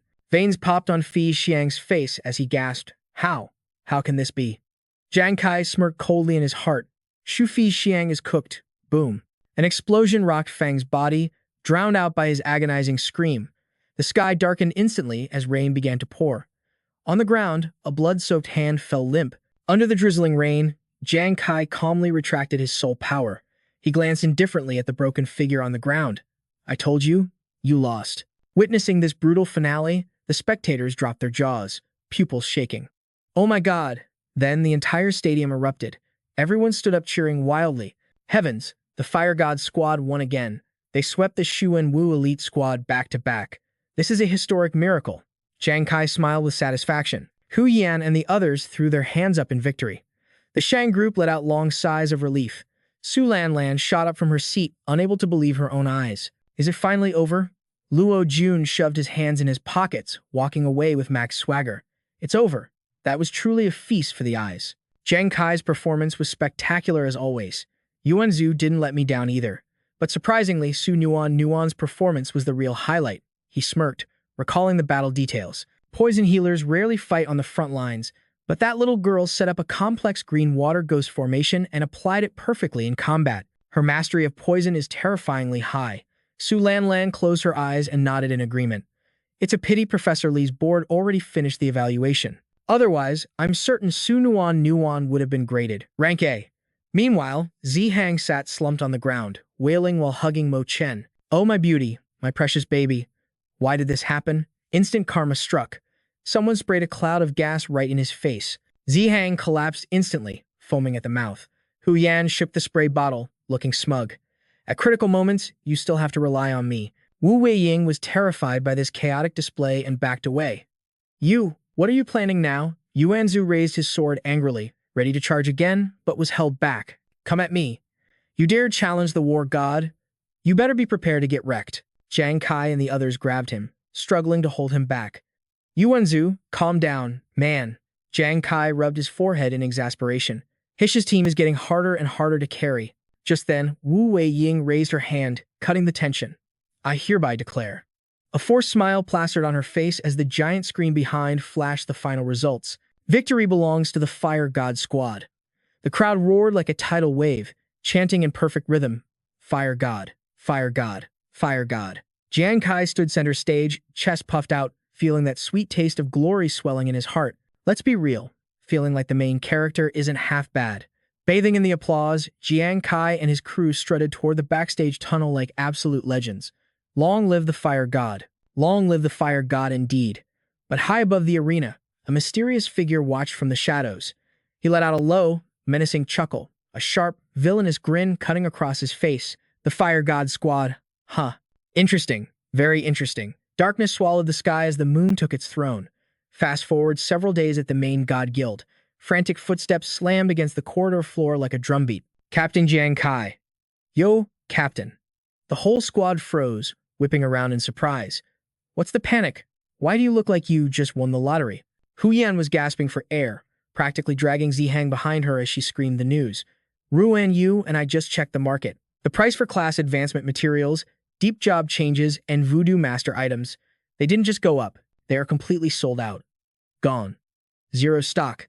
The young man beside her tried to catch his breath, nodding frantically. Ever since those classes were labeled trash tier by the military, those manuals were gathering dust on the shelves. But now, her eyes sparkle with pure hype. Exactly. This proves the haters wrong. Our awakened classes aren't trash tier. They're hidden gems. Jang Kai crossed his arms, a satisfied smirk on his face. Absolutely. We changed the meta. During that clash with the Falcon squad, your performance was straight up god tier. Especially you, Ruan Yu. When you deleted that cavalryman, the entire arena glitched out in shock. But listen up. Even with the same class build, it's the player's destiny that makes the difference. Your grind is unique. Zihang and Hu Yan lifted their chins, their egos practically orbiting the moon. Ruan Yu slapped his shoulder, grinning from ear to ear while pointing at himself. Damn straight. We are the Fire God squad. Mediocrity? Never heard of her. Suddenly, a red alert siren slashed through the air. Hu Yan pulled up the system interface, her brows knitting together in confusion. Breaking news, the Leopard Squad just engaged the Crouching Dragon Squad. Update. Only one survivor remains. In a plot twist nobody saw coming, the Crouching Dragon captain flipped the script and soloed the entire Leopard team. It was a massacre. The whole room gasped, turning to her in disbelief. Say what now? Jang Kai pursed his lips, his mind racing. I remember the Leopard Squad. They're backed by the Black Tortoise Guild. They aren't NPCs, they're elites. For the Crouching Dragon captain to wipe them out alone? What kind of monster are we dealing with? This feels like a boss fight from a hardcore leveling manhwa. Jang Kai's expression went dark. The vibes had shifted instantly. He turned to Su Nuan Nuan. Nuan, listen to me. Do not sleep on this enemy captain. Gather every scrap of intel you can find. If we cross paths, I don't want us going in blind. She nodded. Serious mode activated. Understood, Captain. He scanned his 4 teammates, his voice calm but commanding. Speaking of battles, this tournament is getting brutal. I've got an announcement. Every squad out there is taking heavy losses. Our next opponent looked at their roster and realized they had 0 chance of survival against us. They forfeited. Jang Kai paused for dramatic effect, eyes blazing with intensity, which means we are punching our ticket straight to the grand finals. Hu Yan jumped up, screaming like a fangirl at a concert. Wait, does that mean we hit the finals with a full roster? No casualties. Yuan Zhu pumped his fist into the air. Let's go. We're the only squad left standing with 0 deaths. Su Nuan smiled warmly at their leader. It's all thanks to your leadership, Jang Kai. Ruan Yu nodded in agreement. For real, we're lucky to have you leading the charge. Jang Kai shook his head, a humble smile playing on his lips. Nah, this victory belongs to our synergy. I could only charge forward because I knew you guys were watching my 6. Without you all, even I couldn't have turned the tide. This glory belongs to the entire Fire God squad. He laughed, finally relaxing his shoulders. All right, listen up. You've all been pushing your limits. The finals are coming. Take a day off, touch some grass, reset your mental state. The room erupted in cheers as the pressure finally lifted off their shoulders. Jang Kai made a silent decision. With some downtime before the big show, he needed to return to his roots. Without delay, he headed for Gangtrunk City, back to his luxurious villa. Inside, Yingzi was practically holding up her eldest brother, her voice shaking with worry. Brother Jiang, let me help you. You literally just got discharged from the hospital. Don't push yourself. He shook his head with a helpless smile. Yingzi, relax. I'm not made of glass. I need to train if I'm ever going to be useful to Jiang Kai again. But moments later, he was gasping for air. Yingzi trembled, panic rising. Brother Jiang, are you okay? Suddenly, a strong, steady hand rested gently on his shoulder. It was Jang Kai. He chuckled softly. Brother, how can you have my back if you collapse from exhaustion? Yingzi's eyes lit up like stars. Brother, you're back. But the warm reunion was cut short. Jang Kai stared at the table, which was groaning under the weight of a gourmet feast fit for a king. Whoa, hold on. This is a bit extra, isn't it? Yingzi brought out even more dishes, looking confused when nobody moved. Why aren't you eating? Is it trash? I can make something else. Jang Kai turned pale and stopped her immediately. Yingzi, stop. Your brothers are humans, not livestock to be fattened up. Their eldest brother chuckled. Jang Kai, she thinks you've lost weight. This is just her love language. Yingzi sat down, hitting him with the ultimate puppy dog eyes. Brother, can you stay longer this time, please? The eldest brother nodded while piling a mountain of food into Jang Kai's bowl. She's right, Jang Kai. You've sacrificed enough for this family. My health is stable now. You don't need to risk your life in the Ghost Star anymore. Jang Kai held the overflowing rice bowl, his voice soft but firm as steel. Brother, Yingzi, there are things I must finish. But don't worry, I'm OP now. I just came back to make sure the home base was safe. His expression hardened instantly. By the way, have those royal family dogs been bothering you? Yingzi waved her hands, smiling a bit too brightly. No way. The villa security is top tier, and Brother Lu sends people to check on us constantly. That creepy feeling of being watched, it's completely gone. She shivered slightly, though, the memory of those prying eyes still haunting her. Jang Kai noted it mentally, marking a debt of gratitude to Lu. Brother Lu keeps his word. The eldest brother turned to Yingzi. So, Yingzi, since life is peaceful now, have you made many friends at school? She nodded instantly. Of course, the eldest brother beamed with pride. Our Yingzi is smart and kind. It's impossible not to like her. That's a relief, Jang Kai said, watching her closely. Yingzi didn't reply. She quietly stuffed food into her mouth, but for a split second, a shadow of distress flickered in her eyes. A second later, she scrunched her face in delight, acting as if the food was the only thing on her mind. But Jang Kai froze. Did I imagine that? No. She's capping. She's hiding something. Worry nodded him, but duty was calling. The next day, he returned to the Ghost Star. The Fire God squad was locked and loaded for the final war. A few days later, in the depths of a vast wilderness, a berserk beast tore through the forest like a runaway train. System alert. Elite Tusk Boar, level 23, spotted. But yo, before it could even squeal, a silver flash sliced the air like butter. Yuanzhu dropped the beast with one devastating hit. He threw his blade over his shoulder, grinning like he just conquered the server. Bring me an elite monster. This is child's play. This is just a warm-up for a leveling grind god like me. Hu Yan scoffed from the sidelines, rolling her eyes. Don't get too cocky, Yuanzhu. You ain't the only one leveling up, bro. Ruan Yu puffed out his chest, nodding like a bobblehead. Straight facts. I soloed at least 3 of them myself. Jang Kai watched silently, a satisfied glint in his eyes. The squad's synergy was finally clicking. That intensive boot camp was paying off big time. Suddenly, their devices lit up. Nuan gasped. The finals. The notification dropped. A holographic blue screen popped up, the classic hallmark of a system user. A message for the Fire God squad flashed into existence. System notice, congratulations on reaching the finals. Next opponent, the Sleeping Dragon squad of the Azure Dragon Guild. Venue, West City Sanctum Arena. Time, 8 a.m. tomorrow. Yuanzhu stared at the screen, his face twisting in disbelief. Sleeping Dragon squad? You gotta be kidding me. Wait, isn't that the captain who literally soloed his way to the finals? Hu Yan rubbed her chin, totally shook. That guy is a legit monster. Nuan turned to their leader, looking dead serious. Jang Kai, I dug up the intel you wanted on their captain, she said, adjusting her glasses like a true strategist. His name is Dang. Level 40 fighter class. He rocks a silver longsword and only joined the Azure Dragon Guild this year. But the second he joined, he built the Sleeping Dragon squad from zero. Under his command, they became a powerhouse in less than 6 months. They're a top-tier threat. Nuan swiped through the stats, her expression looking grim. Unlike the Falcon squad, who love the clout, these guys move in silence. Intel on Dang is super scarce, but thank God I found some old combat clips. She paused, playing the video. His attack style? It's terrifying. He spams a skill called Ghost Shadow Trackless Slash. It's instantaneous. Most opponents get deleted in a single strike. Hu Yan frowned, analyzing the footage.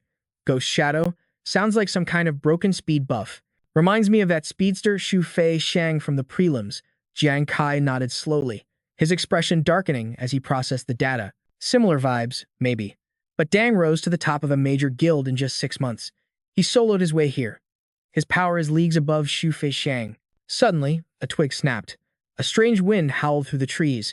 Razor-sharp leaves spiraled out of nowhere, aiming straight for Jang Kai's back. But Jang Kai wasn't having it. He dodged effortlessly, his hands snapping out to grab the assassin from the shadows. A masked figure stood there, looking way too calm for someone who just got caught. Your reaction speed exceeds my data. Jang Kai didn't say a word. He just stared, his aura flaring silently. The figure leaped back, vanishing into the bushes before spawning at a safe distance. The man sheathed his blade, worthy of the Fire God title. Captain Jang Kai, you really do live up to the hype. The team exploded. Who is this masked clown? You want some of this? Step into the light and fight is fair. Nuan narrowed her eyes. Wait, that height? That build? Yuan Zhu stepped forward, fists clenched, ready to throw hands. Jang Kai, why are you stopping me? That dirtbag just tried to take your head off. Jang Kai chuckled, cool as ice. Relax. There was no killing intent. Besides, killing a finalist before the match carries a heavy system penalty. He looked at the intruder. Isn't that right, Mr. Dang? Dang pulled down his mask, a chill smile on his face. Caught me. Yuanju's jaw dropped. It really is him. Dang stepped closer, eyes twinkling. Up close. You really are just a kid, aren't you? Yuanxu shoved his blade forward. Hey, captain or not, I ain't scared of you, pretty boy. Keep running your mouth and I'll school you right now. Dang raised his hands in surrender. Easy. I'm not here to fight, Jang Kai. I'm here to negotiate. Jang Kai raised an eyebrow. Negotiate. I've analyzed your battles, Dang said. Impressive stuff. Especially you, Jang Kai. That hidden trump card of yours. It left quite an impression. His smile didn't waver. Honestly, in a team fight, I'm not sure we catch the dub. Jang Kai cut him off cold. Get to the point. Dang's grin widened. I want a duel. Just you and me. Our solo match decides the championship. But there's a condition. You can't use your trump card. Jang Kai frowned, his guard instantly going up. To be fair, Dang added, I won't use any gear that counters your projectiles. No shields, no defensive artifacts, just pure skill. Yuanju snapped. He stepped between them, glaring at Dang. Are you insane? What kind of garbage deal is that? We're not idiots. He grabbed Jiang Kai's shoulder. Let's go, Jiang Kai. Ignore this lunatic. Jiang Kai turned away. Sorry, I'm not interested in your games. But Dang wasn't finished. Jiang Kai, a player of your caliber, still hasn't completed his class advancement. I'm guessing you don't know where to find your specific materials. What if I told you my guild has the coordinates to a hidden dungeon? We can solve that little problem for you. Still not interested? Jiang Kai froze. That was exactly what he needed. He slowly turned back, eyes locking onto Dang with renewed intensity. A hidden dungeon? Exactly. Dang saw the hook sink in. Let me break it down. A secret realm is a mysterious, unverified dimension holding the essential loot every adventurer needs to rise in this world. Governments universally agree that the military must control these zones, especially the massive ones. From the shimmering blue gate, figures emerged as Dang continued his lore drop. Of course, exploration rights for smaller secret realms are given to elite guilds by the military. It's a tactical move to fuel our ambition. He dove deeper into the mechanics. Inside, a guardian awaits to test challengers. Beat their trial, and the guardian grants rare resources or answers a question, depending on how hard the difficulty was. Then, with a dramatic flourish, Dang revealed a single information card. Recorded here are the coordinates of a hidden realm discovered by my guild. Yuanju's eyes went wide with shock. Are you for real right now?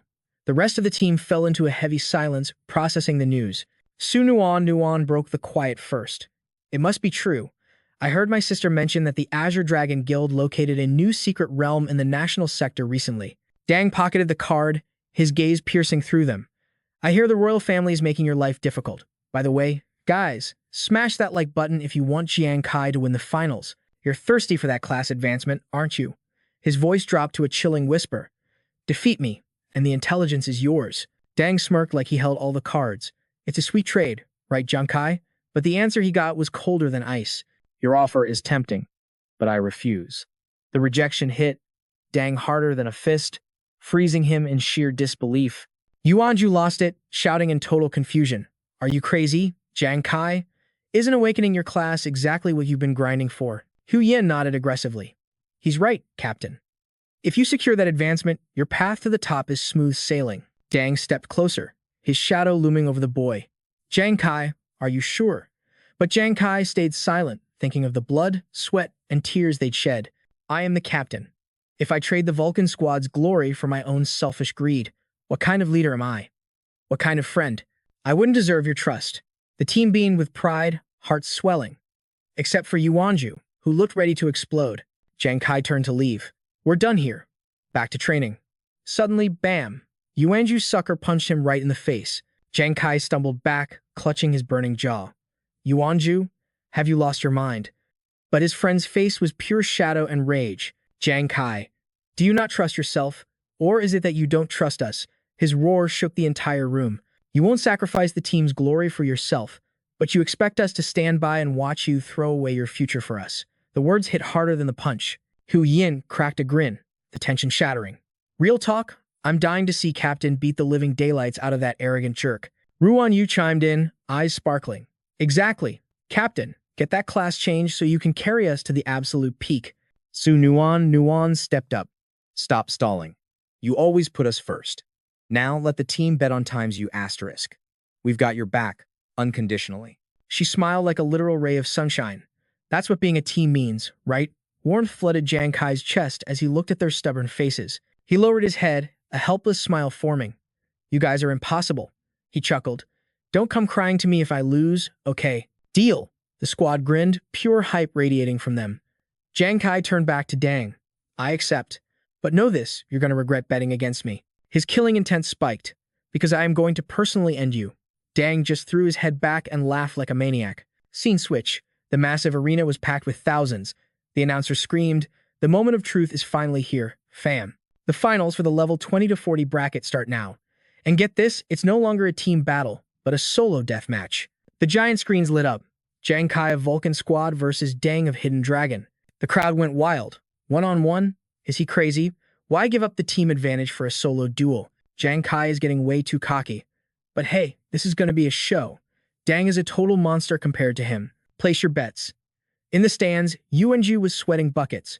Why is the vibe so heavy? I'm stressing out more than when I was fighting. That guy looks dangerous. Can the captain really tank this without taking damage? Ruin Yu clenched her hands in prayer. Captain Jang Kai will win. He has to. But it feels wrong just watching from the sidelines instead of fighting beside him. My heart can't take this. The announcer swept her arm toward the gates. Let's bring out the warriors. The team looked down, voices serious. Here he comes. On the battlefield, the air crackled with electricity as the two killers locked eyes. Dang sneered like a predator looking at food. But Jang Kai stood tall, not a shred of arrogance, his mind sharp as a razor. The announcer's voice boomed. One last rule check. The only condition for victory is the death of your opponent. She paused for effect. Captains, understood. Understood, they shouted in unison. The crowd screamed, the hype reaching critical mass. Begin. Boom. Dang launched himself like a missile. Let's see whose steel breaks first, Jang Kai. Only one of us walks away. Jang Kai gripped his dart. System stats flashing. Asterisk. He's fast, but my agility can match him. Asterisk. Asterisk. With the boost from Fatal Pursuit, I won't lose. Asterisk. He activated Devil Eye, locking on. Asterisk. Focus. I just need one critical hit. Asterisk. Distance closing. 8 meters. 6. 4. Now. Dang's blade screamed through the air, phantom shadow slash. Crash. The arena floor exploded. Dust swallowed everything. But wait. A shadow leaped out. Jang Kai was completely untouched. In the stands, Yuanju was screaming his lungs out. It's a miracle. He actually reacted in time. He dodged a point-blank kill shot.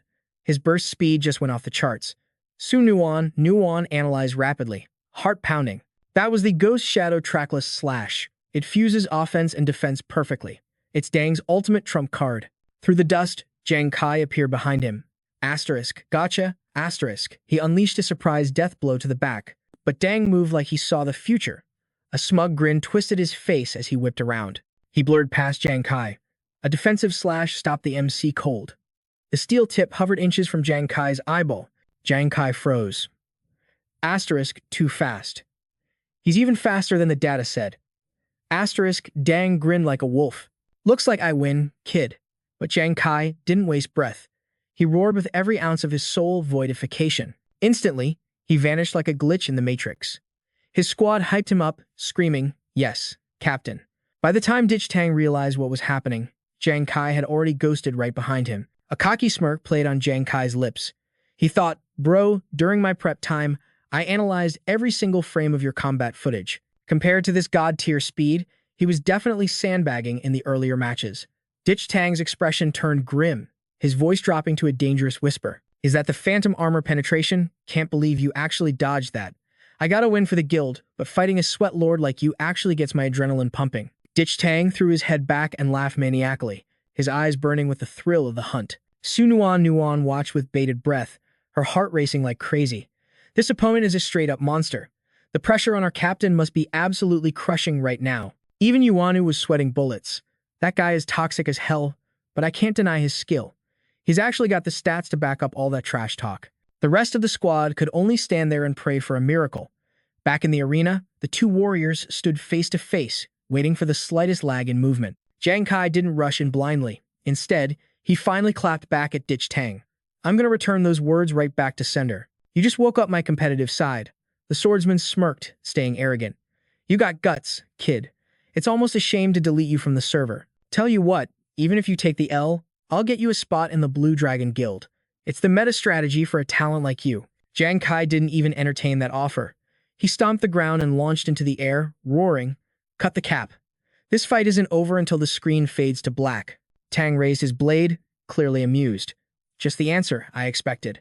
But yo, are you underestimating me, or have you actually lost your mind? You're gonna need way more daggers if you want to take me down. Dich Tang vanished into a blur of speed, that mocking grin never leaving his face. Jang Kai unleashed a bullet hell of knives while activating extreme time. Dich Tang swung wildly, spamming the ghost shadow trackless slash to try and end him at close range. You're too naive. Dich Tang's eyes snapped open with killer intent. He brought his blade down with a thunderous crash, blasting Jang Kai straight into the air. Immediately, invisible wind blades sliced into Jang Kai, forcing him back and giving him 0 frames to defend himself.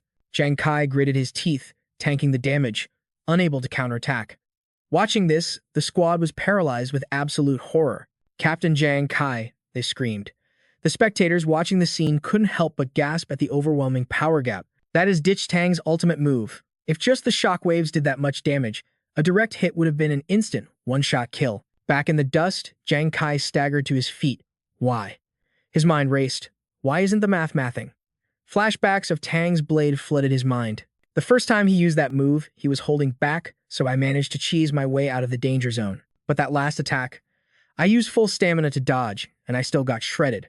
Was I too close, or did his cooldowns get faster? Jang Kai looked up, locking eyes with the boss monster towering over him. Dich Tang stood there with a sneer. Up already? You look absolutely pathetic right now. Ignoring the trash talk, Jang Kai dove back into analysis mode. He was missing a crucial piece of the puzzle. Then he saw a thin layer of blue flame buffing Dich Tang's body. The swordsman spoke. I remember a legend once said, in a battle of speed, I never take an L. His grin widened into a predatory smile. Let me teach you a lesson. No matter how fast the opponent is, when they face me, it's basically game over. Because the stronger my enemy, the more I level up. While Dich Tang monologued like a villain, Jang Kai stood firm as a statue. A dark, unpredictable aura began to swirl around the captain, gripping his hidden weapons tight. He growled, Who decided that I lost this round? With a flick of his wrist, he sent projectiles screaming toward the target. Stubborn brat. I like it. Dich Tang laughed. But don't expect any mercy. In a flash, his sword carved a bloody line across Jang Kai's shoulder. Is that the only trick you got? Boring. Another slash tore across Jang Kai's chest. With your current stats, you won't even touch the hem of my clothes. He looked down at Jang Kai like a pro player smurfing in a bronze lobby. Just rage quit already. My next attack ends this. True to his word, Dich Tang lunged forward, unleashing a merciless combo with 0 chill. Jang Kai had nowhere to run. He tanked every hit, his body shuddering as he coughed up a mouthful of blood. On the sidelines, the team watched in agonizing silence. Su Nuan covered her mouth, tears spilling out. Her voice trembled. This isn't good. Jang Kai is getting wrecked. Even the audience winced. It was painful to watch such a one-sided massacre. Yet, back in the ring, Jang Kai was slowly forcing himself to stand. The crowd shook their heads. Jang Kai took a huge risk, trading a team fight for a 1-versus-1 duel. It's a classic leveling gambit, but it looks like he fumbled the bag. What exactly were they plotting? Check out these guys sitting high up with arrogant smirks. Their faces are practically begging to be punched. He's just chasing clout. That noob only lucked his way into the finals by accident. If you ask me, Jang Kai deserves to get deleted. Hearing those vile words, Yuanu ground his teeth in fury. Without wasting a breath, he grabbed them by the collars. Yuanu roared. What did you just say? I dare you to say that again. Behind him, Su Nuan rushed forward. Uncle, don't be impulsive. Real players don't fight with NPCs. Why lower yourself to trash that only knows how to bark? True. But faced with Yuanu's rage, the thugs didn't back down. Instead, they trolled harder, shouting for the whole arena to hear. I said, Jang Kai deserves to die. Damn you. Hey everyone, come look. We've got a loyal dog protecting its master right here. Veins bulged on Yuanu's forehead as his eyes blazed with wrath. You bastards. Suddenly, the temperature dropped to absolute zero. A voice cold as ice cut through the noise. It was Queen Lan herself. She stood there looking like a goddess of war, staring down those losers while flanked by security. Her eyes were literally shooting daggers. Pure killing intent flooded the area as she laid down the law. The spectator zone isn't a dumpster. Get this trash out of my sight right now. The guard nodded. Say less. Nuan looked up, totally shook by this formidable entrance. Big Sister Lan stepped up and dropped the info. Jang Kai is currently in a 1v1 deathmatch against Dang. I knew you'd be freaking out watching alone, so I came to back you up. In the background, the guards hauled those struggling haters away like sacks of potatoes. Then, Lan's voice got serious. Those clowns are from the Black Turtle Guild. They're just salty because they're irrelevant. Your Fire God squad is literally glowing up while they stay in the mud. The Black Turtle Guild choked in the finals and lost all their clout. So now they're praying for Jang Kai's downfall. Yuanzu was still raging. He spat on the floor. Disgusting little flies. Hearing the truth, Nuan turned her trembling gaze back to the arena. But down in the pit, it was looking bad for our boy. Jang Kai was on the ropes. He was down on one knee, barely holding himself up. Meanwhile, Dang loomed over him like a final boss, blade ready, radiating that overwhelming master-level aura. Jang Kai forced a deep, ragged breath. He raised his shaking left hand and waves of mana started swirling in his palm. Seeing this desperation, Dang let out a cold, mocking laugh. Bro, why are you doing this to yourself? This match is already over. Stop embarrassing yourself. If you sign with my Azure Dragon Guild right now, I can still get you a VIP pass to the Secret Realm. Jang Kai just smirked, blood still dripping from his lips. He paused, looked his enemy dead in the eye, and dropped the mic. Who said I lost? Boom. That unwavering fire in his eyes made Dang hesitate. This kid is at a dead end, he thought. But there's no fear, just a calm, stubborn madness. Dang gripped his weapon until his knuckles turned white. Bet. If you refuse to accept the L, he suddenly launched a ferocious charge. Then I'll just have to break your spirit until you're nothing. A razor-sharp wave of sword aura screamed toward Jang Kai's face. Phantom Shadow Void Slash. The crowd went wild. Jang Kai's team was losing it. A member shouted, Yo, what is he doing? Why isn't Captain dodging that? Nuan couldn't even look. She covered her eyes with trembling hands, holding back tears. But in the arena, Jang Kai stood still as a statue as that lethal aura sliced the air apart. But in that split second, his eyes snapped open. He leaped into the air, arms wide. It was time for the ultimate counter. Ignite state, blazing recoil. On the other side, Dang froze up like his controller disconnected. What the? Why can't I feel my body? My vision is glitching. Where did he go? I can't track him. Boom. 4 streams of Jang Kai's mana slammed directly into Dang's blade, knocking it way off course. Pure panic flooded Dang's mind. I messed up. I'm wide open. Jang Kai roared like a beast. He spammed the technique, firing 4 energy beams straight through Dang's chest. Dang screamed in agony as the energy hit. But wait, it wasn't just energy. Those were razor-sharp shurikens hidden in the blast. A massive surge of lightning exploded. Blinding light flickered across the stage like a strobe. When it cleared, Dang was standing there looking like Swiss cheese, scorched and bloody. Jang Kai's eyes went wide. Even with those insane injuries, the guy wouldn't drop. Jang Kai stepped up, pointing his blade right at the enemy. It's over. You lose. The whole stadium went dead silent. Jaws hit the floor. Nobody could believe what they just witnessed. Am I seeing things? Jang Kai just pulled off a god-tier clutch from a hopeless position. It was the kind of comeback you only see in a classic leveling manhwa. How is that even possible? Unbelievable. Nuan's eyes sparkled with hope. The squad clenched their fists in victory. Yuanzu was crying tears of joy. I knew it. I knew big brother Jang Kai wouldn't fold. Dang looked down at the shuriken stuck in him. You found my opening. Jang Kai's gaze was cold as ice. Honestly, I have to thank you for that. Your own trash talk gave me the answer. Dang's eyes popped out. What are you talking about? Flashback to 10 minutes ago. Jang Kai was charging up, thinking hard. Something's off. I'm missing a critical detail. He remembered Dang's flex. I remember you saying that in terms of speed, you've never taken an L, right? Let me school you on something. No matter how fast they are, anyone who fights me is guaranteed to lose. That was the spark. Jang Kai thought, wait, it's not about overpowering him. It's about matching his frequency. His face lit up. I think I finally cracked the code. Rewind to before the match at the main God Guild. Jang Kai was scouting Dang from the sidelines, watching him body another opponent. I've seen his tapes. He always spams that phantom shadow move to secure the kill. Jang Kai rubbed his chin. But just how fast is he really? He realized something huge. I was too focused on his max stats. I completely ignored his rhythm. He constantly changes his tempo to throw people off. But I forgot one major clue. He recalled when Dang tried to recruit him. Imagine I gave you the cheat codes to a hidden dungeon to fix your life. Would you hesitate? Nah.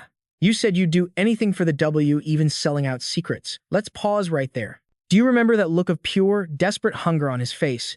Dang's philosophy was basic. Once he decided he was winning in his head, it was already done.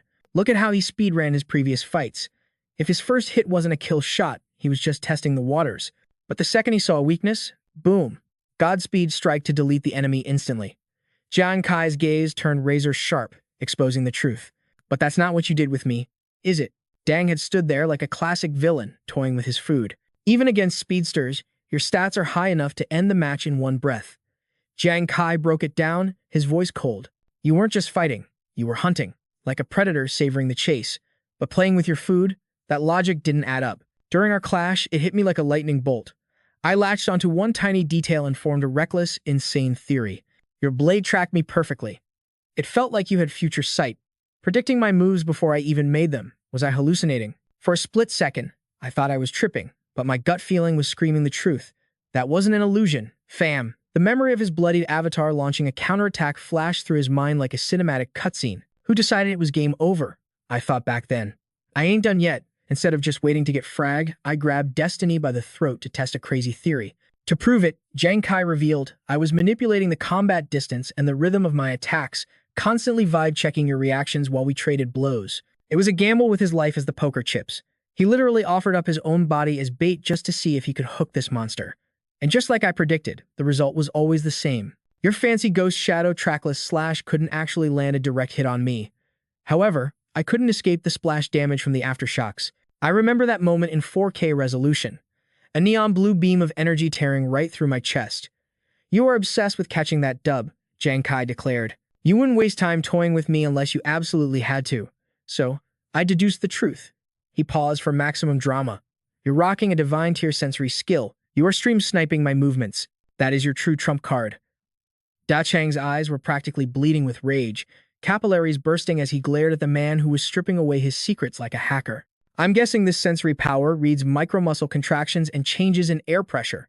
You predict the trajectory instantly and launch a counteroffensive before the enemy even moves a pixel. The memory hit Daikang like a runaway semi-truck. During the fight, his vision had blurred. Reality had warped into a glitchy hallucination. Jang Kai's voice echoed like a judge slamming the gavel. Once I cracked your cheat code, I just needed a skill to jam your radar and lag your brain. Disrupting your judgment for a mere millisecond was enough to create the opening I needed. Da Kang trembled, his voice shaking like a leaf in a hurricane.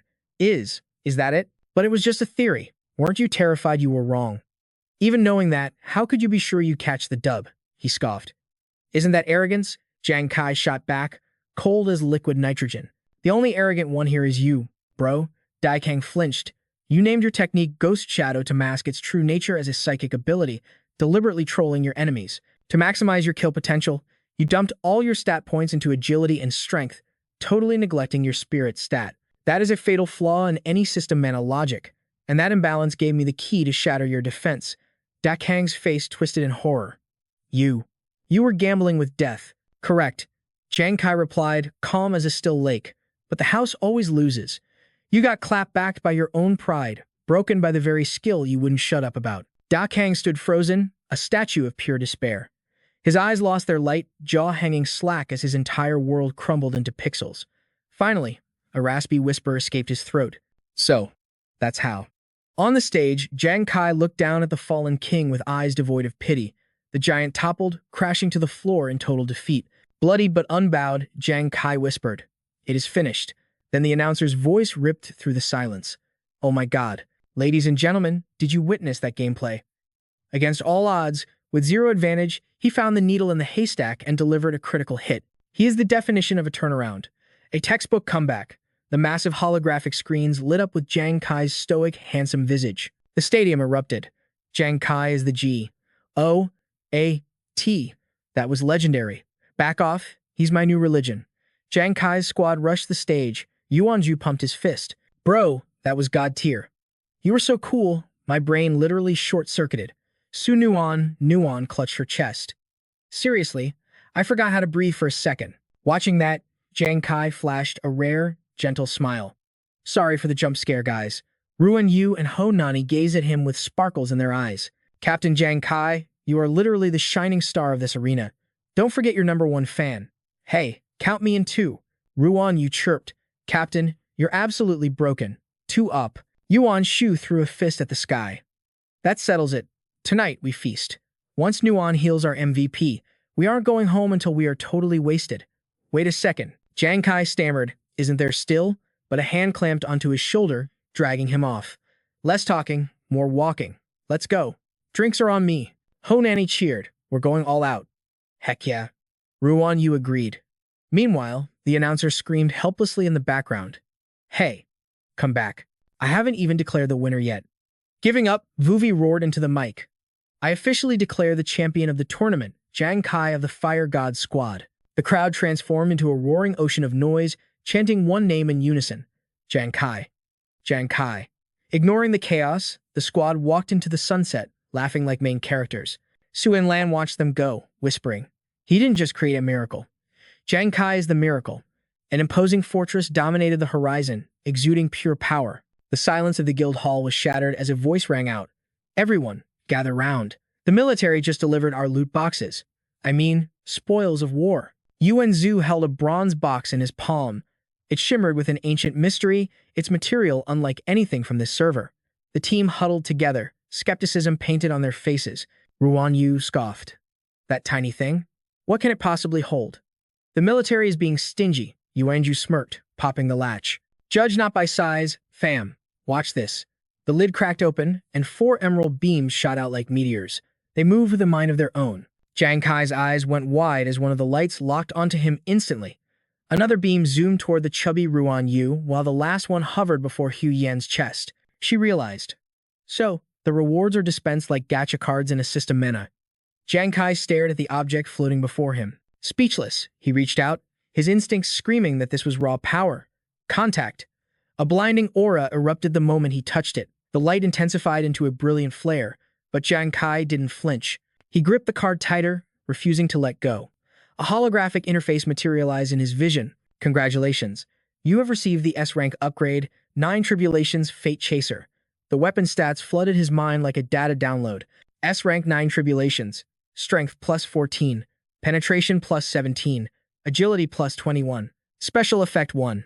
Each strike boosts critical rate and damage by 15%, stacking to a massive 135%.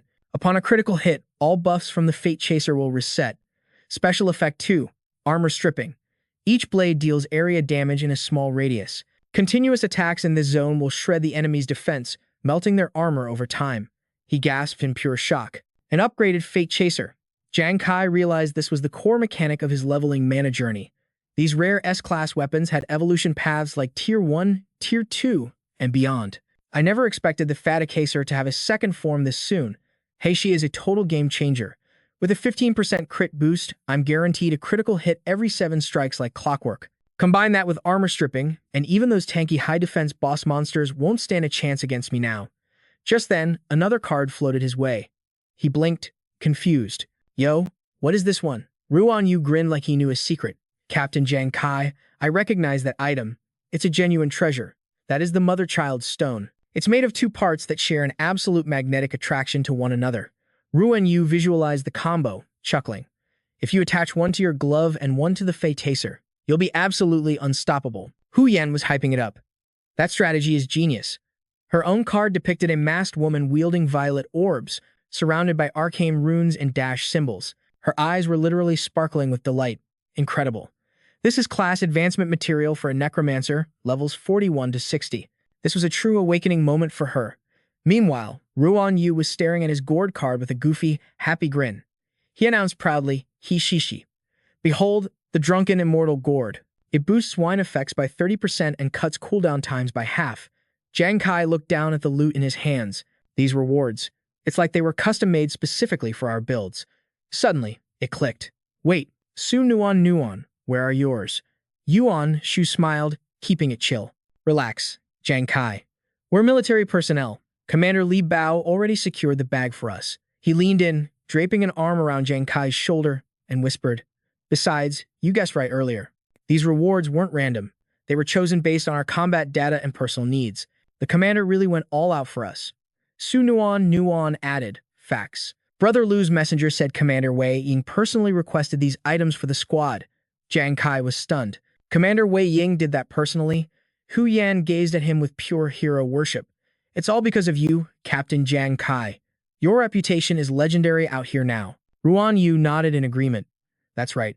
Who's our captain, after all?" Commander Wei Ying has sharp eyes for real talent. Jang Kai smiled gently. He owed Commander Wei Ying and Brother Lu a great debt. He vowed to thank them properly the next time their paths crossed. Su Nuan suddenly asked, "By the way, Jang Kai, since you crushed the finals, the Azure Dragon Guild has to hand over the dungeon key as per the bet, right?" Jang Kai replied, "Don't sweat it. They'll deliver it in 3 days." Hu Yan pinched Su Nuan's cheek. "Stop stressing him out. Captain Jang Kai just won a brutal tournament. Let him rest without worrying about trivial things. Look at his face, so heavy with thought. It breaks my heart to see him like this." Su Nuan protested, "I didn't mean to." Watching the peaceful banter of his team, a wave of calm washed over Jang Kai. A genuine smile finally touched his lips. The scene shifted to Jiangtrong City. Skyscrapers pierced the clouds surrounding a spacious plaza that seemed unusually quiet. Jang Kai walked alone down the wide avenue. Hands in his pockets, his gaze fixed on the distance. He was lost in memory. He paused, a frown creasing his brow. He recalled Ying Zi's expression lately. She looked worried, like she was hiding a heavy burden. He decided to pick her up from school and surprise her. Nearby, 2 students chatted in the courtyard. "Hey, where are we heading after school today? You still want to play? Did you forget the witch?" The other said, "We have a test tomorrow. Bro, you're way too relaxed." As the students laughed and walked away, the camera focused on a classroom door. Jang Kai stepped inside, his voice calm but authoritative. "Is Jang Fang here?" A young girl looked up and replied, "Jang Fang isn't here right now." She approached him, squinting.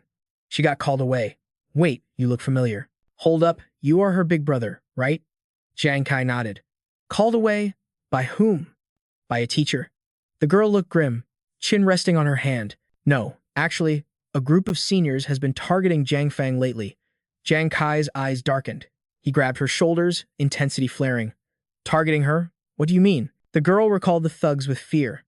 "The leader is Xiao Lei, a delinquent who just transferred here recently. His father works for the powerful Hangi family. He acts like a tyrant, recruiting lackeys and doing whatever he wants. Even the teachers are too scared to stop him." 2 girls dragged Jang Fang to meet him just now. Suddenly, a boy sprinted past them, screaming in panic, "Hurry or we will be too late." Out of nowhere, a shadow loomed over Hang. A brutal kick sent him flying. His cry of pain cut through the air as he crashed to the ground. Standing over him was the tyrant Xiao Lei, flanked by his lackeys. With a cold sneer, he spat, "You've got guts, kid. When I say come here, you come. Did you think my words were just a gentle breeze?" Jang Kai and the girl arrived just in time to witness the bullying. She gasped, her eyes widening in recognition. "That is Xiao Lei, the school's nightmare." Xiao Lei gripped Hang by the collar, hoisting him up like a rag doll. The victim stammered in pure terror. "No, please, Boss Xiao. Let me explain." The goons didn't say a word, but their murderous intent was clear. One command and they would break him. Xiao Lei cocked his fist back, roaring, "You are courting death today." But suddenly, the tyrant froze. His face twisted in shock, his attack halting mid-air as if an invisible force had struck him. The minions behind him panicked, staring at the newcomer who dared to intervene. Jang Kai stood there, an aura of icy calm around him. "You are Xiao Lei. Where is Hangi?"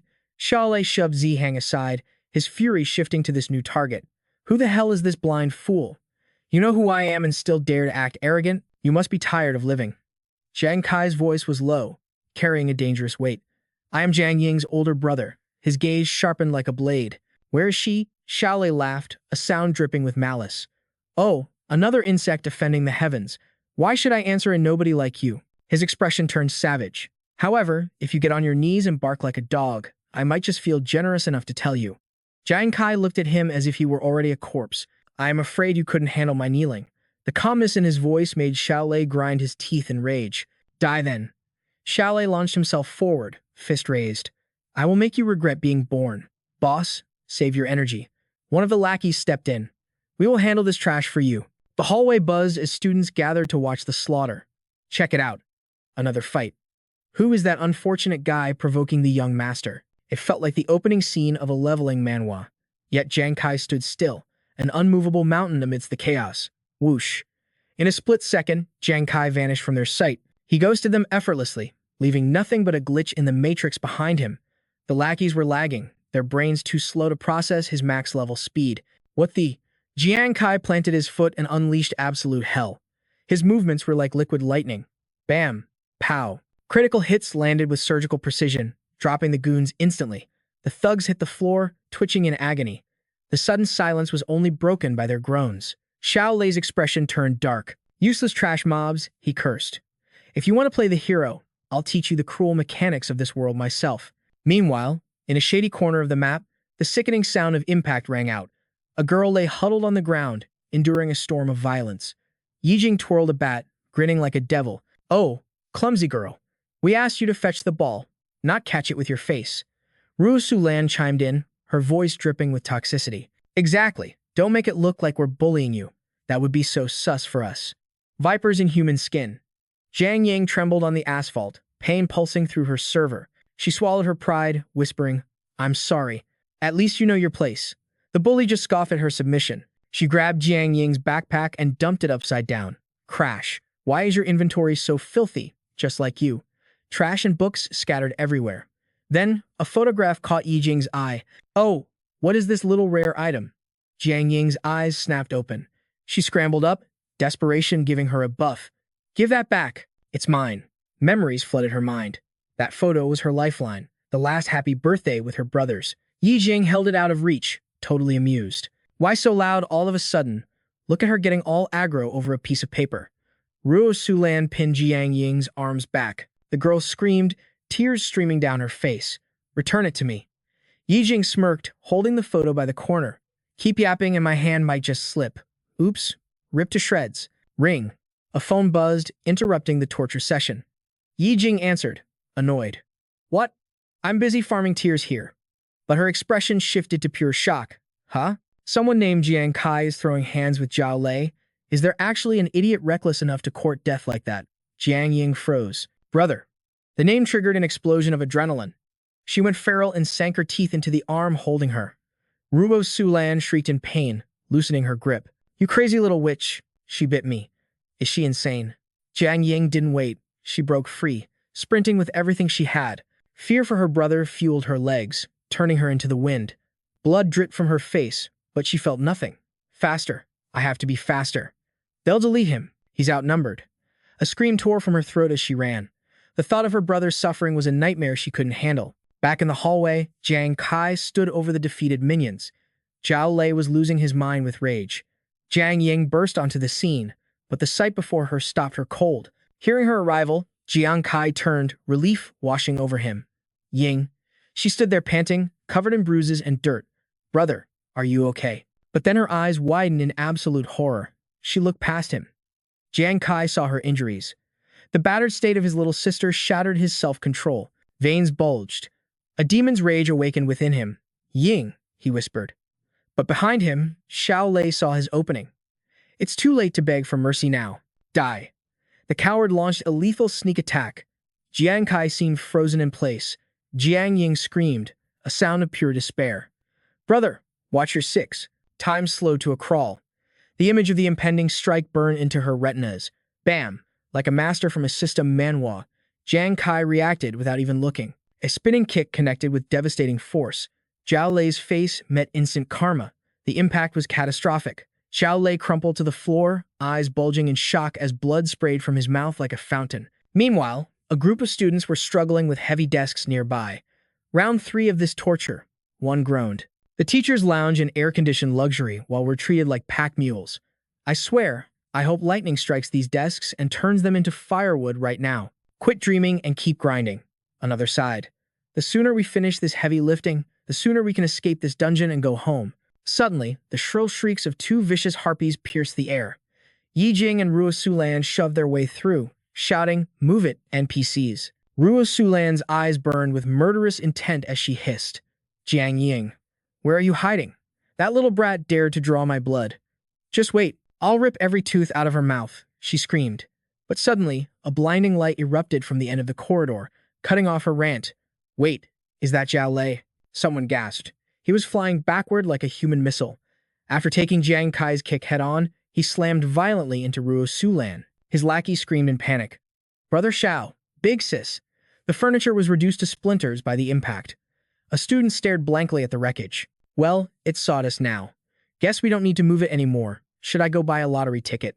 That wish actually came true. Meanwhile, Yingzi stood frozen, staring at Jiang Kai's broad back. She couldn't believe her eyes. He stood like an iron fortress before her, fists still clenched, his posture screaming, absolute defense. Looking at her brother's silhouette, Yingzi stammered. Brother. You're really hurt. The bully struggled to rise, his mind racing. Damn it, the pain. I've been training on the ghost planet. My stats should be awakened. How can I not handle a single hit from this kid? He's nothing like the weakling. Young Master Hang described. A terrifying pressure washed over him as a pair of legs planted themselves firmly before his face. It was Jang Kai. He loomed over him like a god of war, gazing down at a dead man walking. Killing intent poured off him in waves, his eyes burning with the fury of a demon king. His voice was cold as the grave. You people should never have touched her. Xiao Lei turned pale, cold sweat drenching his back. His aura. It's overwhelming. It's suffocating. Nearby, a female student whispered. Yingzi, is that your brother? He's huge. Feels like a scene from a Manhwa recap. He's incredible. Look at Zhao Lei. He's scared out of his mind. Another student squinted. Wait, why does that guy look so familiar? His friend's eyes widened. I remember now. That's Jang Kai, the explorer from the ghost planet. He's been viral lately in every leveling Manhwa forum. He's my absolute idol. Jang Kai gripped Xiao Lei's face, his murderous intent spiking. Did you say you were the rule of this school? The bully trembled uncontrollably. Bye. Big brother, what are you doing? Bam. A brutal fist rearranged his face. If you dig tyranny and violence so much, Jang Kai growled. Then today, I'm gonna carve those rules straight into your flesh. Xiao Lei started glitching out hard. Who am I? Why is my life flashing before my eyes? But Jang Kai's voice was the only answer, followed by a hook that shattered his jaw. Only those left standing get to yap about rules. Xiao Lei's eyes rolled back. Where am I? Wham. A vicious uppercut launched his chin toward the roof. Through the pain, Xiao Lei started praying. Oh God, save me. But another fist was already locking on target. You think you can bully a member of the Jang family and live. But suddenly, a tiny hand grabbed his arm. Big bro, chill. Yingzi's voice cut through the madness. Her face was scratched up, her puppy eyes begging him to stop. Jang Kai froze instantly. Please, no more fighting, she pleaded. Jang Kai went dead silent. He lowered his fist, turning his back without saying a word. He turned to face her, the green rage in his eyes melting into pure warmth. The demon was gone, replaced by the ultimate big brother. Softly, he replied, Okay. Xiao Lei slumped on the ground, his face looking like a smashed pumpkin. Behind him, Rusu Lan was shaking like a leaf. Leaving that trash behind, Jang Kai and Yingzi walked away. He looked at his little sis with infinite tenderness. Yingzi, go wait for me by the stairs. I'll be there in a split second. She nodded like a good girl. Okay. The second she left, his aura dropped to absolute zero. He didn't even turn around. You two, get your butts over here. We need to have a little chat. Rusu Lan and Yijing broke out in a cold sweat, clutching their chests in terror. Bro Jang, I mean, Big Boss Jang. Let's talk this out. Night fell, and the full moon bathed the school in silver. A single light flickered from a classroom where Jang Kai was still grinding. He was carefully disinfecting Yingzi's wounds. She sat perfectly still. Her soft feet were covered in nasty cuts and bruises. She winced slightly as the medicine hit her skin. He looked up, heartbreak swimming in his eyes. Yingzi, am I hurting you? She shook her head stubbornly. No way. It doesn't hurt at all. Really? Oh, right. Aren't you busy grinding on the ghost planet? Why'd you come back? Jang Kai sighed heavily. If I hadn't come today, when were you planning to tell me you were getting bullied? He paused, looking at her with deep vibes. You're just like Brother Jang, always tanking everything in silence, never speaking up. Yingzi turned away, her cheeks flushing. What about you? You face death every day on the ghost planet, but you keep us in the dark too. Jang Kai started stammering. That's because. She cut him off. Big brother, even though you always come home smiling, I know the real deal. Even a guard commander has to watch his back around the royal forces. The cash you send back? You risked your life in the danger zones to get it, didn't you? Her voice trembled. I hate that I'm so powerless. I can't go to the ghost planet. I can't help you grind. The only thing I can do is try not to stress you and brother Jang out. Jang Kai listened in silence. Besides, they weren't this toxic at first. It was just rumors, but they got bold recently. I knew you were prepping for that ranked tournament, so I couldn't distract you. She noticed his silence and panicked. Brother, why aren't you saying anything? Are you mad? I'm sorry. He didn't answer. Instead, he gently slapped on a bandage and smiled. You silly girl. You've really leveled up. He stood tall. Yingzi, never apologize. You didn't do anything wrong. The only ones at fault are the trash NPCs who hurt you. He patted her head gently. Don't worry. Those monsters on the ghost planet can't take me down. From now on, I'll video call you every day to show you I'm safe. No more stressing? Okay. But listen to me. If anyone dares to bully you again, don't just take it. Brother Jang and I will level this entire school to the ground if we have to. His smile was blindingly bright as he declared.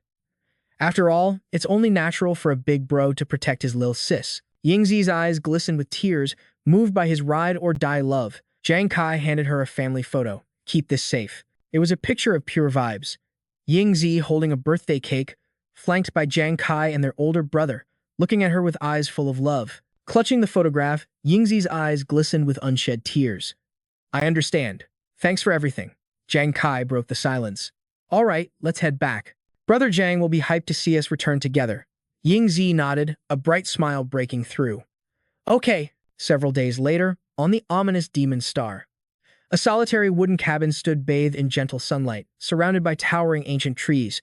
Ruan Yu's voice shattered the peace. Captain Jang Kai, is this really the hidden dungeon location Daitang was protecting, or are we being trolled by the Azure Dragon Guild? It just looks like an ordinary cabin, Hu Yan remarked, scanning for traps. No mechanisms detected.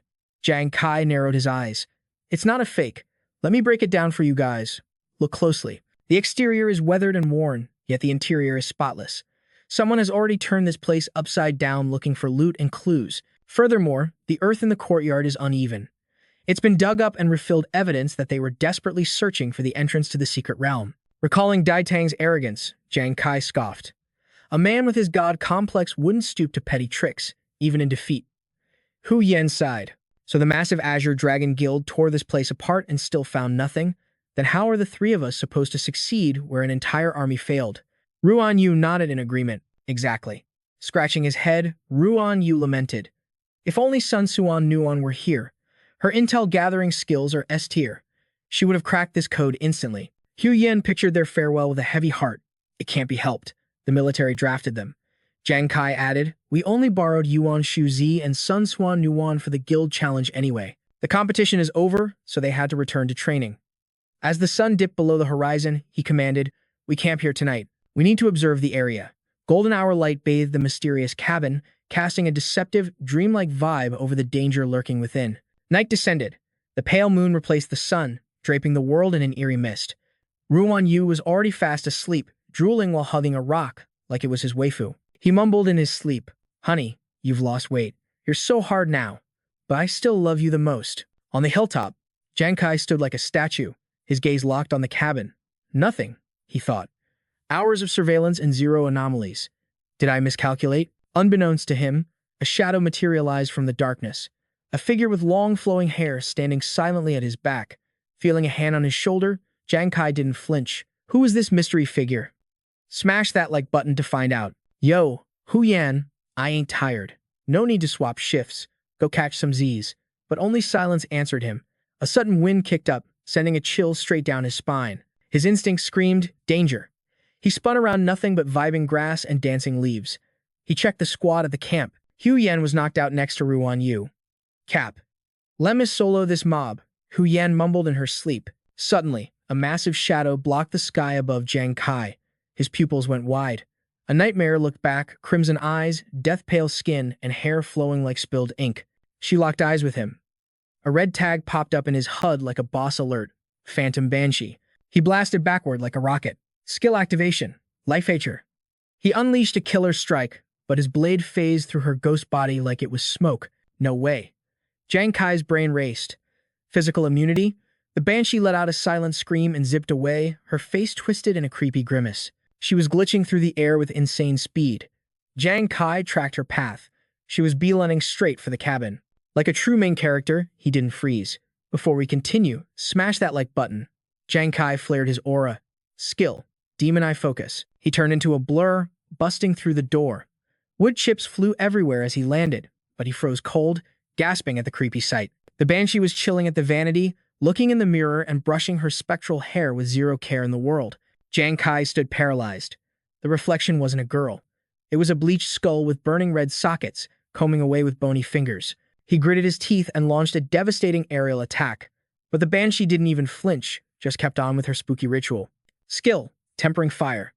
3 beams of scorching heat blasted from his weapon, screaming toward the target. It went right through her.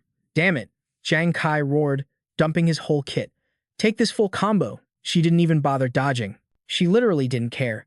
Just like he thought, physical DPS is useless against spirits. He hit every crit spot, but 0 damage popped up.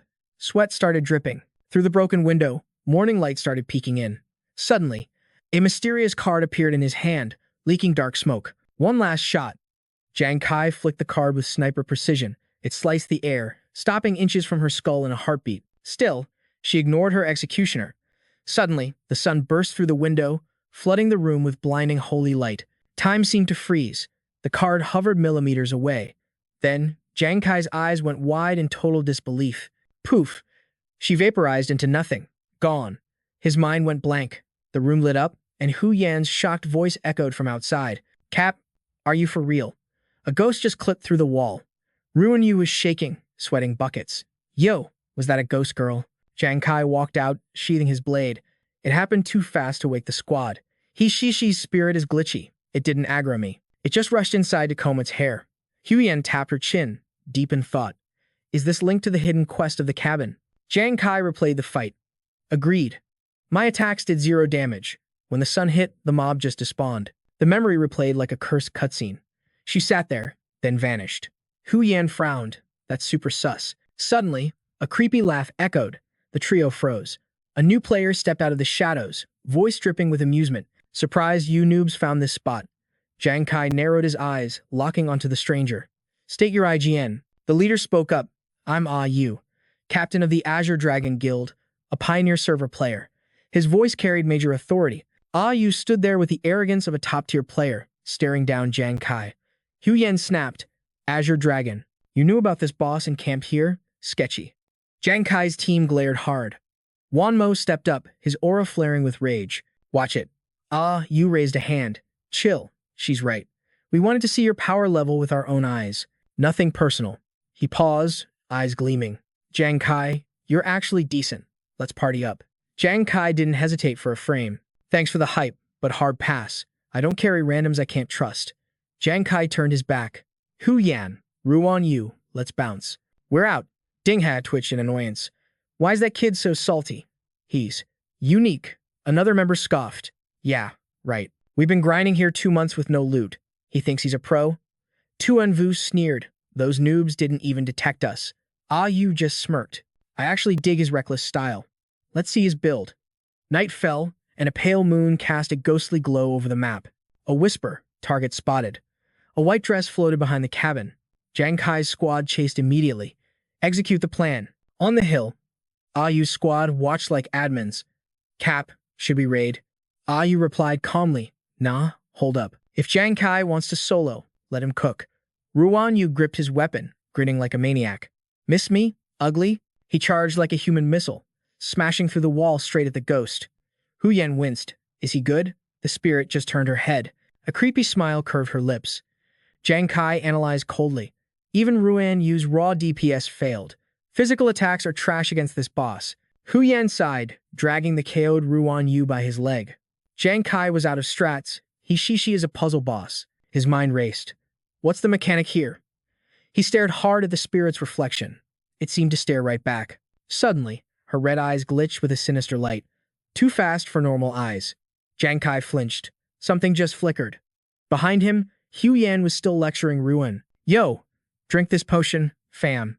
Hurry up. She looked up, totally confused. Hey, what's the tea? Ruan Yu groaned, struggling to even stand up. Jang Kai's eyes glowed up, filling with ancient runes.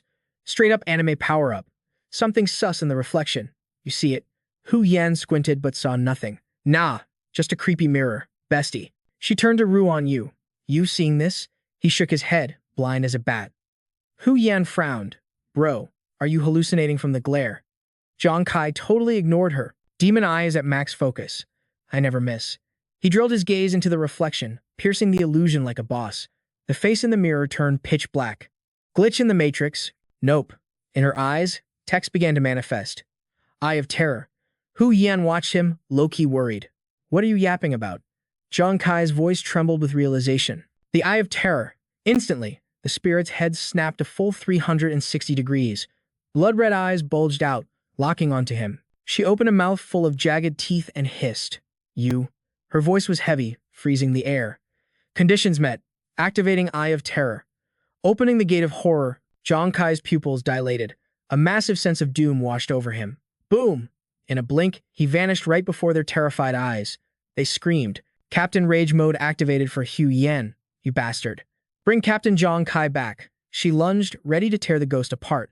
The spirit sat calmly, combing her hair like a total queen. She flickered like a mirage, dodging effortlessly. Hu Yan crashed hard into the vanity table. That commotion alerted you outside. Looks like the situation just went 0 to 100. Yu's squad stormed the cabin. Wan Mo shouted, Yo, what the hell are you guys doing? Hu Yan and Ruan Yu were thrashing about, punching thin air. You trash mirror. Where did you take him? You barked. Restrain them. Ding Ho moved fast on it. He and Tuan Vu pinned them down, stopping the rampage. Hu Yan struggled violently. Get off me, Ding Ho snapped. Calm down, you maniac. This mirror might be the key to clearing this dungeon. You can't just smash it to pieces like some amateur. Like and subscribe if you agree. Oh, you stepped closer, authority radiating from him. Tell me what happened. Where is your captain? He thought. Strange. It ain't dawn yet. Why did the spirit vanish? Hu Yan pointed a trembling finger. The mirror. It swallowed Captain Jang Kai. Oh, you paused. Swallowed? The group whipped around to face the mirror. Pure horror dawned on their faces. Twisted green text surfaced, glitching and warping like a corrupted file. No one could read it. Terrifying blue-black light pulsed from the glass as the words began to sharpen. The personal hidden dungeon Eye of Terror had officially activated. Pass or fail. Once the secret realm closes, it vanishes into the void forever. Gao Vu stared at the prompt in shock, jaw-dropping. What the hell? Suddenly, a chilling blue system window materialized in the air. The revelation mirror displayed the challenger's combat stats inside the Hive of Terror. Below it, a quest bar appeared. Target, 1 million. Time elapsed, 0. Jang Kai's eyes narrowed as he scanned the holographic text. He glanced around the void, thinking, what is this? Did I get isekai'd inside the mirror itself? The interface refreshed, displaying the brutal rules of this system mana-style dungeon. Welcome to the solo instance. Hive of Terror. Difficulty, level 3. True fear stems from the unknown. Within 30 minutes, slaughter every living entity in this domain. Succeed, and the revelation mirror shall grant you the truth you seek, conquering your fear. For every 10 minutes exceeding the limit, one question opportunity will be forfeit. Once your chances hit 0, it's game over. Complete the trial to receive an S-rank weapon or higher. Jang Kai froze as he read the final mocking line. We wish you a pleasant challenge. The audacity. Disbelief washed over him. This is the hidden dungeon's trial. What is this mirror? And where exactly are these so-called creatures of terror? Teach. He felt a tremor beneath his feet. It's starting already. In a heartbeat, his weapon materialized. He unleashed a blazing rot strike. Jang Kai scanned the horizon, senses on high alert. Why is this place still swallowed by absolute darkness? A system notification flashed a crucial tip for this leveling challenge. Fire attribute damage remains effective, but all illumination abilities are nullified. He gritted his teeth. I have to fight blind? Are you kidding me? Suddenly, the pitch-black sky ignited with thousands of glowing blood-red eyes staring right at him. Jang Kai froze, his breath hitching as he stared into the abyss. His deep blue eyes widened, reflecting a nightmare come to life. An endless sea of grotesque spiders, backs swelling with blood sacs, fangs dripping with venom. Here they come, he thought. Casting hesitation aside, he charged forward. Kill first, ask questions later. Jang Kai unleashed a storm of blades, carving trails of fire through the void. System notifications flooded his vision as monsters were obliterated instantly. Target eliminated. 1 experience point gained. Jang Kai ignored the spam, pouring every ounce of focus into the slaughter. His attacks flashed like golden lightning, piercing the disgusting swarm. They were decimated before they could even twitch. The kill count skyrocketed as experience points poured in. Jang Kai skid to a halt, dust swirling around his boots as the battlefield fell silent. The swarm had vanished. Is that it? Challenge complete? He wondered. A few dozen mobs? That wasn't even a warm-up. But the moment the thought crossed his mind, the red eyes returned. Not just a few this time, they blotted out the sky. Jang Kai's jaw dropped. Something's wrong. The ocean of eyes stared down, forming a massive twisted grin of pure malice. He stood paralyzed under the heavens, gripping his weapon until his knuckles turned white. One man against a legion with thousands of gazes hungry for his flesh. Moving like a phantom, Jang Kai backflipped to create distance. He hurled his blades, triggering another explosive blazing rot strike. 3 dagger-like projectiles tore through the air. They left long, luminous tails of energy in their wake. Boom. Flames and shockwaves rippled outward, shattering the vanguard. But as the smoke cleared, the horde remained endless. They surged forward like a tidal wave. Sweat dripped down Jang Kai's face. Just how many of these damn things are there? Faster. I need to be faster. The mirror updated kills. 77 out of 1 million. Time, 44 seconds. Galvu did the math, stunned by the impossible stats.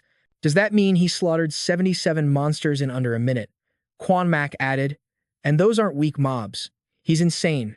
Den Hao pointed at the denominator. But doesn't that mean there's a million of them? Cold sweat drenched Tuan Vu. Hive of Terror. The name makes sense now. That place isn't meant for humans. Hu Yan's face went totally ghost mode. 1 million enemies? That number is straight up trauma-inducing. It reminded her of that chaotic war in the past. Even the Fish Lord raid had thousands of players squatted up, but Captain Jang Kai is literally solo right now. How is he supposed to clutch a 1 versus 1 million? Panic took over, and she started fighting Quan Max. Let me go, fam. I gotta save him or he's cooked. I'm going in. Nah, you can't. Gu's voice cut through the noise. Why? She screamed. Because it's a solo instance, yo, he said with zero chill. Unlike basic dungeons, this seal is locked to one adventurer. The loot is legendary tier, for sure, but the difficulty is scaled to literal nightmare mode. He closed his eyes, accepting the loss. It's tragic, but I don't think Jang Kai has any time left. Hu Yan froze, tears pooling in her eyes like an anime protagonist. One more word and she was going to have a total breakdown. Meanwhile, back inside the abyss, Jang Kai was fighting for his life against impossible odds. He yeeted himself into the air, barely dodging the mob. But there was nowhere to run. The swarm collapsed on him instantly. Fangs sank into his skin as they buried him under a mountain of bodies. Arg, my body. Pain exploded as spiders carpeted every inch of him. His HP was dropping fast.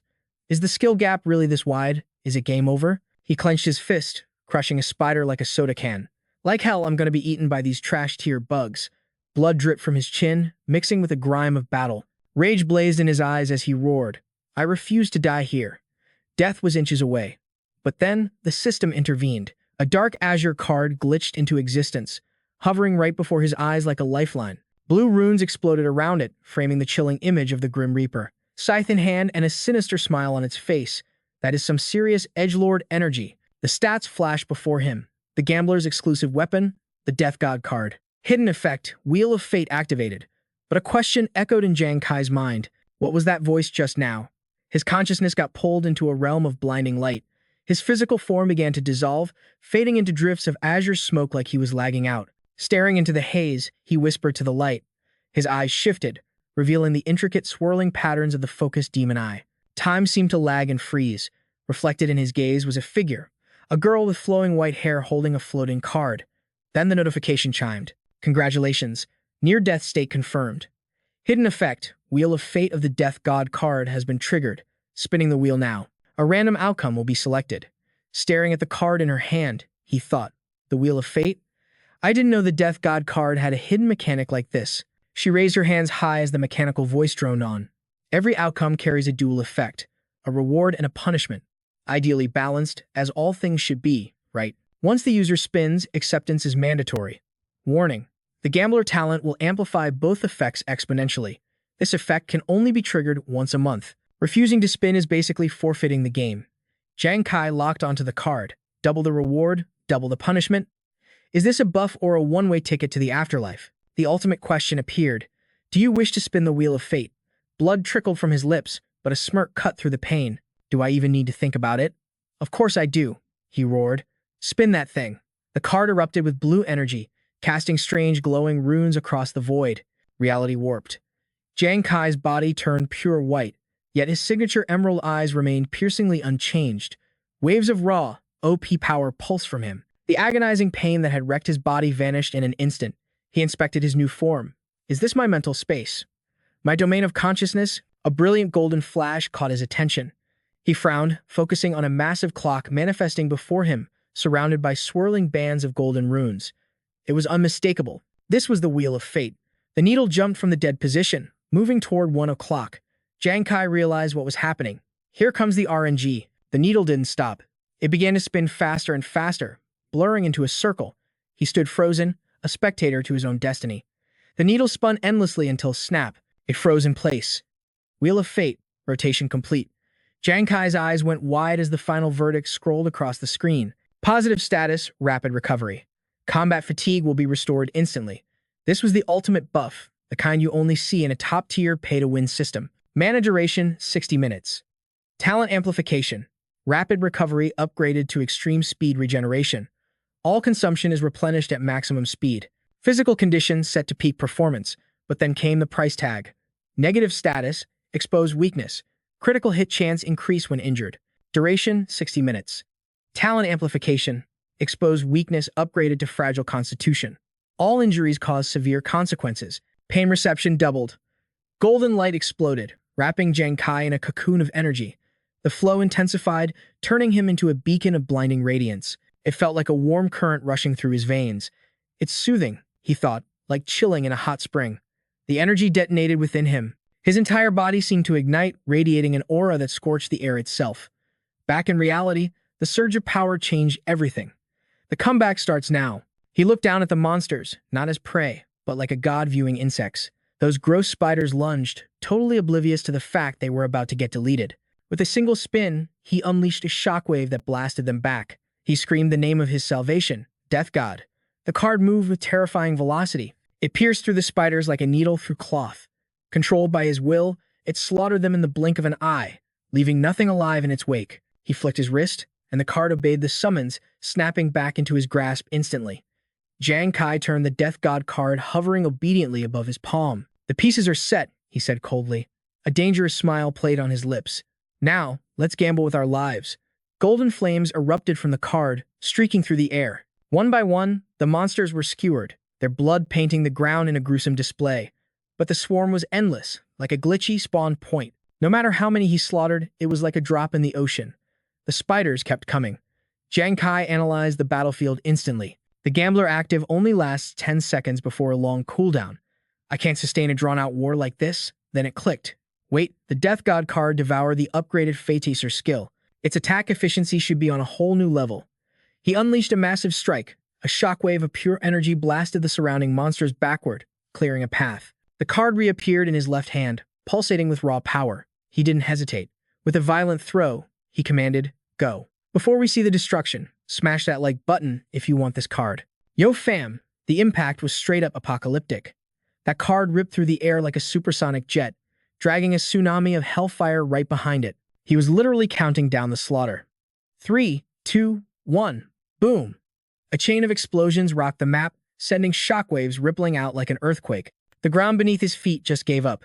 Debris shattered and blew away from the sheer, raw power of that impact. Jang Kai stood in the middle of that mess, calm as a cucumber, turning his back on the ashes. That cocky, main character smirk? Yeah, it was back in full force. He thought to himself, just as I planned. Letting the Death God card boost the flames was the clutch play. A grin spread across his face. The trap was set. He was about to trigger a chain reaction that would turn this battlefield into a literal oven. Critical hits, guaranteed. The explosions pounded like war drums on loop. Even this endless ocean of spiders couldn't handle his god-tier farming speed. From a distance, Jang Kai was dealing cards like a dealer of death, wiping out wave after wave. The death card listens to me, he realized. Its range was way beyond his old skills.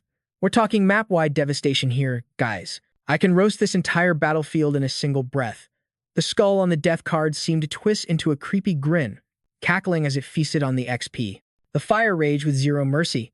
Even though the monster horde was massive, their numbers were dropping faster than a crypto crash. When the smoke finally cleared, the floor was paved with crispy spider toast, stacked like mountains of coal. Jang Kai scoffed, looking at the mess like, pathetic. What is this? You guys are lagging. Come on, you're supposed to be dungeon monsters, not training dummies. Why so fragile? Forget it. I'll come to you. Meanwhile, outside the gate, the stream showed Jang Kai's terrifying progress. 416 kills out of 1 million. Time elapsed, 209 seconds. Panic hit Hu Yen hard. Ruan Yu, she screamed. Is the stream lagging? Why did the kill count freeze? What is going on inside that abyss? The old man's face went dark. A few seconds pause might seem small, but against a million beasts, that's an eternity. In a leveling manhwa like this, a single heartbeat is the difference between life and the game over screen.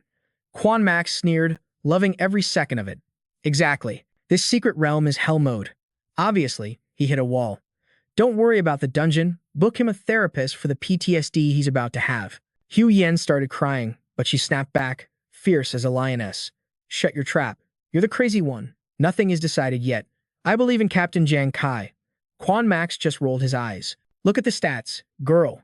The silence speaks for itself.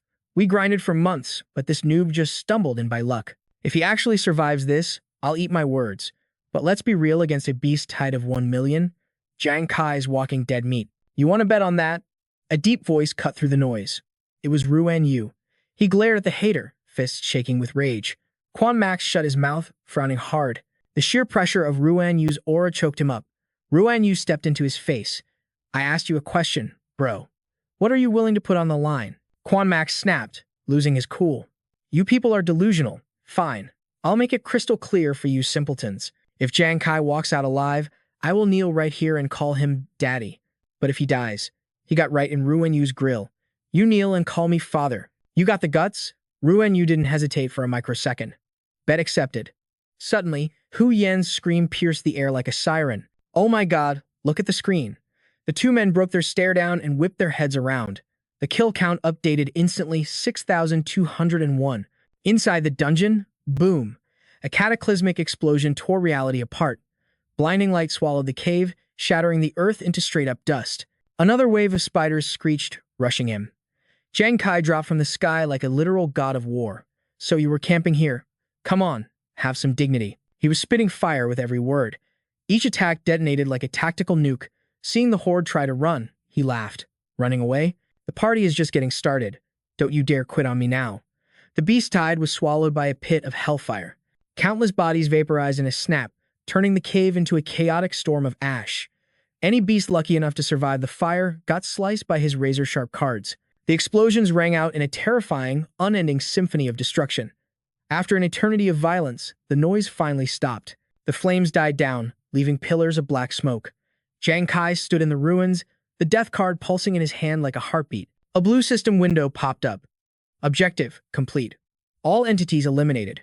Clear time, 1,447 seconds. A savage smirk curled Jang Kai's lips. The card in his hand glowed with dark energy. That's it. It's over already. I still have 30 minutes of hyper-regeneration left. What a waste of a good buff. Just then, a blinding golden circle appeared behind him, radiating holy energy. Startled, he spun around. A brilliant golden mirror was floating in the void, speaking like a king. Congratulations, brave challenger. You have conquered the trials of the horror nest. The voice belonged to Gray, the guardian. I'm tallying up your loot now. Jang Kai's eyes went wide. Is this the legendary guardian they talked about? The voice continued. You get 5 questions for the Mirror of Prophecy. Jang Kai rubbed his chin, big brain mode activating. 5 questions. If I just ask about class change items, that's a total waste. I could use this to uncover the lore about the Devil Star and prep for the apocalypse. But what's the limit on this thing's wiki? As he thought about it, a scary countdown timer popped up on the mirror. Time remaining, 4 minutes and 32 seconds. Gray's voice got sharp. Ask now. The mirror's battery dies in 5 minutes. Jang Kai rolled his eyes. Seriously, even divine artifacts have a time limit? No time to waste, he fired his first shot. What is the connection between the divine beasts of the Devil's Star and the Blue Star? Silence hit the room. Time seemed to freeze as the man and the artifact locked eyes. Jang Kai frowned as the silence dragged on. Did I break it? Or is my clearance level too low? Finally, Gray spoke up. Access denied, the system flashed. But you know our boy Jang Kai, he shifted gears instantly. All right then, he thought, let's cut the small talk and get down to business. We're looking for the Gambler class advancement materials, spontaneous fire, anomalous metal, unstable earth, and silent wind. Sounds like a riddle, right? What exactly are we dealing with here?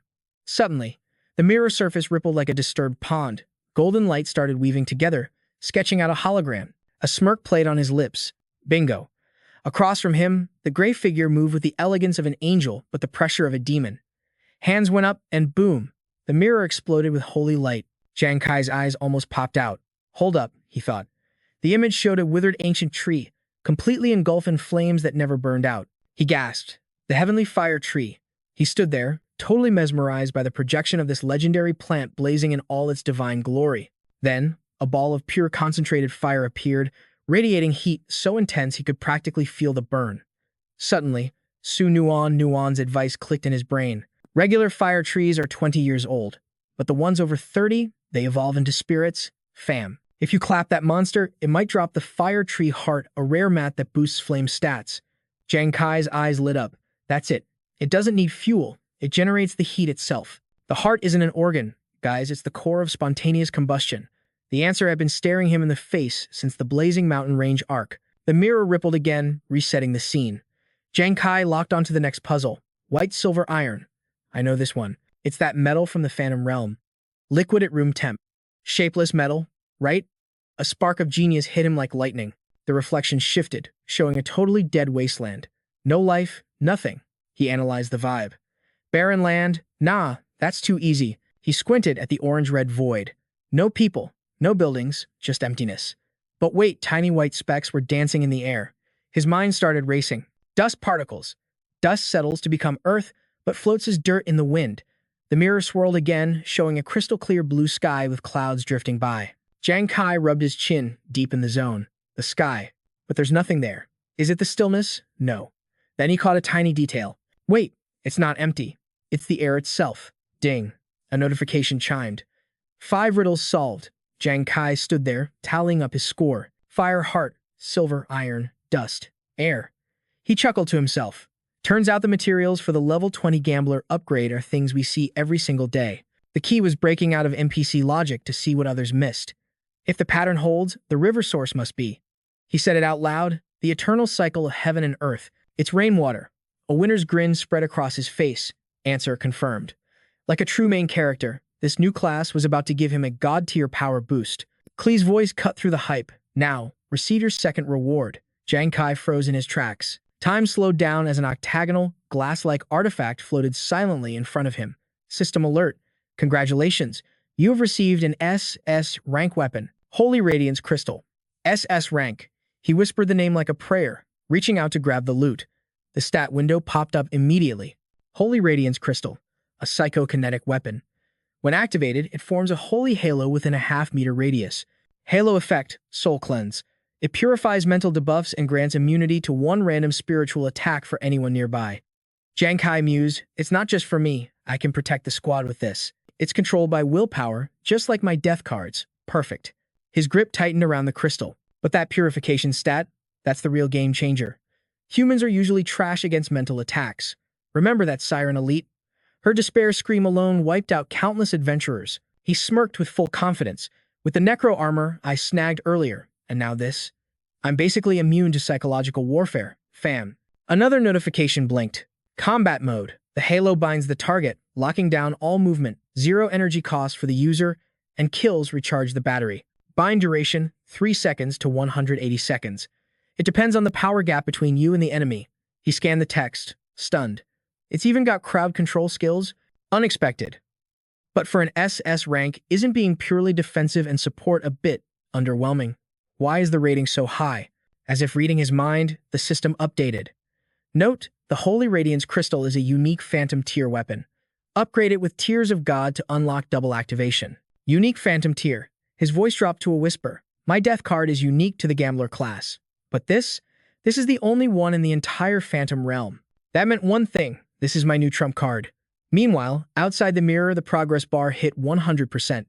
Time elapse, 1,755 seconds. Hu Yan gasped, grabbing her friend's arm.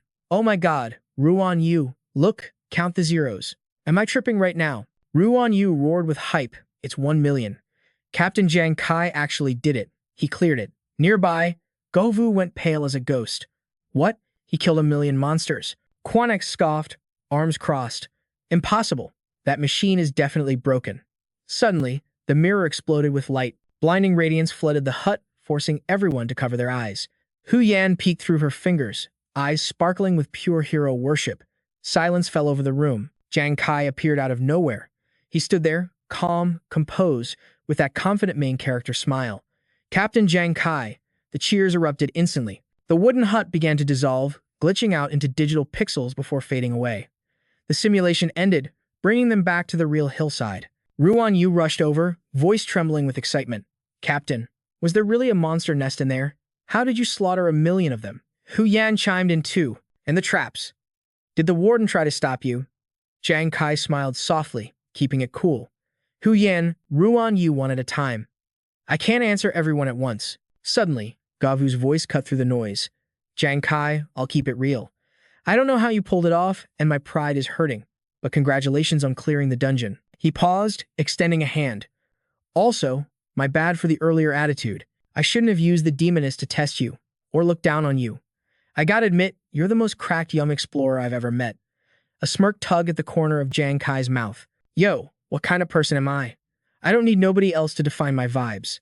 Gao Wu froze, eyes popping wide as Jang Kai reached out a hand. Jang Kai stared him down with that main character energy. But thanks for keeping it real. We cool. You ain't half bad yourself, homie. Xiao Wu let out a deep breath, a smirk finally hitting his face. He gripped Jang Kai's hand tight. Boom. Bromance level unlocked. The whole squad was beaming with pride. But Hu Yan crossed her arms with a mischievous glint in her eye. Hold up. Didn't someone make a risky bet? Something about. If Captain Jang Kai survives, you do something crazy? Everyone turned to look at Quan, and the man was sweating buckets. Jang Kai blinked, totally clueless. Huh? What bet? But before he could ask, Quan hit the floor, crying, Bro, I am so cooked. Drop a like if you want to see Quan pay up. Anyway, several days later, outside a massive white tower, Hu Yan was pacing like crazy. Why is the captain's awakening taking forever? He should be back by now. Ruan Yu kept it chill. Relax, fam. It takes longer than usual. He's unlocking a completely new class tier. Let's just wait. Meanwhile, deep inside the system void, Jang Kai was floating in zero gravity. Neon blue light surged around him as a magic circle spun beneath his feet. Boom. Energy exploded outward, whipping his hair around as he went full Super Saiyan. Jang Kai snapped his eyes open. I did it. This was the ultimate payoff moment every gamer dreams of. System notifications went crazy. Congrats. You finished the level 20 advancement. Your gambler class just evolved into the Trickster Master. A hologram appeared, a dude in a fedora juggling a Rubik's Cube inside a storm of poker cards. Jang Kai whispered, Trickster Master, sick. Sounds like a class that's all about high-stakes gambling. The status board refreshed. Job advancement. Complete. Level 20 Gambler evolved to Trickster Master. Post-awakening bonus unlocked. All basic stats doubled under the talent effect. New skill alert. Super doubling. The original talent is now 100% guaranteed, and the super doubling chance just tripled to 3%. Super critical hit upgrade. The chance to deal 200 times damage just doubled to 0.2%. Jang Kai grinned. The RNG gods are smiling on me. It looks small, but in a death match, that tiny sliver of luck is the difference between game over and victory royale. He looked up at the UI. Yo system. Does my new class come with a unique passive? The AI answered instantly. Affirmative. You unlock the exclusive talent, Deceit of the Heavens. As a Trickster Master, your bluffing game is absolute. You can manipulate body language to totally wreck your opponent's judgment. Jang Kai thought. So, a god-tier poker face. If I play this right, I'm gonna be full of surprises. The text shimmered again. Plus, thanks to your doubling talent, you get a second random buff. Agility Enhancement. Agility Enhancement. Your speed stat is permanently boosted by 40%. Jang Kai's eyes went wide. 40%? That's faster than wall running. Pure confidence surged through his veins. Trickster Master. Let's see what you can do. Scene switched to the data lab. Jang Kai's profile was up on the big screen with numbers cascading everywhere. A researcher muttered. He was ranked D tier, but he somehow crushed the guild challenge. Su Lan Lan walked in, looking serious. At first, when he refused to join the military to fight solo, I laughed at him. I thought he was just some arrogant noob who didn't know the world is huge. But after watching him fight, turns out I was the frog in the well. Now the royal faction is scared to touch the military. Maybe our ranking system is broken. Professor Lee nodded. For real. Su Lan Lan handed over a tablet. By the way, check the latest teleport data from the Matra zone. Look for patterns. She adjusted her glasses. 55 countries already picked it up. We've been searching forever and found nothing. We're running out of time, people. Su Lan Lan looked away. But my gut tells me, we're close.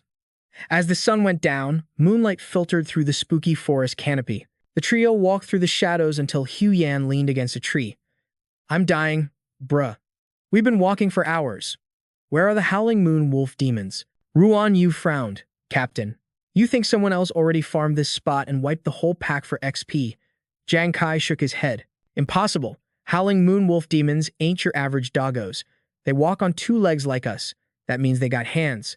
They have tactical intelligence. They're a nightmare to fight. He looked at Ruan Yu. No small guild would dare mess with them, and if a big guild cleared it, it'd be trending all over the internet. Suddenly, a shaky voice broke the silence. Blood, moon. Hu Yan stared at her compass, cold sweat dripping down her face. You've got to be kidding me. Jang Kai felt the vibe shift instantly. Hu Yan, report. What's going on? Hu Yan's voice was shaking with fear. Captain, I cast a divination just because I was bored, but the omens changed. Tonight is a blood moon event. This wakes up the ancient wolf bloodline. They won't just be beasts tonight. They're gonna evolve into human forms, get super smart, and their combat power is gonna skyrocket. Ruan Yu swallowed hard, terrified. Legends say the wolves vanish right before it happens. The silence? It's because they're already hunting us. Jang Kai analyzed the situation, his brain working like a supercomputer. We're looking at a mob of over 100 howling moon wolf demons. Once they transform, their power level is gonna rival that warlord-ranked dragon boss we fought. He paused, letting the horror sink in. That means we are surrounded by 100 warlord-tier monsters right now. Cold sweat poured down Ruan Yu's face. Captain, shouldn't we run while we still can? Jang Kai's eyes were cold as steel. It's too late. They all looked up at the bleeding sky. Yo fam, get ready because things just went from 0 to 100, Jang Kai announced grimly. The blood moon descent has begun.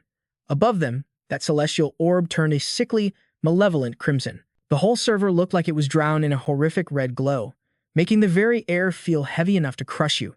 Even the forest held its breath in terror. Only the wind howled, scattering leaves like lost souls in the crimson night, creating an eerie silence on the ground.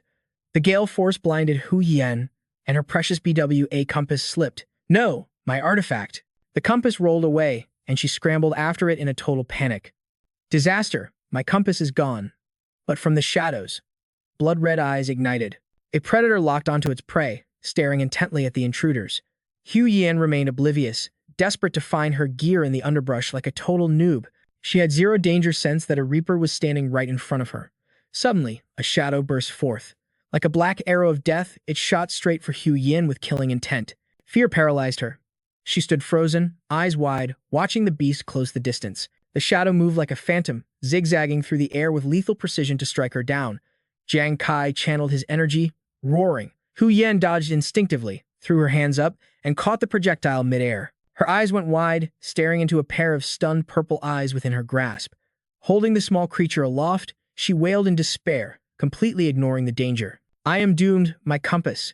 Jang Kai halted his rescue charge, staring at the fluff ball in her arms, speech failing him. What exactly is that? It was an adorable fox spirit with soft pink fur, acting all innocent and wagging its tail. Hu Yan's brain short-circuited as she whispered menacingly to the creature, let us negotiate. Spit out the artifact in your mouth, and I might let you live. The fox spirit gagged violently, its whole body shaking as if ready to puke. Then gulp. It suddenly swallowed and flashed a human-like mocking grin at her.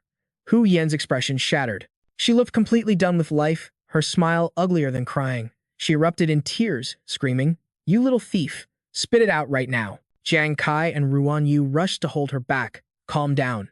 In this cursed forest, amidst a terrifying Manhwa recap scenario, they were bickering like children while death loomed. Suddenly, Jang Kai froze. The hairs on his neck stood up. Wait, that presence.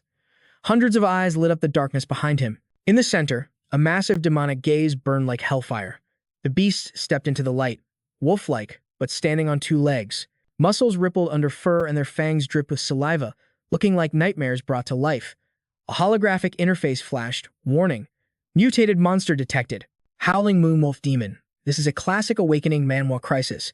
Jiang Kai roared, mutated variants. We are surrounded. Battle formation. Ruan Yu, protect the support. Smash! Ruan Yu crushed his wine jar, grabbing his shield with a drunken grin. So many beauties waiting for me. I am the Wolf King. Line up, ladies. This king will show you all some love, one by one. Jang Kai grit his teeth in frustration.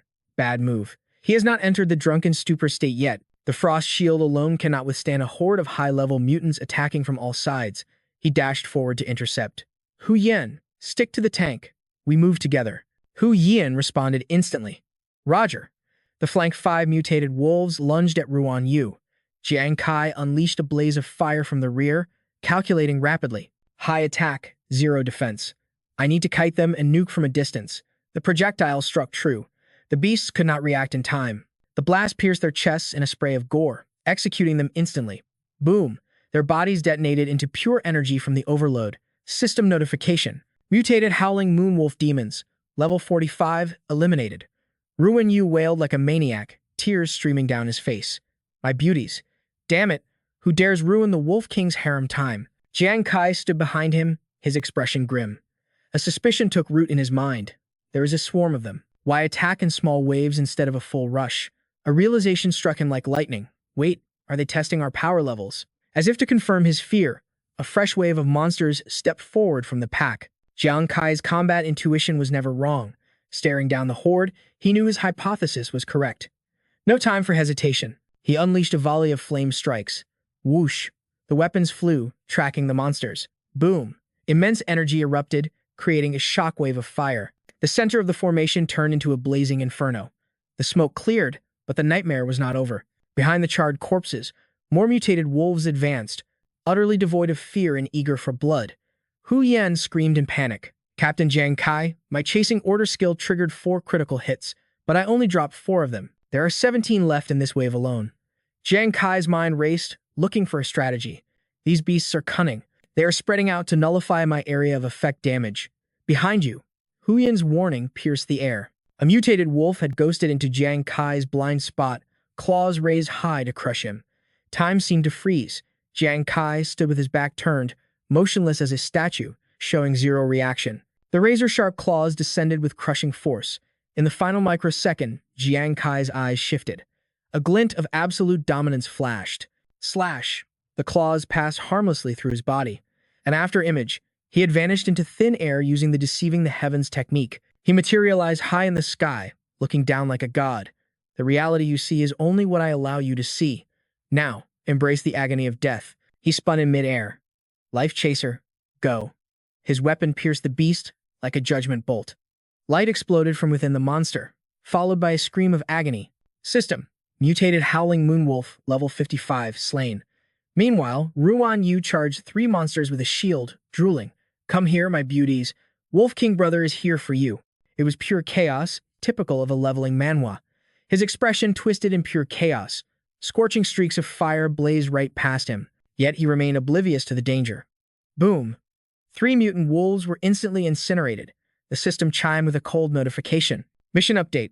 Eliminate 3 level 55 mutant howling moonwolves. Ruan Yu collapsed, sobbing in sheer terror. Hu Yan sighed. That was too close. If Captain Jang Kai bad not stepped in, you would be dead meat. She snatched up her pet fox, pinching its cheeks hard. Do not think your cuteness will save you this time. Spit out my compass right now, or I will toss you to the wolves as a snack. Jang Kai's eyes widened in alarm. Another wave of monsters was stampeding towards them. Hu Yan, on your 4 o'clock, he roared. But the warning came too late. Fear gripped her heart like a vice as she spun around. That mutant wolf was already in her face, claws ready to shred. She froze, her mind screaming, I'm toast. I can't dodge this. Crimson spray painted the air. 3 nasty gashes ripped open her arm, dripping fresh blood onto the cold dirt. She hit the deck hard, pain searing through her arm like fire. Still, she desperately shielded little Holin with her body. But suddenly, the wolf demons just stopped. They were shaking in their boots, staring at something with pure horror. Jang Kai narrowed his eyes. They're scared stiff, like a bigger boss monster just walked in. Then it hit him like a lightning bolt. Wait, they're looking at Hu Yan? The little fox stood there, radiating this suffocating, I am the danger energy. Instinct took over. Jang Kai unleashed his skill instantly. His weapon sliced the air, aiming straight for the beast to save them. Clang. An invisible wall stopped his blade cold. A mysterious power grabbed Hu Yan, floating her up into the sky. Jang Kai gasped, Yo, what the hell is going on? Holin's hidden energy blew up like a volcano. The fox rose up, carrying her master with god-tier power. Hu Yan, Jang Kai screamed, reaching out. Boom! Blinding crimson light exploded from the fox. He covered his eyes, trying to see through the searing glow. When the dust settled, the whole sky had turned a blood-red hue. Jang Kai stood there, totally paralyzed. A massive sphere of pink light pulsed in front of him. It was radiating some serious otherworldly energy suspended in the air. Hu Yan groaned, her eyelids fluttering open. Her eyes revealed mesmerizing purple irises. Who are you? She whispered, totally dazed. Floating there was Holin. But now she's a human waifu with flowing pink hair and fox ears. The entity looked down and gently touched Hu Yan's cheek. You lasted longer than I thought. A playful smile lit up her face. You're weak as a bunny, but your spirit, surprisingly tough. Her fingers traced the wolf's claw marks. Hu Yan winced as ominous black smoke started rising from the wound. Oh, what a nuisance, the fox spirit sighed. With a casual wave, magic wrapped around the injury, deleting the dark curse. Then her lips parted, showing cute little fangs as she stuck out her tongue. She leaned in, sliding her soft tongue over the raw flesh. Hu Yan gasped, her face turning bright red. She was blushing furiously, totally frozen in place. Holin kept going, whispering, just hold still, my cute little bunny. Ripple. Suddenly, the dimension shook. Someone was smashing the barrier from the outside. Holin looked up, a spark of surprise in her eyes. Oh, he can stay sane under my spiritual pressure? She thought, okay, this human is actually interesting. Outside, Jang Kai was throwing a barrage of fists at the energy wall. Inside, Holin stood up, a mischievous smirk playing on her lips. Since you're so eager, let's play a little game. Zap. A beam of pink light shot out, hitting Jang Kai right between the eyes. He froze instantly. What the heck? Confusion flooded his brain as cold sweat ran down his face. It felt like 1,000 volts just fried his nervous system. Something was definitely wrong. He spun around, trying to get a grip on reality. What is this place? His eyes went wide. Ruins. Total destruction. A whole city was drowning in a sea of flames. Is this Earth? He stammered. The memories didn't add up. Why am I back here? I was just in the Demon Star Forest. Where's Hu Yan? Where did that fox go? He bellowed into the void, but suddenly, a desperate scream pierced the air. Help me. The ground started shaking violently. He pressed his hand to the asphalt to feel the vibrations. That's a colossus. At least 50 tons. Screams echoed everywhere as a guy ran past in a stampede of terrified civilians. Someone, please save us. Looming behind them was a literal nightmare. A three-headed titan with eyes glowing like hellfire. It looked down at the humans like they were bugs. It raised its heads and let out a roar that shook the heavens. Its gaze was pure annihilation. Jang Kai's blood ran cold. No way. That is a divine beast. Despite being massive, the thing lunged with terrifying speed. It was closing in on the crowd. He stood rooted to the spot. Why is this happening? Why is a divine beast here of all places? He clenched his fists, rage mixing with confusion. Damn it. Seeing the beast attack, he shouted his ultimate, Fate Pursuit. Nothing happened. My skills, they're sealed. Is this a system bug? Did I lag out and teleport back to Earth? No, that didn't make sense. He rejected the thought instantly. This isn't a glitch. It's that fox. She pulled me into a nightmare illusion. He analyzed the battlefield while sprinting. In a real boss fight, there wouldn't be this many NPCs around. And where are the other Awakeners? Relying on just his raw stats, he easily smoked the fleeing crowd. A heart-wrenching scream tore through the chaos. Please, someone save my baby. A mom clutching her child was falling behind. Snap. The beast's jaws clamped down on her. The kid tumbled from her arms, crying in terror. But the stampede just ignored them. Everyone was running for their lives. Jang Kai gritted his teeth. Stay focused. This isn't the time to play hero. Even if this is fake, if I die here, my brain might shut down for real. Time seemed to freeze in that moment. He knew it was a mind game. But that baby's phantom cry pierced his soul like a dagger. Memories flashed like a broken movie reel. Blood-stained hands holding a fragile life. A reminder of his past failures. His boots carved into the earth, kicking up a storm of dust. White energy crackled as he slammed the brakes. Running wasn't an option anymore. Damn it all. Even if this is a fake reality, I can't just watch a kid face the Reaper alone. Rage blazed in his eyes. Moving like a bolt of lightning, Jang Kai launched himself forward. He snatched the kid mere inches from those gnashing jaws. Robbed of its snack, the abomination roared at the heavens and charged. Jang Kai didn't waste a single breath. He clutched the child and sprinted for his life. Adrenaline was the only thing fueling him now. His back was burning, agony shredded by the claws during the rescue. Lungs burning, he realized with dread. My stamina is hitting 0. Yeah, He survived the hellish training of the ghost planet. But stripped of his skills in this system, a player without skills is just a mortal waiting to die, and the beast was showing no mercy. Boom. A shockwave blasted from behind, shattering the earth. Disaster struck. His foot got wedged tight in a crack. Not good. Panic flared as lethal spikes erupted right from the ground. With zero footing to spare, he yeeted the baby towards the sky just as the ground opened up to swallow him whole. But fate? Yeah, fate was feeling absolutely savage. Another rock spear shot out, aiming straight for the kid midair. Time went slow-mo. Death was literally an inch away. Burning his life force like fuel, Jang Kai reached out for a clutch save. Got him. A triumphant grin plastered across his face. The kid was shaking, but safe. He let out a breath. Mission accomplished, or so he thought. Big mistake. A massive shadow loomed over them. The beast, small, dripping with nasty saliva, clamped down like a hydraulic press. Jang Kai's eyes went wide with pure terror. Totally wrecked, he could only watch as darkness deleted his world, dragged down into the abyss. Floating in a soup of red slime and acid, his screen was fading to black. Was this the bad ending? Was he gonna rot in a monster's stomach forever? Wait, the pain stopped? Is this a glitch? A voice echoed in the void. Maybe an enemy? Or maybe just his own dark thoughts. It sneered at him. Look at you. This is the price for playing hero. Who do you think you are? Main character. You cleared a few trash mobs and thought you were the messiah of this leveling manhwa. Look at the kid. He watched in horror as they both sank deeper into the void. The roast was personal. In reality, he was powerless. Just a pathetic worm who couldn't save a single soul. Tears mixed with blood on his face. Broken, he whispered into the emptiness. I can't protect anyone. The voice laughed, cold and sharp. Facts.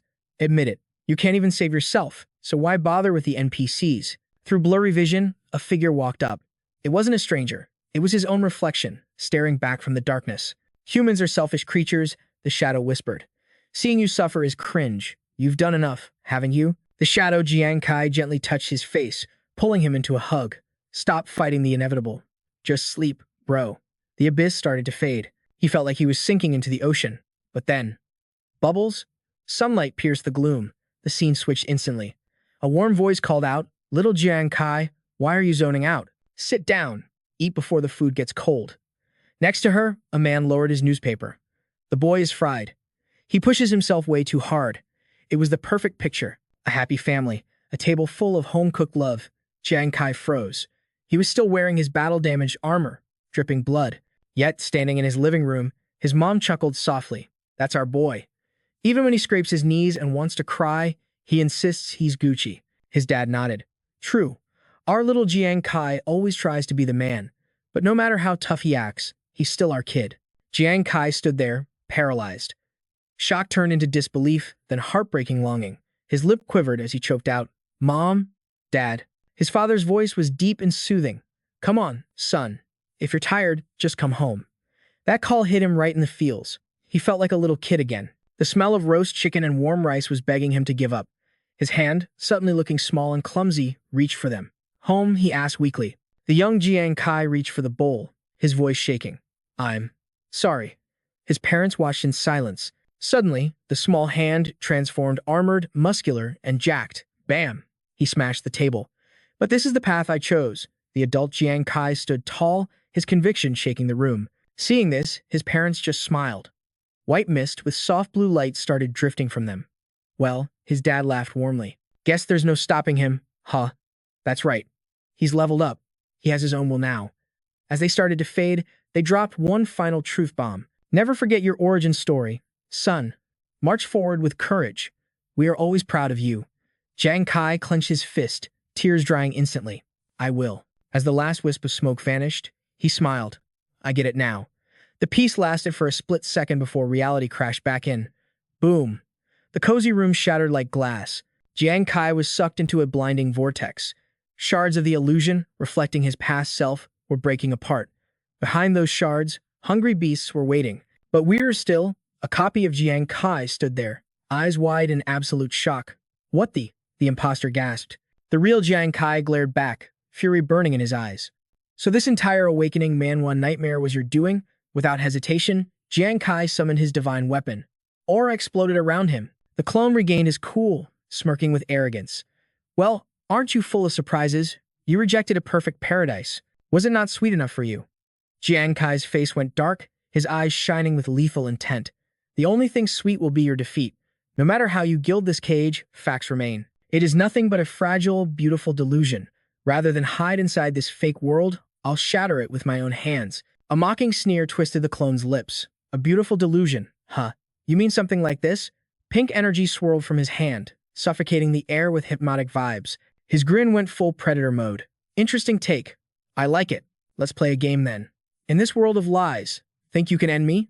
As the shadow lunged, Jang Kai vanished in a blur. I have zero fear of facing a monster like you. His eyes narrowed. But I bet your clumsy techniques won't survive a single strike. Golden light erupted from Jang Kai's eyes. He triggered the holy radiance. It was a classic move in this awakening manhwa, purifying the soul with blinding intensity. Two identical forms, two warring souls. They clashed in the void. The silence of the night shattered as their spiritual pressure whipped up a hurricane. Reality snapped back into place. Jang Kai returned, though he was still salty about the illusion. Disoriented, the first thing he saw was a familiar chubby figure yawning right in front of him. Dang it, where is Hu Yan? Was she kidnapped? Before he could finish, she spawned from thin air and collapsed softly into his arms. He scanned her HP bar. Her wounds, they're completely gone. Did that fox demon actually clutch a heal for her? Hu Yan mumbled in her sleep, her cheeks flushing deep red. Yo, what is up with that face? Jang Kai frowned. Just what kind of sus dream is she having to blush like that? Suddenly, a disembodied voice echoed through the clearing.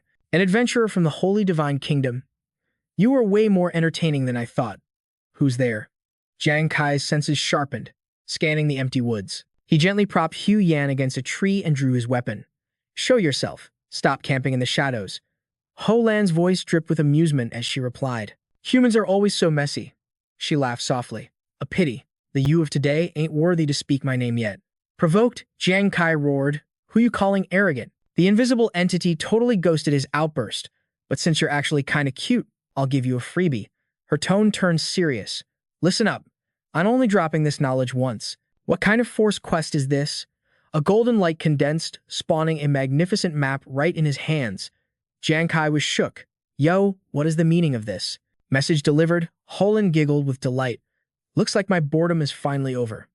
Now, let's see what kind of chaos you can cook up, shall we? Her cryptic words lit a fire in his gut.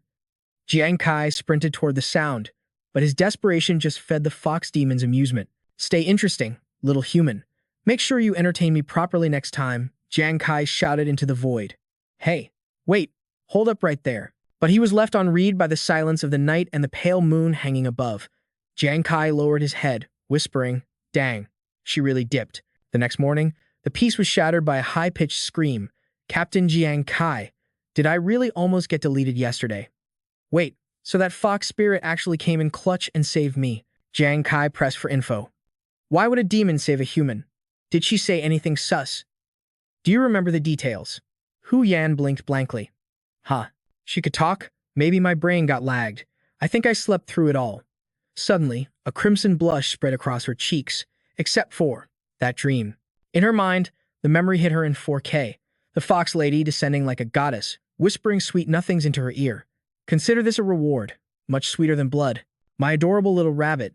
Try not to get hurt again. The memory sent a shiver of longing through her. What a bizarre, intoxicating vibe. Hu Yan, snap out of it. Jang Kai's voice broke the spell. She looked away, hiding the cringe. Nothing. It's nothing. I could literally die of shame right now. While they stood there awkwardly, Ruan Yu finally shouted. Captain. Hu Yan, get over here already. The meat is gonna burn to a crisp. Jang Kai patted Hu Yan's shoulder, grinning. Let's grub first. I've got a strategy meeting for us afterwards. She nodded like a good soldier. Then, like a lightning bolt, she tackled Ruan Yu. Delicious meat. Come to mama. The poor guy screamed in terror. Hu Yan. Are you trying to eat people now? Jang Kai watched the chaos with a warm smile. Give her food and she forgets the world's drama instantly. What a goofy pair. The next day, the squad stood before a narrow, creepy canyon. We're here, Jang Kai announced. The fox demon's map points exactly to this rift. Hu Yan started panicking. Captain, are you leaving us behind? Ruan Yu stepped up, voicing a strong objection. Real talk, Captain. You said that demon was cunning. This whole thing smells like a trap. Shouldn't we ask Brother Lu's guild first? Jang Kai shook his head calmly. Brother Lu is drowning in military business. We can't rely on him forever. Besides, Hu Yan, your spirit origin is still unstable. You need to chill. And you, Ruan Yu, when you drink, you become a total liability. The fog inside is instant game over. Hold the perimeter here until I get back. But, Captain, Hu Yan's voice trembled. Jang Kai didn't look back. He simply raised a hand in farewell. Don't worry, it's just a recon mission. If I sense danger, I'll dip immediately. As he ventured deeper, his mind raced. That fox demon, her power level dwarfs every elite mob we've faced. She's definitely a field boss. If she wanted me dead, I'd be deleted already. It's not just her strength, it's that chaotic unpredictability. What is her endgame? Why can't I shake this bad feeling? 20 minutes later, Jang Kai hit the canyon's dead end. Suddenly, his posture stiffened, eyes locked on the target. Amidst the desolate, cracked earth lay a pristine azure lake. He scouted from the ridge. It looked like an ordinary body of water. Just then, a pebble tumbled down, landing at his feet like destiny calling.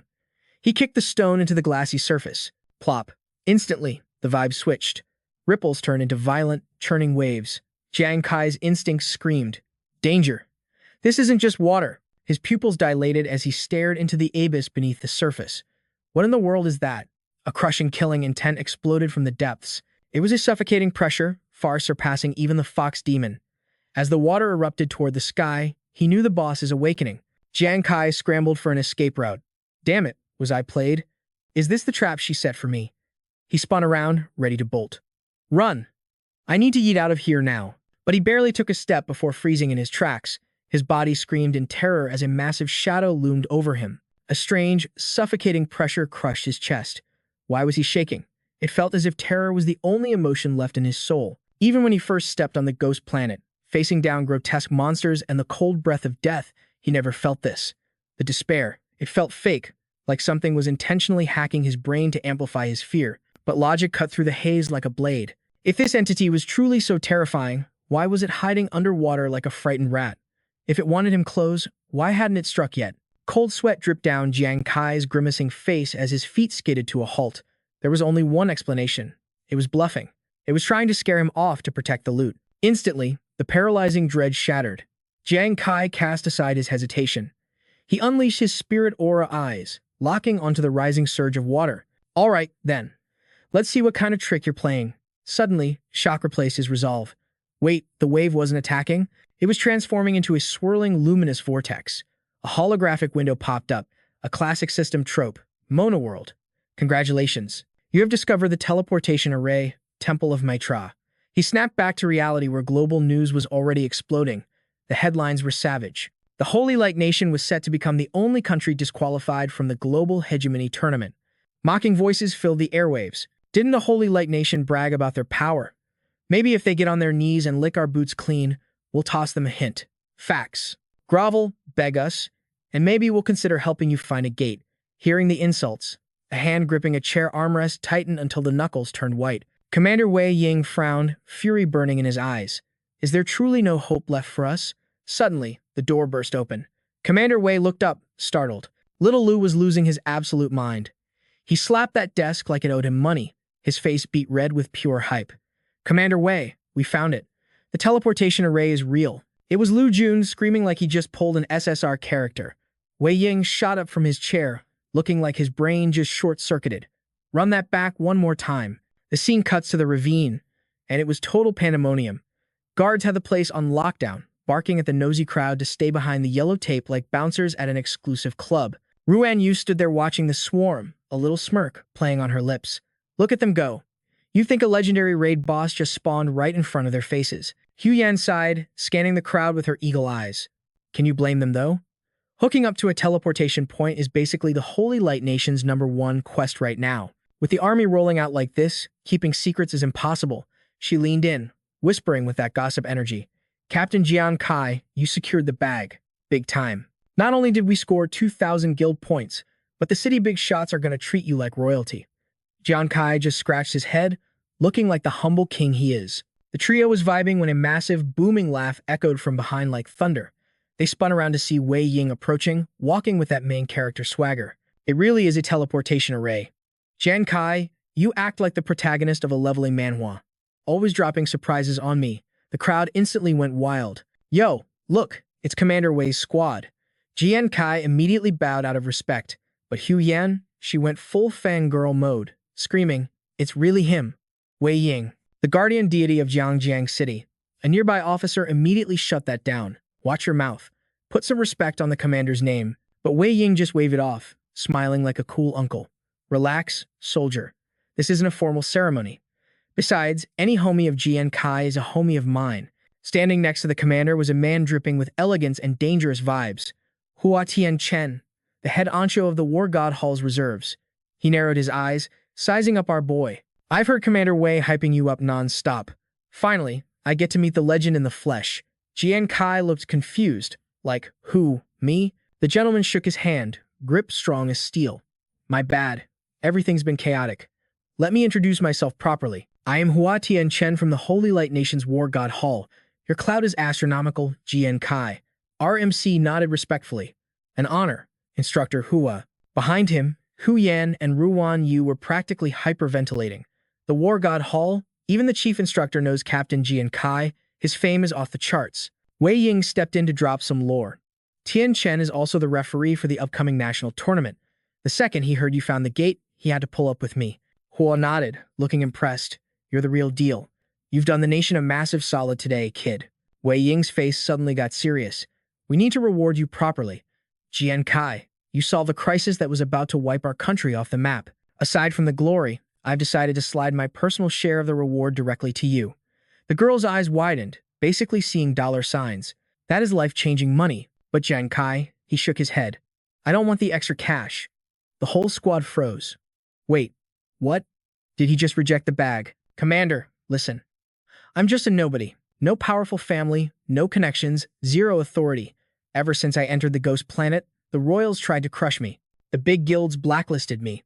Through this whole awakening nightmare, only you and Brother Lu's team had my back. You protected my family when no one else would.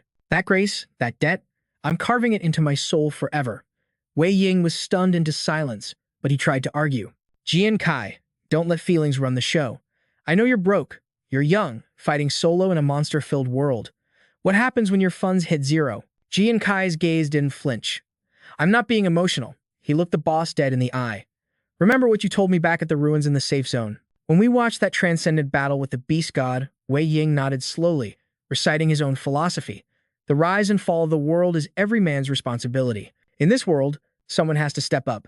Someone has to slay the monsters." Jian Kai clenched his fist, thinking back to his own grind. "Back at Wingong Island, I was lost. But now, after walking this path with the squad, I finally get what those words mean." Ruan Yu felt a lump in her throat. The feels were real. Captain Jian Kai.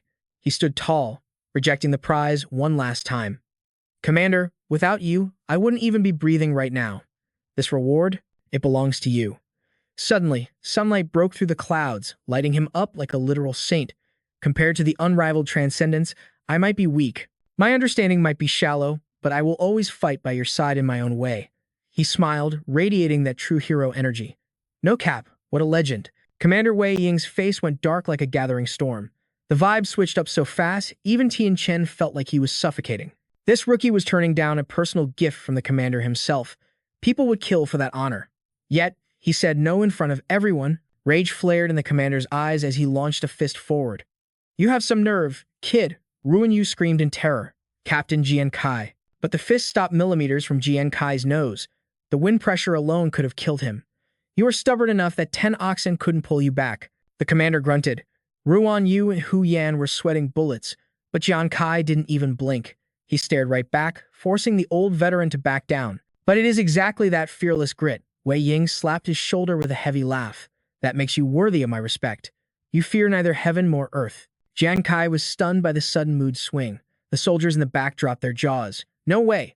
Is this the first time Commander Wei Ying has ever glazed someone like this?" That killing intent just now was terrifying. If that were me, I would have wet my pants instantly. Yet, that kid didn't even flinch. Tian Chen nodded slowly. "It seems we all underestimated Jian Kai." Hu Yan's eyes were sparkling. "That's our captain." "Commander, you aren't angry?" Jian Kai hesitated. "Commander." But Wei Ying waved it off with a hearty laugh. "Say less. I respect your path. As for the rewards you earned, the military will send them through the official system." The three teammates beamed with relief. Jang Kai quickly agreed. Yes, sir. The commander signaled him. Come with me for a second. They arrived at a deep ravine, a secret spot Henry had totally missed. Who would have thought the dungeon gate was hiding way down in the deep blue sea? Total stealth mode. Wei Ying raised his hand, aura surging like crazy. In a split second, he unleashed a technique to absolutely delete the cliff face. Boom! Divine power explosion. Jang Kai stood there, jaw on the floor, totally thunderstruck. Did his mentor just one-shot an entire mountain? The cliff was reduced to straight-up gravel. Wei Ying turned to face our young awakening protagonist. Time for a major lore drop about this impact force. He explained that only martial artists of the Saint Light faction have the talent to handle this primordial juice. That is real power control. Jang Kai was shook, thinking hard. Legend has it that Origin Force is the same energy that exploded when the Blue Star was born. Jang Kai's brain went into overdrive, crunching the data. He remembered Yuan Zuzi's talent, Heart of the Warrior, had a side effect. It unleashed a sword slash using Origin Force. But seeing a true master rip it out in real time, that's a whole different ballgame. It is devastatingly broken. The commander locked eyes with Jang Kai. Serious mode engaged. He admitted that on the global leaderboards, the martial artist class has dropped to 6th place. But forget the tier lists. The 1,000-year legacy of Saint Light isn't about simple numbers. When Origin Force comes out to play, even the top 5 meta classes have to back the heck up. Wei Ying dropped a heavy hand on the boy's shoulder. Especially with new classes like his showing infinite potential. He believes the day is coming when nobody will dare trash-talk Saint Light again. Jang Kai replied with absolute grit. I believe it too. 7 days later at the military council, the news went viral with urgent updates. The number of countries finding ruined gates just hit 65. Only 15 spots left before the 80-nation server limit is maxed out. Breaking news, fam. Country C just secured a gate, becoming nation number 66. Following the Saint Light report, things are getting spicy. Country E and Country F are throwing hands at the border over the ruins. Tian Chen stepped up to the podium in the Grand Hall, his voice booming like a raid boss. Based on intel and field tests, they finally cracked the code on the dungeon rules. Tian Chen listed the savage restrictions of this system. Welcome to the Manhwa world. Rule 1, adventurers can't be over level 60. You try to sneak in, the system will delete you. Lethal warning issued. Rule 2, 1 life, 1 entry. If you die or log out, you are banned from re-entering. No respawns, guys. He continued, and the vibe got super heavy. He assured everyone the gate runs in squad mode. Maximum 5 players per party registration. Only 3 groups allowed per day with a 3-minute cooldown. Rule 4. Inside the ruins, there are only 4 spawn points. Everyone funnels into these 4 death traps. Tian Chen's eyes went cold as ice for the final point. Rule 5, and this is the nightmare fuel. The superpower nations are teaming up to spawn camp the entry points. The audience gasped. Say what now? He continued grimly. The rules say 80 nations can enter to fight for supremacy, but it doesn't say all 80 have to survive. Every rival eliminated boosts their own win rate, so they are using their numbers to camp the spawns and grief anyone trying to log in. Tian revealed the devastating truth. That explains why the Saint-like squads got wiped. 21 teams completely clapped and forced to retreat. Half a month later on the ghost planet, Jang Kai's interface went crazy. Defeated level 55 Howling Moon Wolf. 10 level 45 Wolves down. 15 level 35 Wolves smoked. Ding! Grats on the level up. He reached level 21. Standing in a pile of loot and carnage. Finally, the AI system chimed in. Level 21 achieved.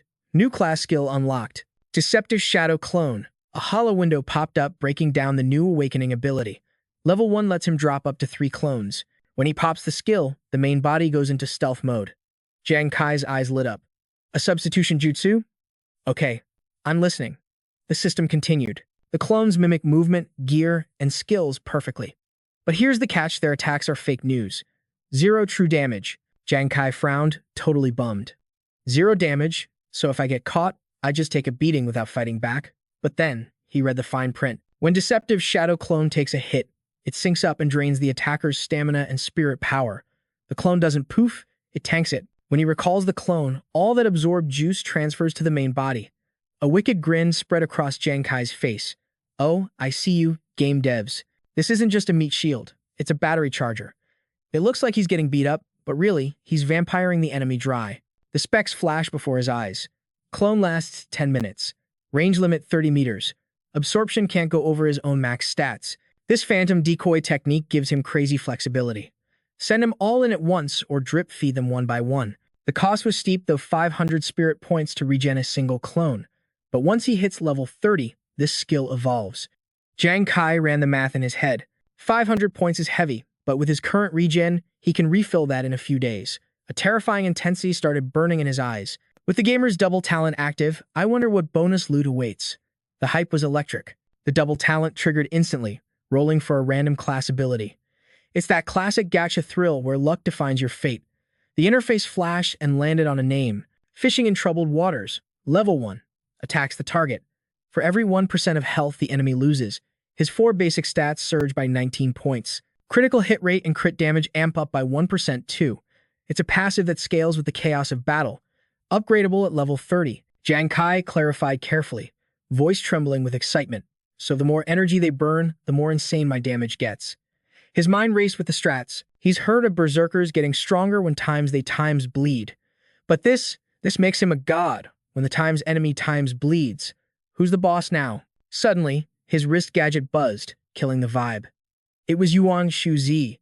The voice crackled on the line. Yo, Jang Kai, what's good? Jang Kai replied casually. Just power leveling, fam. Yuan Shuzi, shouldn't your squad be training? Why are you slacking and calling me? The silence on the line was loud. Fam. Jang Kai's survival instincts went 0 to 100 instantly. Yo, what's the vibe? Why does it feel off? Yuan Shuzi forced a laugh that sounded emptier than a loot box. Nah, we're good. Just thinking about you, bro. Felt like I needed to hear your voice before. Well, just because. A deep frown creased Jang Kai's forehead like a folding map. Since when did you get this emo? You okay? His friend chuckled, scrambling for a cover story. Emo? Maybe a little. The grind has been absolutely savage lately. The second I stop moving, the dark thoughts creep in. But Jang Kai's gut screamed that this was a lie. Yuan Suzy, stop capping. You're acting super sus. Is there some real tea you need to spill? Yuan Shuzi stuck to the script, his voice steady but heavy with unsaid goodbyes. Nope, for real. All right, big shot, go get those kills. Hishi's kid is signing off. Later. The call cut dead, leaving Jang Kai staring at a black screen like, hello? Yuan Shuzi? Miles away, the squad marched toward their doom. The second the call ended, Yuan Shuzi let the mask shatter. His face was pure depression. Su Nuan caught the vibe shift immediately and whispered, Yuan Shuzi, I thought you missed him. Why'd you ghost him so fast? Yuan Shuzi sighed, looking like he was carrying the whole server on his back.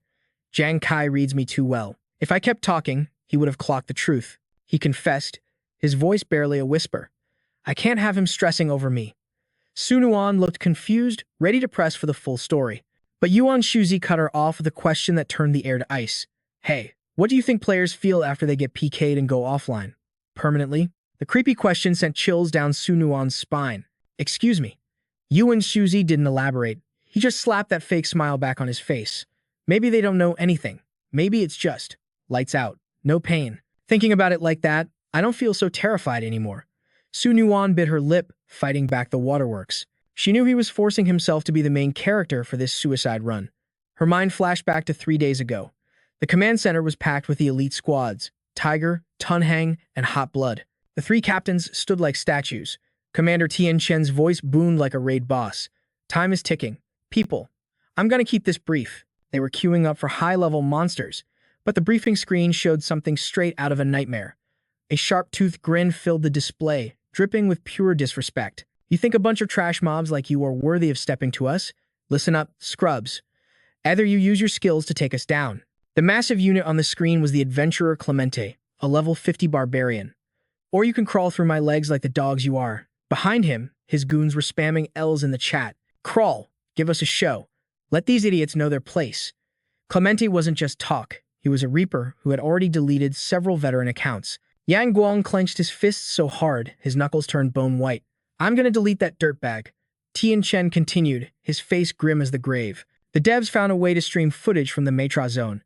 Even with the lag, what we're seeing is a horror movie. In the last 2 weeks, we sent over 50 squads into the zone. More than 200 elite warriors were slaughtered. Every single one went offline, permanently. The kill count hit the room like a physical punch to the gut. Everyone froze, jaws hitting the floor. Permadeath? Tian Chen pressed on. But their sacrifice wasn't for nothing. They farmed crucial intel for us. This is the map of the Maitre zone, reconstructed from their final moments. You guys are here because you're the top-tier players. After 27 rounds of selection, you are the chosen ones. I need your squads to carry this burden. 3 days from now, we attempt to break the server blockade again. The captains shouted their confirmation, voices hyped with resolve. Tien nodded and laid out the meta. We confirmed 4 login points, A, B, C, and D. If a team uses the same teleport vibe within 1 day, they spawn at the same spot. Memorize these coordinates like your life depends on it. You will fight in Kite, pushing toward this specific direction to plant the flag of Xing Yao. This flag is the win condition. The soldiers were fired up, but Leo raised a massive red flag. Commander, we're breaking through defense layers just to plant a flag. They're gonna tunnel vision us. We'll be hunted like NPCs. Tian Chen replied calmly, his eyes hiding 5D chess moves. Your goal isn't just to DPS, it's to survive. This is part of his secret strats, the higher-ups cooked up. The squad members gasped in unison. A secret plan? Tian Chen nodded. Facts. Currently, 73 nations found the portals, but 42 of them camped the login points early. For any single nation to break that camp with just 3 teams, impossible. It's a guaranteed wipe. However, that leaves 30 nations like us excluded and bullied. We formed a massive alliance. At 6 a.m., 3 days from now, every allied nation sends their top 3 squads into the zone at the exact same time. Codename Operation Dawn. The room fell dead silent as the sheer scale of the raid sank in. Your team is the bait. You plant the flag to signal the enemy, luring them deeper into the trap. Once the enemy bites, the remaining allied squads will launch an all-out rush on the 4 login points. We're taking residency rights in one massive sweep. If their elites are busy chasing you at the flag, their base defense is weak. That is our moment to backdoor them and take back what's ours. However, accepting this quest meant the Holy Light team had painted a giant target on their backs. Every pioneer nation was stuck in a deadlock. To shatter this stalemate, the Sulan land of Matra was their only hope in this high-stakes mana awakening scenario. This operation carries the weight of our nation's destiny and the survival of our people. No pressure, right? I repeat, even if only one of you is left standing with 1 HP, you must shoulder the glory and fight until your last breath. You copy? Answering the heavens' call, the warriors roared as one. Fight until death. No mercy, no stopping. Their mission forced them through a jagged rock pass, leading straight into a chaotic, swirling vortex. At the path's end, a deafening boom shook the map, pupils dilating in shock. From the dust, a single pink gauntlet reached out. Su Nuan shot Yuan Shuzi, a gaze made of steel. True. I believe in us. We're gonna clutch this. Her trust reignited his confidence, and he nodded with a determined smirk. Suddenly, the crimson alarms on their wrist gears screamed. They stared in awe at the storm-like portal. The Vanguard squad, Team Heaven's Eternity, had already pierced the blockade with burning passion. Leo didn't hesitate, his voice thundering like a true raid leader. All units, listen up. No retreat, no surrender, no regrets. Let's go. Even if our bodies are ground to dust, the mission is king. Now, follow me into the abyss. Charge. 2 days later at the main god guild, Jang Kai was looping that call from Yuanju. It seemed like a basic vibe check. But why was he obsessing over his bro's voice right now? Was he catching feelings? Maybe a little cringe, right? Nah, probably just burnout from the insane training grind, he told himself. But boredom breeds paranoia, and his expression went dark mode. Was True really just tired? He and Su Nuan had totally ghosted him for 48 hours. A dark shadow clouded his heart. His gut instinct was screaming, go find them, now. The second his hand hit the biometric scanner, 2 dudes burst in. Captain Jang Kai. Big trouble, boss. The terror in their eyes was 100% real. Hu Yan. Ru on you. Why are you guys bugging out? Hu Yan looked pale as a sheet and stuttered out the bad news. We just saw a clip trending on the forums. True and Su Nuan. They're caught. Jang Kai's eyes went wide with shock. Say that again. She tapped her watch, projecting a hologram screen into the air. The Holy Light mods tried to delete this the second it went viral, but I snatched it for the recap fam. It was straight nightmare fuel. A row of razor-sharp teeth filled the screen. A twisted, sadistic voice echoed out. Yo, plenty of Holy Light trash are watching this stream, right? If you aren't chickens, come get your friends. The camera panned down to the wrecked squad, zooming in on Su Nuan, tied up and screaming in agony. I know how much you heroes love your justice. If you send a top-tier commander to beg on their knees, maybe, just maybe, we'll let one go. The lens shifted to Yuanju, who was barely hanging on by a thread. But if you admit you're all spineless cowards who are scared to act, then stay in your safe zone. He spat insults like poison, loving the power trip. Boys, string him up. The villain pressed his face to the cam, grinning like a demon. Watch their HP drop to 0, drip by bloody drip. Jang Kai's emerald eyes blazed with murderous intent as he stared at the screen. His friends stood frozen, the air heavy with suffocating despair. Jang Kai's face went dark with rage, fists clenching until they bled. How did we get here? Let's rewind the tape to 2 days ago. Labao led the squad into the portal. System alert, you have entered the Sulan land of Maitra. Auto-translate engaged, decoding the native tongue to Holy Light Common. But instead of an army, they found a literal sea of blood. 0 guards. Wanmo scanned the map. His voice was tense with suspicion. Heaven's Eternity and the Passion Squad are legendary for their DPS and combat skills. They must have kited the enemy garrison away. A teammate asked Liebao, Captain, we spawned in Sector A. Should we rotate southeast as soon as possible? Just then, a transmission from Commander Hua cut through the silence. The message froze the blood in their veins.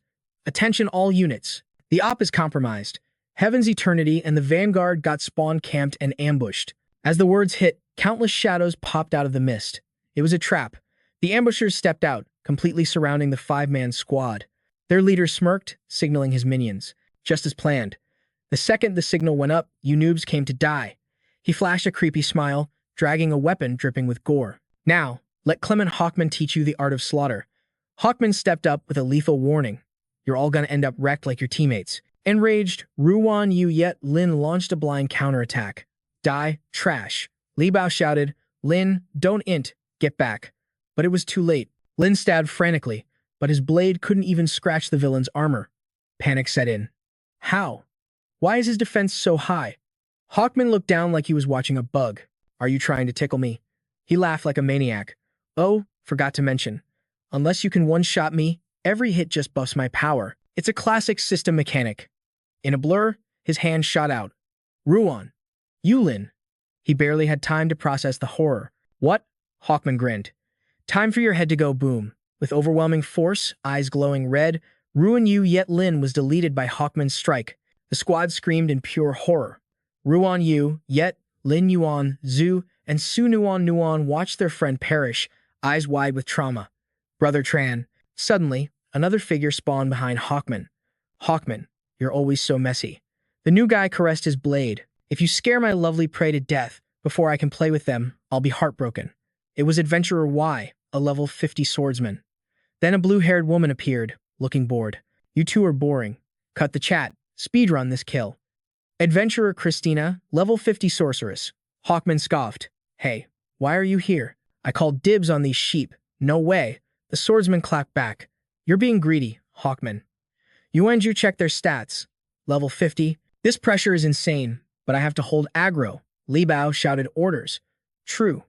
Help me break their formation. Inen, peel for Su Nuan. Move. Yuanju charged the front line. Holy Light tank class right here. I am VN Mo, the #1 war god. Come at me, you trash. He leaped into the air, summoning bolts of lightning. He slammed down, scattering the minions with a thunderous boom. The villain grinned. #1 war god. Huh? Let me test that title. Hawkman stepped in, refusing to back down. Don't steal my kill. He eyed the tanker's spirit. Now, things are getting spicy. I wanted to crush his skull, but Li Bao charged in first. The enemy sneered. Your opponent is me. Wow even introduced himself with massive ego. I'm gonna sever your head with this Bimon blade. Yuanju channeled his mana, eyes burning. You think this is a game? I am the #1 war god. I won't let a punk like you look down on me. Steel crashed against steel. Wow grunted, secretly impressed by the DPS weight, but a sinister smirk curled his lips as he popped his phantom image skill. In a split second, he vanished into thin air right before Yuanju's eyes. Wada materialized behind him, voice dripping with mockery. Idiot, over here. A razor-sharp blade sliced the air. By a pixel, Yuanju leaped up, barely escaping the deadly arc. He gritted his teeth, cold sweat forming.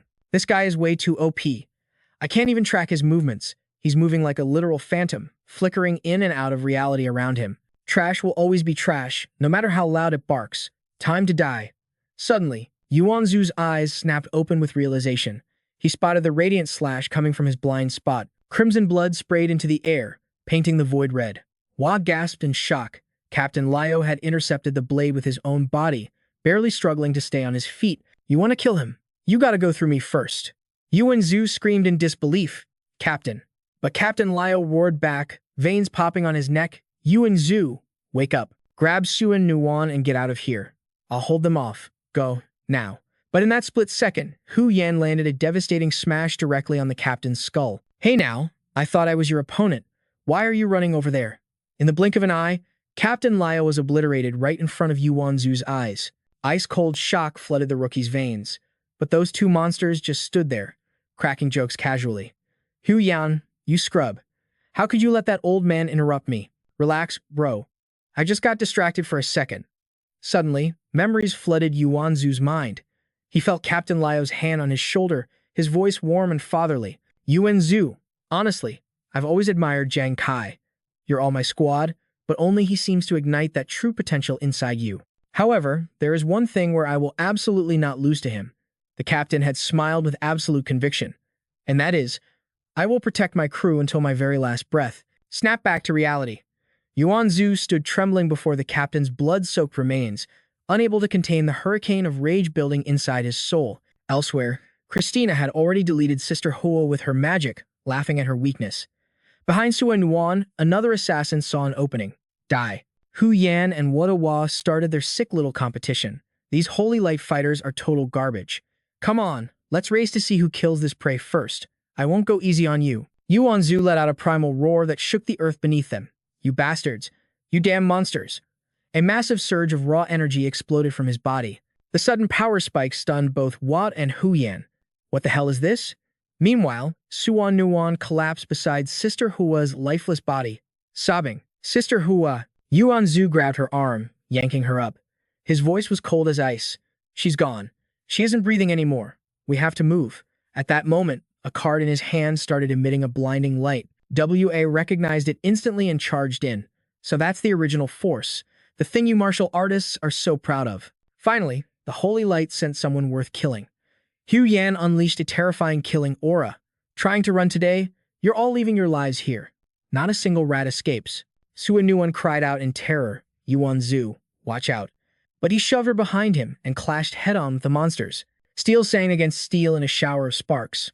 Hua scoffed, your control over the force is pathetic. That last block was pure luck. Now taste the true power of my soul-devouring blade. Yuan Zhu gritted his teeth, pouring his soul into his defense. But with a sickening crack, the sword in his hands shattered into pieces. Hu Yan blindsided him from the rear, slamming a heavy blow into his spine. Die, you fool. Yuan Zhu was launched like a rag doll across the battlefield. Suan Nuan screamed no, as she was seized. Christina floated above them like a cruel goddess. Enough playing around. This is taking too long. She cast her spell. Spiritual chains wrapped tight around Yuan Zhu. He struggled in vain against the bindings, roaring, "Let me go!" Christina just smirked, refusing to give an inch. Honestly, surviving this long against our combined assault, you have the tenacity of a true leveling Manhwa protagonist. You are strong, her arrogance flared. But your plan was exposed ages ago. We set this trap specifically for you. Struggle all you want. It's game over. Yuan Zhu stared at them, his eyes filled with hatred deep enough to burn the world to ash. Christina continued, "Oh, don't look at me like that. You allied with multiple nations to break the siege. Smart move to increase the odds, but it also increased the risk of leaks, right?" A snake-like smile crept across her face. For instance, what if one of those nations traded your battle plans in exchange for their own slot in the tournament?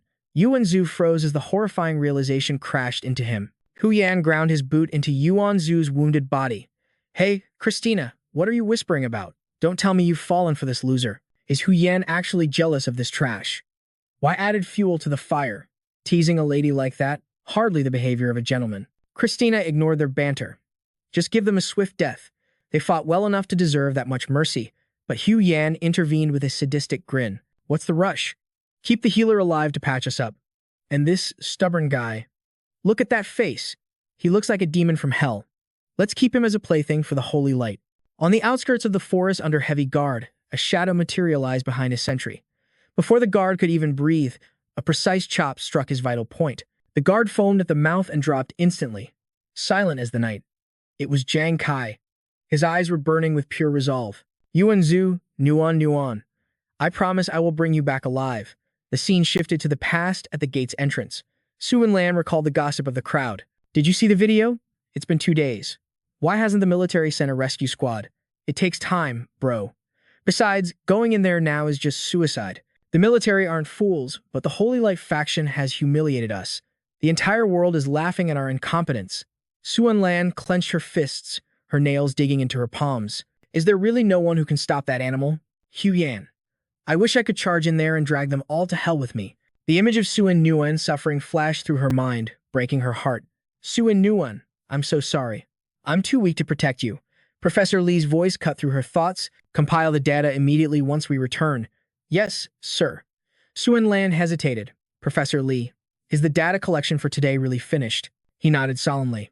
It is done. The ghost star is already a massive enigma, but this teleportation array, it confirms that the secrets here go far beyond our wildest theories. He paused, looking at her. Right. Suan Lan, how are you holding up about your sister? Suan Lan forced a mask of strength. I understand, Professor. The military has its strategies. Just being allowed access here is already a privilege. Professor Lee offered some gentle reassurance. Nuan is young, but her courage is extraordinary. You should be proud. As a member of the military, you of all people must understand what it means to serve the greater good. Su Lan stepped up, vibes completely off, voice shaking. Professor, we got a dip, like, right now. But then, a familiar shadow in the enemy ranks caught her eye. Wait, is that Jang Kai? No way. He actually disguised himself to sneak into this hellhole? Suddenly, a guard screamed out, Yo, stop them. Don't let those rats escape. Freeze. Turn around right now. But Jang Kai, he didn't flinch. His eyes flashed with cold, savage determination. Before they could even process, he bolted, leaving them eating his dust. The instructor screamed to catch him. As Jang Kai sprinted past Su Lan, their eyes locked for a split second. A silent promise. I got you. He dropped a payload and boom, a massive cloud of smoke swallowed the room instantly. Total chaos erupted. Smoke bomb. I can't see anything. Jang Kai frowned, disoriented for a heartbeat. Su Lan stood there, frozen, watching him disappear into the fog. It was her. She was the one who triggered the cover. Her lips moved silently. Sunuan, please save her. As Jang Kai vanished through the gate, her heart screamed a desperate prayer. Bring Sunuan back safely. Whatever the cost, just bring her home. Scene shift. Deep inside the Mitra Palace dungeon, the gate guards were getting restless. Yo, look, someone's coming through the login portal. Which country is sending fresh meat to the slaughter? Did they not learn their lesson? 2 days ago. Send 100, I clap 100. Send 200, I'll delete the whole server. But then, Jang Kai stepped out of the shadows. He stood there, radiating the overwhelming aura of a one-man army. The guards paused. What the hell? Just one guy? Is Saint D trolling us right now? Laughter echoed through the hall. And here I thought a rat was sneaking out. Turns out it's just a stray dog from Saint D looking for its kennel, sending a pretty boy to negotiate. Is everyone in your country dead? Or are they just too scared to show their ugly mugs? Jang Kai didn't flinch. Violent energy began to swirl around his fists. A terrifying display of power, straight out of a top-tier leveling manhwa. He spoke, voice calm but deadly. You guys seem to have it twisted. I'm not here to talk. One arrogant guard sneered. Huh, not here to negotiate? He laughed. Then what? You here to beg? Jang Kai's eyes turned colder than the abyss. I'm here to unalive every single one of you. In a heartbeat, he unleashed the forbidden time art. His speed defied physics. Before they could blink, heads were rolling. In a fraction of a second, the entire gate squad was deleted from existence. Scene change. High Command Military Conference Room. The air was thick enough to choke on. Commander, he looked grim. Have we found the snakes yet? Wei Ying crossed his arms, expression dark. Confirmed. It was the Hat Nation during Operation Dawn. Those traitors used a fake excuse to bail. But yesterday, 3 of their elite squads were camping in the Mitra zone. Tian Feng slammed his fist on the table. That scumbag city commander. A traitor sitting on a strategic spot in the national rankings. Meanwhile, our people are hostages in Mitra. We don't know if they're dead or alive. Commander, he clenched his teeth, furious. Are we helpless? Do we just sit here and wait for the game over screen? Suddenly, a soldier burst in, panic all over his face. Report, Commander he. Someone just solo charged into the Mitra Palace. Commander, his eyes went wide. What did you say? Pull up the feed, now. The soldier projected the system interface. 10 minutes ago, Jang Kai from the Fire God squad. He disguised himself as a patrol unit and breached the rift. Tian Feng roared in anger. The audacity. Absolute madness. Who does this kid think he is? Some kind of solo leveling hero. Who does he think he is? He's marching straight to his funeral. But the next status report shut him up instantly, against all odds. Within 15 minutes of entry, Jang Kai wiped out all 15 Guardians at Logan Point A. Commander, he, Wei Ying, and Tian Feng screamed in unison. Say what? Commander, he didn't hesitate. Call the national leaders immediately. Our vanguard has breached the gate. We initiate Plan B in 30 minutes. Noxum looked hesitant. Commander, Plan B is critical. Shouldn't we screen the operatives again? We can't afford another traitor incident.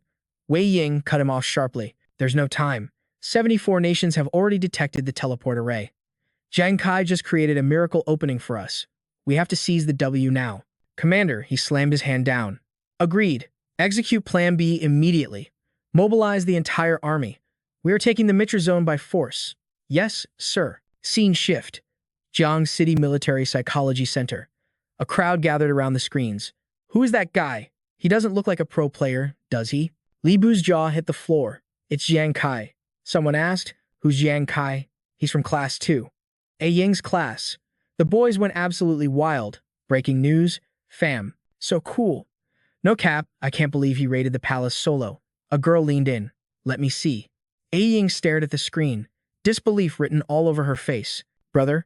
At that very moment, the breaking news hijacked the giant city screens. Shocking report. An unidentified Saint Dai adventurer has single-handedly stormed the Mitra Palace. Scene change. Back to the dungeon. Su Nuan and Yuan Zhu were surrounded by Hat Nation soldiers. The situation was grim. Su Nuan cried out desperately. Zhu, don't sleep. Wake up. His voice was barely a whisper. Su Nuan, everything hurts. Are we gonna die? I'm scared. Tears streamed down Su Nuan's face. Zhu, lock in. You're the #1 war god under the heavens. Remember, she choked back a sob. The whole world is watching us right now. We cannot lose face for the soldiers of Saint Dai. Yuan Zhu was drowning in despair. But I saw it. I saw them butcher Sister Hua. I saw the captain and brother Tran, their heads crushed like melons. Those monsters, especially that giant.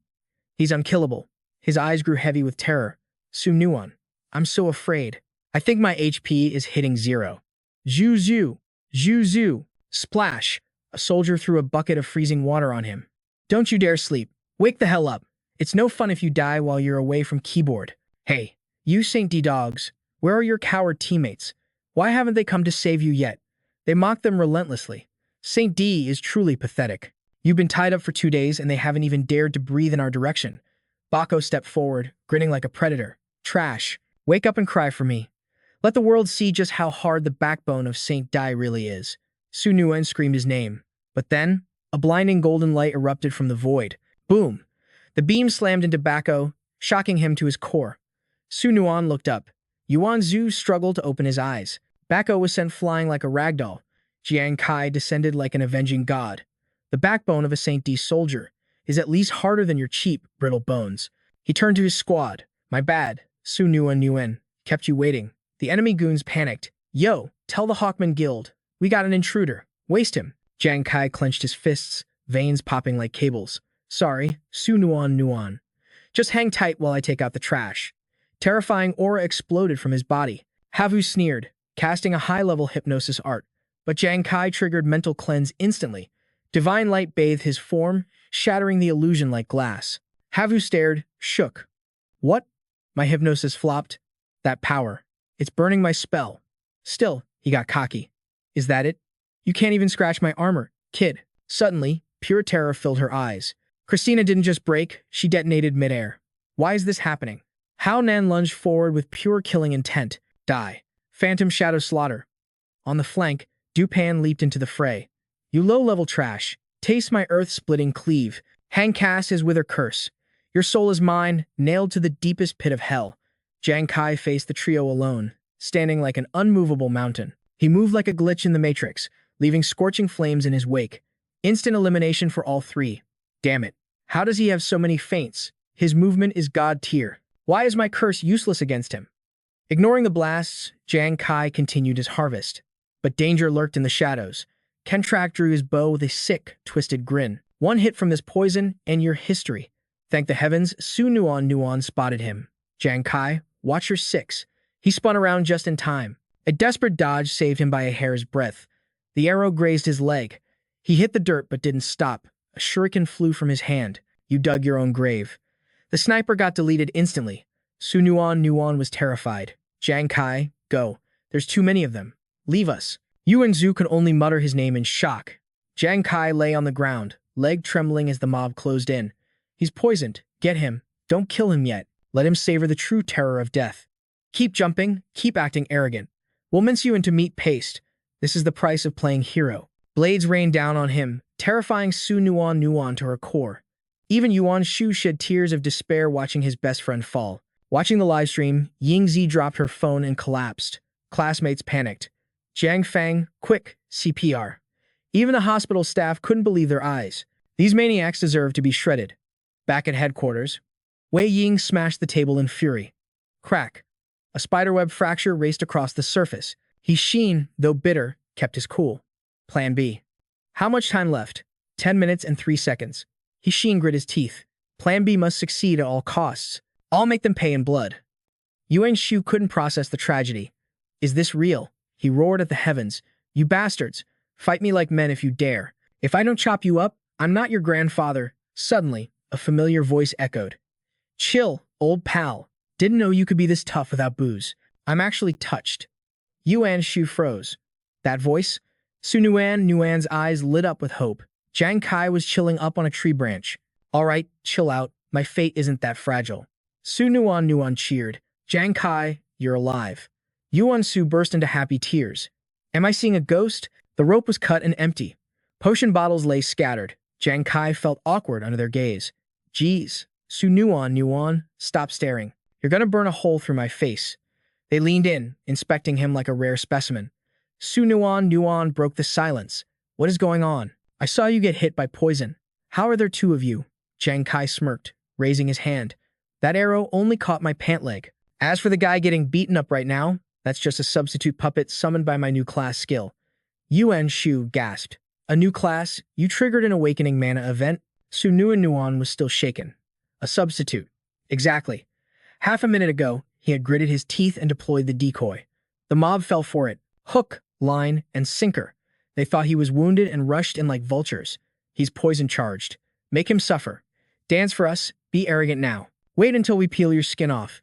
This is what happens when you try to play savior. While they were busy being sadistic, Jang Kai had slipped away. He explained the puppet mechanism. What you saw was just a tool. It acted as a target to buy me time. While they focused on it, I hid in the bushes. Yuan Shu and Nuan were floored. This is too god tier. Absolutely insane. Yuan Shu urged them. Jang Kai, let's bolt before they realize they're beating up a doll. If those three perverts find us, we're dead meat. Nuan agreed. Jang Kai, you burn too much stamina. You can't fight a whole army. Meanwhile, the chasers were still stabbing the puppet. Manic laughter filled the air. Coward! You were so tough a moment ago. Why so quiet now? Where's that swagger, lying there like a dead dog? Take this. And this? Suddenly, Tuan Su Lan Long stopped. Something felt off. His gut instinct screamed, danger. He looked at a bare tree and realized the truth. Wait a second. He scanned the area frantically. There. He spotted the trio hiding behind the bushes. Tuan Su Lan Long roared. Stop hitting it. We've been played. They're over there. Jang Kai grabbed his friends instantly. Too late. Go. Take Nuan and run. I'll handle the trash behind us. Yuan Shu panicked. Wait, Jang Kai. You want to solo them? He didn't answer, shoving them back. He stood like a wall against the incoming tide. Run. Don't worry. I'll catch up. Jang Kai shouted. Decoy dispel. The tattered puppet vanished into thin air. Tuan Su Lan Long screamed. Block them. Don't let a single one escape. Nuan cried out as she ran. Yuan Su squeezed his eyes shut, dragging her along. You idiot. You better come back alive. Watching the horde charge, Jang Kai readied his power. Trust me, this trash mob can't kill me. He unleashed a storm of flying daggers. The impact was devastating. Rocks shattered and dust blinded the enemy. Suddenly, a furious voice boomed. You useless waste of space. I send you to kill one weak chicken and you fail this badly. Hawkman launched a brutal kick. Jang Kai blocked just in time, but the force sent him flying into a boulder. Hawkman grinned, seeing Jang Kai still standing. Oh, the brat is still standing? Hair hasn't even grown on your chest yet. Get lost and catch the others. The man in black sneered at the fleeing figures. Two cute little kittens running away while we play? How naughty. Hawkman gritted his teeth. his aura flaring with cold irritation. I told you we should have just crushed his legs earlier, trying to look elegant. That is a total waste of XP. Christina smirked, her eyes throwing major shade. Your brutal style? It's just gonna mess up my drip. What's the point of flexing? The tension between the trio spiked to critical levels, but their killing intent was locked on one target. Christina scoffed, her voice toxic enough to melt steel. And yo, W, listen up. Use that trash tone with me again, and you're gonna regret it. But suddenly, a chilling chuckle cut through the beef like a knife. What a pity. In a split second, cold steel tasted blood. A blade punched straight through Hawkman's hand. His eyes bugged out, veins popping before his brain could even process the pain. What the? W and Christina froze, absolutely shook.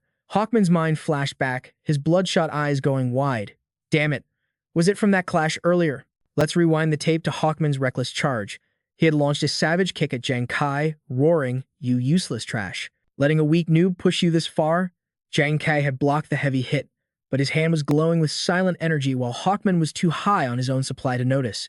The protagonist had already planted a long blade right into his meat. Back in the present, Jang Kai clicked his tongue.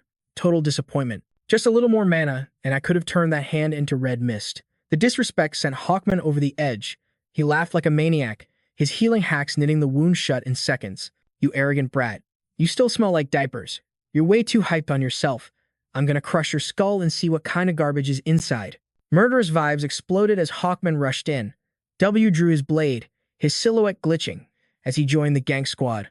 Hawkman, you're too wild. You got zero style. Let me teach him the beautiful melody of snapping bones. Boom. Hawkman's fist slammed down like a meteor. Jang Kai backdashed just in the nick of time. The ground shattered. Spiderweb cracks spread everywhere from that catastrophic impact. The main character slid back, gasping for air, but there was no time to chill. His danger senses screamed as the next wave hit. W's rapier thrust forward like a viper striking. Jang Kai twisted his body, barely dodging the lethal hitbox. He countered with a spam of throwing knives. W danced through the blades like it was nothing. Not bad speed for a rookie.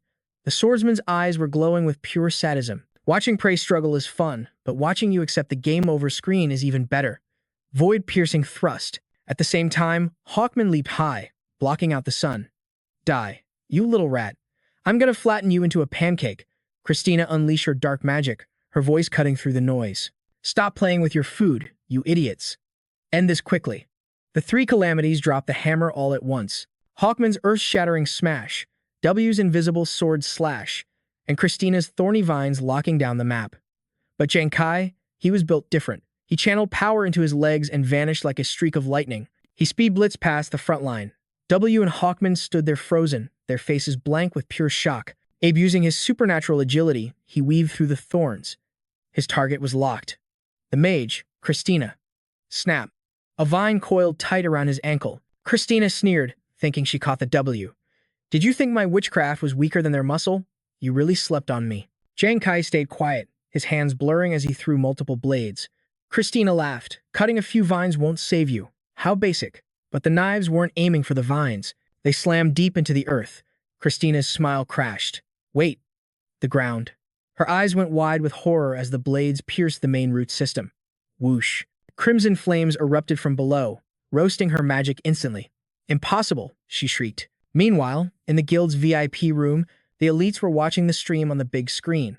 The high-ranker Angel couldn't hide his surprise. He chose a frontal assault to break a witch's control? That's bold. He didn't just dodge. He used the other two as bait to isolate the caster. Wing God nodded, respecting the play. A fake retreat masking a lethal strike. That kid knows the meta. Eagle grinned like a proud dad. That is his specialty. When everyone thinks he's lost his mind, that's exactly when they've stepped into his trap. For him, this isn't luck. It's just the opening move of a legendary comeback. And if you guys are loving this 200 IQ play, make sure to smash that like button right now. Unaware of the hype, Jang Kai's focus was laser sharp. He unleashed a suppression volley at W and Hawkman. The two fighters were forced to jump back, buying him precious seconds. Jang Kai locked eyes with the witch, blades ready to feast. Christina, you respected the warriors of the holy light. For that, I'll give you a swift exit. Fury twisted her face. Ridiculous. She summoned her staff, mana surging like a tsunami. Who dies today isn't decided yet. Don't get cocky. You think your petty fire compares to me? She spat on the ground. Let me show you the true wrath of nature. She hurled a massive void fireball. Jang Kai stepped forward, throwing a single glowing blade. Let's see whose build is supreme. The fireball roared like a dragon, eating everything in its path. But the blade, it didn't melt. Infused with unwavering will, it pierced the center of the inferno. Like a needle through cloth, it shot straight for her heart. Christina turned pale. No way. How much penetration power does that attack have? Death was knocking at the door. She slammed her staff down, chanting frantically. In the name of eternal night, dark witch barrier. A purple dome popped up instantly. Crack. It was useless. The blade's momentum shattered her absolute defense like cheap glass. The steel buried itself in her chest. She looked down, blood staining her robes. He broke my dark arts? Boom. The energy inside the blade detonated. No, her scream was swallowed by the explosion, leaving only a broken body in the rubble. Jang Kai stood at the edge of the crater, his eyes cold as the abyss. You were a decent opponent, but you chose the wrong team. He turned to leave, dismissing the loot. Suddenly, a purple light erupted from Christina's remains. Jang Kai whipped around. A spectral bolt shot toward him faster than his reaction time. The system mana interface flashed a crimson warning right in his face. System alert. You have received the status, Curse of Vengeance. In this world, deleting a witch comes with a tax. Effect loading. If the killer uses the same skill that ended the witch's life, the damage will be reflected back onto them. Jang Kai's eyes went wide in genuine horror. What the hell is this debuff? Memories flooded his mind. The witch class. A new variable from the foreign wastelands that only dropped 3 months ago. Haishi's mysterious entity was a total enigma, a phantom rarely seen even in the pro wikis. But its vengeance skill rivaled the deadliest dungeon bosses. A reaper waiting to strike from the grave. Jang Kai narrowed his eyes, totally suspicious. What exactly did the curse of this retribution entail? I used the upgraded Fatal Pursuit to silence Christina. But would the old version have triggered the system's punishment? Hawkman's voice dripped with malice. Yo, enjoying Christina's parting gift, are ya? Bet you're regretting sending her to the afterlife now. Watch stepped forward, his blade hungry for blood. Too bad regret won't save you when you're 6 feet under. Fate is straight up cruel today. A beast without claws. How long can it last in the hunter's domain before being devoured? Suddenly, he turned, eyes gleaming with bloodlust. Hawkman, let's make a deal. Let me slaughter him.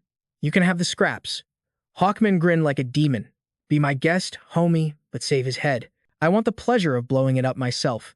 Watt raised his sword, adrenaline spiking. Consider it done. He lunged, roaring.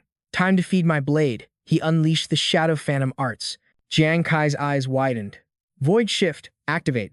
The blade slashed through empty air as his silhouette vanished into nothingness. Gone? Wah, frowned. Suddenly, a presence loomed behind him. A hand gripped his shoulder like a vice, weapon ready to strike. Wah, scoffed. You think a grapple will stop me? Phantom escape? He warped behind Jang Kai, throwing the main character off balance. He sneered at the stumbling protagonist. Your killer dart is on cooldown, and your escape skill is used up. You're a sitting duck. His grip on the sword hilt tightened until his knuckles turned white. You're forcing me to use the Soul Eater blade. Not bad for a level 60 noob. His expression twisted. But this is where your leveling Manhwa story ends. What roared, piercing, slash. The Soul Eater blade screamed, thrusting forward with devastating momentum. The steel flew straight for his heart, but Jang Kai didn't even flinch. He let the blade graze him, his voice cold as ice. The only one dying today is you. He launched a card with deadly precision. Wah clenched his jaw, barely dodging. A thin red line opened on his cheek, ruining his perfect face. But it wasn't over. The card arced back like a guided missile. Wah raised his sword, arrogance returning to his eyes. My Soul Eater blade is invincible. He swung down with all his might against the incoming projectile. I'll shatter your last hope. But reality was cruel. The card didn't break. Instead, the legendary sword shattered like cheap glass. Wah's eyes rolled back in pure terror. Impossible. Before he could even scream, the card pierced his chest. Blood erupted like a fountain and his legs gave out. Jang Kai stood behind him, catching his returning weapon. That was a unique grade artifact. He scoffed. Garbage. What obble? Gasped, life fading from his eyes. What kind of weapon is that? Tell me. Jang Kai didn't explain. He sent the card right through the enemy's skull. Game over. Wah hit the ground. A corpse. Jang Kai retrieved his card, his voice flat. It's just stronger than yours. Hawkman watched the carnage, clapping slowly from the sidelines. He stepped forward, an insane grin on his face. Fascinating. Truly fascinating. You cleared the trash for me in the blink of an eye. Saved me some trouble for the global tournament. Jang Kai replied, icy as ever. or I can save you even more trouble. Like removing you from the tournament entirely. Hawkman laughed. Is that so? I've seen through your little awakening manhwa tricks. Clones to restore stamina, and your reliance on hidden projectiles to do your dirty work. He looked down at the dead body with disdain. That idiot Wa died clueless. Christina died to your dart, but you killed him while under the curse and survived, if I'm right. He raised an eyebrow, his tone provoking. That wasn't a real dart. It was a different weapon in disguise, wasn't it? Jang Kai remained silent. Hawkman smirked. Silent admission. I know you're gambling on critical hits. Your system talent likely multiplies critical damage. It gives the illusion of power, but deep down, you're just rolling the dice. In reality, you're garbage at close combat. Jang Kai stiffened. The enemy was sharper than he looked. Hawkman pointed at the cut on Jang Kai's body. You're bleeding. Your stamina is dropping. And now that I know your secret, your black darts are useless against me. Hawkman pulled out a card, eyes glowing. I am the ultimate counter to a gambler like you. A crimson orb manifested, devouring the dark energy around it. Jang Kai recognized it instantly. The screen in the conference room flickered with the same ominous image. The elders stood up in total shock. Is that Berserker's blood? Hawkman's veins bulged with unnatural power, the exclusive artifact of the barbarian class. For a savage like him, pain equals power. The more he bleeds, the stronger he gets. It triggers a frenzy state. His combat stats just tripled instantly. The room filled with despair. It's over. He clenched his fists. Jang Kai. Can he survive until Plan B? Wang sweated nervously. Hey brat. Hawkman unleashed his aura. Recognize this? Heishi's Berserker's blood beats any unique grade toy. His murderous intent flooded the arena. I'm going to crush every bone in your body. Let the world see. Even the strongest saint is just meat to me. With a roar, Hawkman launched his assault, his voice dripping with arrogance. To him, the man standing there was nothing but trash. He closed the distance instantly. Jang Kai didn't even flinch. Hawkman seized his shoulder, certain of his victory, and let out a manic laugh. Realized. You can't escape. Finally accepted your destiny to die like an obedient stray dog. Hawkman clenched his massive fist. Then enjoy this farewell gift. The blow slammed into Jang Kai's right cheek with bone-crushing force. An uppercut followed. Then a brutal hook to the left. Balance had to be maintained. He grabbed the boy's hair, preparing the final strike to shatter his skull. But suddenly, Jang Kai smiled. A chill ran down Hawkman's spine. Wait, something was wrong. Behind him, another Jang Kai appeared, dashing away. In the hospital room, the tension spiked as everyone watched the broadcast. Hamin cheered wildly. I knew it. The one he caught is just a clone. Dun Quang nodded in agreement. Exactly. If the main body was caught, he'd be dead meat. It had to be a decoy. Li Bu analyzed the situation grimly. True, but Jang Kai's experience is still lacking. A veteran fighter would have seen through that performance instantly. Still, even with the subpar acting, he managed to slip out of Hawkman's suppression. Watching the retreating figure, he noted. Next time, we need to teach him better. A decoy needs to look panicked to be believable. Hawkman finally snapped back to reality, his rage exploding. You think you can run? He tossed the clone aside and thundered after the real target. You're too green to mock me. Jang Kai activated his deception state. Hawkman glitched out mid-step, eyes popping like he just saw a ghost. He tried to move, but his body was lagging hard. Dang it, he cursed. My senses are totally bricked. Jang Kai's silhouette turned into a blur. Hell, I can't track his frame rates at all. The protagonist tossed that empty potion bottle like a mic drop, voice colder than 0 Kelvin. Barbarians are tanky, aren't they? With an epic leap, he summoned those dual short swords. Let's see if your HP bar can handle this. It's gambler's time, baby. Slash, slash. 2 hits bit deep into Hawkman. The system window went crazy. Attack speed boosted by 100%. Jang Kai did the math instantly. Barbarians are all muscle, no brain. Their mental defense is absolute trash. Under the deception crowd control, these blades are going to shred his armor like wet paper. He remembered the massacre at Login Point A. As he gripped the hilt, the HUD flooded his vision with green numbers. Attack speed plus 20%. Crit damage plus 15%. The combo meter is on fire. Level suppression breaker, engaged. Back in reality, he unleashed a hurricane of steel on Hawkman. But the brute was still grinning. Jang Kai frowned. Say what? The critical hit didn't proc. Hawkman sneered, reading the attack like a book. You think those toothpicks can pierce my build? Keep dreaming, kid. Jang Kai just smirked. Maybe not, but they're plenty to crack that turtle shell of yours. He brought the blade down with catastrophic force. Jang Kai shouted, opportunistic strike. The system locked on. For every 1% of stamina the target loses, The user's base stats level up by 1%. Critical chance and frequency just skyrocketed. That slash was about to delete Hawkman. The villain stood there, brain buffering, unable to process the speed. But purely on instinct, Hawkman hardened his muscles to tank the impact. Jang Kai scoffed. Is that all your berserker blood gets you? He unleashed a flurry of slashes, his roast cutting as deep as his blades. You barbarian, you're just a rabid NPC in human skin. You hurt my crew and dared to call yourself my counter?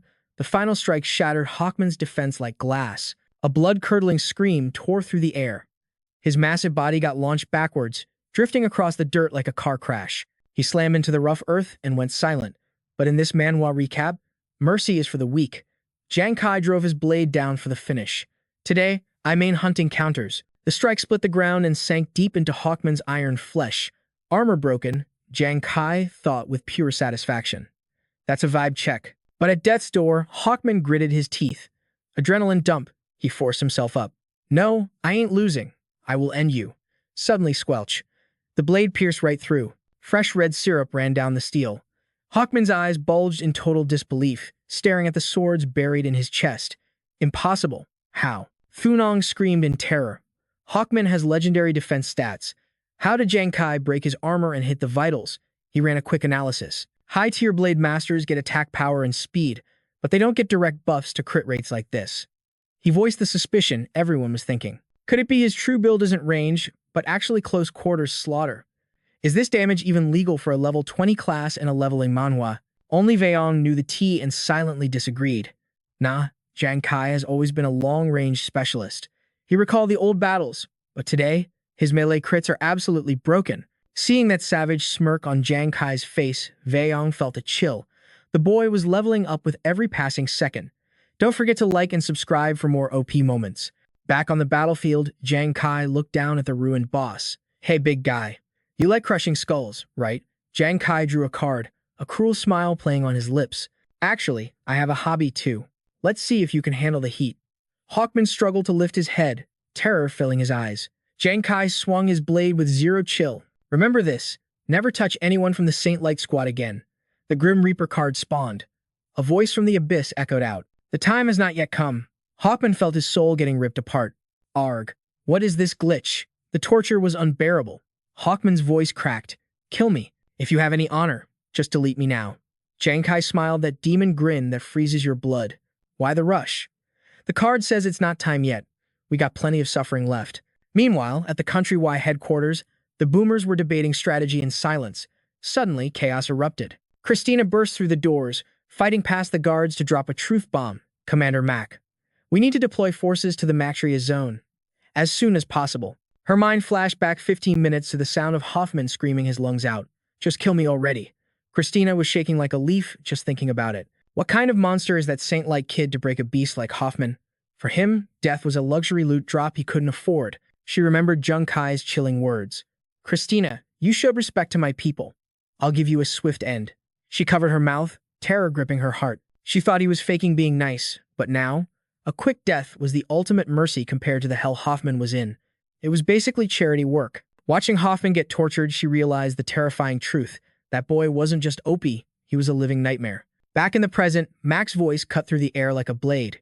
Christina, I told you to go sit in the corner and reflect. Who gave you permission to interrupt my summit with the big bosses? Your disrespect is off the charts, Christina stammered, fear still in her eyes. Commander, the intruder in the zone. He's built different. If Saint Light teams up with him. Silence. Mac roared, veins popping on his forehead as his rage meter spiked. Are you lecturing me on strategy?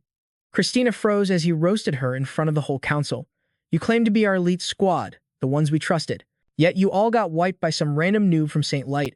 Mac's voice was dripping with venom. Do not compare my garrison elites to your incompetence. Dealing with such trash doesn't need a summit. My forces mobilized 3 years ago. They are already camping the spot. He raised his hands, ambition leaking from every pore. In 10 minutes, that boy is going to be crushed into pixel dust. Now get out of my sight. Christina could only bow her head and take the L. Yes, sir. Meanwhile, Hoffman's screams tore through the air, his body and mind crumbling under the lag of torture. Hoffman had fallen into absolute despair, begging like a dog. Please, just let me die. I swear I'll never do it again. I, Hoffman, vow never to touch Saint Light again. Tears streamed from his empty, unfocused eyes as he spammed the apology over and over. Just give me a quick death. Jang Kai looked down with cold indifference, charging up his energy. Yo, I thought you were actually tough. Turns out you're just a pathetic bully terrified of anyone stronger than you. You call us trash. Bro, look in the mirror, you're less than garbage. His voice was ice cold, zero emotion. If you want to act like a savage beast in this awakened world, get ready to be put down like one. And if you ever see us again, better get on your knees. Jang Kai delivered the finisher. Boom. Hoffman's body disintegrated into dust instantly. He wiped his hands as the death card flew back to his deck, but suddenly his eyes snapped wide open. Internal damage spiked, and he hacked up a mouthful of blood. Violent tremors racked Jang Kai's body as his strength started fading fast. With the enemy dead, that adrenaline rush from the battle completely crashed. The suppressed agony hit him 10 times harder. But then, a deafening roar cut through his thoughts. It was the squad that wiped out Hoffman's guild. Jang Kai looked up to see heavily armored troops rushing from the treeline, weapons locked and loaded. He quickly analyzed the threat. Garrison troops from a different login point. Their aura is built different, these guys are elites. He watched them closing the gap with terrifying speed. The squad leader stepped up with a nasty sneer. Listen up, brat. You think you can solo the elite forces of multiple nations? You walked right into a trap, and you ain't walking out. Jang Kai smirked, wiping the blood from his lip. Is that a fact? Inside, his resolve turned to steel. I can't let them see me sweat now. He straightened his spine, summoning his flying daggers in a dazzling flex. You're just in time. Jang Kai accepts your challenge. The leader burst out laughing, totally disrespecting him. Still acting tough at death's door? Waste him. The army roared in sync. Kill. Jang Kai gritted his teeth, firing up his quenching fire technique for one last stand. But a familiar voice stopped him cold. Captain Jang Kai, starting a team fight without the squad? That's not very homey of you. Dark clouds instantly swallowed the sky, thunder booming like war drums. Jang Kai looked up, shook, as rain poured down like a tsunami. Hu Yan descended from the heavens, looking like a straight-up storm goddess. Behold, my super-invincible universal rain spell. The enemy troops scrambled for cover, their mages chanting interrupted by the insane torrent. What is this broken magic? Chaos consumed the battlefield. Attacks got reflected, accuracy dropped to 0. Damn it, the aggro chain is broken. We're hitting our own teammates. Hu Yan. Jang Kai called out. Since when is your rain spell this OP? She winked playfully. Captain, come on. You ain't the only one who unlocked a shiny new talent. Suddenly, a massive figure charged in the world's #1 war god, Yuan Zhu, has arrived. Die, trash. With a single strike, he yeeted a dozen enemies into the air. Jang Kai gasped. True. Then Ruan Yu flashed past with his sword, his expression twisted and wild. Hey beauties, the king is here to steal your weapons and your maiden hearts. Jang Kai was still processing the hype when he turned around. It wasn't just the squad. Behind him, an army 5 times the size of the enemy emerged from the shadows. Commander Liu, leading Operation Dawn, rode atop a beast tiger. Protect Jang Kai, secure the stronghold. The roar of the alliance literally shook the earth. Protect the hero of Saint Light. Kill. Jang Kai blinked, totally stunned. Yo, that is a massive army. Soon, Su Nuan appeared at his side. Jang Kai, we made it in time, right? He grabbed her shoulders. What is going on? Why is everyone here? And where did these reinforcements come from? She quickly spilled the tea on what happened. Actually, when you told True and me to run, we didn't want to leave you behind, but we knew we'd just be dead weight. We planned to hide and recover our combat strength first. Yuan Zhu kept telling us to book it, saying the enemy was closing in fast. Hurry, Su Nuan, he continued. But before we could even find a hiding spot, the ops caught up to us. We had no choice but to keep running. She took a deep breath. We were cooked. But just as they were about to catch us, Commander Liu's army appeared like a miracle. They were immediately rescued, totally flipping the script on destiny. The squad swarmed around him, voices overlapping with urgency. Leave the rest to us. Your injuries are critical. We need to initiate the coagulation healing art immediately, she added breathlessly. I brought Hu Yan and Ruan Yu with me. Hu Yan's eyes went wide with concern. Su Nuan. Master, are you all right? Ruan Yu, gasping for air after the mad dash, finally squeezed out a sentence. We're here to save your asses. Su Nuan quickly broke down the sitch. It wasn't just a rescue mission. It was a full-scale counteroffensive. Every nation previously pushed back had rallied with sacred glory to strike back. A weak grin spread across Jang Kai's face as he scanned the battlefield. Mobilizing a global coalition for a second wave this fast, This wasn't just some improv. It was a calculated masterstroke. Looks like military high command had a hidden card up their sleeve all along. Sunuan Nuan began casting her recovery spell, the green light glowing warm against his skin. Jang Kai, if you hadn't held off the garrison at point A, we never would have broken the encirclement. Save your breath. Let me heal you. But Jang Kai watched the horizon with anxious eyes. Be careful. There are elites here. That guy named Jay. His spiritual pressure is absolutely abnormal. I'm worried that, before he could finish, Sunuan Nuan squeezed his hand firmly. Don't be. At that very moment, Commander Lu was leading the charge like a raging bull. She gazed at the captain's majestic silhouette. Brother Lu is the core of Operation Dawn's Plan B, handling that guy named Jay. It won't be a problem. Besides, look at the squad on the flank. Hu Yan was manic with adrenaline, unleashing a barrage. Her voice boomed across the field. Super invincible great ice storm. Prepare to scream, you losers. Razor-sharp icicles rained down like divine punishment, sending the enemy ranks into chaos as screams of agony filled the air. Ruan Yu danced through the melee, his dagger striking with lethal precision while he taunted his prey. Oh baby, don't run. The more you struggle, the more excited I get. Yuan Zhu wasted no words, channeling raw power into a devastating stomp. The world's #1 war god is here. Who dares be arrogant? Earth-shattering stomp. Enemy soldiers fell like wheat before a scythe, their formation completely crumbling. Witnessing the collapse, Jay gritted his teeth in fury and barked the order. Retreat. Fall back to the garrison. Just then, a scout from Jang Kai's side roared, Point B has been breached. We successfully broke the siege and are advancing on the stronghold. Jang Kai and Su Nuan cheered in unison. We did it. Meanwhile, pure terror seized Jay and his retreating troops. Commander Lu, mounted on a spirit tiger, raised his blade high.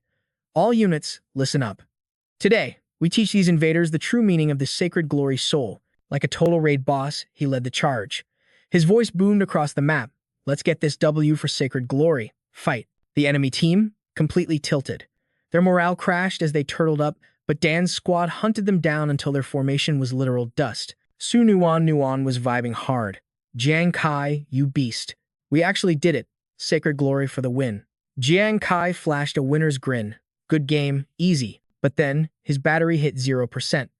Awesome, he muttered, before his body just shut down from the grind. Nuan's face went ghost white. She caught him as he fell, screaming his name. But wait, pulse check. Just mana burn. She let out a huge breath.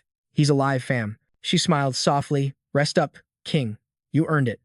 Meanwhile, the media went absolutely feral, hijacking every channel. The coalition's second raid was a total stomp. They crushed 4 major bases in the Matra zone like it was nothing. The enemy tried to counter, but our defense was cracked. The news anchor started dropping stats that sounded like the aftermath of a server wipe event. Enemy losses? Catastrophic. We're talking a 3-to-1 kill ratio. Here's the play-by-play.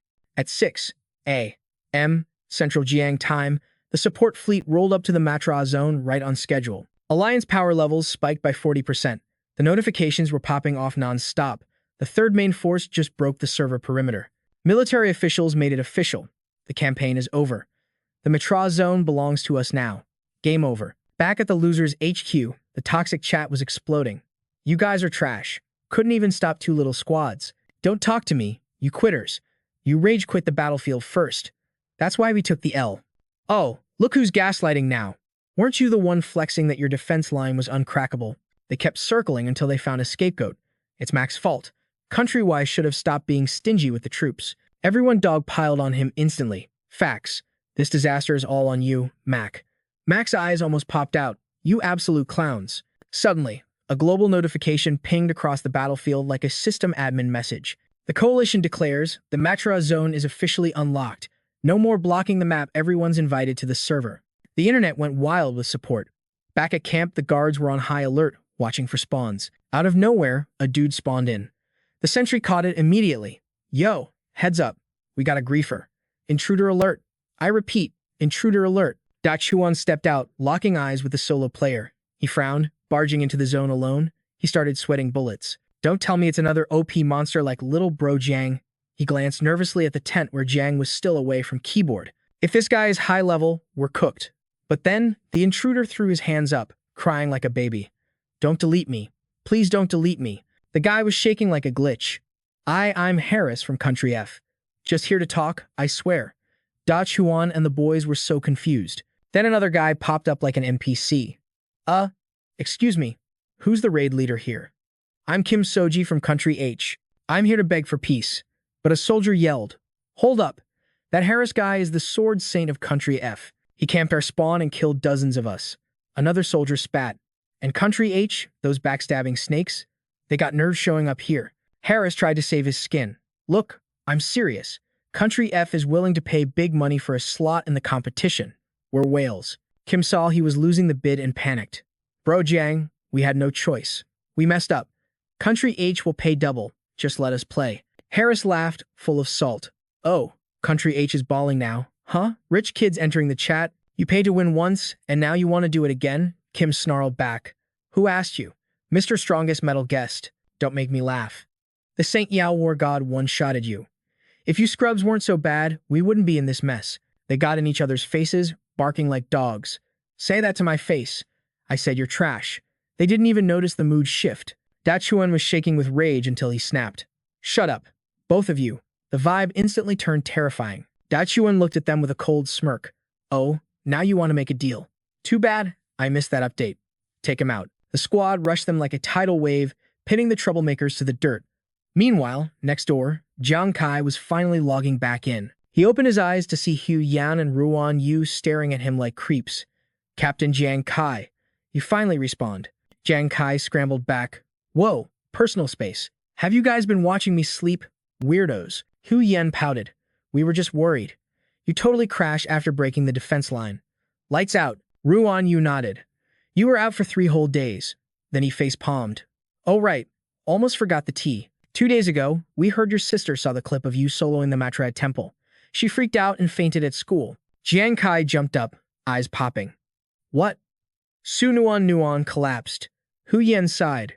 Ruan Yu, stop lagging with the details. Ruan Yu scratched his head, realizing he messed up. Chill. She's totally fine now. She knows you're good. Actually, when she found out her bro was the MVP of the whole war, she was flexing so hard. Jang Kai slumped back, relief washing over him.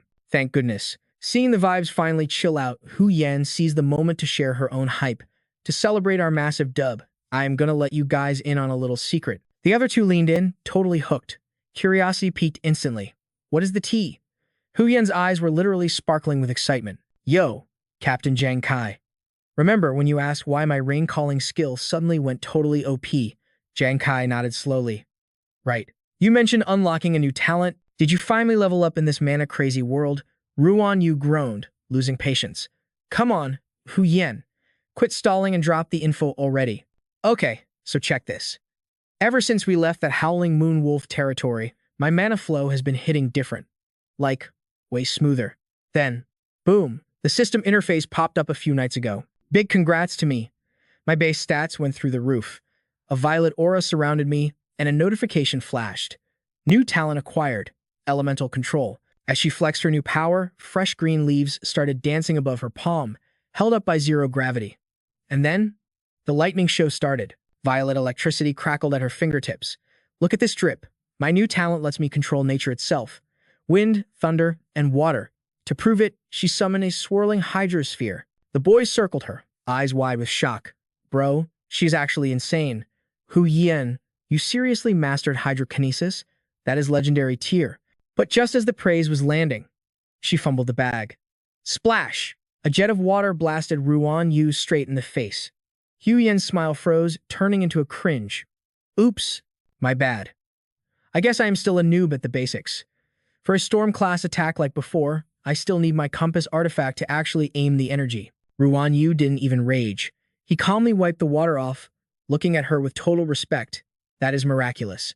Your stats went up and you got a talent without even grinding levels. Hu Yan got her swagger back, laughing out loud. I know, right?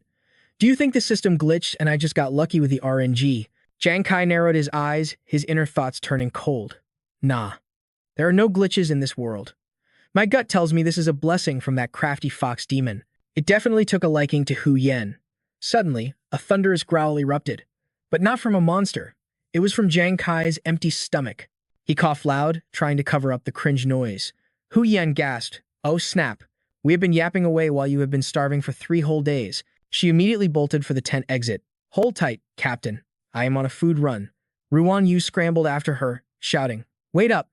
I know his favorite order." Watching them scramble just for him, a warm feeling spread through Jang Kai's chest, melting his hardened battle face. This is what a real squad looks like. Just then, Dachuan entered the tent. "Little brother Jang, I heard you finally returned to the land of the living." "Brother Lu," Jang Kai greeted the veteran hunter with a respectful nod. "I have been wanting to properly introduce myself, but the defense lines were a total mess. Plus, you needed time to recover from that heroic carry job you pulled." Jang Kai grabbed his hand firmly.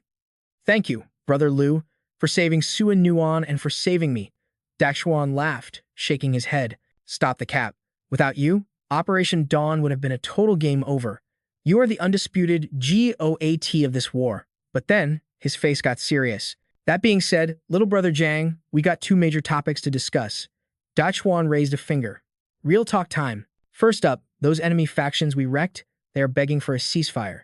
They are even offering massive tributes just to buy slots for the upcoming tournament. The top brass wanted to reject them instantly, but the price they are offering is astronomical. And as you know, resources on the Beast God battlefield are rarer than legendary loot." Jang Kai frowned. "Why tell me, though? That sounds like a call for the military command. Does my opinion really carry that much weight in the server?" Dachuan slapped his shoulder, grinning. "Like I said, without you, there is no victory. You crushed the hardest boss in their lineup. If we took their surrender without asking the hero who beat them, it would be a massive slap in your face." Jang Kai stayed calm, playing the humble card. "You handle it. This involves national interests. I trust the military to balance the risk and reward." "Understood." Jang Kai's eyes sharpened. "And the second thing?" Dachuan leaned in close. "This comes straight from Commander Wei Ying himself. Now that you are back on your feet, the global hegemony competition is about to start. Commander Wei Ying wants you to lead the squad, specifically mentoring Yuan Shuzi. You, Suan Yuan, and your Fire God squad will represent Saint Yao as our champion team." Jang Kai pointed at himself, stunned. "Me? Exactly. Your team has insane potential, but they need a veteran leader. With your combat experience and monstrous power, you are the only one qualified to lead them to the top." Dachuan's face got grave as he dropped the final details. "There is one more thing regarding Huzi, who had the same vision." He swore a blood oath. "If we seize the glory and the rewards, the loot belongs to the victors. 60% to us, 40% to the military." Jang Kai fell into deep thought, silence wrapping around him. Commander Dachuan broke the tension. "The split might seem low, but get this. This battlefield is usually exclusive to the military elite. We carry the weight of national defense on our backs, fam. Resources are our lifeline.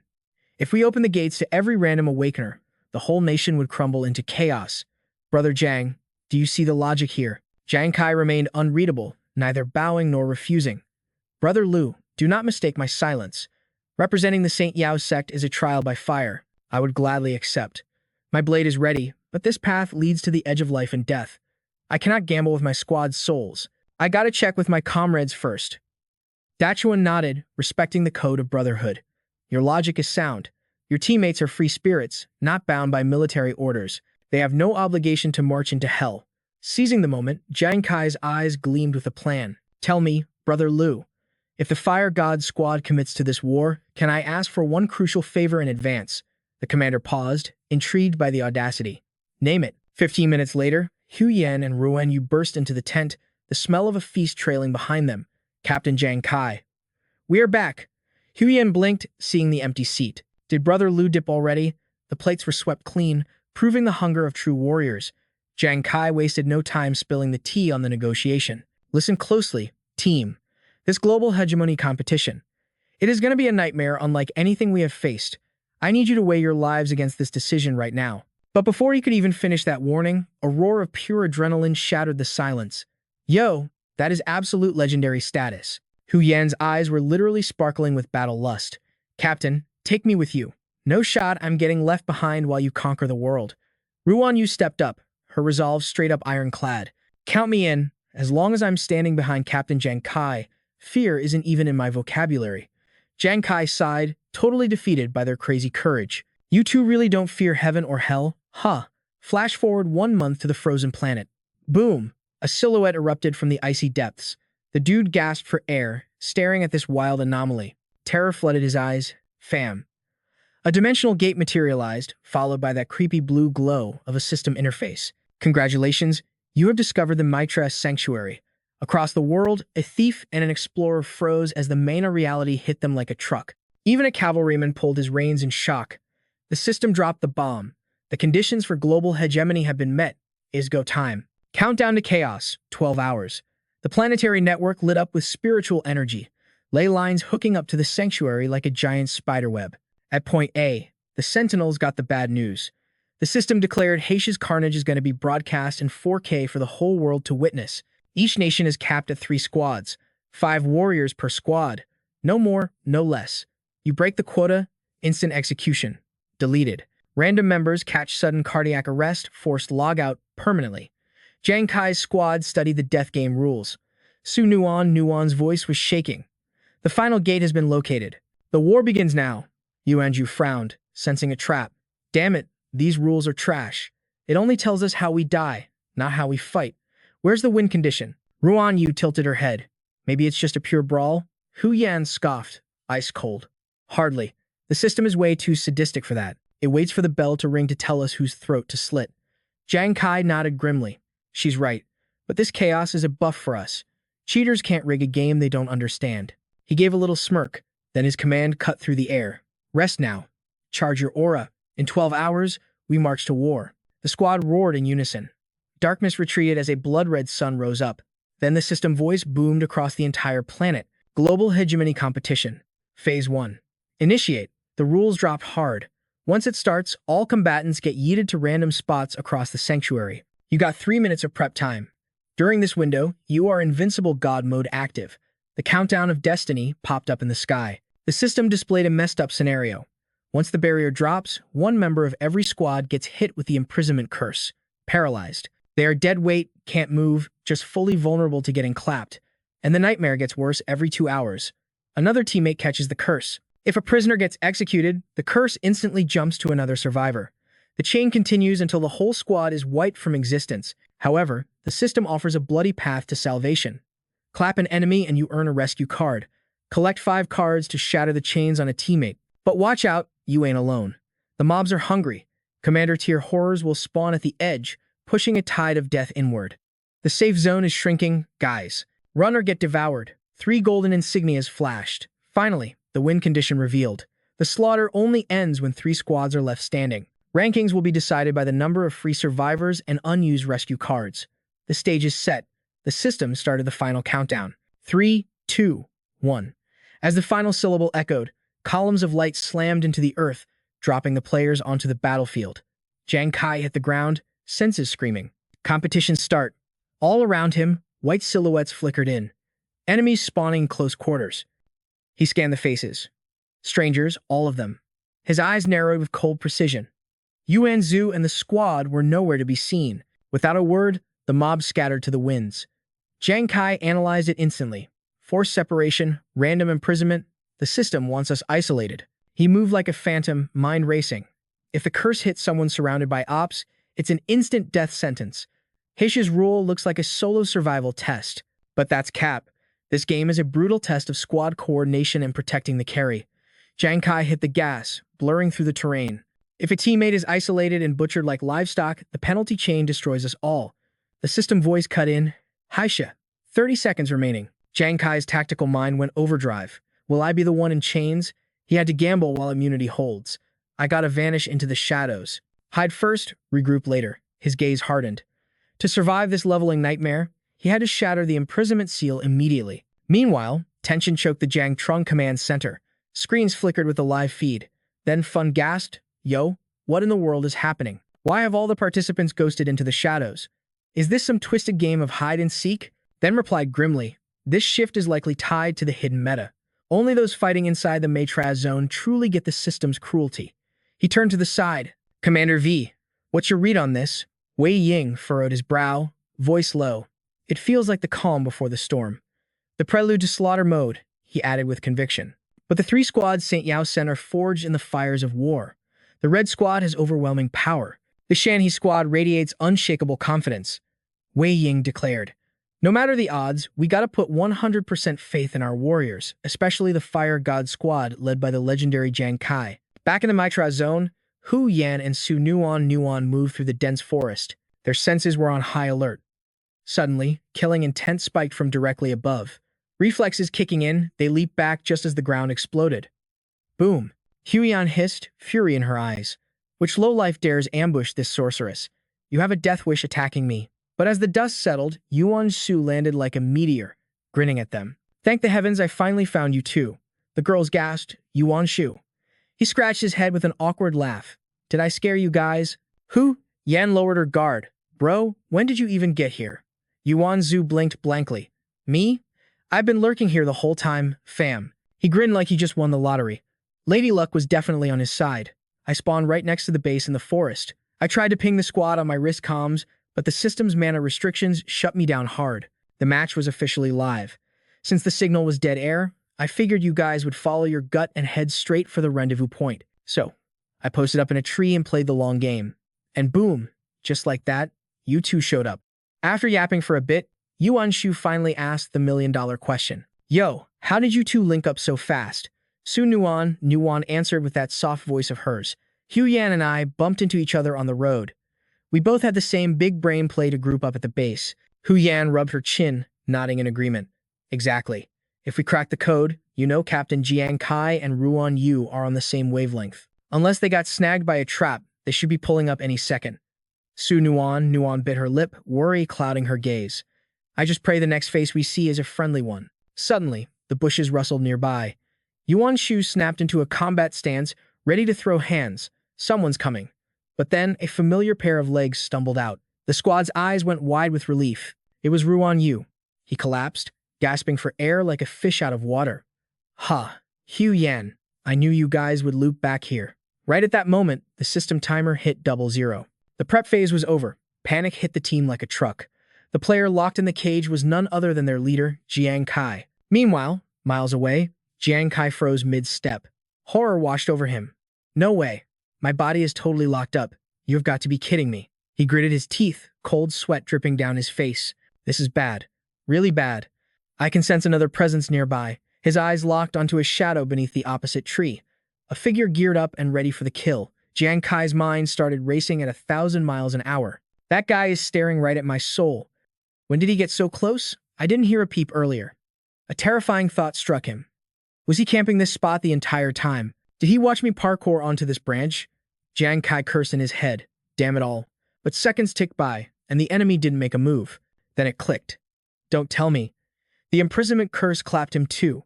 After checking out the frozen enemy, Jang Kai finally let out a breath he didn't even know he was holding. I knew it. But then, his peripheral vision caught something else. Wait, is there another one? Sure enough, he spotted a third figure face-planted in the tall grass, totally paralyzed. Despair crashed over him. I can't believe this. 3 players hiding in this tiny zone. And we all got slapped with the imprisonment debuff. He quickly ran the numbers. This is a classic Mexican standoff. Whichever squad pulls up first gets a free all-you-can-eat buffet. Easy kills and 2 rescue cards just sitting there for the taking. Jang Kai closed his eyes, forcing his brain to stay sharp through the hopelessness. Hold on. Where the hell are you guys? Back at the reunion point, Yuan Shu shook Hu Yan frantically. Hu Yan, can you use your divination hacks to find Jang Kai's location? Su Nuan's voice was shaking like a leaf. He is completely paralyzed right now. He's a sitting duck out there. We have to find him before the enemy squad does. Ruan Yu nodded firmly. She's right. Hu Yan, cast your spell. Hu Yan fumbled with her artifacts, totally flustered. Okay. It's not 100% accurate, but I'll try. But before the magic could pop off, a squad stepped out from the shadows. Talk about enemies on a narrow road. It was the Italian team from the Zeta Guild. The Holy Knight squad had arrived. Their leader, Jack, smirked with pure arrogance. Jang Kai is your captain, right? Looks like he drew the short straw and got put in timeout. The team instantly formed a wall around Su Nuan. It's the Italians. Jack raised his heavy sword, his voice dripping with sarcasm. Sharp eyes you got there. That brat Jang Kai is rotting alone somewhere, and you lot just walked right into the lion's den. Lady Luck must really hate your guts today.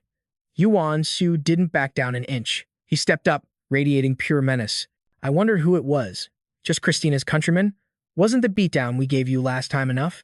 You really came back to pay with your lives? Boris scoffed coldly. If not for Jang Kai's dirty tricks, the Italian defense line would never have crumbled. We lost mad resources because of you. Jessica spat the words with venom. Today, we slaughter you four as an appetizer. Then we'll hunt down Jang Kai and collect the debt with interest. Lobo whispered to their frozen teammate on the ground. Tom, hang in there, buddy. Once we delete these four, we'll have 5 rescue cards. You'll be free in no time. The air got heavy with bloodlust. Jack laughed like a total maniac. Without Jang Kai, you're just a flock of sheep waiting for the butcher. He roared, charging forward with his squad like a freight train. Today, I'll teach you the true meaning of despair. Jack barked the order. Slaughter the healer first. Su Nuan gasped in terror, but Yuan Shu was already airborne. He screamed, Earth Tremor Stomp. His massive impact slammed down, forcing all 4 enemies to recoil. Jack sneered, barely stabilizing his stance. You got some strength, big guy. He quickly shouted commands. Boris, Lobo, handle the trash. Jessica and I will crush the tank and the healer. The remaining knights drew their weapons, eyes glowing with excitement. Understood. Seeing Ruan Yu and Hu Yan guarding Su Nuan, the enemy scoffed. A damn fatty and a fortune teller? I'll wipe this trash out in 3 seconds flat. Ruan Yu raised his heavy shield and roared, stepping back to create space. Leave this side to me. Hu Yan panicked. This is bad. Ruan Yu hasn't had time to drink his wine buff yet. Boris charged in with his sword, his voice dripping with poison. Does the fat pig still want to play hero? Steel clashed against steel as his blade slammed into Ruan Yu's shield. Without his alcohol power-up, the tank was losing ground fast. He had to use every ounce of strength just to block. Hu Yan raised her hands to the sky. Water-style ultimate. Hydro vortex technique. A piercing screech rang out. Lobo's chain sickle slammed into the floating Bagua metal plate. He yanked the chain, sending her defense flying. Lobo howled with laughter. Praying for rain? You better pray for a quick death. Meanwhile, Yuan Shu rushed to shield Su Nuan, his sword knocking Jessica back in a violent clash. Taking advantage of the chaos, Jack launched a sneak attack at Yuan Shu's flank. Su Nuan's eyes went wide in terror.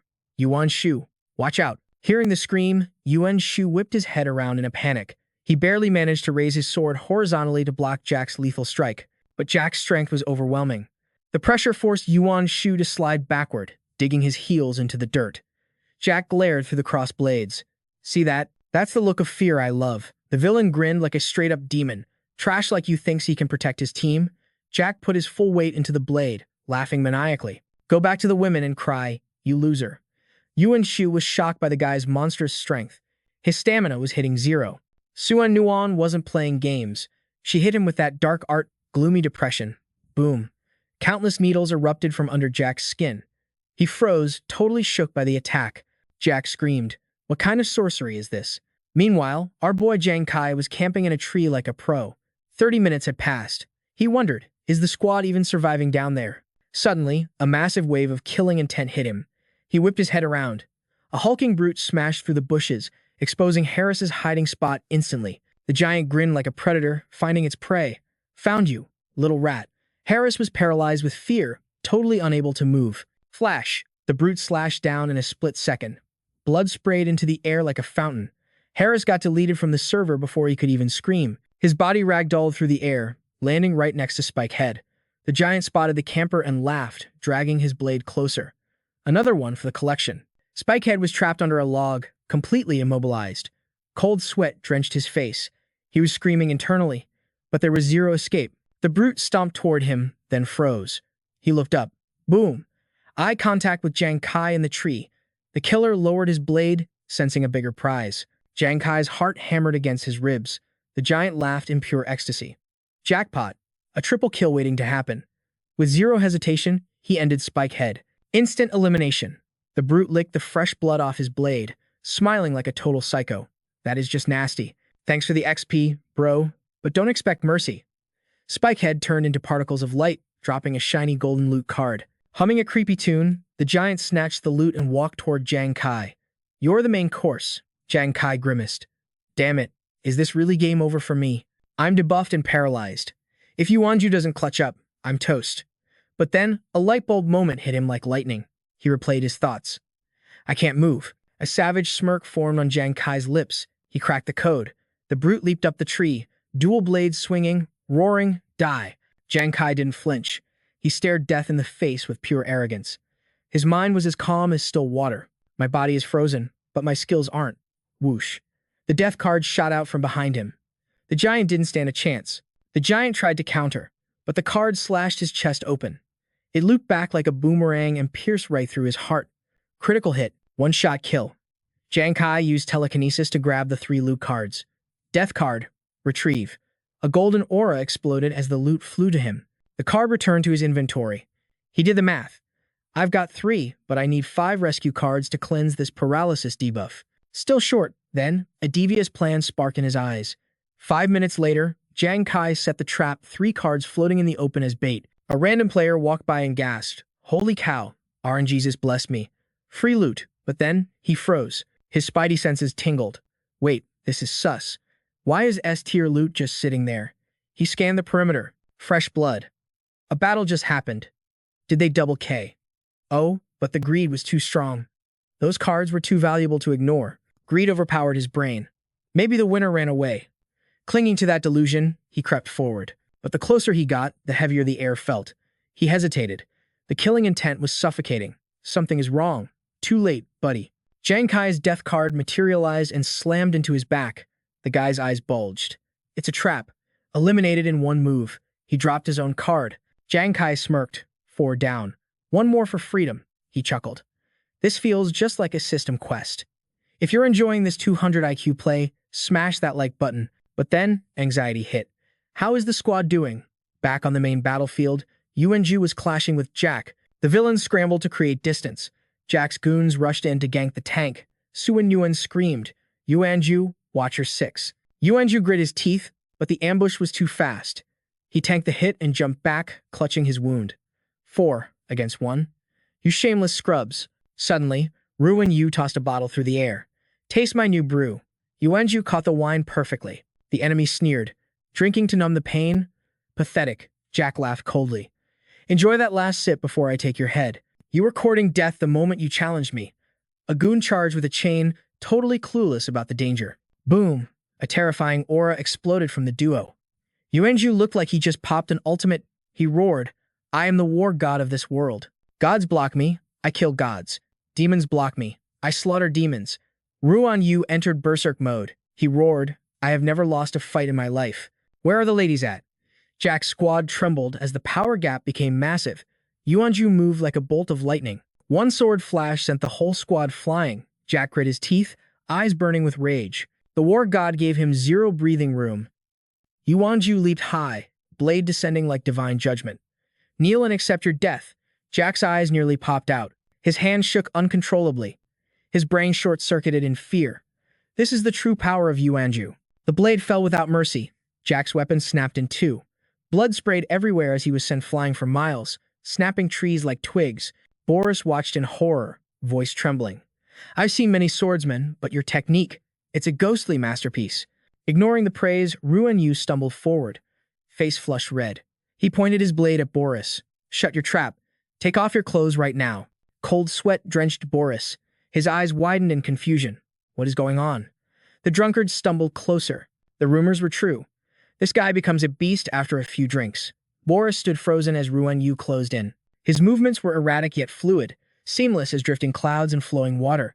It was the perfect drunken sword style. Ruan Yu was suddenly all up in his grill, eyes glowing demon red and grinning like a total maniac.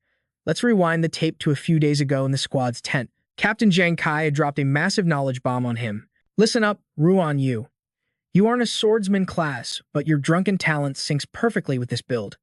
The global tournament is here. He uses a legendary skill book I snagged from the boss specifically for you. The captain then turned to Dao Yen. Dashu Yen, flex those military connections. Find a swordsman's skill book to buff Ruan Yu's power level to the max. The man looked at Jang Kai with pure confidence. For national glory, I'd risk it all, fam. Finding a book is easy mode. Ruan Yu held the ancient tome, his hands trembling with hype. He hissed in excitement. This is the legendary tier loot that every swordsman adventurer dreams of. He gasped. Wait, is this unconscious cognition? The interface lit up a classic gamer moment. The system mana displayed the broken skill details. Unconscious cognition. When the adventurer enters absolute focus, forms vanish. The blade becomes an extension of the body, flowing naturally with the battle, unpredictable as the wind. Back in reality, Ruan Yu was literally tearing Boris's shirt to shreds. Yo, you're quite hairy, aren't you? I dig it. Boris turned beet red, trying to cover his chest. You weirdo. what are you doing? He hissed. This is the global tournament, bro. Have you no shame? Ruan Yu just charged forward, cackling like a villain. Aren't you missing a piece of clothing inside? Ah, I get it. You did it on purpose for the fans, didn't you, my little treasure? Boris screamed in terror. Missing a piece? I'm wearing outer armor, inner armor, and lining. What could be missing? His face looked ready to explode from embarrassment. Ruan Yu kept slashing wildly. Soon, Boris was stripped bare from the waist up, but the drunkard wasn't satisfied. He grinned with that sus energy. Keep smiling, homie. Boris hugged himself, snot and tears running down his face as he let out a long, desperate no. Suddenly, lightning tore the sky apart. Dark clouds gathered in an instant. Lobo charged in, his chain sickle blazing with kill intent. Assassins thrive in chaos. You think cheap tricks can stop us? Dream on. Beside him, Jessica barked orders. Kill them all. Blitzkrieg tactics. Let's go. Suan Nuan didn't even flinch. She tossed her orbs and shouted, Hu Yan, you're up. Hu Yan gripped her bois mirror, weaving water around her arms like a water-bending goddess. I don't care what kind of assassin you are. In the rain, I am God. Sunuan Nuan's spheres flew straight at Lobo and Jessica, jump-scaring them. The orbs smashed into the ground, erupting into a pink sticky liquid that splattered all over the assassins. Yo, what the hell is this? My face. Seizing the moment, Hu Yan raised her hand to the heavens. Take this. Super invincible galactic hailstorm. Instantly, the sky responded to her call. Ice shards pierced through Lobo and Jessica, shattering the earth beneath them. 10 minutes later in the ravaged forest, Yuan Shu and Ruan Yu were slumped against a tree, finally sober. Sunanu and Nuan squatted before them, whispering like a mom waking up her kids. Yuan Ju, big Ruan Yu. You guys awake? Next to her lay 2 empty hangover cure bottles. Yuanu jolted up, shouting, Where's that arrogant squad? Who won? Where are the salvation cards? Did we secure the bag? Ruan Yu looked just as confused. Sunanu and Nuan flashed 5 glowing cards with a bright smile. Relax, fam. 5 salvation cards, safe and sound. Hu Yan is calculating Captain Jang Kai's coordinates right now. Once she's done, we go save him. Right then, Hu Yan cheered. Got it. I know where Captain Jang Kai is. The trio's energy surged instantly. They were desperate to reunite with their leader. Meanwhile, Jang Kai sat perched in a high tree, staring at 4 cards on the ground. He frowned. Half an hour gone. No new adventurers and my team still hasn't found me. A massive boom shook the earth. Jang Kai gripped the bark, his expression darkening. Quick pause, smash that like button if you think the cap is in trouble. Danger was approaching fast. Not good. The safe zone is shrinking. The thumping grew louder, heavy, rhythmic footsteps of stone crushing the ground. It was an army of giants. Rock monsters carrying massive tree trunks, their eyes burning with malice. A horde of colossi marched below. The system interface flashed, Stone Spirit Giant Commander, rank level 65. But leading them was a nightmare. Stone Spirit King, level 88. Jang Kai was paralyzed, unable to move a muscle. He sucked in a cold breath, watching the parade of destruction from above. Even with a death card, fighting 4 level 65 commanders is suicide. And now there's a king rank. The giants swung their tree clubs, obliterating everything nearby. Jang Kai's mind raced. Wait. He analyzed them with cold precision. They seem composed of rock and vines. Except for those ruby eyes, they have no mouth, ears, or nose. Earth and wood attribute monsters. They likely lack smell and hearing. If I hide my presence, I might survive. But just as he thought that, the stone giant stopped directly under his tree. The monster turned, gripping the trunk. Jang Kai's heart sank into his stomach. Don't tell me. I guessed wrong? The rock giant's massive fingers pierced the rough bark, ripping the ancient tree from the earth by its roots. It hoisted the timber like a feather. Jang Kai gritted his teeth, clinging to the trunk for dear life as his world tilted. Oblivious to the passenger on its shoulder, the behemoth adjusted its grip and marched onward. It fell in line with its thunderous kin. Jang Kai's mind raced with tactical analysis. Am I just a weapon upgrade to this thing? It definitely has no scent tracking. He let out a shaky breath. He had nearly gambled everything on the wheel of fate just moments ago.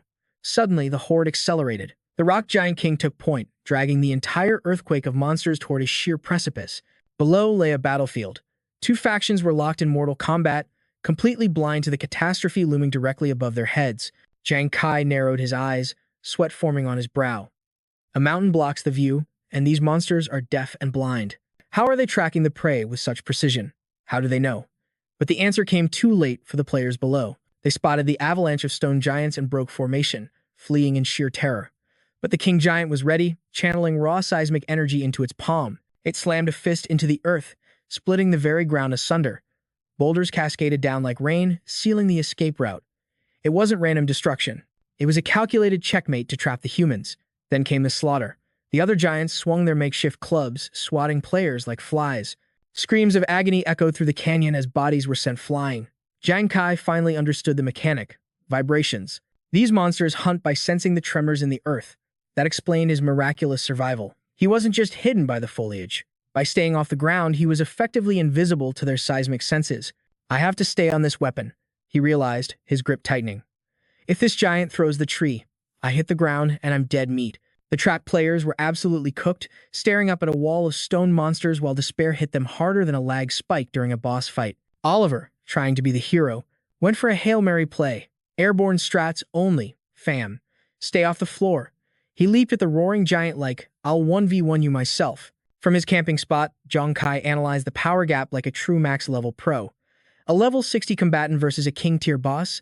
That's 0 damage per second, bro. But Oliver pulled a fake-out. His twin blades didn't aim for the giant, but the tree trunk. Jang Kai's eyes went wide. Wait, he's trying to shatter his weapon to glitch and escape. A savage grin curled on Jang Kai's lips. Big brain move. He faded back into the bushes like a true predator, waiting for a noob to walk into his trap. Everything rode on this one-frame perfect strike. Oliver spotted the shadow way too late. Yo, who's there? But the death card shot out faster than a sniper bullet. Critical hit. The card pierced Oliver's chest. Coughing up HP, he tried to warn his squad. Report him. Someone's using the boss to exploit. But it was game over. The giant's foot stomped down, deleting his avatar into pixel dust, and a rescue card floated up straight into Jang Kai's greedy hand. Jang Kai looked at the 5 glowing cards like he just pulled 5 SSRs in a gacha game. The system window flashed. Collection complete. 5 rescue cards secured. End confinement. Execute. Release. Jang Kai didn't hesitate. Let's go. A blinding white aura exploded, shattering the invisible chains like glass. The debuff was finally lifted. He flexed his fingers, adrenaline pumping like crazy. Finally, the main character is back online. But gravity? Gravity is a hater.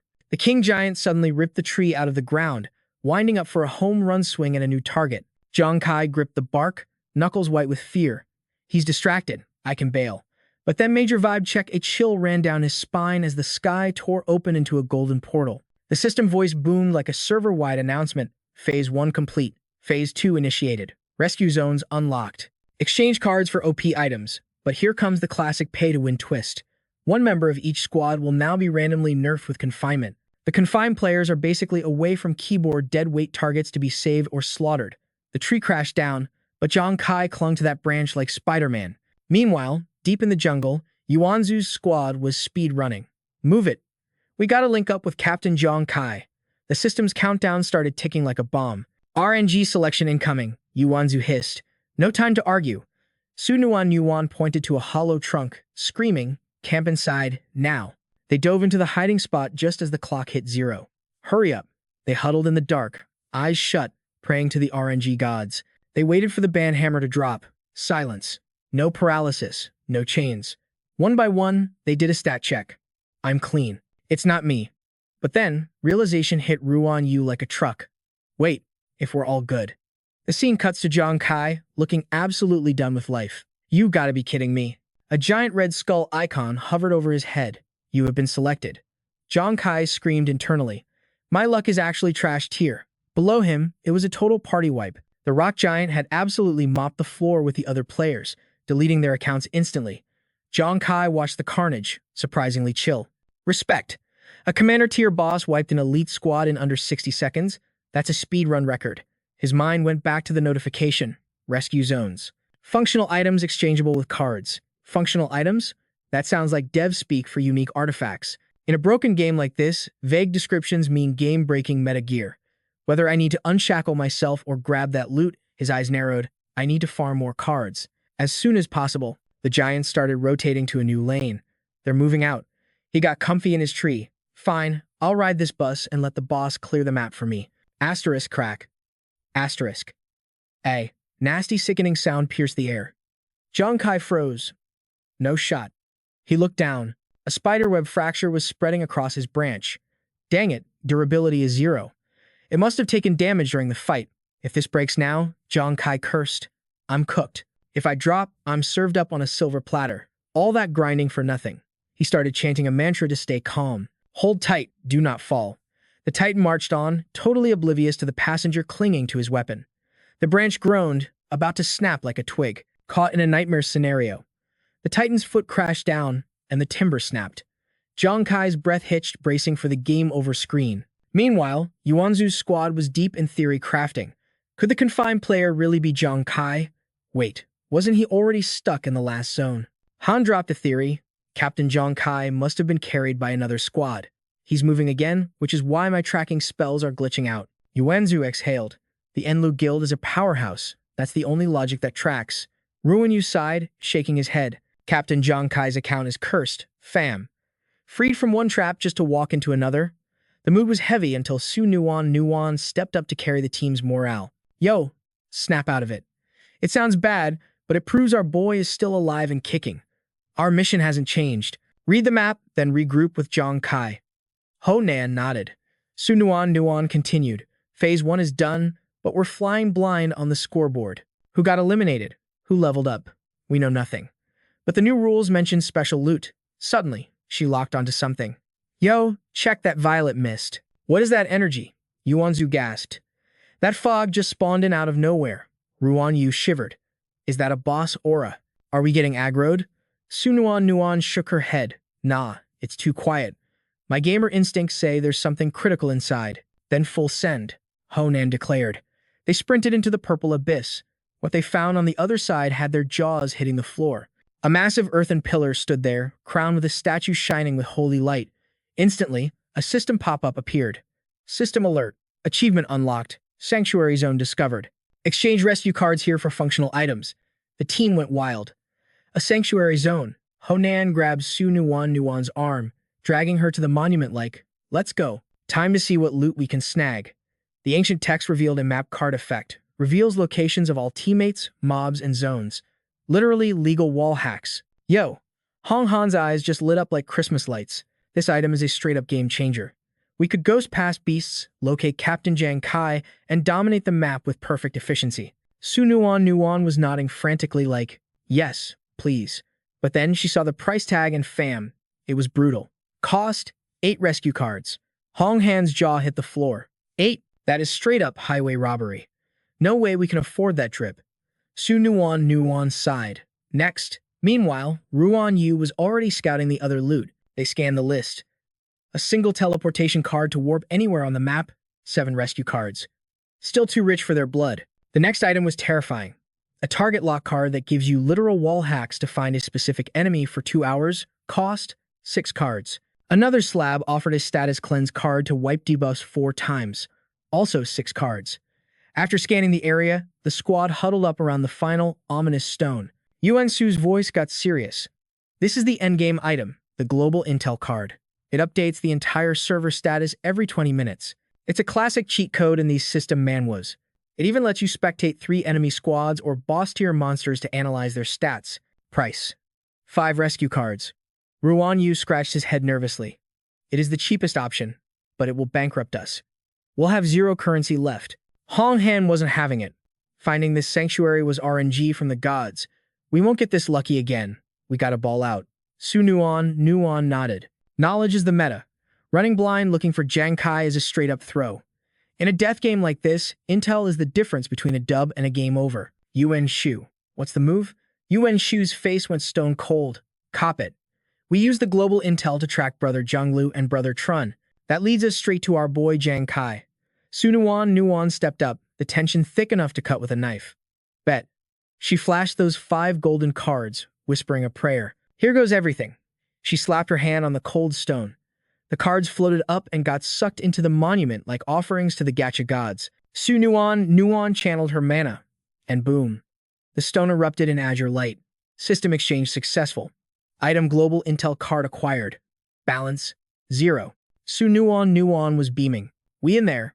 A sphere of crackling lightning expanded, and as the energy faded, a massive holographic HUD materialized. Look at these numbers. 96 survivors, 200 teams, 327 monsters, 43 commander ranks. That's a nightmare difficulty raid. Invasion radius is 17 kilometers. Yuan Shu turned pale. and nearly 300 participants, Hong Han was sweating buckets. The early game was just the tutorial. With the zones unlocking and mobs spawning, the real battle royale starts now. Ruan Yu clenched his fists. Captain Jang Kai is a walking bounty. The Italians want blood, and if they bought a target lock card, he is facing literal hell right now. Thank God he isn't solo. Su Nuan stayed silent, eyes glued to the screen. System. Add Team Sonya and Team Red to the watch list. A. Yes. B. No. She smashed yes without hesitation.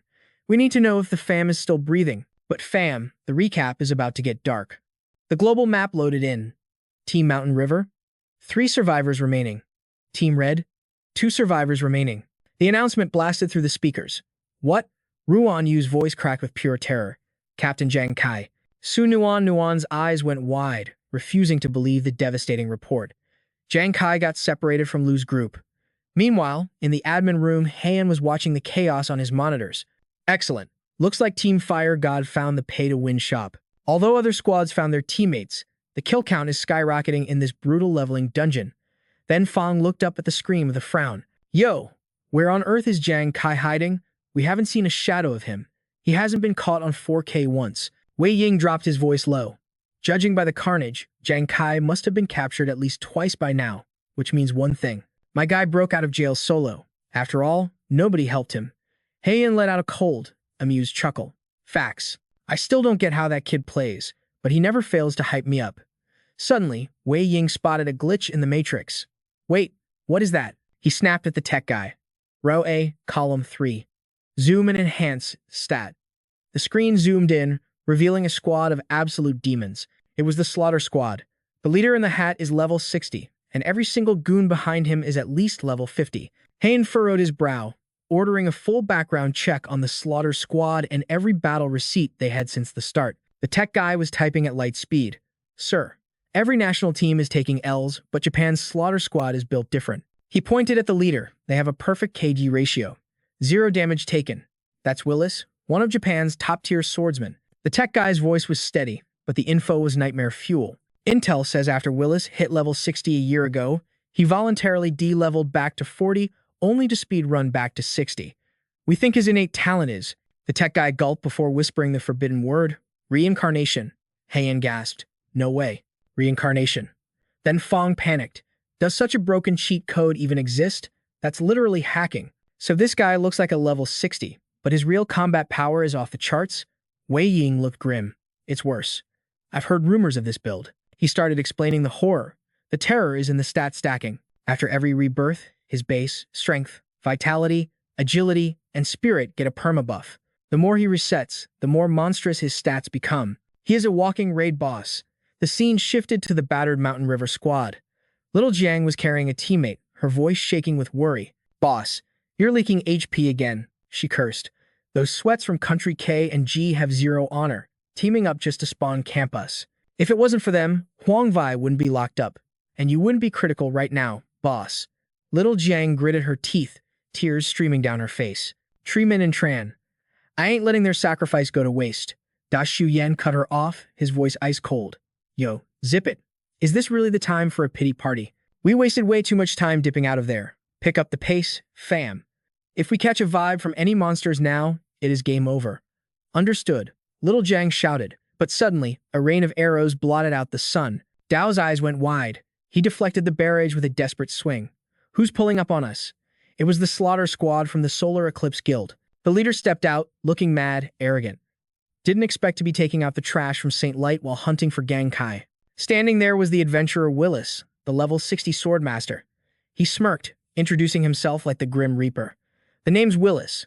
Memorize it, cause that name's gonna be the nightmare that haunts you to the grave. Dao Yen felt the pressure instantly. This guy, his aura is suffocating. He is totally up. Seeing her teammate, Huang Vai tossed aside like a rag doll, little Jiang lost it. She surged forward to save him. Boss, I'll hold him off. Dai Su Yan screamed, Little Jiang, don't. It's a trap. Willis chuckled darkly. Trying to run? Nah. Once I've marked my prey, escaping is just a fantasy. He vanished, ghosting right next to little Jiang instantly. Allow me to entertain you personally. She swung her sword in a panic, but he dodged with insulting ease. Suddenly, Willis shifted, flashing right behind her. Fu Vi watched in horror as the demon closed in.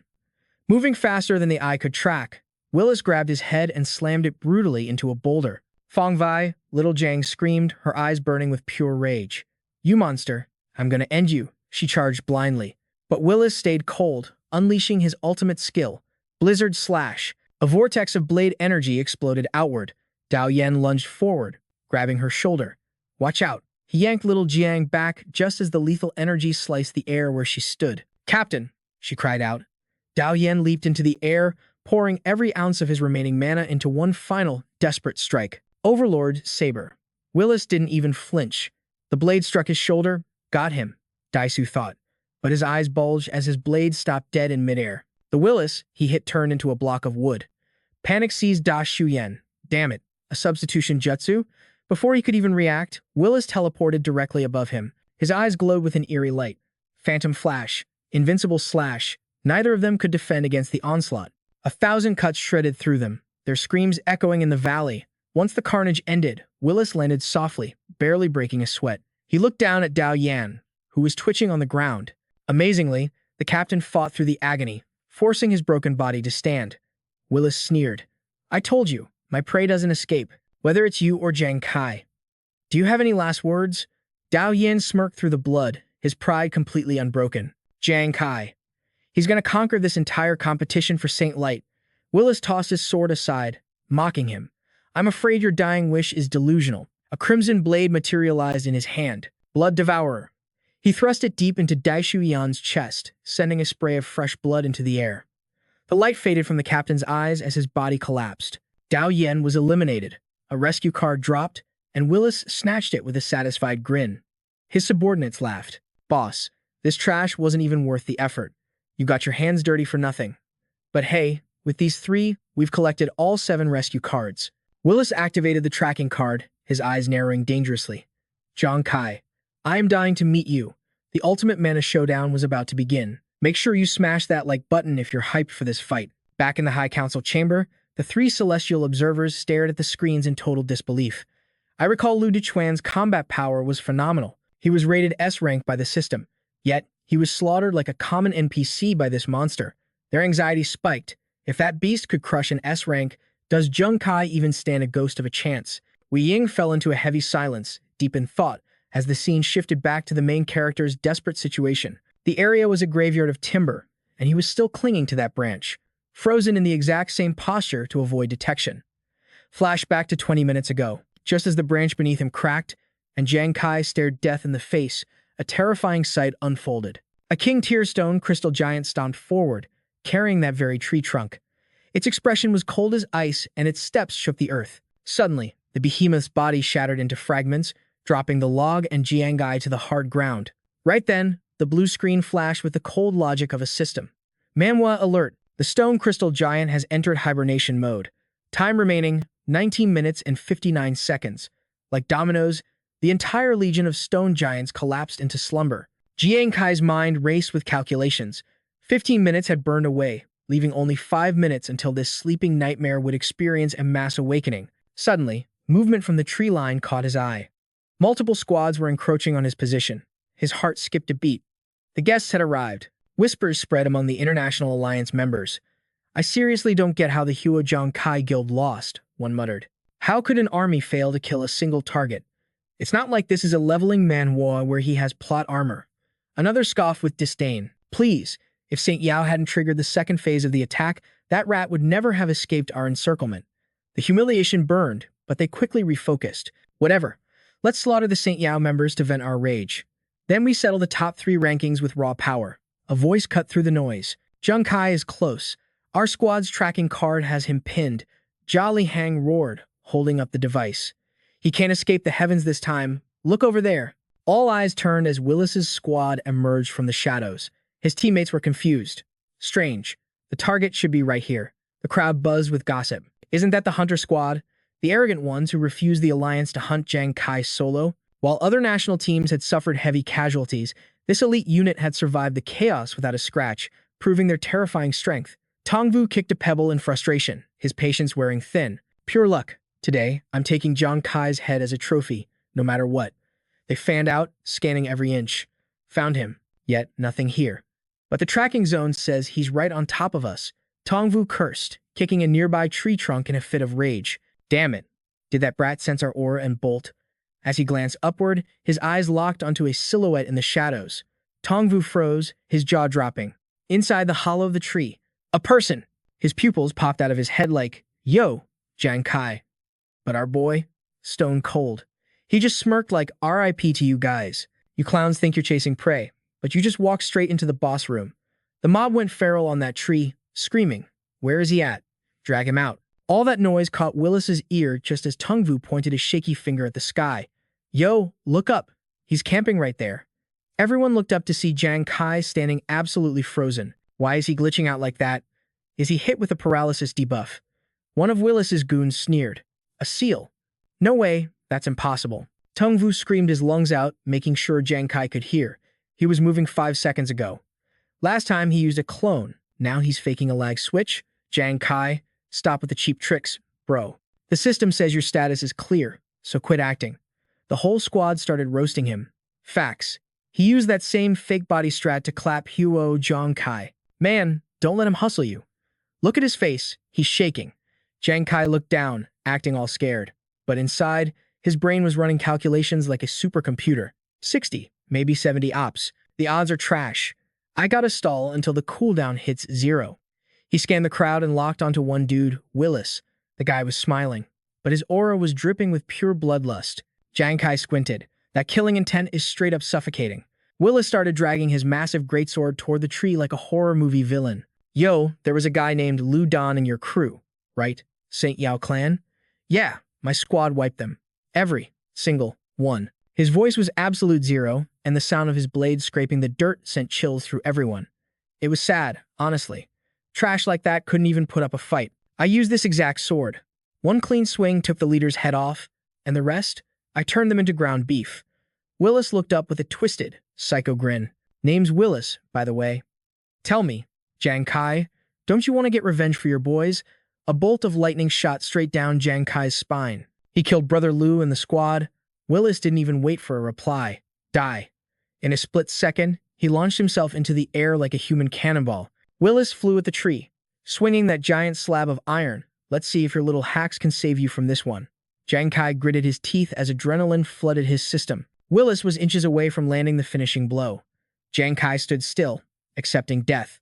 But suddenly, boom, the earth groaned and shook like crazy, throwing the mob below into total chaos. "Yo, what is happening?" Massive boulders started raining from the sky, aiming straight for Willis mid-air as the invisible timer ticked its final second. The system interface flashed time remaining. 0. Hibernation mode deactivated.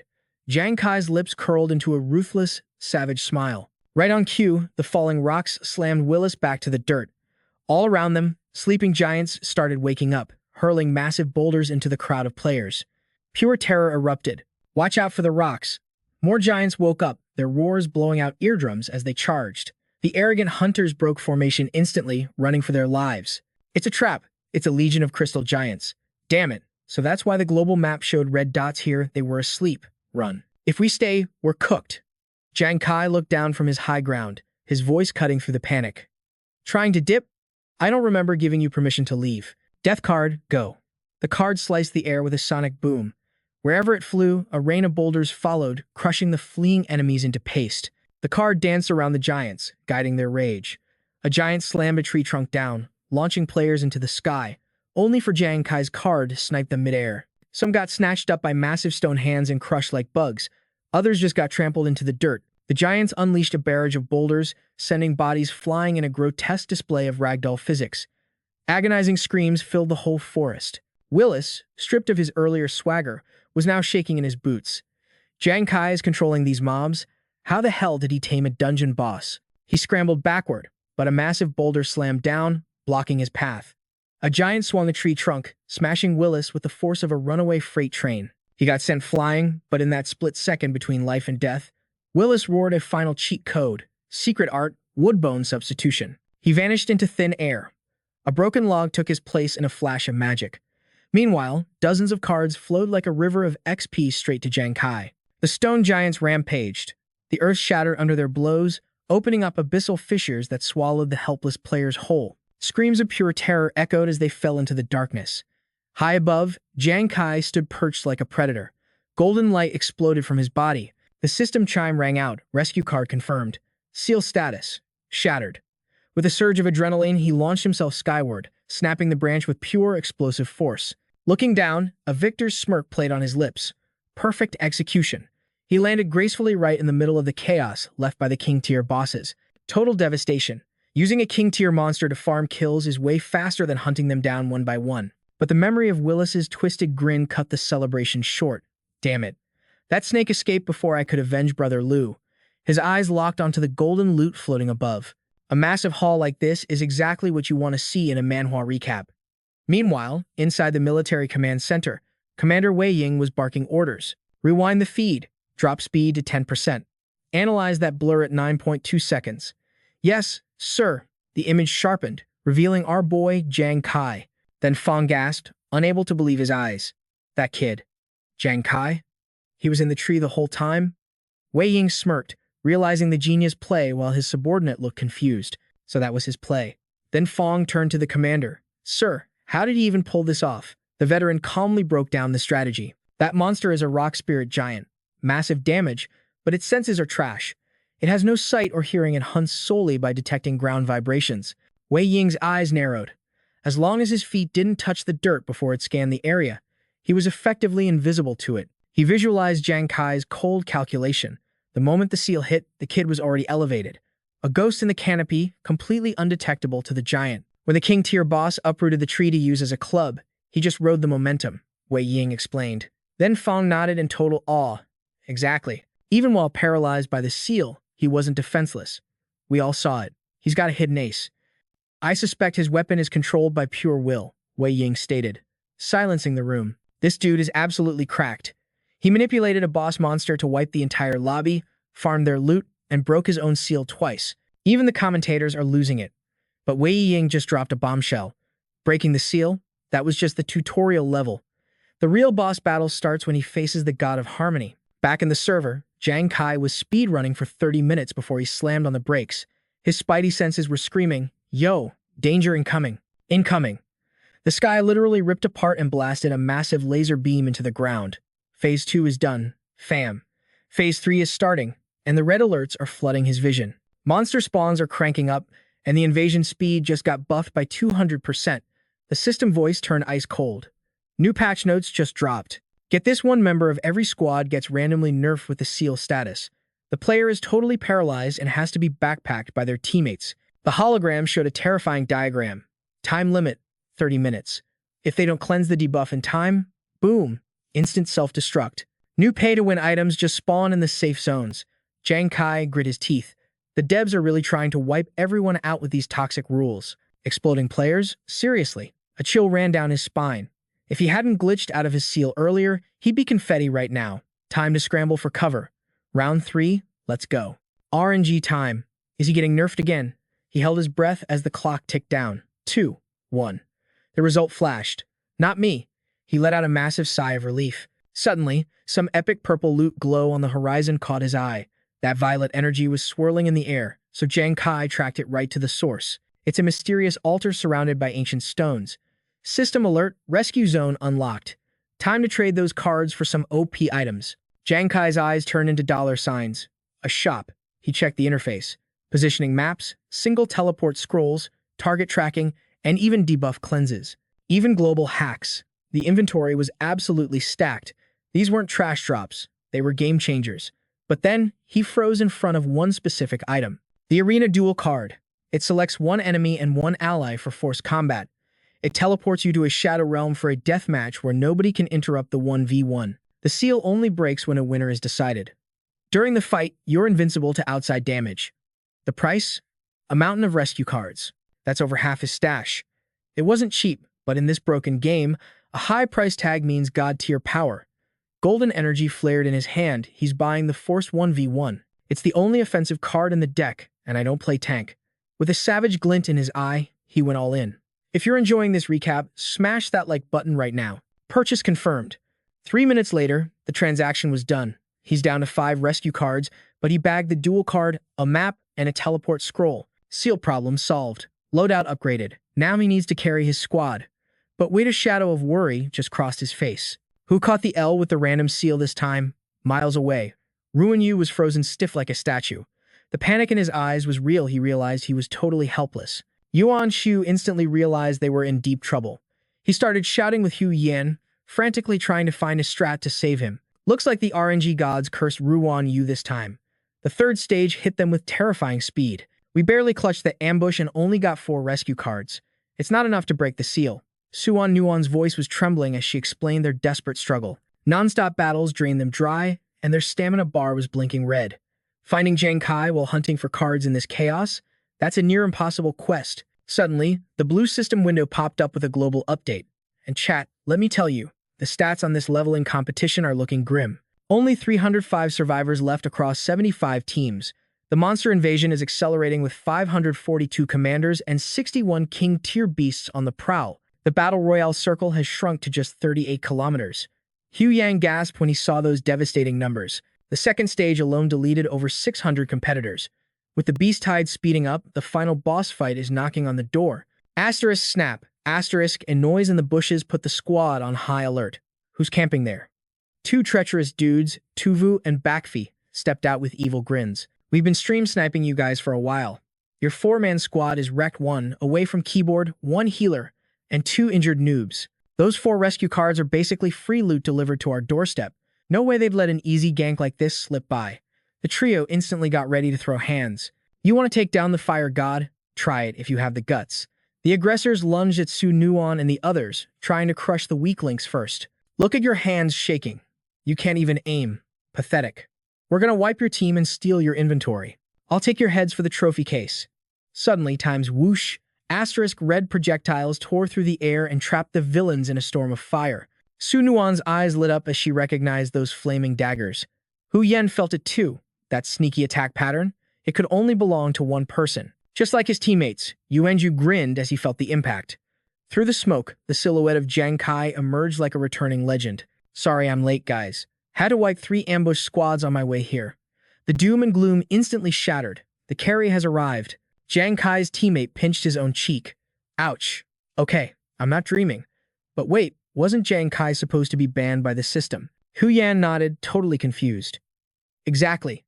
We searched the whole map for you. How did you track us down without a party invite? It's a long story. In Stage 3, the mobs are speed hacking by 200%. We don't have time. We gotta save Ruan Yu first. Yuan Zhu looked worried. But Cap, we're short 1 rescue card. Ignoring the haters, Jang Kai pulled out a card and slapped it onto Ruan Yu's frozen body. Asterisk crack, asterisk. The seal shattered instantly, and Ruan Yu returned to normal. Finally, I'm back in the game. The rescue card successfully purged the status effect. The team stared at him, a mix of shock and hype washing over them. But wait a second. Does this mean you were riding that rock giant boss the whole time? Hearing Jang Kai's insane play-by-play, they swelled with pride. That's our captain. To have the guts to ride a king-tier boss like an Uber, only Captain Jang Kai could pull off a god-tier flex like that in this Mana Awakening. The boss didn't even notice the hitchhiker on its back. That is arrogance on a whole new level. But even with that main character energy, thoughts of the fallen squad hit him hard. He's thinking, man, it's a shame I'm still too weak to avenge the big homie. Seeing Jang Kai looking salty, the squad immediately huddled up. They were ready to hype him up and lend him their strength. Yo, avenging the squad leader isn't a solo mission. Fam, we're in this together. Su Nuan clutched up, handing 4 cards to Jang Kai. Captain, these are the 4 gacha tickets we just looted. Let's go. Adding the 5 special draw cards the system just dropped, that brings their total to 23 tickets. But Jang Kai gave Su Nuan a serious look. We don't know the drop rates or the loot table for these special cards yet. We gotta save them for a clutch moment. Now, what's the next play? Jang Kai laid out the meta. We need to locate the survivors of the Red Squad and come up with a new battle plan. As soon as possible. Trails of fresh blood stained the path as Brother Tran and Brother Ha supported each other, limping forward. The Pink Squad was down bad, totally in tatters. Suddenly, crunch. Heavy footsteps shook the earth, making them flinch in terror. But it was just Jang Kai's unit. Relief washed over them like a cold drink as they recognized the boys. Brother Tran gasped, eyes popping out of his head. Little Jang, how on earth did you pinpoint our coordinates? Wait, did you wail on the global information card? Jang Kai grinned with full confidence. That is exactly what I did, fam. Brother Ha looked at the youngsters, realizing the new generation was built different. Man, we wanted to buy that info at the safe zone, but we burned all our cash removing debuffs. You rookie hunters are truly surpassing the old guard, no cap. A sudden realization hit Brother Tran. By the way, what happened to the mountain squad? Jang Kai lowered his head, his voice heavy with the L. Brother Lu and his entire team. They got wiped. 0 survivors. The news hit the 2 veterans like a critical strike, leaving them speechless. Burning with determination, Jang Kai looked at the battered veterans before dropping the bombshell. Brother Tran, Brother Ha, I cooked up a strategy to speedrun us straight to the finals. However, it is high-key dangerous. You need to decide if you're down to take this gamble with us. The 2 men exchanged a look, then slammed their swords into the ground. Bet. There is nothing to think about. This war has already claimed 3 of our brothers. Every breath we take now is borrowed time. Their fighting spirit reignited like a phoenix rising from the ashes. For the glory of St. Dao and our fallen homies, I don't care if it's a mountain of blades or a sea of fire. I will crush anything in my path. Their unwavering resolve fired up Jang Kai's team like a max-level buff. But suddenly, oof! Agony twisted Brother Tran's face, and he collapsed, coughing up a violent spray of blood. Panic erupted as everyone rushed to his side. Brother Tran managed a weak smile. Look at me, looking like a clown. His body trembled uncontrollably as the numbness set in. He gritted his teeth, forcing the words out. With this broken body, I'm just going to be dead weight. Fortunately, Su Nuon stepped up, her healing magic charged and ready. Brother Tran, Brother Ha, don't talk like that. Leave your injuries to me. A soothing breeze swept through the clearing as she popped her skills. A few minutes later, Jang Kai's squad was fully healed and standing tall beneath a colossal ancient tree. Gazing up at the canopy, Brother Tran and Brother Ha felt a little sus. Little Zhang, is there an Easter egg about this tree? You brought us here after healing but kept the plan a secret. Jang Kai started explaining, his mind picturing the terrifying king-tier boss. Earlier, I ran into a high-level monster parade. It was a legion of rock crystal giants, and marching among them was a king-tier boss. I locked onto the target using a tracking card. It's leading the pack right to us. A smirk tugged at his lips as the big brain play clicked into place. By shadowing them, we can bypass every battle and coast straight to the endgame. Brother Chen couldn't believe his ears, terror washing over him. You want to do what? Stalking a king-rank monster? Are you trolling or just trying to get us killed? His pupils trembled in fear before a spark of realization lit up. He finally saw the genius in the madness. But in our battered condition, this insane gamble is the only way to ensure the party survives the night. Exactly. They had to go all in on this bet. Yuanju stepped up, his voice steady. Little Zhang, we trust your shot calling. Rest easy. Following anyone else is a death sentence, but with Jang Kai, victory is guaranteed. Suddenly, boom! A massive foot smashed into the earth, shaking the server. Jang Kai signaled sharply, they're here. The team froze, watching as the behemoths tore through the forest, destroying everything. He barked a silent order. Cling to the trees. As long as our feet don't touch the grass, they won't sense our presence. The team moved in perfect sync to dodge the monsters. Meanwhile, a battered figure emerged from the shadows near the riverbank. It was Willis, slumping by the water, rage boiling inside him. That was too close. He couldn't understand how a rookie could control a king-rank stone golem. Snap! A twig broke nearby. Willis instantly shifted into combat mode. Show yourself. He unleashed a devastating strike, shattering a nearby boulder into pixel dust. Footsteps echoed softly. The newcomer was a literal legend possessing 2 god-tier talents, total reincarnation and the blood demon arts. The stranger stepped into the light, flanked by his elite squad from Nation J. He looked down at Willis like a predator eyeing wounded prey. Willis stared him down, his mind racing. They might know about my reincarnation trait, but I've only used the blood demon art 3 times. How could they know? The blonde man smiled with supreme arrogance. Willis gripped his weapon, demanding, Who exactly are you? The stranger waved a hand dismissively. Relax, fam. I have no interest in PvP right now. His subordinate tossed a syringe to Willis. Willis caught it. Tier 3 Hyper Recovery Serum. It replaces every drop of blood in your body within 3 minutes. A gift from an alchemist friend. I don't need it, so take the loot. The stranger chuckled at Willis's suspicion, wondering why I'm showing mercy. Or do you think it's poison? Man, that hurts my feelings. Willis didn't flinch, keeping his sword raised in silent warning. The stranger winked, closing the distance effortlessly. Don't worry, bro. I have too much pride to spawn camp a crippled player. Yo fam, welcome back to the channel. If you are enjoying this series, smash that like button. Now, Willis is totally obsessed with our boy Jang Kai. He is like, This dude is not even level 40, yet he is soloing the qualifiers. Willis is talking trash, claiming he was too busy with an emergency quest to stomp Jang Kai earlier.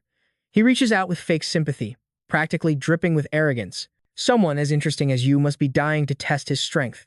Willis grits his teeth, analyzing the guy's injuries. Damn, those wounds were made by a king-rank beast. That toxin is gonna flatline your heart in 3 minutes, bro. If another squad jumps you, you are dead meat. Is this really how you want your legend to end? The guy freezes up. Willis leans in, his voice dropping to a conspiratorial whisper. Listen up. In this whole tournament, only you and Jang Kai are actually worthy of my time. I am dying to know. He grins like a shark smelling blood. Which one of you is the real deal? Only the victor earns the right to catch these hands. Zoom. In a blur of motion, Willis flash steps and holds a syringe out to the injured rim. Don't let me down, genius. The guy does not hesitate. He snatches the serum and leans back, injecting that juice straight into his veins. Power-up time. Watching this, Green starts freaking out. Captain, are you crazy? Buffing the enemy? What if we lose our ranking? Willis stretches, scoffing at the total lack of vision. Rankings? Who cares about some numbers? I only came because I smelled a challenge. Those military boomers nagged me to death to be here. I have not had a decent fight in ages. I promised top 3, but I decide who stands at the summit. Green goes silent, absolutely shook by the sheer ego on this guy. As Willis walks off like a boss, Green glares at his back, salty as hell. Willis glances over his shoulder, eyes cold as ice. I know you were pissed, but you cannot beat me. Question my orders again, and I will ban you from the game myself. Green stands there frozen, thinking, this guy is an arrogant lunatic. Meanwhile, back with Jang Kai's squad.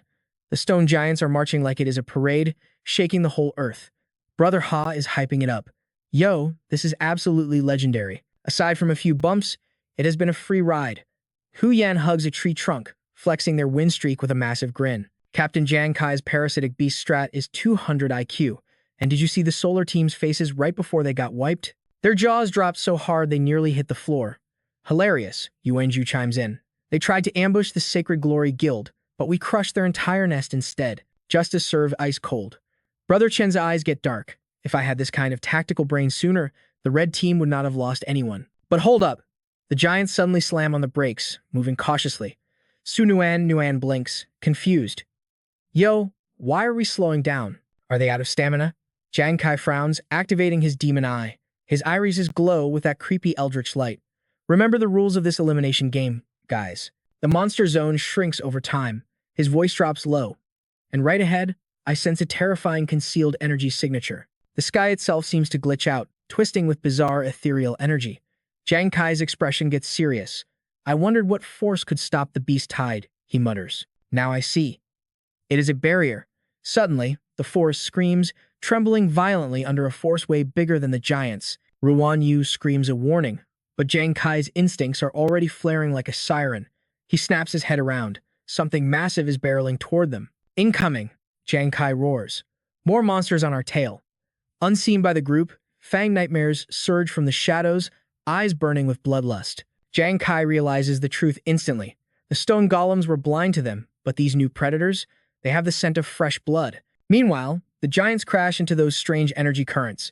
Moving with the agility of a panther, Jang Kai scales a tree and launches himself skyward, phasing through the barrier just in time. The rest of the team scrambles to follow his lead. Move, move, move. Ruan Yu lands and looks back, gasping as the beast slams into the invisible wall. Boom! Access denied, he pants. The barrier rejects them. But Jang Kai is not celebrating. If that wall falls, we are dead meat, he warns.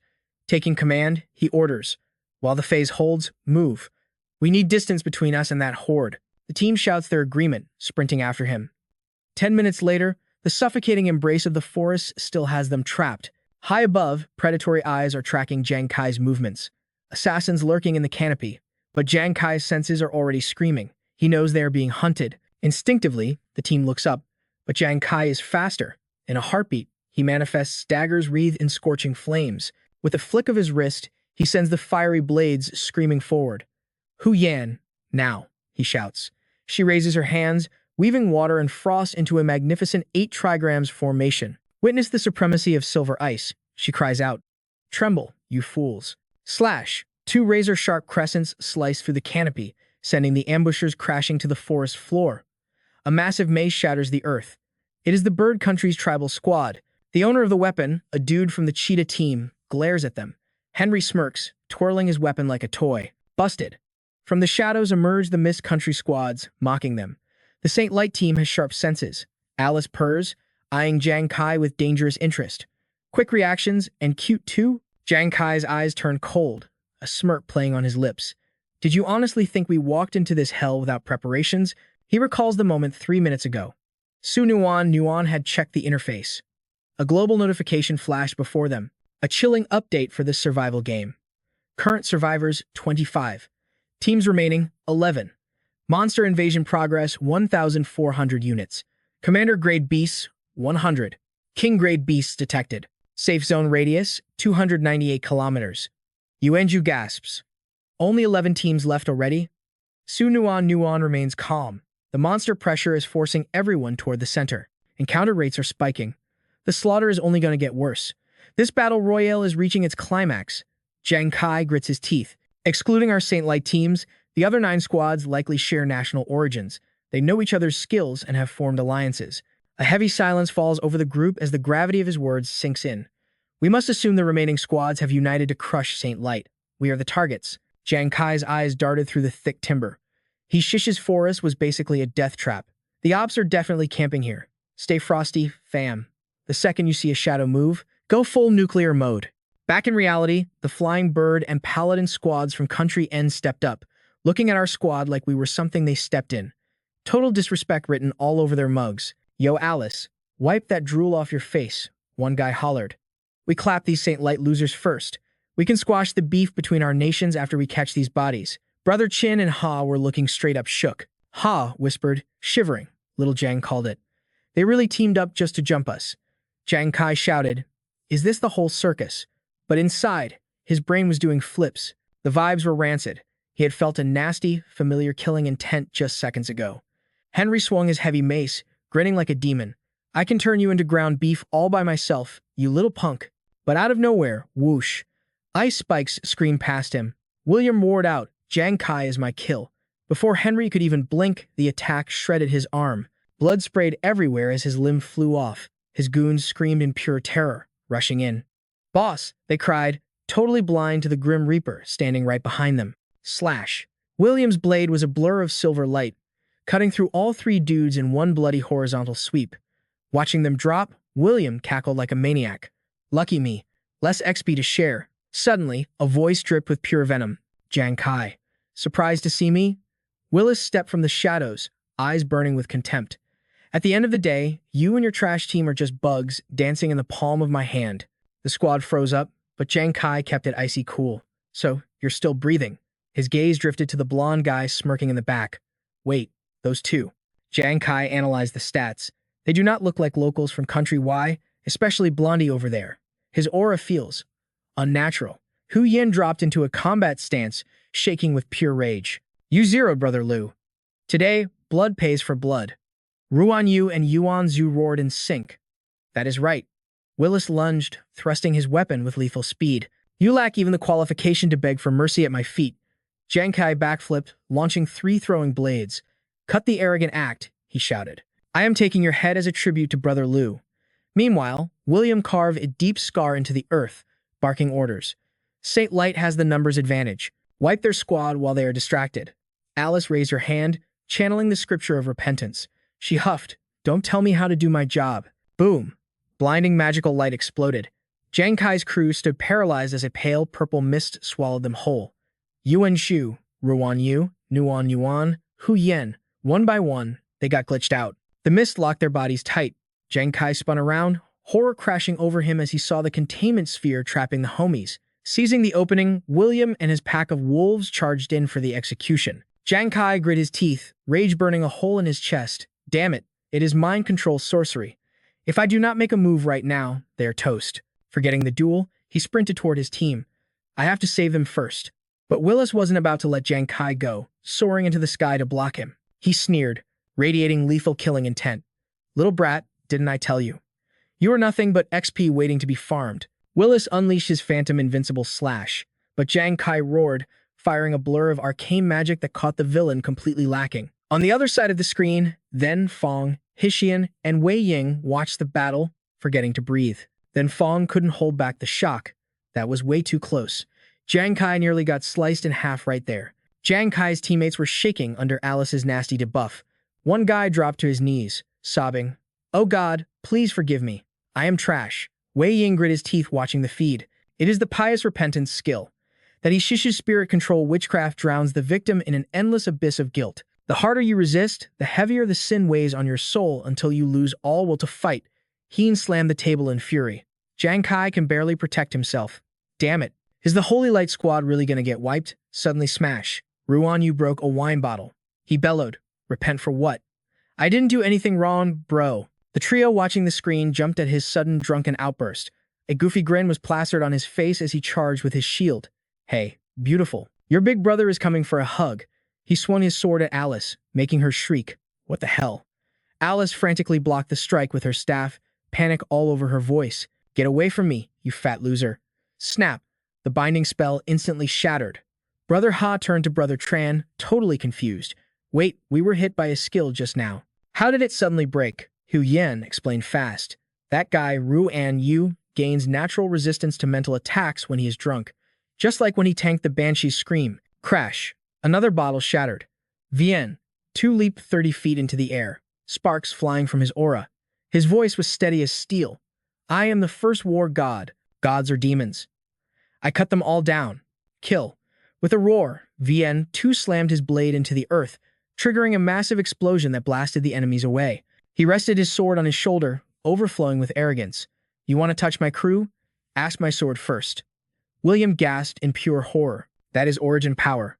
Suen, Nuan, and Hu Yen cheered in unison. Ruan Yu. Vien 2. Let's go. Brother Tran stood there, jaw on the floor. They turn into completely different beasts when they drink. Willis watched the standoff between the fighters for a heartbeat. Rim, who you got?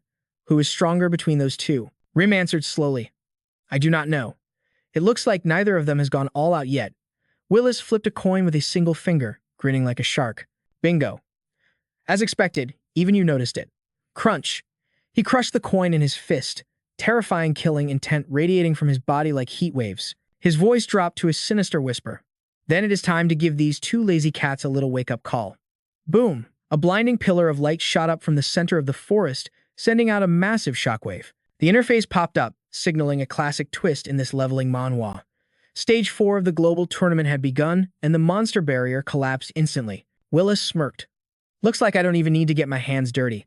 The furious roars of monsters echoed from the distance. Jang Kai glanced over, sweat beading on his forehead. Crap. It is a monster horde event. We can't fight that many boss-tier enemies at once. He leaped up, throwing a hand of glowing cards. Death card. Go. Jang Kai thought, I need to delete this guy fast and end the battle. But his death card pierced nothing but a wooden log. Jang Kai realized too late. Not good.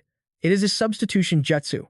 Willis had already vanished and glitched into existence right behind Hu Yen. He whispered chillingly, Jang Kai, do you know how to make a blade sharper?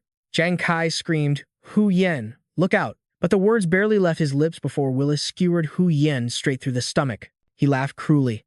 It gets sharper when it tastes the blood of its prey. Jang Kai sprinted forward, eyes wide with horror, roaring, Hu Yen. Yo, fam. The map geometry just bugged out. Level 70 poison fang centipedes erupted from the earth like a nightmare glitch. Jang Kai glanced back, clicking his tongue, total annoyance. The mobs were already aggroing the squad. But look at the MVP play. Willis's eyes popped out of his skull. Despite taking a critical stab, Hu Yen spun around like a beast. She clamped onto his arm, beast mode engaged. You think you can kite me? Boom. Ice element exploded, freezing his arm instantly. She was shaking, fam. Time to flip the script on this hunter. Willis turned ghost white, muttering, this girl is actually cracked. Hu Yan squeezed out her final HP. Suen Nuan. Burst him down now. Sumen Nuan didn't hesitate. She rushed in, chucking poison orbs like grenades. I've been holding this cooldown for you. But Willis popped his ultimate. Shadow escape, blood cicada shell. Crimson wings ripped out of his back as he sneered. Trashed here. You non-combat classes are just free XP. The poison vials smashed 0 damage. Willis shattered the ice CC like glass, leaving Hu Yen shook. He ripped his blade out, and the scream she let out? Absolute despair. Willis flexed his villain arc. RNG saved you today. If I wasn't speedrunning, you'd be dead. Sua Nuan saw her bestie drop and sprinted over. But Willis teleported Blink dagger style right behind Suan Nuan. The disrespect. Little sister, worry about your own HP bar first. Phantom invincible, slash. The blade was pixels away from her neck, but from downtown, Jang Kai roared. Arena card, activate. He yeeted a gold card straight through the monster wave. Willis grit his teeth as the projectile locked on. Boom. A massive explosion swallowed them in a smoke sphere. The system UI popped off. Target locked. Forcing 1v1 arena mode. Confirm entry. Jang Kai's eyes were cold steel. Confirm. This guy is too broken to leave alive. I'm soloing this boss myself. Willis froze, looking around like a confused noob. Space warped around Jang Kai times stop hacks. Meanwhile, outside the barrier, Sua Nuan was spamming heal on Hu Yen, sobbing her eyes out. Hu Yen, stay with me. Let me top up your health. But Hu Yen was pale, her HP hitting 0. Her voice trembled. Sua Nuan, save your mana. That healer's heart skill is our win condition. Tears were streaming down Suan's face. She refused to accept the L. No, Hu Yen weakly touched her hand. Don't cry. We forced that sweaty try-hard to burn his escape skill. Right.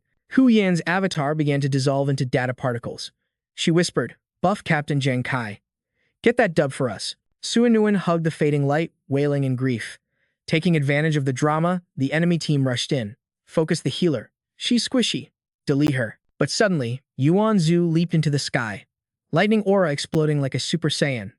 He roared, my friend rolls with a war god. Trash mobs like you aren't worthy to breathe his air. His blade slammed the earth AoE shockwave. It blasted the entire mob into the stratosphere. But William lunged from the blind spot, face twisted in rage. You camper. Exposing your back? That's a rookie mistake you won't make twice. Shadow poison strike. But Yuan Zhu spun with god-tier movement. Dodged it effortlessly. The system just buffed his agility stats through the roof. Meanwhile, the camera pans to the main event. Jang Kai versus Willis. The two sweats stood locked in a stare-down, trapped inside a shimmering high-tier magic cage. Outside, the Poison Fang boss roared, slamming against the barrier 0 damage. It's impenetrable. Inside, Jang Kai's eyes narrowed. His movement is glitched ghostly. I can't give him a single pixel of breathing room. Catching Jang Kai's gaze, Willis smirked with pure arrogance. He switched stances, time gambler mode. I need to speed blitz him. Willis vanished into a blur. Bloodlust blizzard slash. His blade was dancing, deflecting every single one of Jang Kai's projectiles. Jang Kai grit his teeth. My critical strike build should be doing 100x damage. Does this guy have a hard counter to crit damage? Willis was unleashing a combo from hell, blocking Jang Kai's attacks with aimbot precision. Lagging? You're way too slow. The assassin cackled like a maniac. Is that it, Jang Kai?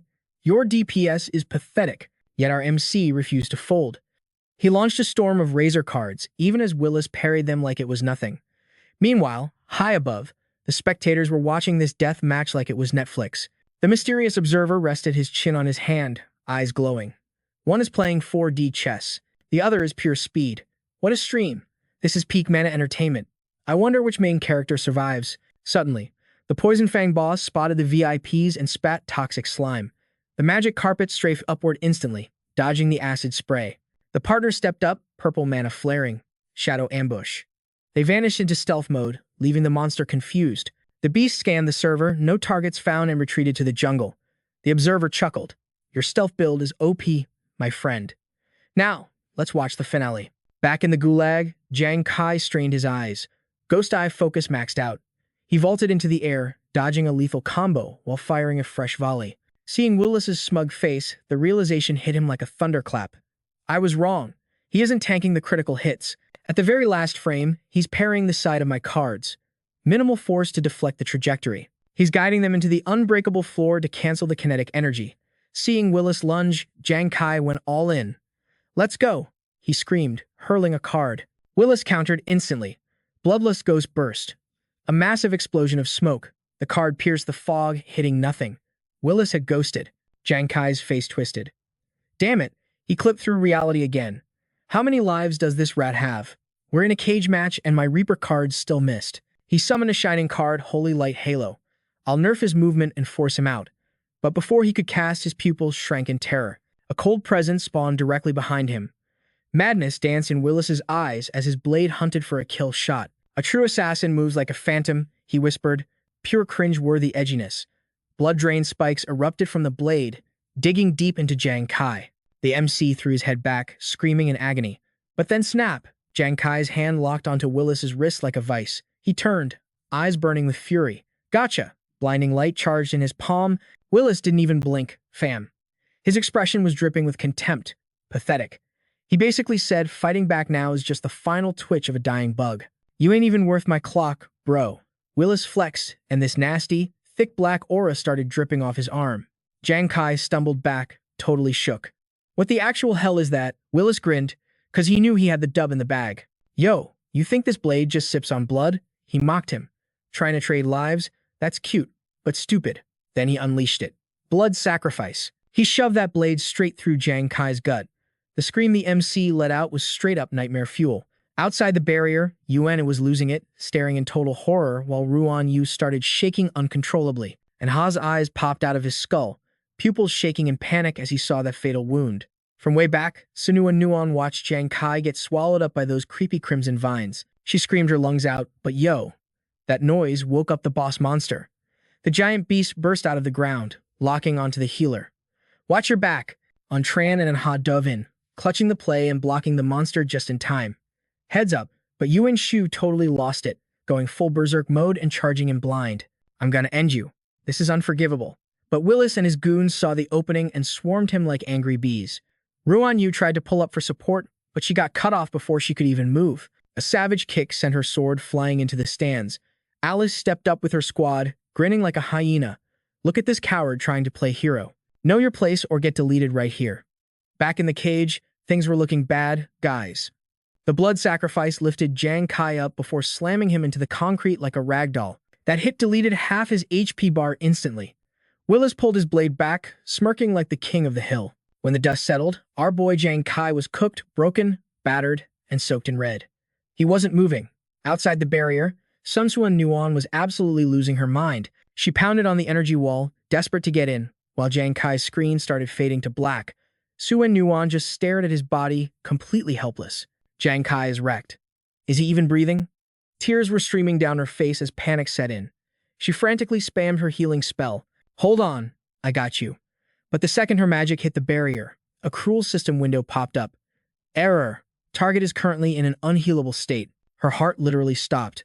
What? No way. High above, Grimm finally spoke up, analyzing the tech. That light barrier cuts off the space completely from the outside world. Willis nodded, narrowing his eyes. Dying but denied heals? Looks like Willis is the apex predator today. He flashed back to the last time he met our audacious MC. He remembered the kid's cocky words. If you see a holy light user, kneel and walk the other way. Willis stared down at the broken boy, soaking it all in. She's kid. He's actually kind of fascinating. Willis looked totally drained, though. His mood was swinging wild from the crazy intensity of the fight. Meanwhile, Grimm felt a massive wave of disappointment wash over him. Back in the military command room, Heavenly Angel and his elite squad were glued to the screens. Viong broke the heavy silence first. Think about it, guys. Jang Kai hasn't even hit level 30 yet. Defying every leveling trope in the book, he stood his ground against a top-tier beast over level 60. Heavenly Angel nodded solemnly. He left it all on the field. Make no mistake. Heavenly Angel's brow furrowed, his gaze sharp as a knife. Etch this name into your memories right now.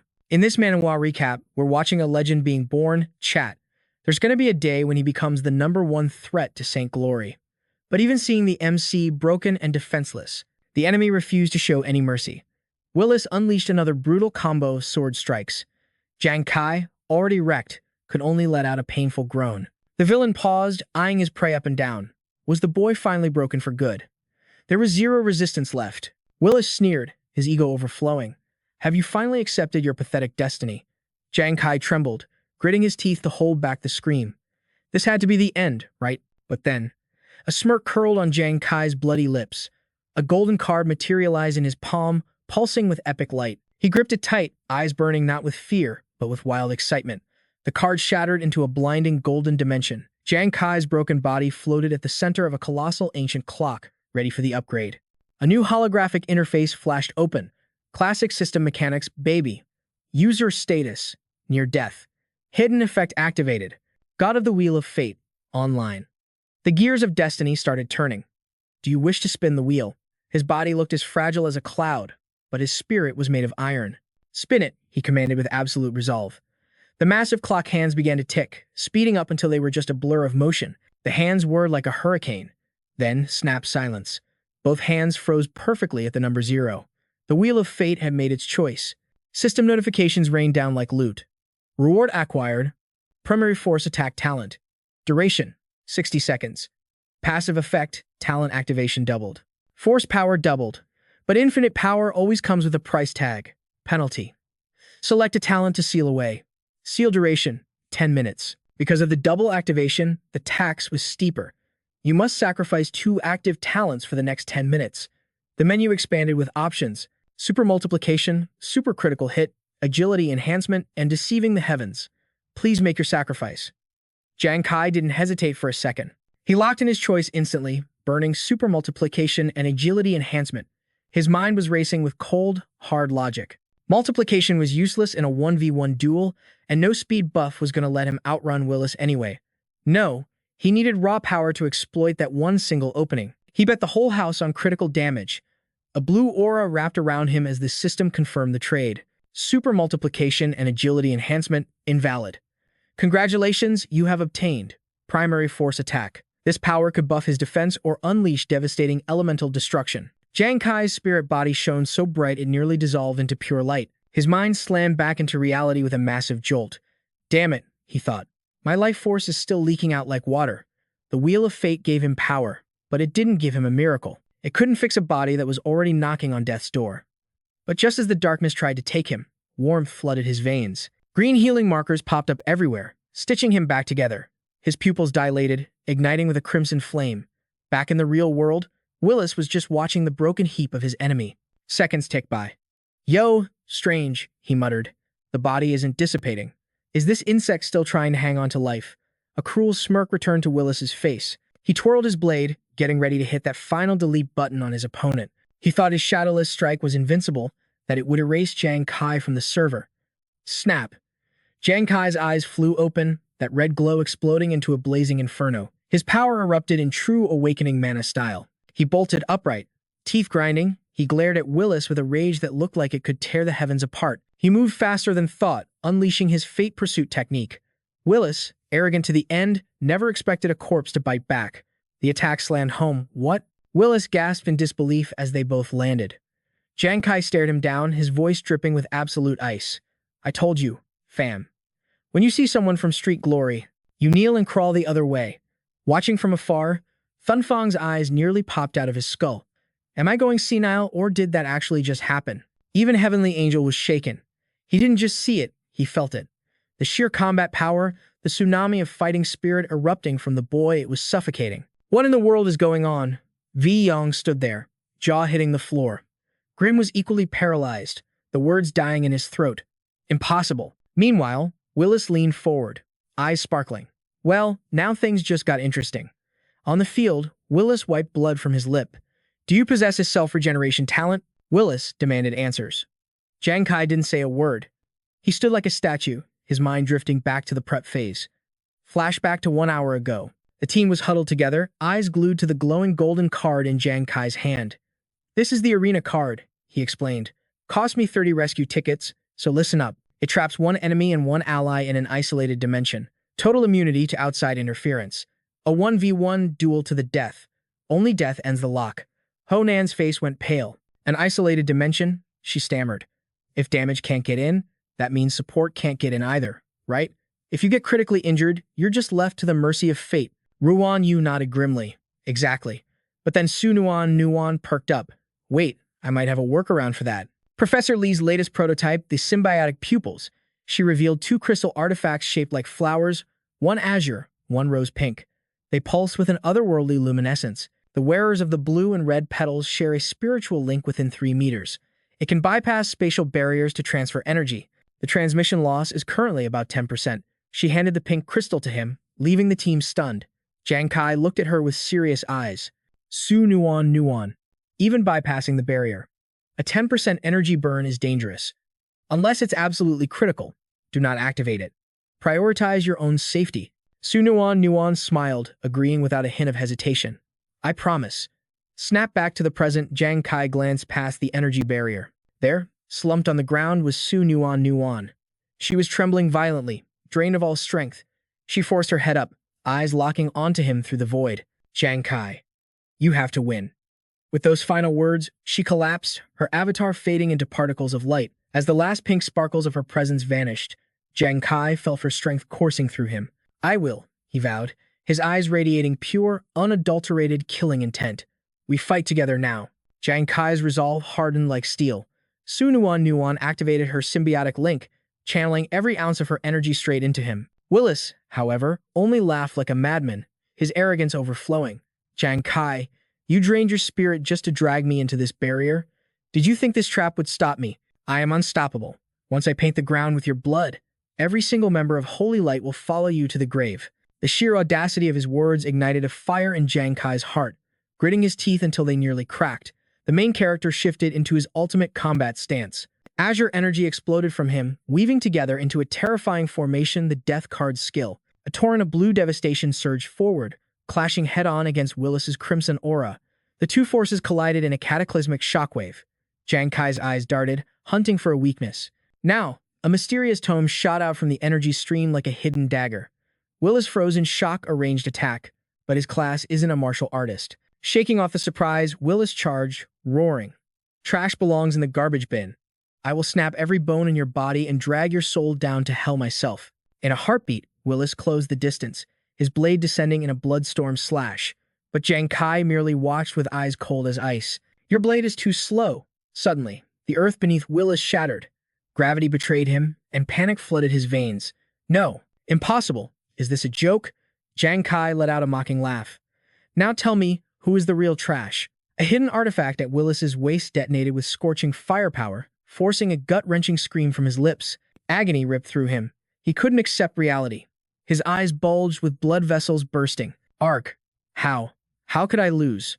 Faced with Jang Kai's overwhelming dominance, Willis had no choice but to accept his grim fate. Blade strikes carved through him until he collapsed. Blood sprang like a fountain. As the barrier shattered, his digital avatar finally disintegrated into nothingness. Jang Kai watched the scene in silence, a heavy weight lifting from his soul. Finally, the monsters in the area froze, turning into statues in the corner. Nearby lay the scattered remains of Willis's squad. But elsewhere, enemy soldiers were driving their blades toward Brother Tran's chest. Tran roared in fury. You dare try to destroy Holy Light. An explosion of aura blasted the soldier's back. If you want to pass, you'll have to step over my corpse. He drove his sword into them, choosing mutual destruction over defeat. In that glorious moment, he felt truly invincible. As the avatars of Brother Tran and Ha faded away, the torch was passed. Yuan Zhu, gripping a blade wreathed in flames, charged forward. Their final message echoed, the rest is up to you. Yuan Zhu's blade pierced his opponent's shoulder, pinning him to a tree like an insect. He sneered. Open your eyes. This is the price for provoking the #1 war god. The enemy ground his teeth in agony, unable to move. But William, desperate and vicious, drove his hand into Yuan's gut. He was playing a game of if I die, you die with me. Don't think you'll survive this, William shrieked. Meanwhile, Alice was in dire straits. A massive beast stomped the yard, shattering the earth like glass. Dust cleared, and Alice was standing there, looking totally wrecked and covered in bruises. Ruan Yu struggled to get up. Even with all the chaos, his eyes lit up when he saw her. Bro is simping hard. He thinks her battle scars just make her look like a fiercer baddie. Shorty has got grit. I dig it. But suddenly, a whole mob of starving beasts popped out from the shadows. Alice started screaming, total panic mode. Dang it, it's a beast hide. Willis chilled on his magic carpet, looking down with a cocky smirk. Oh snap, looks like the little ones need a snack. Meanwhile, Jang Kai was out cold on the floor. Yuan Zhu and William were locked in a stalemate, sword and body, hand and gut, neither of them letting go. Ruan Yu was shaking, barely holding back a groan. Alice was leaning on her staff, fighting just to stay on her feet. Willis chuckled like a villain. My pets are gonna wipe you noobs before you even settle the score. On cue, the savage monster squad rushed in. It looked like game over. The hand buried in Yuan Zhu's stomach started glowing with dark energy. Yuan Zhu yelled, William has gone full psycho mode. The beast tide is here. Let's go to hell together. You dog, William screamed. But wait, a streak of fire ripped through the air. A throwing knife hit William clutch, save for Yuan Zhu. A scream echoed out. Jang Kai dropped his hand, chest heaving. Bullseye. The blade found its mark. It is finally GG. Miraculously, the lead monsters turned and dipped. Seeing the boss run, the rest of the horde panicked and fled. Everybody froze in confusion. The beast tide is retreating. Suddenly, a pillar of divine light dropped from the sky. A system interface popped up.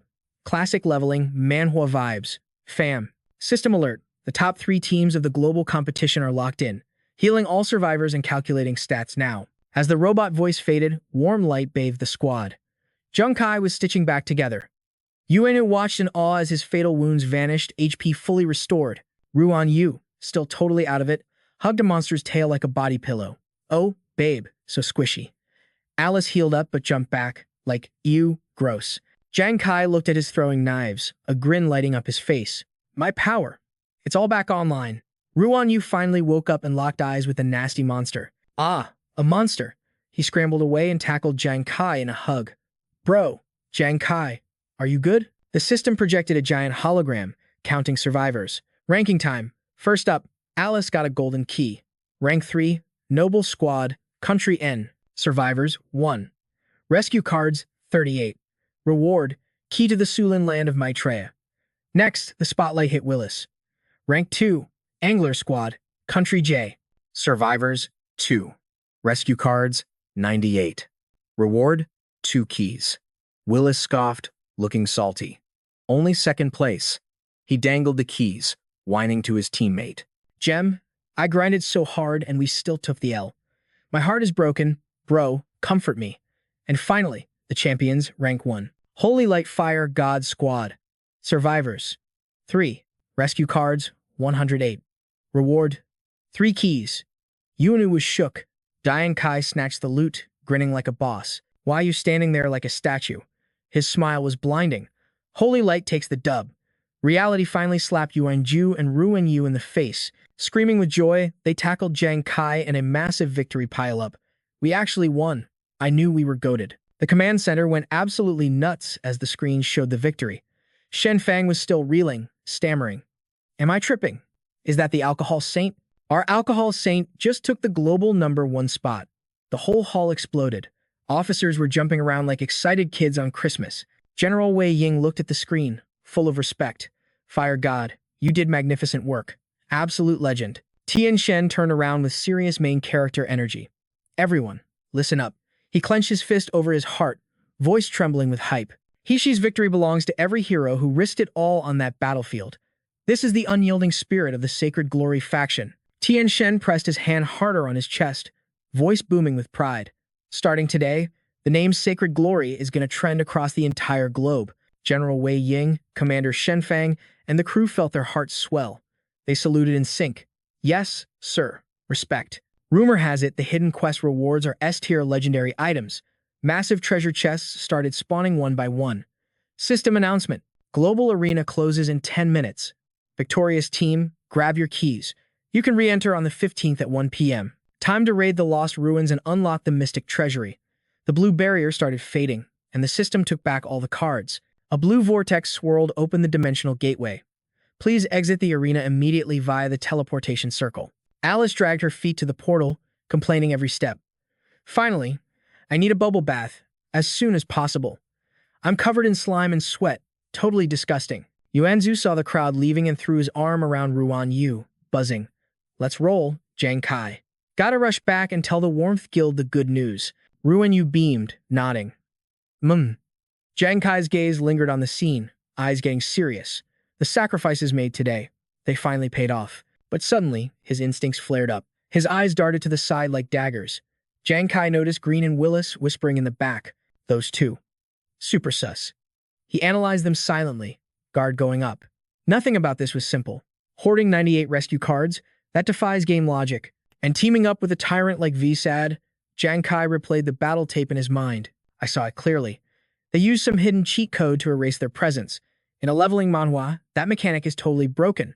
The monsters didn't even look at them. He focused, trying to figure out their game. Bad vibes settled in his gut. That guy is way more dangerous than he looks. Suddenly, Willis snapped his head around and looked straight at Jang Kai. Huh! Jang Kai flinched. He saw me. Willis started walking slowly toward him, smiling like a predator. He extended a hand. Yo, Jang Kai. I'm Willis. Heard a lot about you. If you want to see if these two throw hands, smash that like button and subscribe right now. Jang Kai kept his poker face on lock, refusing to drop his guard for even a microsecond. You know the name. Willis laughed, trying to pass the vibe check. Don't be such a tryhard, fam. Your potential is way over 9,000. That performance, straight fire. But I gotta admit, I'm curious about your secret class. Jang Kai didn't give him an inch. He turned his back instantly. If my memory isn't glitching, you roll with Vizat's crew.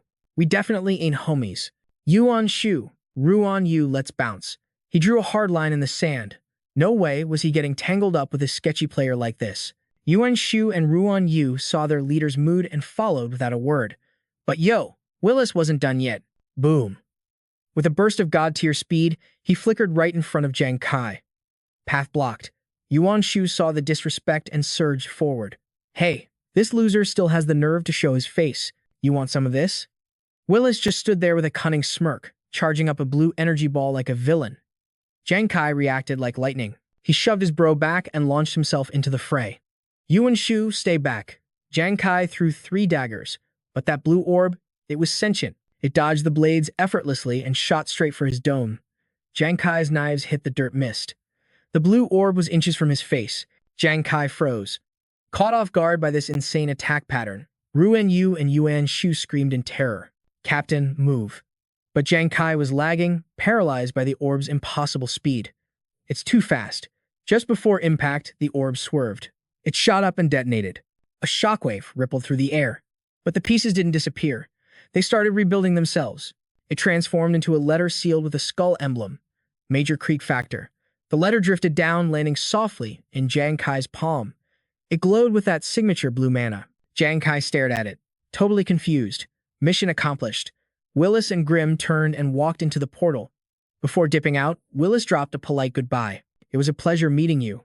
Jang Kai and the squad stood there, completely shook by the encounter. Willis paused, savoring the drama. I look forward to the reunion. Jang Kai watched him leave, a bad feeling taking root in his gut. Grimm followed Willis into the gate. He hesitated before speaking up. That loot you gave Jang Kai, what was it? If the military finds out. Before he could finish, zip. 3 arrows spawned from thin air, nearly giving Grimm a haircut. He froze, watching his severed hair drift down, terrified by Willis's dark gaze. Willis's face went dark mode. His voice dropped to a lethal whisper. Stop meddling in my business. You know I hate repeating myself. Then total mood switch. Willis stretched and yawned like nothing happened. I'm starving. What should I cheat on my diet with tonight? Grimm wiped the cold sweat off his face. That was way too close. Back at the main guild base, the squad huddled up. Yuan Shu eyed the item in Jang Kai's hand. Jang Kai, you still stressing over that letter. As soon as he touched it, a magic circle flared up. An icy aura froze his fingertips instantly. Jang Kai flinched. Whoa. He pulled his hand back, curiosity burning. I wonder what's inside. I haven't been able to crack it open since I got it. Ruan Yu suddenly piped up. Captain, I just remembered. In this system, the alchemist class can make stuff like this. They create items with special magical locks. Maybe this letter has a specific seal on it. Jang Kai visualized it. An alchemist and a magical seal. Yuan Shu's voice dropped to a growl. That guy Willis, his aura screams traitor. Who knows what kind of dirty trap is inside? Jang Kai, maybe we should get the military to scan it for curses. Jang Kai didn't answer. He just stood there, his brain processing like a supercomputer. No, that man is a hidden dragon. If he wanted to delete me, he would have struck ages ago. His power level is clearly broken. Yet, he surrendered the championship on purpose. Jang Kai stared at the letter, the mystery burning in his chest. What is his true endgame? I will drag the truth out of him in 2 weeks. Suddenly, Luan's voice cut through the air. I knew I'd find you 3 hiding here. As Luan and his bodyguards pulled up, Jang Kai frowned. Brother Lu, what are you doing in this remote spot? What am I doing? Luan laughed. Do you have any idea how many fans are jamming the entrance? They're waiting to worship their heroes. And here you are, sneaking back in like thieves. Jang Kai raised his hands. Brother Lu, you know me. I'm allergic to clout. Luan winked. Fine, dodge the paparazzi if you want, but are you really going to Ghost Commander V2? Jang Kai blinked, stunned. The commander is here. Luan nodded. Not just him. The entire high command. Even General Hoi Shan pulled up. They all came just to welcome you. Jang Kai's jaw hit the floor. All that? For us? But Ruan Yu and Yuan Shu? They were hyping it up.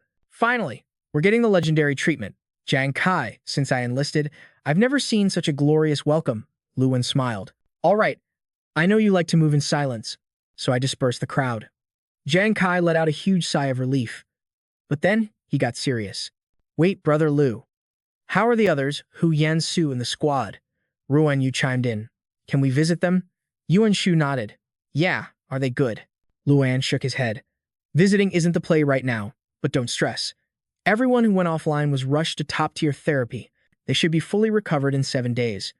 The squad finally relaxed, but Luan wasn't done dropping news. Also, the Fire God squad carried this event so hard. Commander V secured a special perk for you. You now have access to the military green channel. Jang Kai gasped. The green channel? Luan explained slowly. Exactly. VIP access to the Ghost Star. No waiting in line. Instant login. His voice turned serious. If approved, your guild gets 100 FastPass users per year. That means even if you get killed offline, you can respawn immediately. It is a literal game-changing advantage. The squad screamed in unison 100 times, and Ruan Yu let out a massive cheer. That means Huyan and Suan Nuan can jump back into the action immediately. Yuan Ju slapped Jang Kai on the back with a grin. Jang Kai, the dream team is going to be whole again in no time. But Luan wasn't celebrating.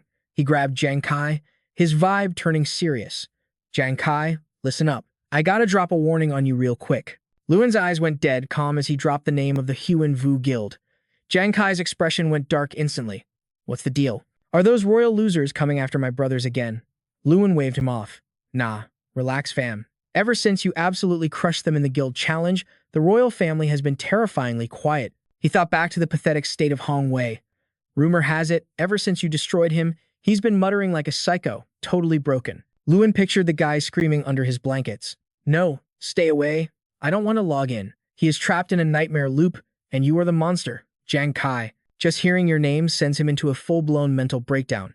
And Hoang Thong, when he heard you took the championship, he literally spat blood from pure rage and passed out cold. His minions were screaming in panic like headless chickens. But the Huan Vu Guild, they move fast. To keep the business running, they already installed a new guild master. Luan started dropping the intel. Her name is Heishi. She's known as the Iron Lady, young, ruthless, and she commands 4 elite masters called the Four Seasons. She is a legit threat, bro. Luan's voice dropped to a whisper. You need to watch your 6 around Hei.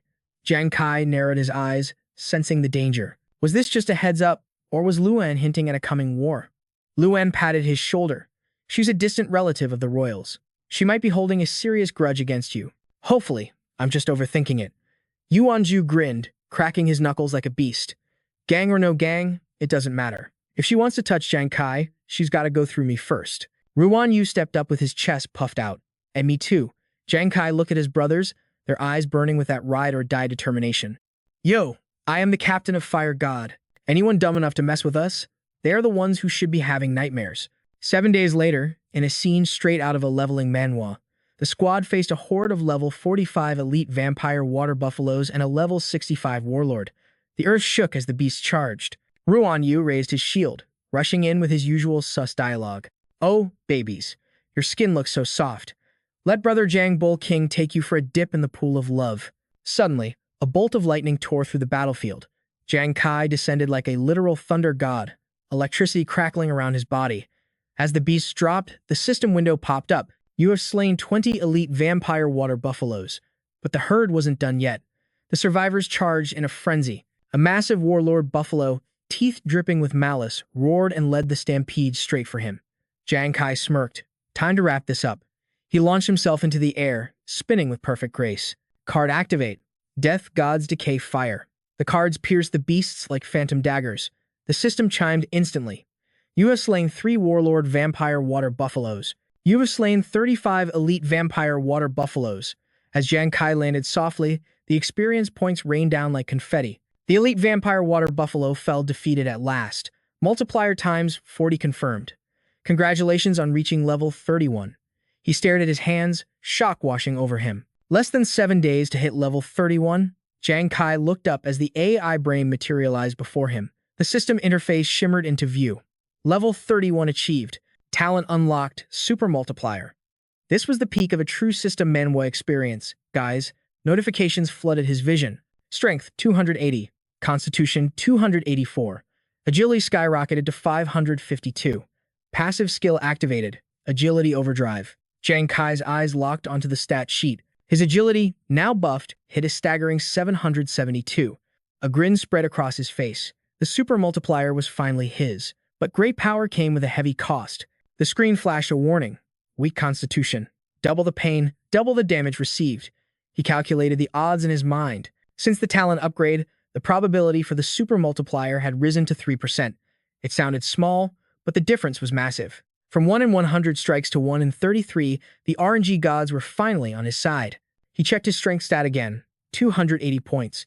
Even his weakest attribute now crushed a standard level 40 fighter. Then his gaze shifted to that monstrous agility score, 772. His heart raced. Over 700 points of pure speed. An elite level 40 usually capped out at 450, even with top-tier gear. Jang Kai clenched his fist, feeling the raw power coursing through him. With just this one stat, he rivaled the combined power of his peers. Suddenly, the image of Willis holding that magic orb flashed in his mind. Jang Kai's expression hardened into stone. If we clash again, I won't lose in speed. Meanwhile, a potion bottle clattered across the floor.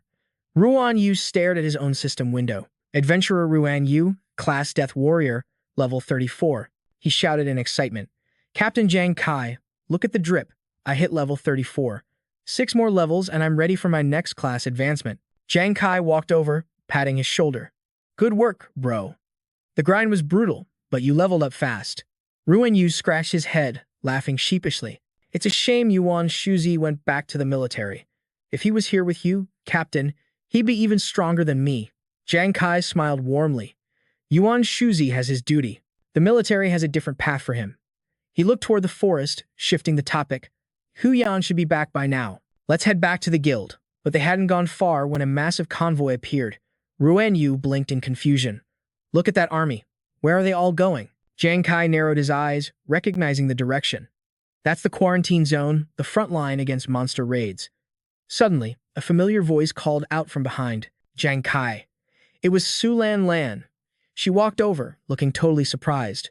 What are you two doing out here? Just finished training? Jang Kai explained swiftly. We were heading back. He gestured to the armed troops. But why is the military mobilizing so many people to the quarantine zone? Su Lan Lan didn't hide the truth. 2 months from now, we are joining forces with the great guilds to raid the Yuanalu Ridge map boss. Jang Kai and Ruan Yu gasped in unison. A map boss? Su Lan Lan's face turned serious. A map boss is a nightmare beyond a king-tier monster. But the real terror? When it awakens, it triggers a catastrophic beast tide. A beast tide? Jang Kai repeated, his voice trailing off. A chill ran down his spine. The boss on Eternal Winter Island was only king-tier. Yet it nearly wiped out 200,000 soldiers. Su Lan Lan checked her watch, her expression grim. Exactly. And the stronger the boss, the bigger the horde. Yo, the government data is straight-up nightmare fuel. The predicted scale of this beast tide is in the millions. The two men were shook to their core. Calling this a suicide mission is an understatement. But Su Lan stood his ground like a boss. To secure resources and expand our turf, the quarantine zone cannot fall. We are deploying 5 million troops to hold the line against this catastrophe. Dangerous or not, retreating isn't an option. Jang Kai went quiet, the crushing weight of the coming war settling on his shoulders. Cut to the psychology clinic, where the vibes were about to change. Huyen screamed the second she spotted the squad. You guys finally showed up. She sprinted over and tackled them into a massive bear hug. I missed you two to death, for real. Jang Kai held her steady, checking for injuries. Bet it was suffocating in here, huh? She rolled her eyes with maximum drama. Tell me about it, Su Nuan. Nuan and I recovered ages ago, fam. But the military kept us locked up for observation, like lab rats. If I hadn't watched the replay of your global tournament fight on loop, I would have literally died of boredom. Huyen's expression suddenly turned savage. Speaking of which, Captain Jang Kai, the way you handled Willis? Absolute perfection. Chef's kiss. You really got my get back for me. Jang Kai smiled, keeping it humble. I only clapped Willis because of you and Su Nuan. I'm just glad the squad is safe. Suddenly, his system interface went ping. He swiped through 6 unread DMs. He opened the inbox applications to join the guild. Ruan Yu's eyes lit up like it was Christmas morning. Whoa, that many people want to ride with us. Jang Kai frowned slightly as he scrolled through the list. Ever since the tournament win, the clout has been insane. Most of these guys are mid, though. Suddenly, his finger paused on a hologram. Hold up. One profile stopped him dead in his tracks. Name: Shen Yi. Class: Ascetic. Level: Hidden. Wait, did the system just say ascetic? Jang Kai's memory unlocked. I remember the potion master talking about this class. The guy who discovered the legendary green water ghost formula was an ascetic too. Ruan Yu whistled, totally impressed. Ascetics walk the path of pain in the deepest wastelands. They find hidden realms and trigger secret quests better than any other class in the game. Hu Yan chimed in, realizing the value. Captain, a guy like that is a walking cheat code for dungeon intel. Should we recruit him? Jang Kai smirked, his game plan already set. Let's pull up on him first. The next day, at the Red Moon Forest, beneath the crashing waterfall, Shen Yi was deep in the zone. A voice suddenly shattered his meditation. Shen Yi froze as Jang Kai and Hu Yan materialized out of thin air. Talk about a dramatic entrance. Beside them, Ruan Yu waved with a grin brighter than the roaring water. The moment Shen Yi stepped onto solid ground, he cut the silence. Guildmaster Jiang, you arrived faster than my calculations predicted. Jang Kai didn't waste a second on small talk. I despise beating around the bush, so listen closely. You want to join the Fire God Guild. Fine, but entry requires proof of your sincerity and your value to the squad. For instance, handing over the coordinates to a hidden dungeon.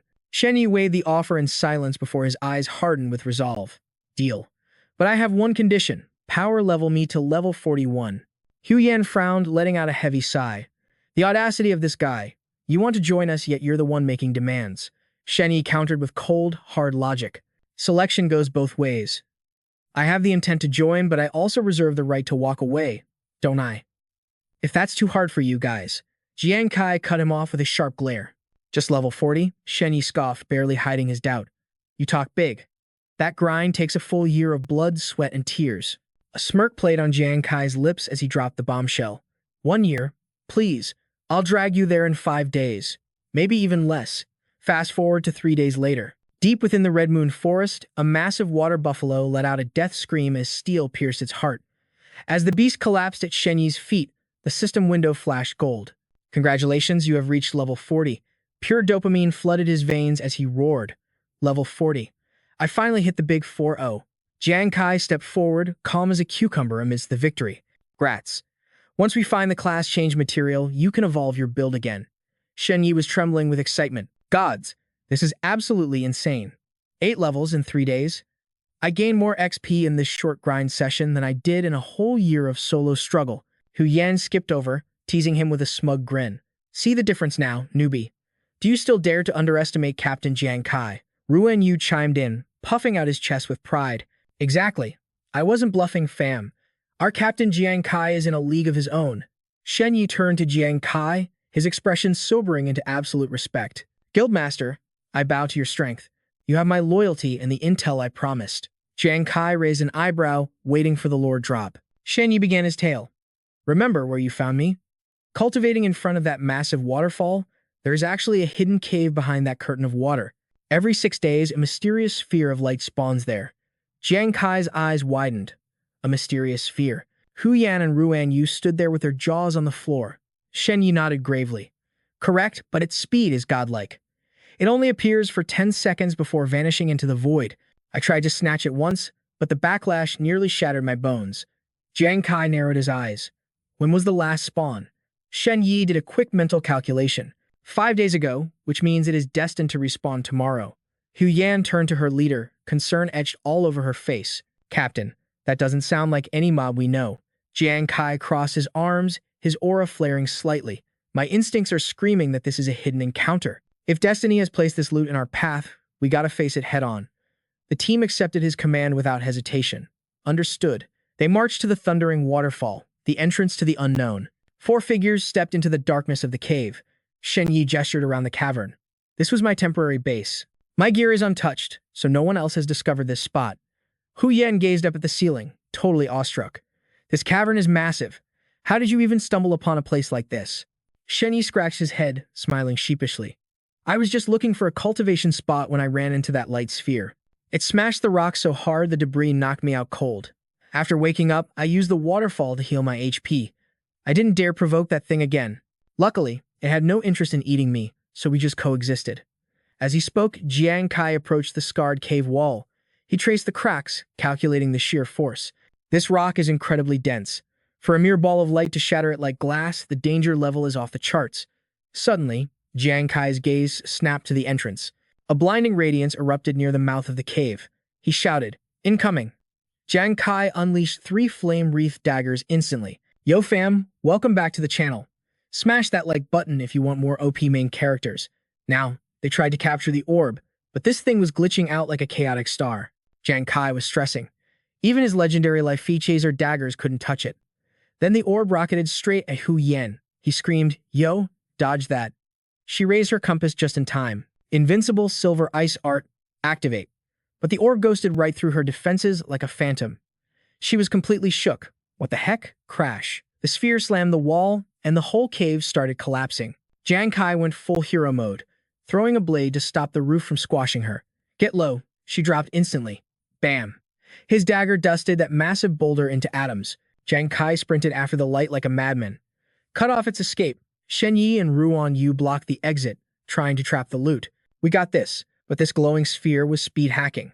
It flashed behind them before they could even blink and body-slammed Ruan Yu. Shen Yi skidded to a halt, sweating bullets. This damage is way higher than before. It knows they're hunting it, and it just buffed its own attack power. Jang Kai activated his ocular skill, Ghost Eye, Focus. With pure determination, he launched his blades. Time slowed down. Bullseye. One dagger pierced the very heart of the sphere. The team started hyping him up. Direct hit. The blade sank deep, but then the light just absorbed it. Jang Kai's eyes went wide. My life feature. It just ate my weapon. The orb bounced up and brought the ceiling down on their heads. A massive rock was falling straight for Jang Kai's face. Clutch play. At the last second, Ruan Yu raised his shield, shattering the rock. Shen Yi stepped in, his spear dancing to deflect the debris. Hu Yan summoned ice spikes to clean up the rest. The squad formed a human wall in front of Jang Kai. We got your back, Cap. But the orb was charging up for another strike. Jang Kai drew a special card, his voice dropping into demon time. Death card. Reaper's arrival. He smirked grimly. Let's see if you can digest this one, pal. The card hit the mark, but the sphere swallowed it whole like a gluttonous beast.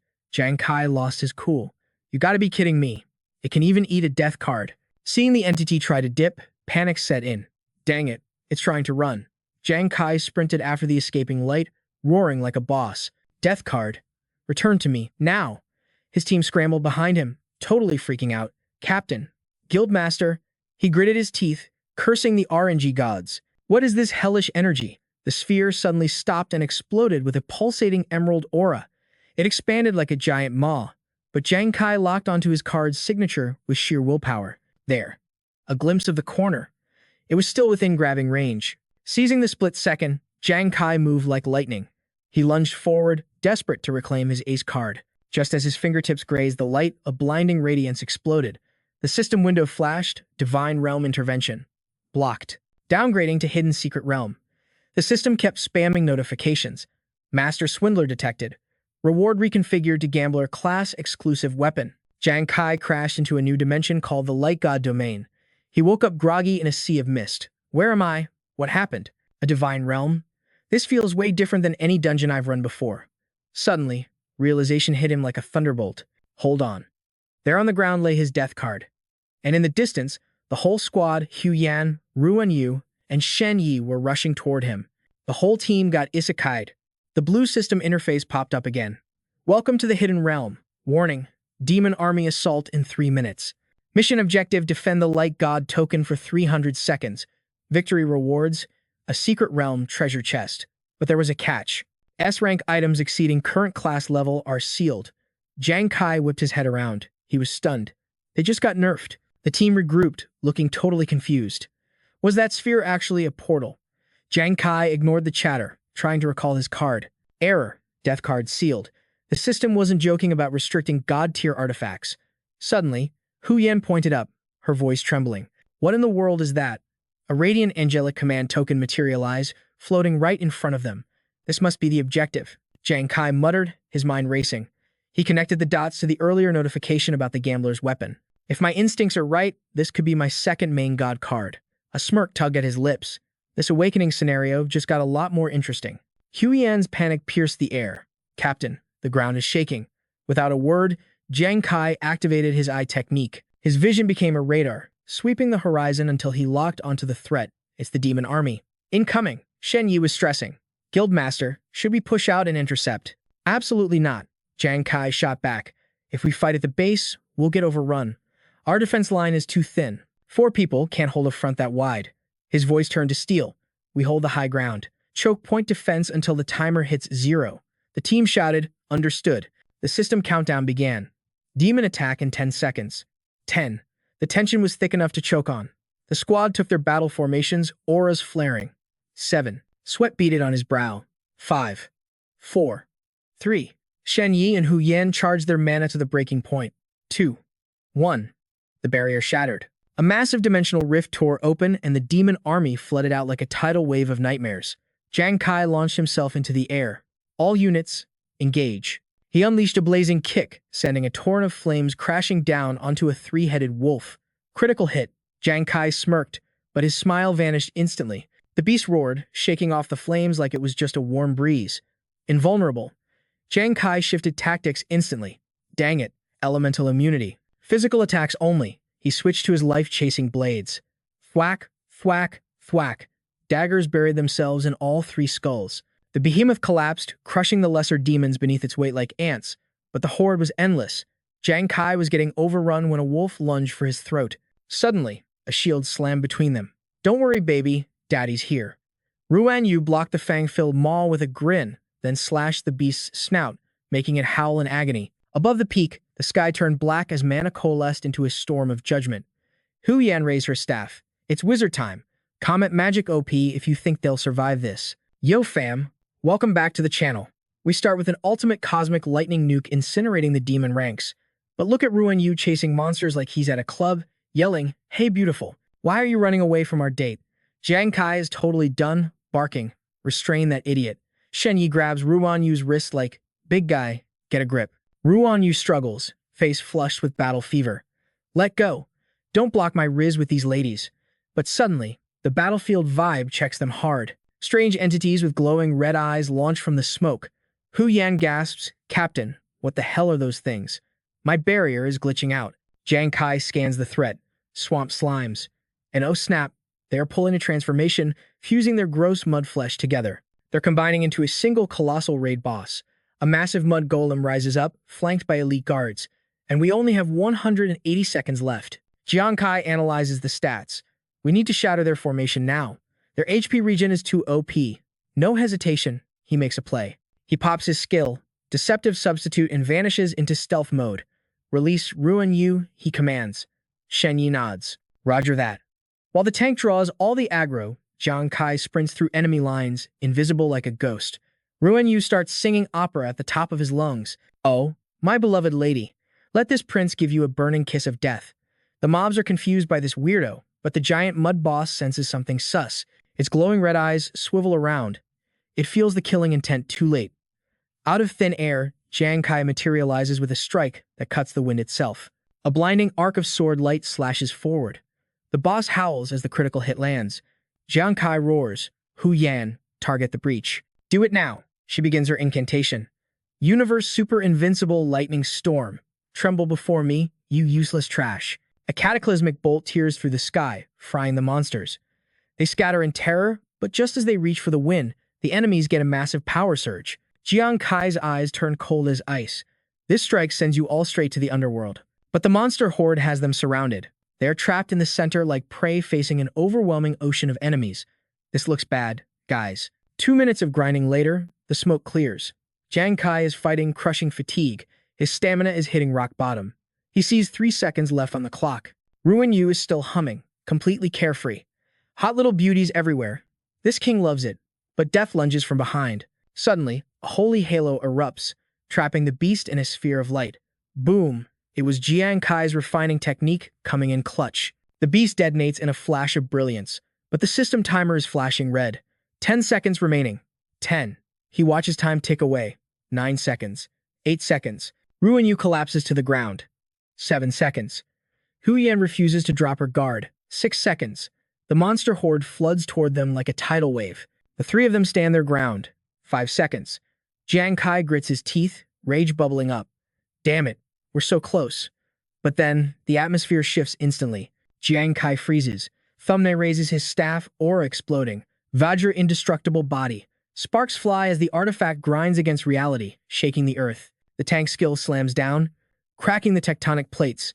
The entire demon army is forced back by the sheer pressure. Drop a like for that tank energy. Jang Kai realizes the plan. He screams, Thumbna. He quickly scans the skill info. It was the ascetic's hidden talent. Vajra indestructible. Upon activation, it grants absolute defense and immunity to everything. But there is a catch. The user is frozen in place. 3 seconds of invincibility. This is bad. Thumbna is tanking the backlash of the ultimate defense technique. Jang Kai sees the opening now. He unleashes the finisher. Fatal strike. Die. A beam of light tears through the darkness, obliterating the swarm in a single violent heartbeat. The countdown hits 0. A command token materializes, shining brighter than the sun. Jang Kai's eyes light up with triumph. The divine order of light. Its aura washes over the mountains, bathing the world in a golden glow. The demons get Thanos snapped into nothingness under the holy light. Hu Yan cheers. Captain. Look at the demon army. They're gone. Healing energy floods Jang Kai's body. He gasps. Is this the token's passive effect? It's healing the whole squad. Hu Yan flexes her arms, amazed. Incredible. My HP is filling up instantly. I feel power overflowing in every muscle. Ruan Yu scratches his head, still dazed. Jang Kai watches his injuries knit together and sighs. I survived. The quest board flashes gold. Congratulations, challengers. Trial complete. Calculating total damage for rewards. You know what time it is, fam. In a leveling Manhwa, the loot is about to be legendary. They look up like starving men at a feast. The items materialize. The system announces, Challenger Thumbnail receives Class A weapon, the Asura Mirror. The text explains, the higher the difficulty, the greater the gains for the ascetic class. The Asura Mirror raises the zone difficulty, but boosts enlightenment comprehension massively. Cultivation efficiency is gonna go to the moon. Thumbnail grins, clutching his prize. Perfect. Next up is Ruan Yu. The system knows exactly what this drunkard needs. Challenger Ruan Yu receives Class S weapon, the Drunken God's Wine Sack. It increases alcohol tolerance by 50% and boosts his high drunken state chance. Ruan Yu's jaw drops as he inspects the item. Holy smokes, my old gear only gave me 20% tolerance. This thing gives a massive 50% boost. And that buff chance? I'm in heaven. Hu Yan pats his back. Not bad. With that sack, your combat buffs will trigger constantly. Then the system calls Hu Yan's name.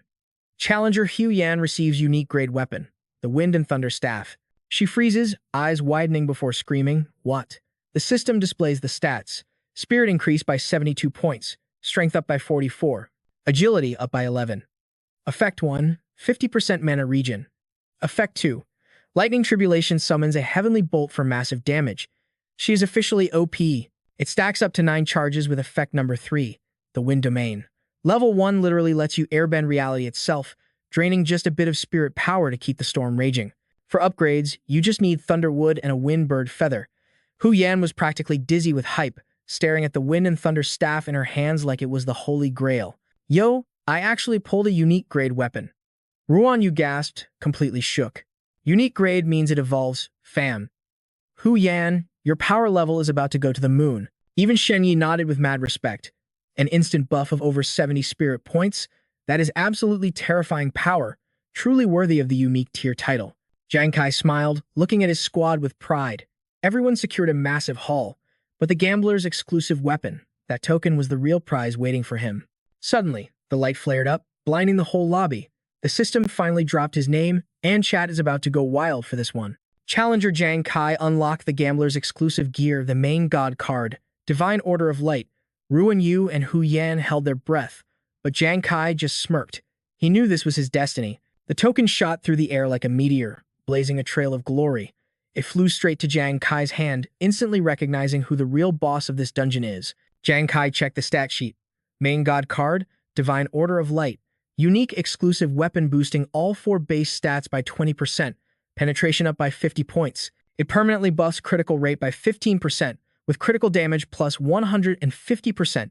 Even with this god tier loot, RMC stayed cool and analytical. These base stats rival the death card. But unlike that cursed item, this doesn't kill me to use. He wondered what the special effect was, and the system flashed the answer like it read his mind. Effect 1 unlocked, Night Bullet. When this bad boy hits an indestructible enemy, the Divine Light token triggers an automatic chain reaction.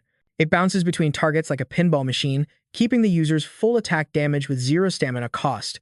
Infinite combo glitch. Anyone. Hearing this, Jang Kai's face went from focus to pure euphoria. Not only does every bounce carry his full new potential, but it's basically infinite DPS without draining his mental mana bar. The system broke down the mechanics, revealing a literal cheat code. Spend energy on one hit, get a whole chain of attacks for free? That is broken, guys. It's the ultimate efficiency hack.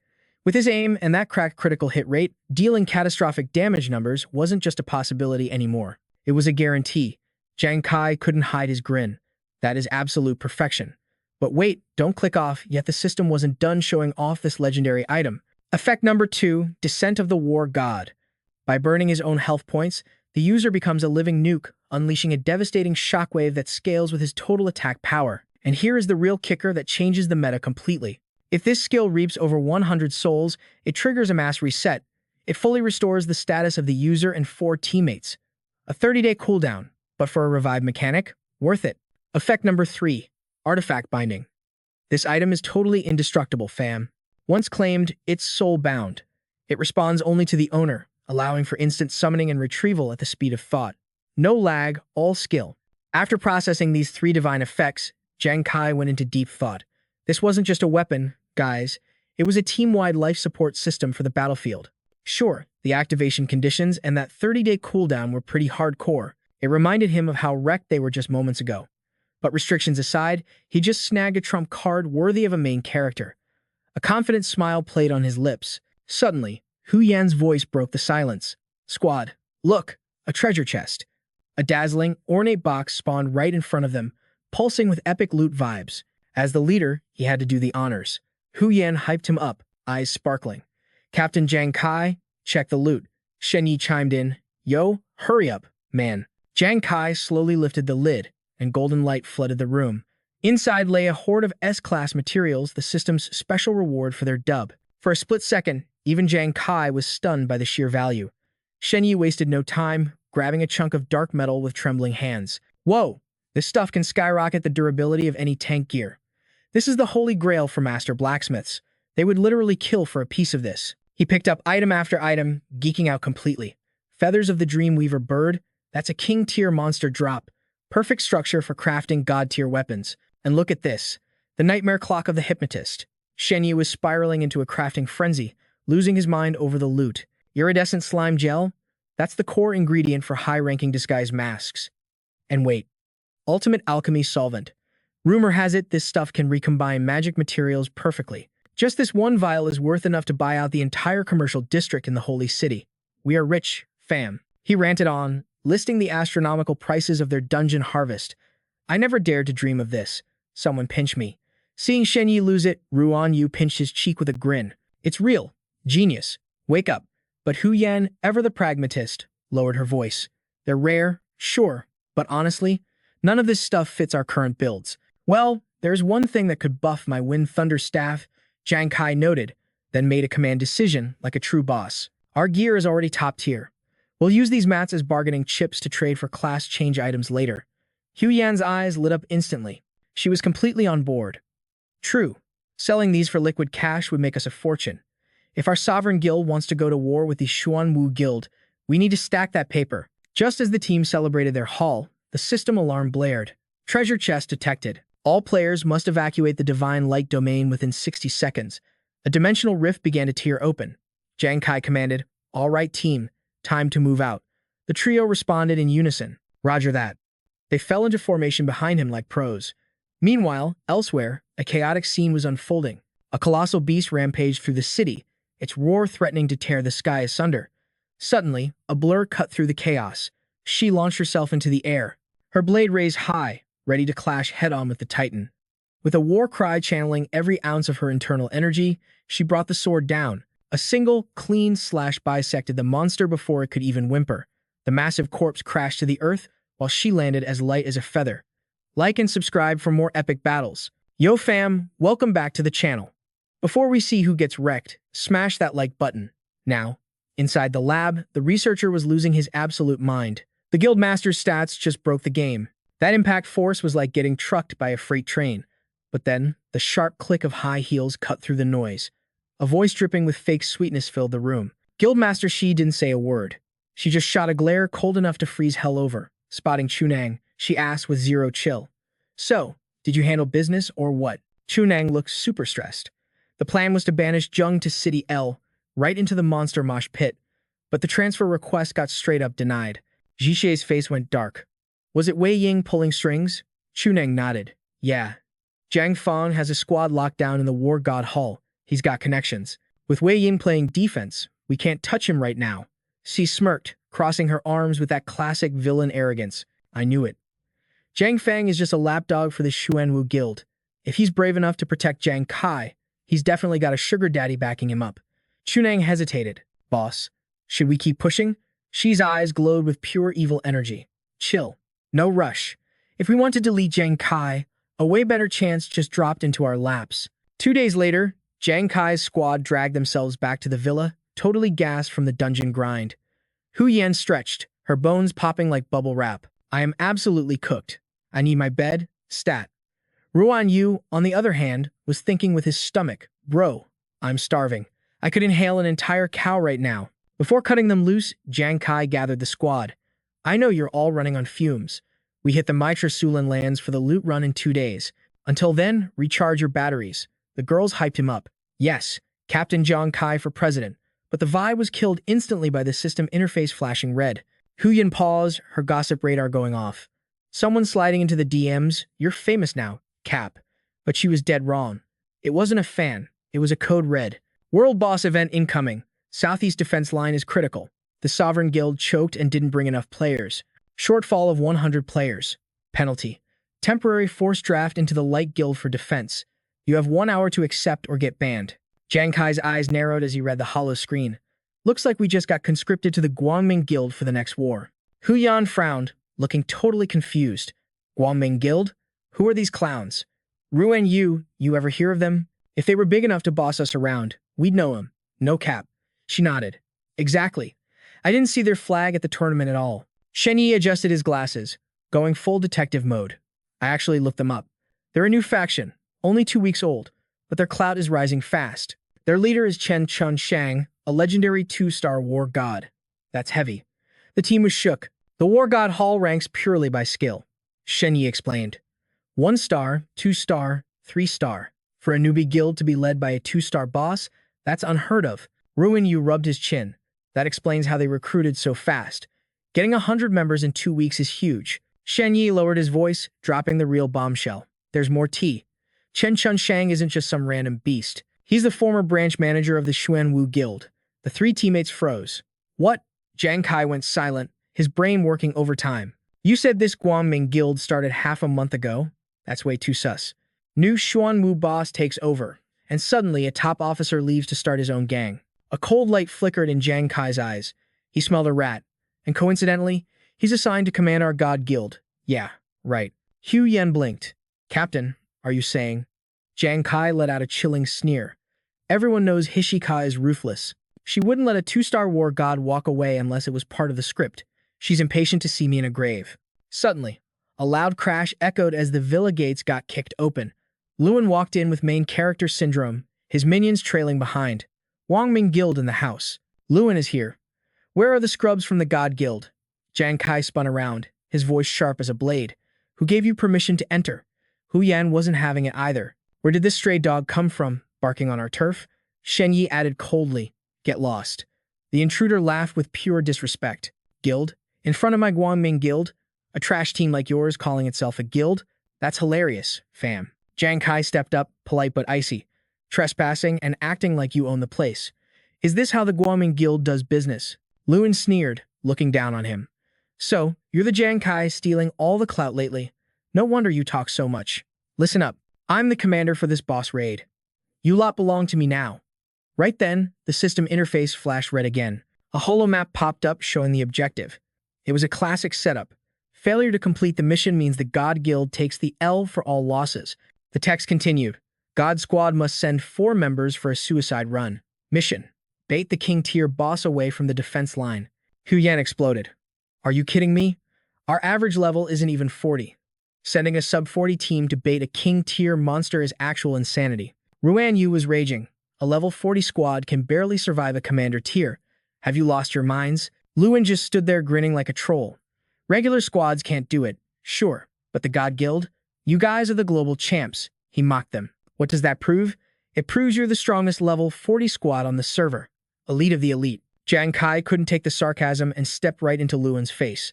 Luin's eyes gleamed with malice. A team this OP is built to handle a king-tier boss. Don't you agree, Guildmaster Jang? He's literally sending us to die. Luan chuckled darkly. With great power comes great responsibility. Yeah? See how much we trust you. We're giving you the MVP task.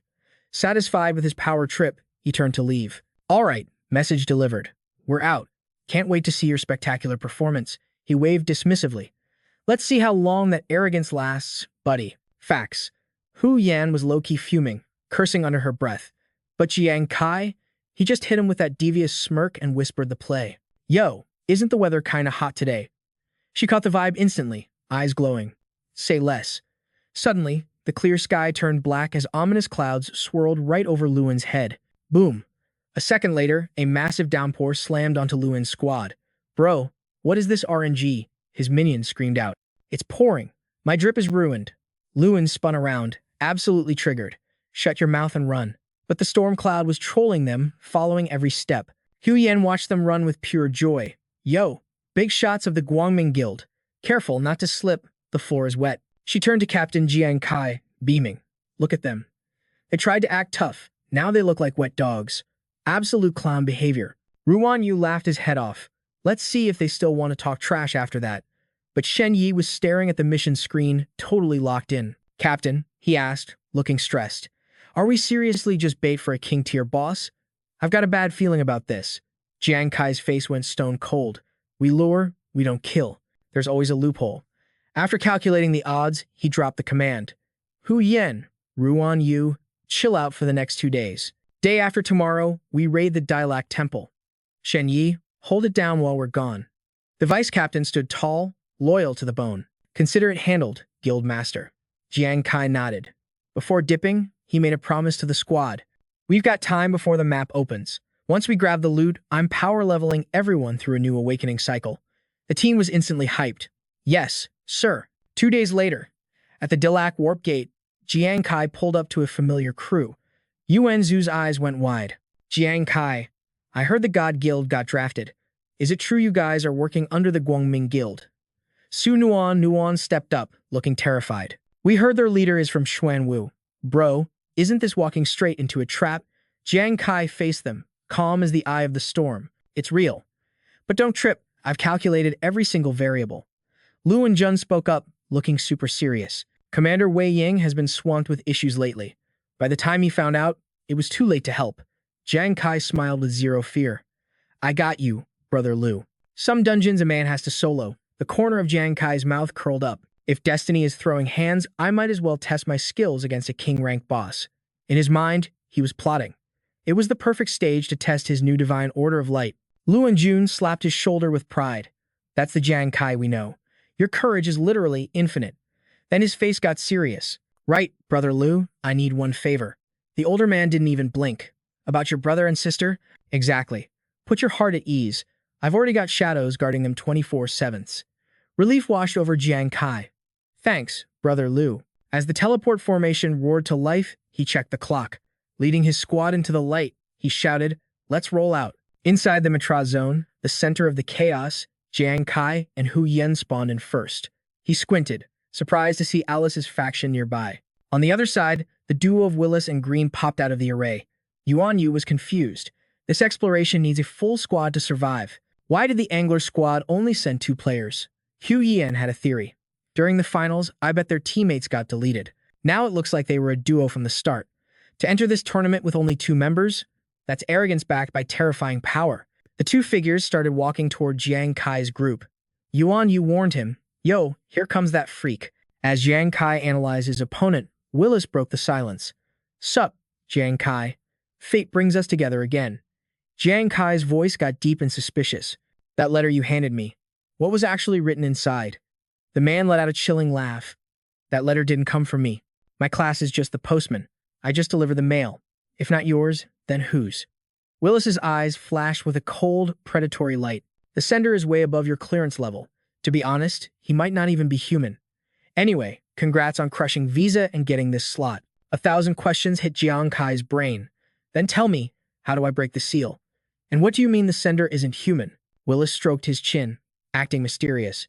Even I'm in the dark on that one.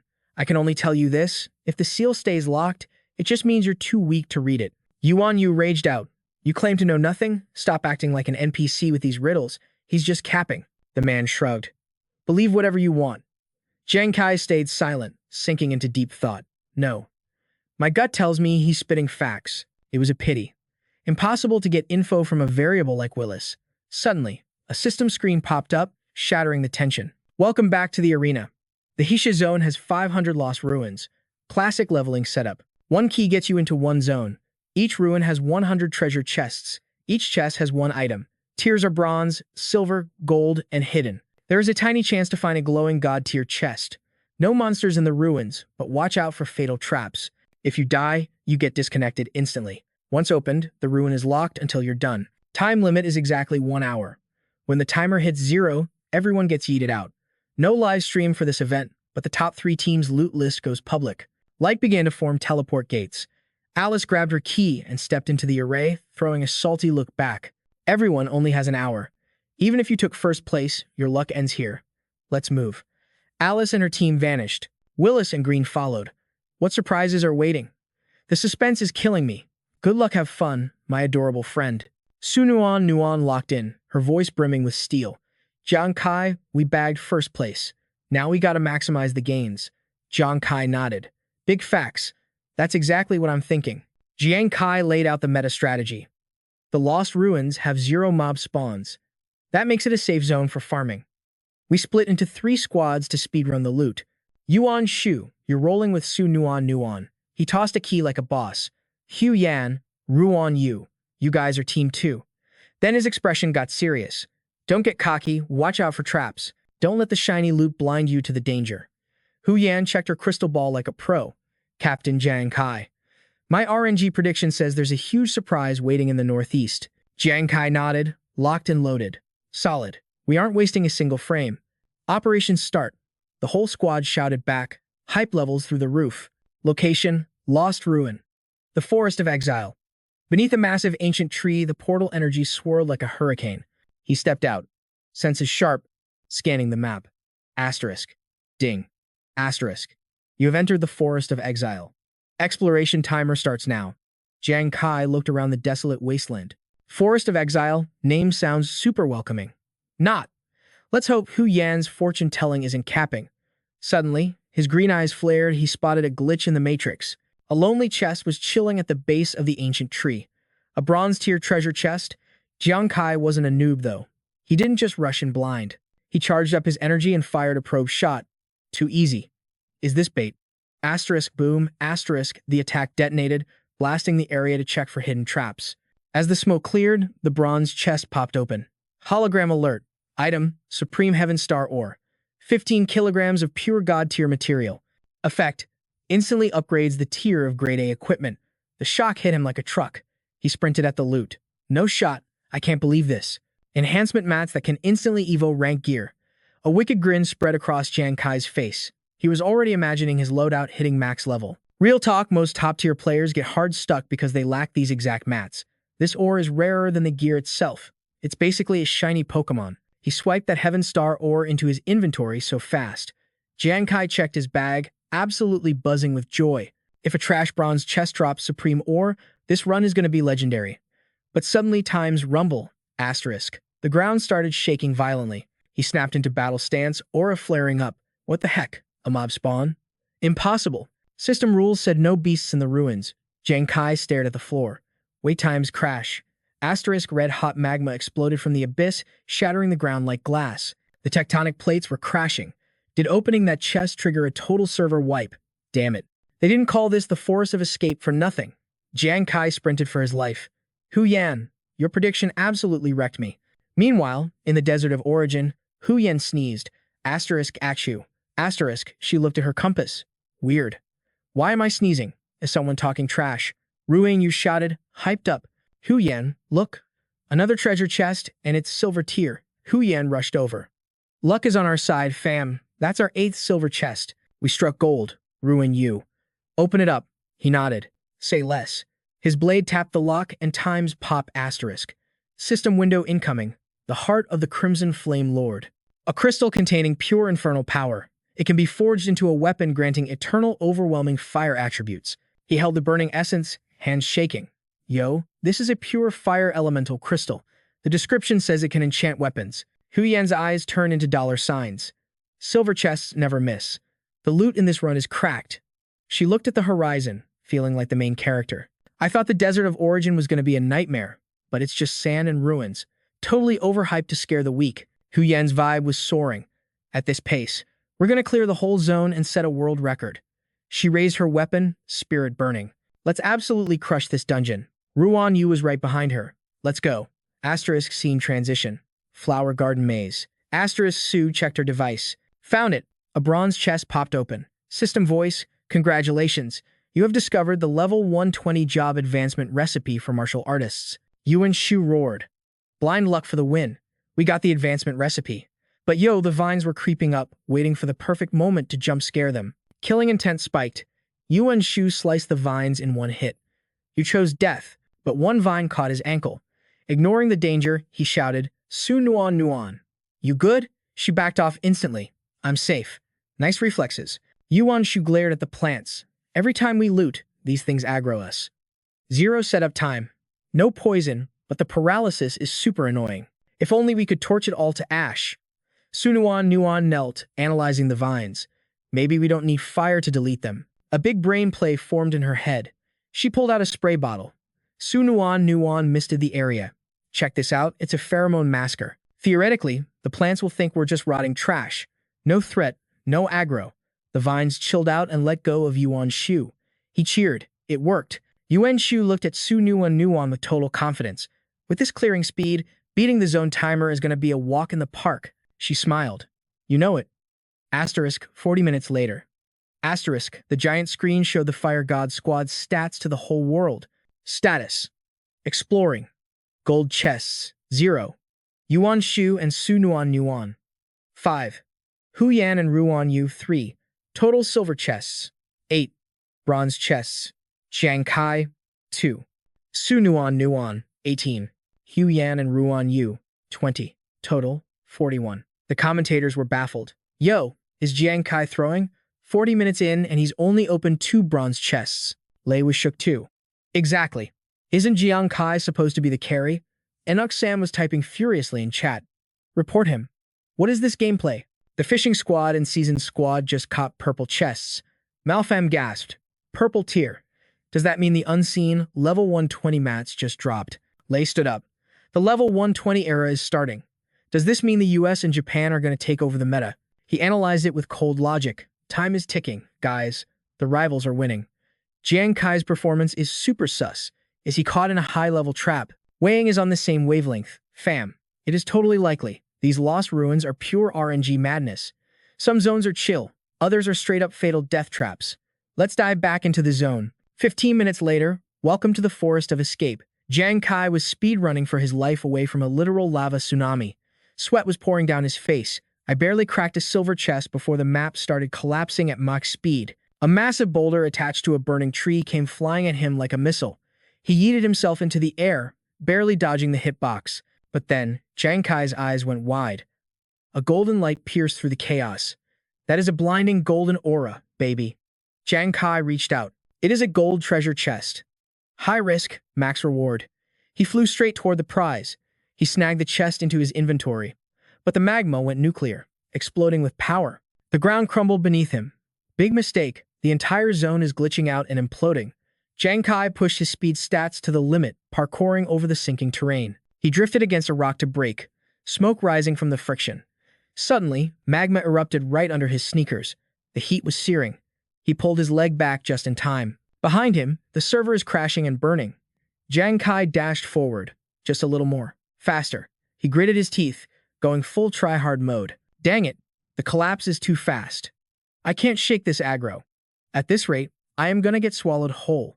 Molten death was snapping right at Jang Kai's heels.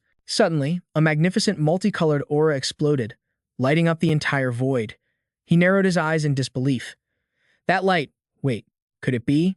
Rising from the rubble, a legendary glowing treasure chest. The countdown clock ticked away on the giant military screen like a heart attack. Boom! Sunuan, Nuan, and Yuan Zhu popped up, showing off the Fire God Squad's battle results. A purple treasure chest. The crowd gasped. No shot. Sam roared with hype. His god's eye gleamed with intensity as the team confirmed that purple loot drop. Finally, Saint Yao has secured a purple treasure chest. At last, the system notification chimed, revealing the real-time harvest of the global squads led by the Fire God team. 1 purple chest, 14 gold chests. Hishuri got 3 silver chests and 67 bronze chests. But check the Angler squad. 2 purples, 16 gold, 30 silver, and 60 bronze chests. The Noble squad isn't far behind, with 1 purple, 12 gold, 25 silver, and 55 bronze. The leader kicked his chair back, totally salty. What is this madness? The Angler squad secured 2 purple chests. Lei nodded gravely, running the numbers. In this meta, the purple chest is the supreme loot above all else. The Fire God squad might be rank 1 in quantity, but their quality of purple chests? Kinda mid. His disappointed gaze locked onto Jang Kai's stats on the screen. What a waste. I bet on the Fire God captain to carry, not to feed. Look at him. 1 gold, 1 silver, 2 bronze. He is dead last on the leaderboard. Everyone agreed with a heavy sigh. Vion's brow furrowed, his eyes filled with complicated emotions. Jang Kai, what kind of dungeon hell are you trapped in right now? Meanwhile, at the Black Turtle Guild, Haishi sat like a queen, sipping wine with the 4 beauties of the seasons. Winter Snow threw shade first. Only 4 chests. That is it. People claim he is the strongest under level 60 in this whole mana world. Please, his score isn't even a fraction of his teammates' scraps. Summerflower sneered, her voice dripping with venom. The military's ranking is a meme. Haishi's trash isn't fit to carry my gear, yet they treat him like a national treasure. Autumn Orchid grit her teeth, rage bubbling up. Every time I remember the Zodiac Guild lost to this loser, I lose my mind. It is the greatest stain on our Black Turtle honor. If I see him in the arena, I will destroy him so bad. He will never stand again. Spring Life remains silent. Just a subtle nod, her only agreement. Heishi looked at Jang Kai's stats with pure disgust. Number 1 in the global contest? That is just a dusty old medal from the past. Now look at his run time. 1 gold, 1 silver, 2 bronze. Failing a simple ruin exploration? It is not just embarrassing. It is pathetic. Her eyes narrowed like a viper's. Jang Kai, looks like your stock just hit rock bottom. Winter Snow sighed, bored out of her mind. We wasted so much effort sending the Light Guild to crush him. I didn't expect him to be this squishy. Summerflower placed hands on her hips. Isn't that a dub for us? Do you really want to dirty your hands with his blood? Suddenly, Springlife's face went ghost pale as she stared at her phone. Her eyes went wide with shock. What is the tea? The sudden reaction drew the attention of the squad. She asked, what is wrong? Then her own jaw hit the floor, her cool girl act shattering instantly. She screamed in denial. Impossible. The system screen flashed a notification that broke the internet. Radiant Treasure Chest 1. Let's rewind time by 30 seconds to the Forest of Escape. Jang Kai stood there, shook. A legendary radiant chest spawning inside a mountain, scorching magma erupted from the earth behind him like a dragon's breath. Jang Kai sprinted, every step stretching the limits of human agility. No retreat. He leaped into the air, aiming for the chest. I am betting my life on this drop. Jang Kai moved like a blur, closing in on the massive circle of light. He reached out, his fingers brushing against destiny. Adrenaline surged through his veins. Now he grabbed the chest, hugging it to his body. He roared with triumph. Got it. He popped the lid and blinding light exploded, but the ground beneath him shattered. Jang Kai and the glowing chest plummeted toward the boiling lava lake. He kicked off a falling rock, desperate for leverage, but the magma geyser shot straight up. He was helpless, falling into the inferno with his prize. Dang it, I am at my limit. A smirk touched his lips as he thought of her. Han, you picked a crazy spawn point. Just meters from incineration, his body began to glitch out. System alert, exploration time over. Jang Kai vanished from the instance mere milliseconds before the lava could delete his account. Boom. The lava swallowed the platform in a massive explosion. Back in the command room, Hishi and Tun smashed the table so hard it crumbled. He screamed with adrenaline. Beautiful. Jang Kai isn't human. He is a god-tier player. He stays quiet, then drops a nuke that leaves us all breathless. Lei stared at the screen, shaken to his core. He opened a radiant chest. In the final seconds. How is that even physically possible? Ma Fam jumped up, trembling. A radiant treasure chest? Does that mean he obtained level 140 class materials? Nakam clenched his fist. Even if it is not level 140, it is undoubtedly a supreme treasure. Viong let out a breath. He had been holding out for that kid. Yo, fam. He almost gave me a heart attack. The harvest from the Mitra Suan land? It is absolute insanity. This is going to flip St. Yao's status on the international stage upside down. Suddenly, a loud crash echoed nearby. Boom. Jang Kai grimaced in pain, opening his eyes to the blue sky. Am I still alive? Han and Ruan Yuan rushed over instantly. Captain Jang Kai. Su Nuan, and Yuan Ju were right behind them. Jang Kai. What was that? Your entrance was way too cinematic, bro. He blinked, totally confused. Is everyone here? He analyzed the situation. The magma? It is gone. He was back from the Mitra's Sulan land. He recalled the system notification and slowly stood up. Exploration ended? Yeah, just in the nick of time. A young man whispered nervously, What is wrong with Captain Jang Kai? He looks totally off. She rubbed her chin. He looks like a hot mess. Maybe the loot was trash and he is in shock? Yuanzu waved a hand in front of his face. Jang Kai. Yo, okay, do not scare me, man. Who cares about the chest count? Just stay sane. If you turn into an idiot over a dungeon run, we are totally screwed. Jang Kai grinned, extending his glowing hand. The radiant chest materialized. Whoa! Han Han froze, her voice failing her. Is that? She stammered. Oh my god, the light is blinding. Is this the legendary item from the prophecies? Jang Kai announced with pure swagger. The radiant treasure chest is ours. The jaws of the other four hit the floor as they stared at the prize. One of them tackled him in a bear hug. You crazy bastard, you were not exploring. You were making history. Ho Han Han and Ruan Yuan joined the hype. Ruan Yu joined the pylon. Suan Nuan sighed in admiration. Jang Kai, you really are the coolest. But then, a familiar voice pierced the air from behind Kai. Was that a legendary glowing treasure chest? Alice and her battered squad dragged themselves out of the dungeon, looking like absolute wrecks. You guys actually unlocked the glowing chest? That is impossible for trash like you. Yuanju stepped up like an iron fortress to shield his team. Nothing is impossible. Quit looking down on us. Or did you forget who crushed you in the arena? Hu Yan winked playfully, her smile sharp as a dagger. That is right. Now you finally understand the massive gap between first place and third place, even with the same time limit. Alice was about to explode with rage, teeth grinding audibly. Her teammates screamed in frustration. What did you just say to us? Shut up. Have we not lost enough face? Alice snapped, ordering a humiliating retreat. Yuan Hu burst into laughter. Jang Kai. Look at how salty they are. Talk about satisfying. Jang Kai just smirked. In this world of leveling logic, raw power is the only way to silence the doubters. Su Nuan nodded in agreement as the five of them ventured deeper into the forest. Two shadows watched from behind a tree. Rem asked, Not going to say hi to your old friends? Willis narrowed his eyes, smiling mysteriously. No need. Destiny will cross our path soon enough. Watching Jang Kai laugh, he thought, Hello, Jang Kai. I am Qin Yu from the military committee. 3 minutes later, the squad emerged from the teleportation formation. The chairman of the military committee, Qin Yu, stepped forward. Members of the Fire God Squad, congratulations on your outstanding performance in this ruin exploration.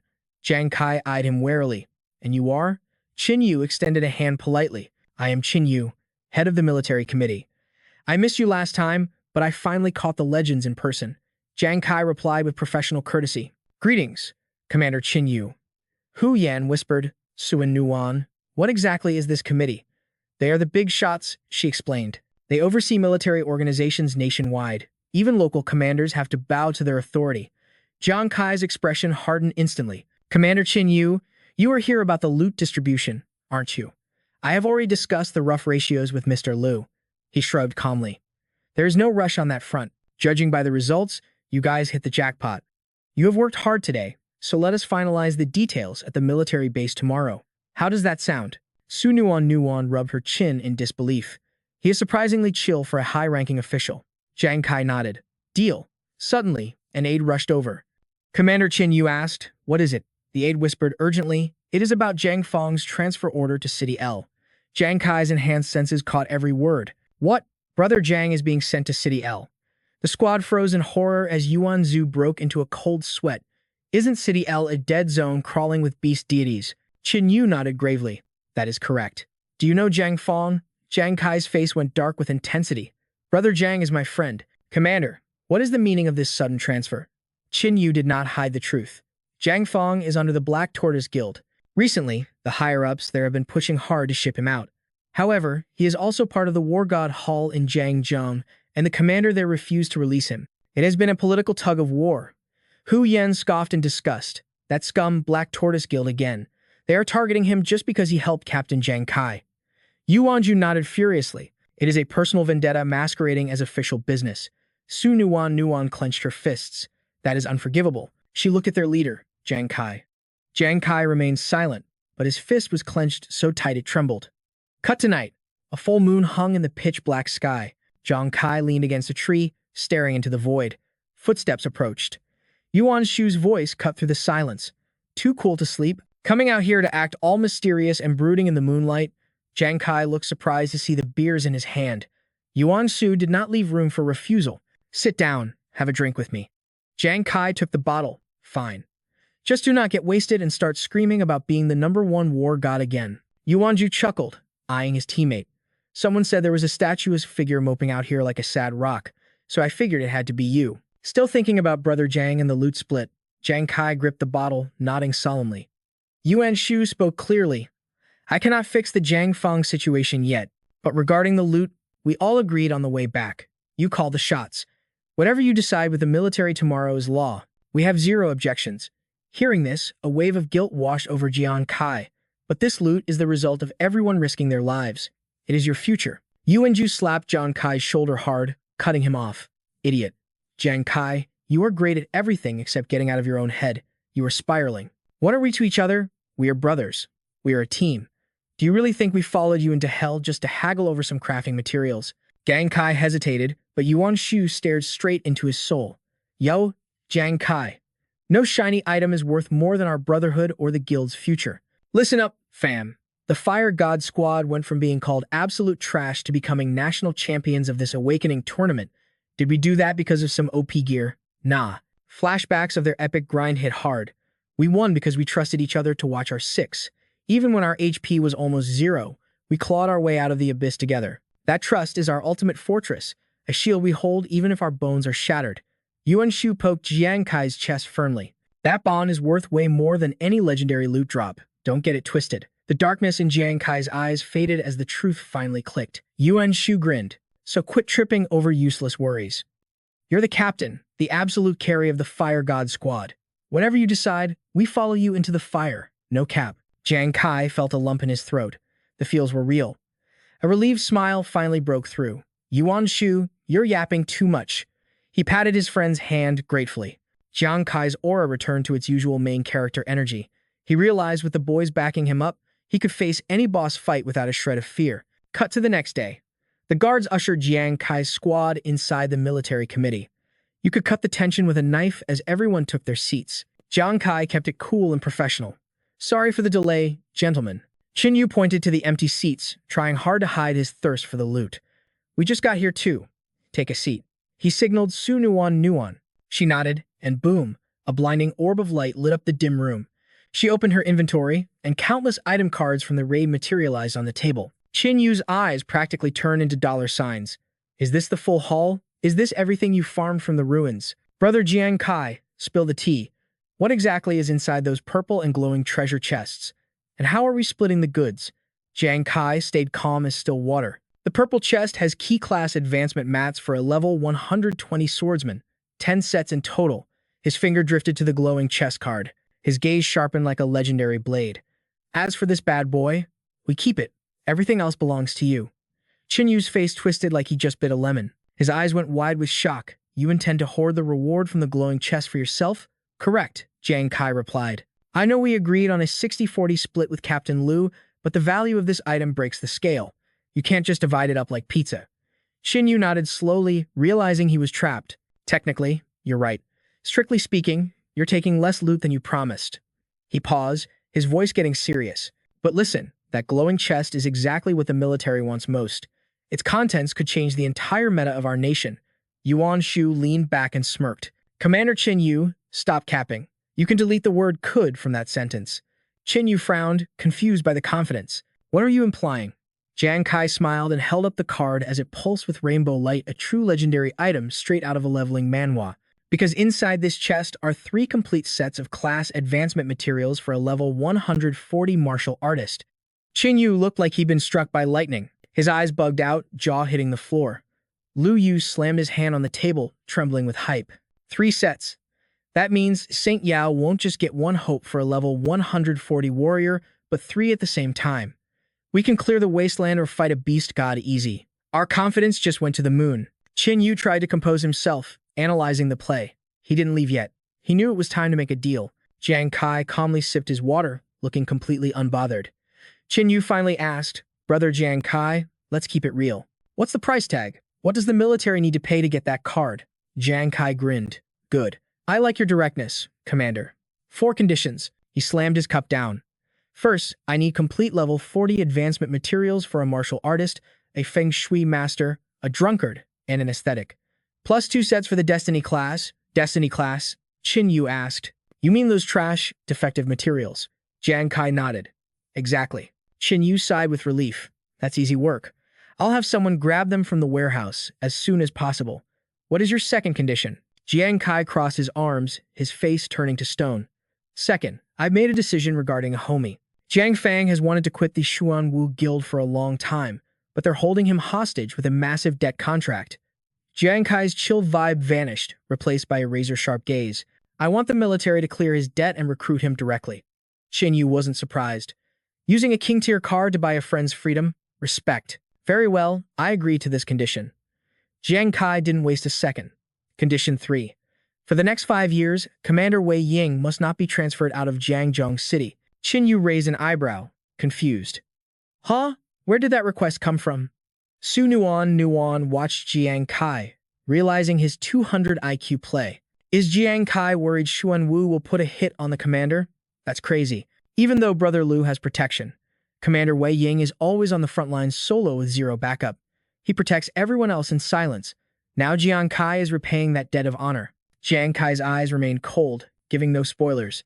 The reasons are complex. Commander Qin Yu, you only need to decide if you can grant it. Qin Yu thought for a moment. "I don't get your motive, but deal accepted." "Now, what is your final condition?" Jiang Kai's lips curled up, then went deadly serious. He enunciated every word. "I want the Xuanwu Guild disbanded permanently, deleted, gone." Qin Yu's eyes nearly popped out of his skull. Beside him, a buzzcut officer jumped up, slamming the table. "Jiang Kai, are you trolling? Xuanwu is a top 10 guild in St. Yao. They are the core force on the front lines. Without them, our colonization speed crashes." Ha Vu chimed in, voice tense. "They are backed by Xuanwu Military Industries. Their influence is massive both in-game and in real life. Asking us to dissolve them? I fear you overestimate our authority, kid." Jiang Kai stood up instantly, killing the negotiation dead. "If that's the attitude, then forget I even brought it up. We're done here." As he walked away, another officer screamed out, panic drenching his words. "Jiang Kai, what use are level 140 materials to a guy like you? You aren't even a class-changed martial artist yet. You're just gonna flip them for cash anyway. Name your price, kid. We'll match it." Jiang Kai stopped and glanced back, his cold eyes instantly dropping the room's temperature below freezing. "We are talking about an item with the power to shift the status of an entire nation. Do you really think a pile of cash compares to that? It's pathetic. No matter the sum, I will never sell to scumbags like you." Commander Qin Yu stared at the young man's retreating back. A terrifying realization slammed into him. Hishishi's kid wasn't just bluffing for leverage. He was genuinely out for blood. He intended to crush the Xuanwu Guild into dust. Qin Yu rested his chin on his hand, his eyes narrowing as he ran the numbers. Xuanwu is a key player, sure. But if they fall, their members and resources don't just disappear into the void. They'll simply be gobbled up by the other powerhouses of St. Yao. From a national strategy perspective, our total combat power remains rock solid. Jiang Kai turned to his squad, his voice icy calm. "Let's roll." Ruin Yu hummed a soft agreement, falling into formation behind him. But suddenly, Qin Yu shot up from his chair, his voice booming like thunder across the hall. "Wait, hold on a second. Brother Jang Kai, please stop." Jang Kai's pace slowed just a fraction, but he didn't give the commander the dignity of turning around. Qin Yu sprinted toward the group, his tone desperate. "Look, I'll be real with you. I don't know what kind of blood feud you have with the Black Tortoise Guild, but wiping out an organization of that size is statistically impossible. However, I have a compromise that might just satisfy that hunger for revenge. Hearing this, a faint, calculated smirk curled on Jang Kai's lips. It was the look of a predator whose trap had just snapped shut on its prey. He finally turned his head, his expression masking his true intent. I'm listening, Commander Chin Yu. The commander saw his opening and took the shot. We can force the total dissolution of their largest branch. That is the absolute limit of our authority. Meanwhile, in a luxury guild hall, Hishishi gripped her phone, her face twisting in pure horror as the voice on the other line delivered the nightmare scenario. She screamed in disbelief, her composure shattering into a million pieces. What the hell did you just say? You want to dissolve the Black Tortoise branch in S City? How dare Jang Kai even suggest such insanity? Her subordinates, Xuan and Hoa, turned pale, looking like they'd seen a ghost. On the other end of the line was Hao Vu, the cold voice of the committee. Hao Vu continued, zero emotion in his tone. Guildmaster, the committee is already in session. The official decree isn't a suggestion. It's just a matter of time. Cold sweat poured down Hishishi's face as the panic attack set in. Excuse me? Are you telling me the entire value of the Black Tortoise Guild is worth less than some raw ascension materials? Do you have any idea how many resources we've pumped into the Shining Alliance over the years? And this is the thanks we get? Hao Vu's voice remained dangerously calm, like the eye of a storm. Guildmaster Ha, cut the drama. The problem is that Jang Kai holds level 140 martial artist class change materials. That is the kind of god-tier loot you'd only see in a legendary system mana dungeon. These items are powerful enough to alter the Shining Alliance's ranking on the entire global stage. Hishishi gritted her teeth, refusing to accept the L. Didn't we already send an elite team to clear the new map? We could get those exact same drops any day now. The retort from the phone was sharp and unforgiving. That is a massive gamble, Guildmaster. Hao Vu didn't let up. You know the pressure we're under from the current beast tide. We don't have the luxury of time to wait for your hypothetical success. Besides, it's merely the loss of one branch. You'll survive. Hishishi opened her mouth to argue, but she was ruthlessly cut off. No buts, Guildmaster Ha. You should never have provoked a monster like Jang Kai. Her eyes bulged as the reality struck her like a physical blow to the gut. The phone slipped from her trembling fingers, crashing onto the table with a deafening thud. Hishishi swayed on her feet, barely staying upright. Her body shook uncontrollably, every breath feeling like she was inhaling broken glass. Xuanxin stepped forward, his voice grim. Guildmaster. The reason Black Tortoise holds a top 5 spot among the 10 great guilds is entirely due to the S-City branch's contributions. Hoa added, despair soaking her voice. At least half of our main force came from there.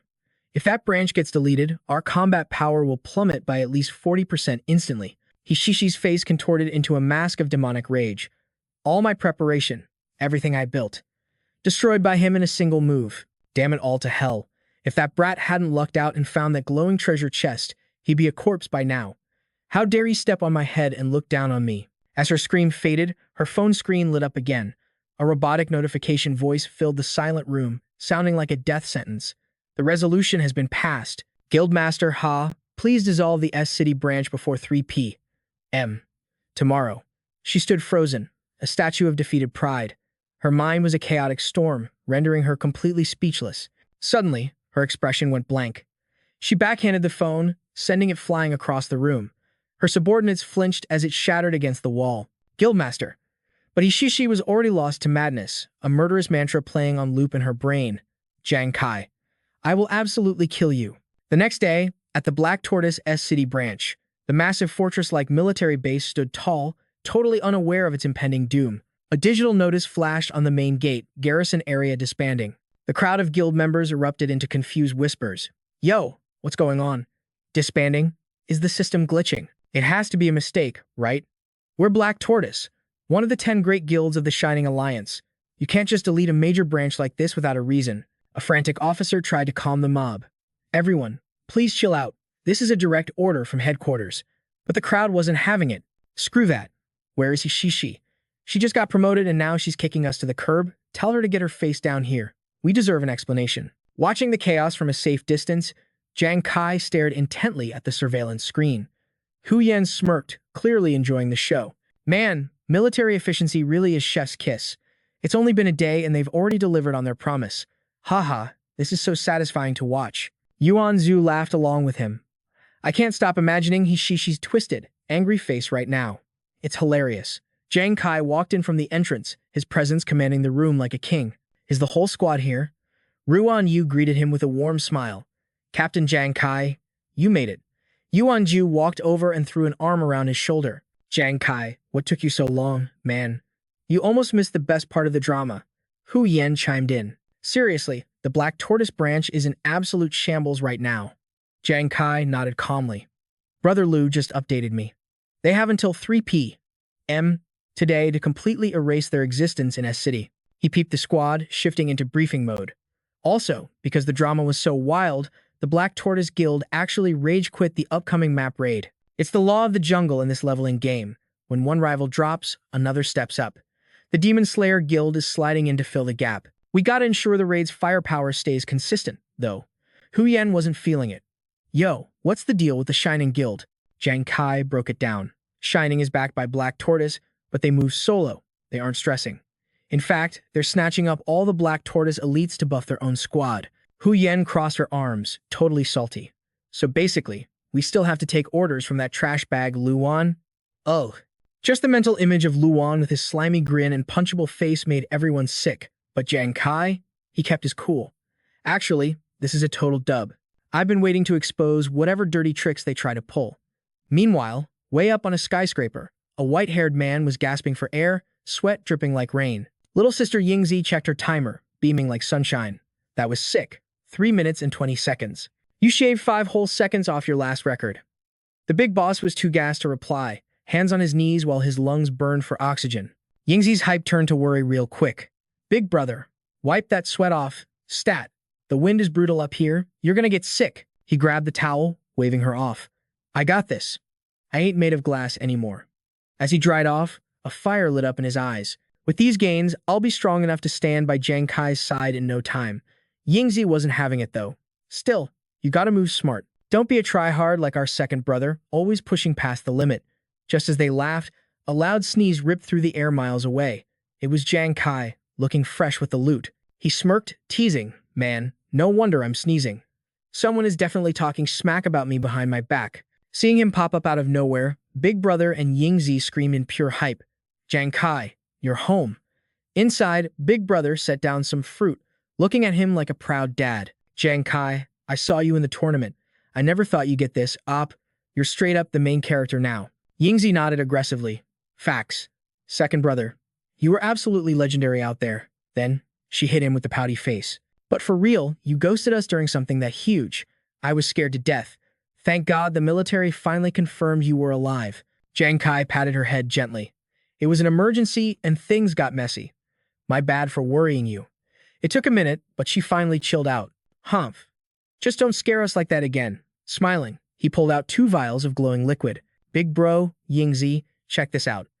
I came to show I'm good, but also to drop these off. These are class change materials. Their jaws hit the floor as they stared at the items. Jang Kai got super serious. These aren't basic drops. These are heavenly fate materials. My own extreme class came from a source just like this. It adapts to your specific vibes and awakens the perfect class for your soul. Yingzi gasped. That's insane. He handed 1 vial to Big Brother, but looked at her. Yingzi, finish your studies before you choose your path. I'll hold yours for now. He pressed the remaining vial firmly into Big Brother's hand. The ghost planet is open to you now, but it's gonna be hell. Harder than you can imagine. You gotta be sure about this. Big Brother gripped the vial, looking intense. I've already decided. Guilt flashed in his eyes. Lying in that hospital bed, I hated how weak I was. I wanted to fight on the ghost planet, but my body was trash. Yingzi frowned, her heart breaking. Big Brother, don't talk like that. You grinded so hard to raise us. Don't blame yourself for being tired. Big Brother shook his head, staring at the vial. Most explorers train for years. I have 0 experience and a weak foundation. I might fail the newbie trial, but I'll put my life on the line to train. I won't give up. Jang Kai clapped a hand on his shoulder. Don't stress about the trial. I got a strat for that. I trust you can walk this path. And listen. He lowered his voice.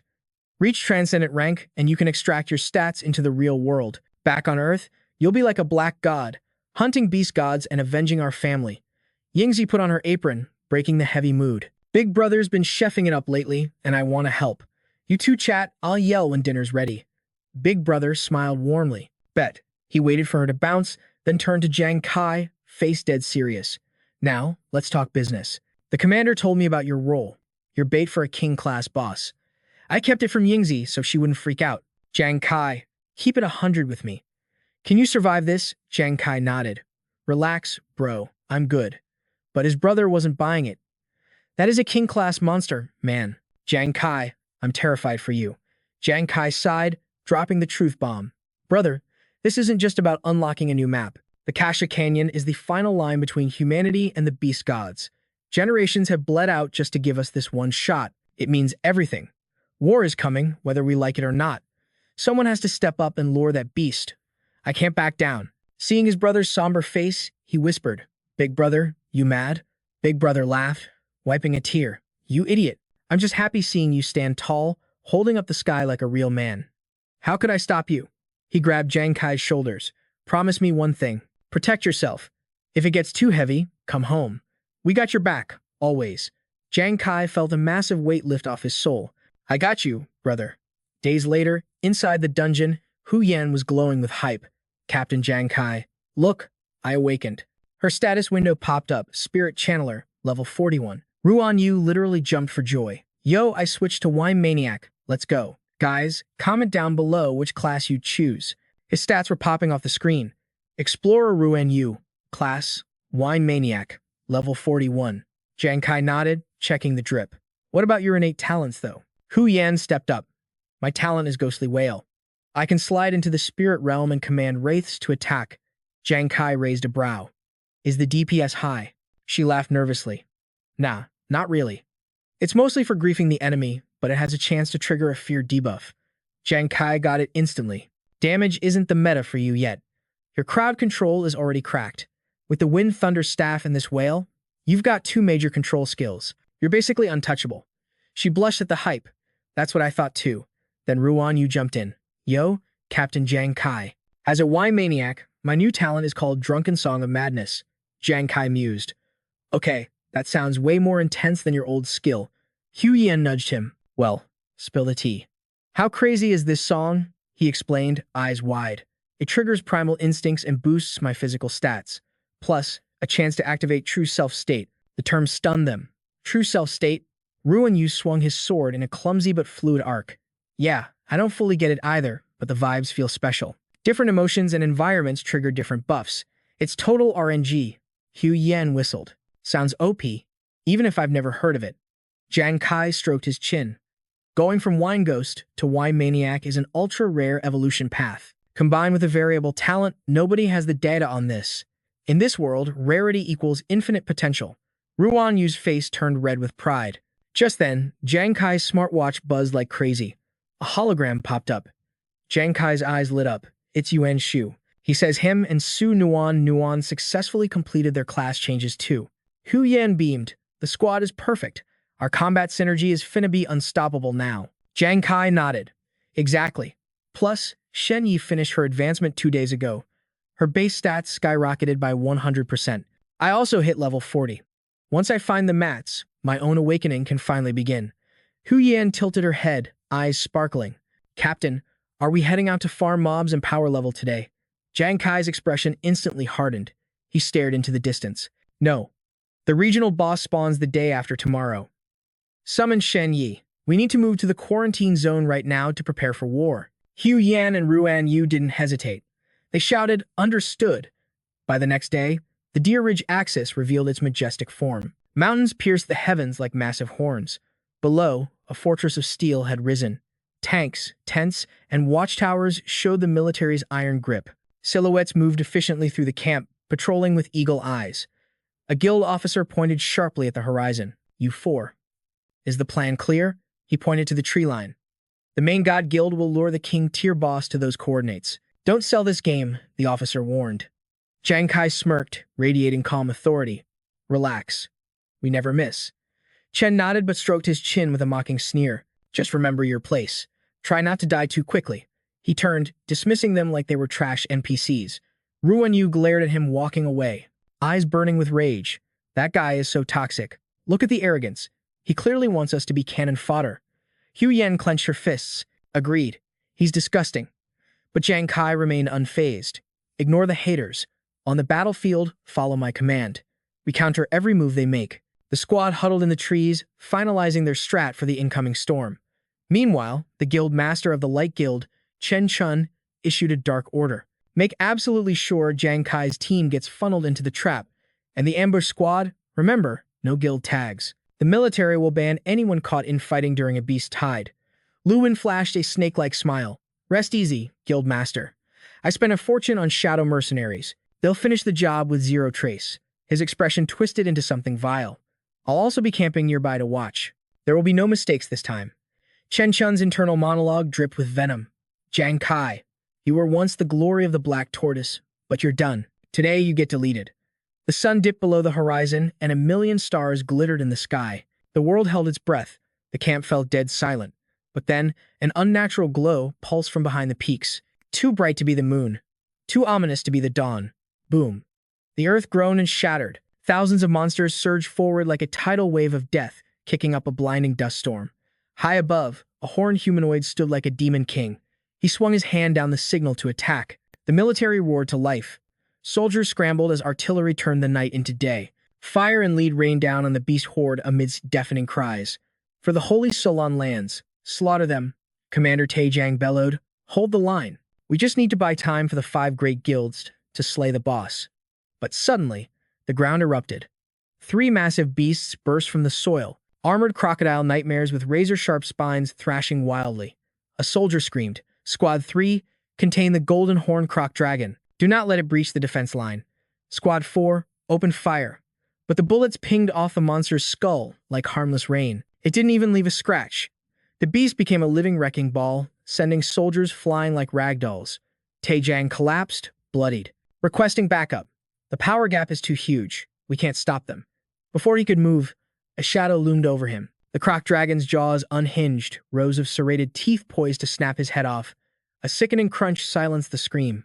Blood sprayed across the dirt. Meanwhile, Jang Kai watched a fissure tear through the earth, racing toward his team. Cold sweat dripped down Hu Yan's face. Damn it, is their hide made of diamond? Nothing is getting through. Jang Kai remained silent, his gaze sharp as a blade. Beside him, Shen Yi ground her teeth. Facing a commander-tier beast was suicidal enough, but a king-tier, that kind of overwhelming power usually only exists in a raid dungeon. Jang Kai's voice cut through the fear. Panic gets you killed. Steady yourselves. We fight on my signal no matter what comes out of that darkness. The horizon blackened as more abominations emerged. Twisted shapes and sizes, united only by their thirst for human blood. Suddenly, the soldiers froze their eyes, bulging in pure horror. A pressure descended that felt like the end of the world. It's here. The king tier has arrived.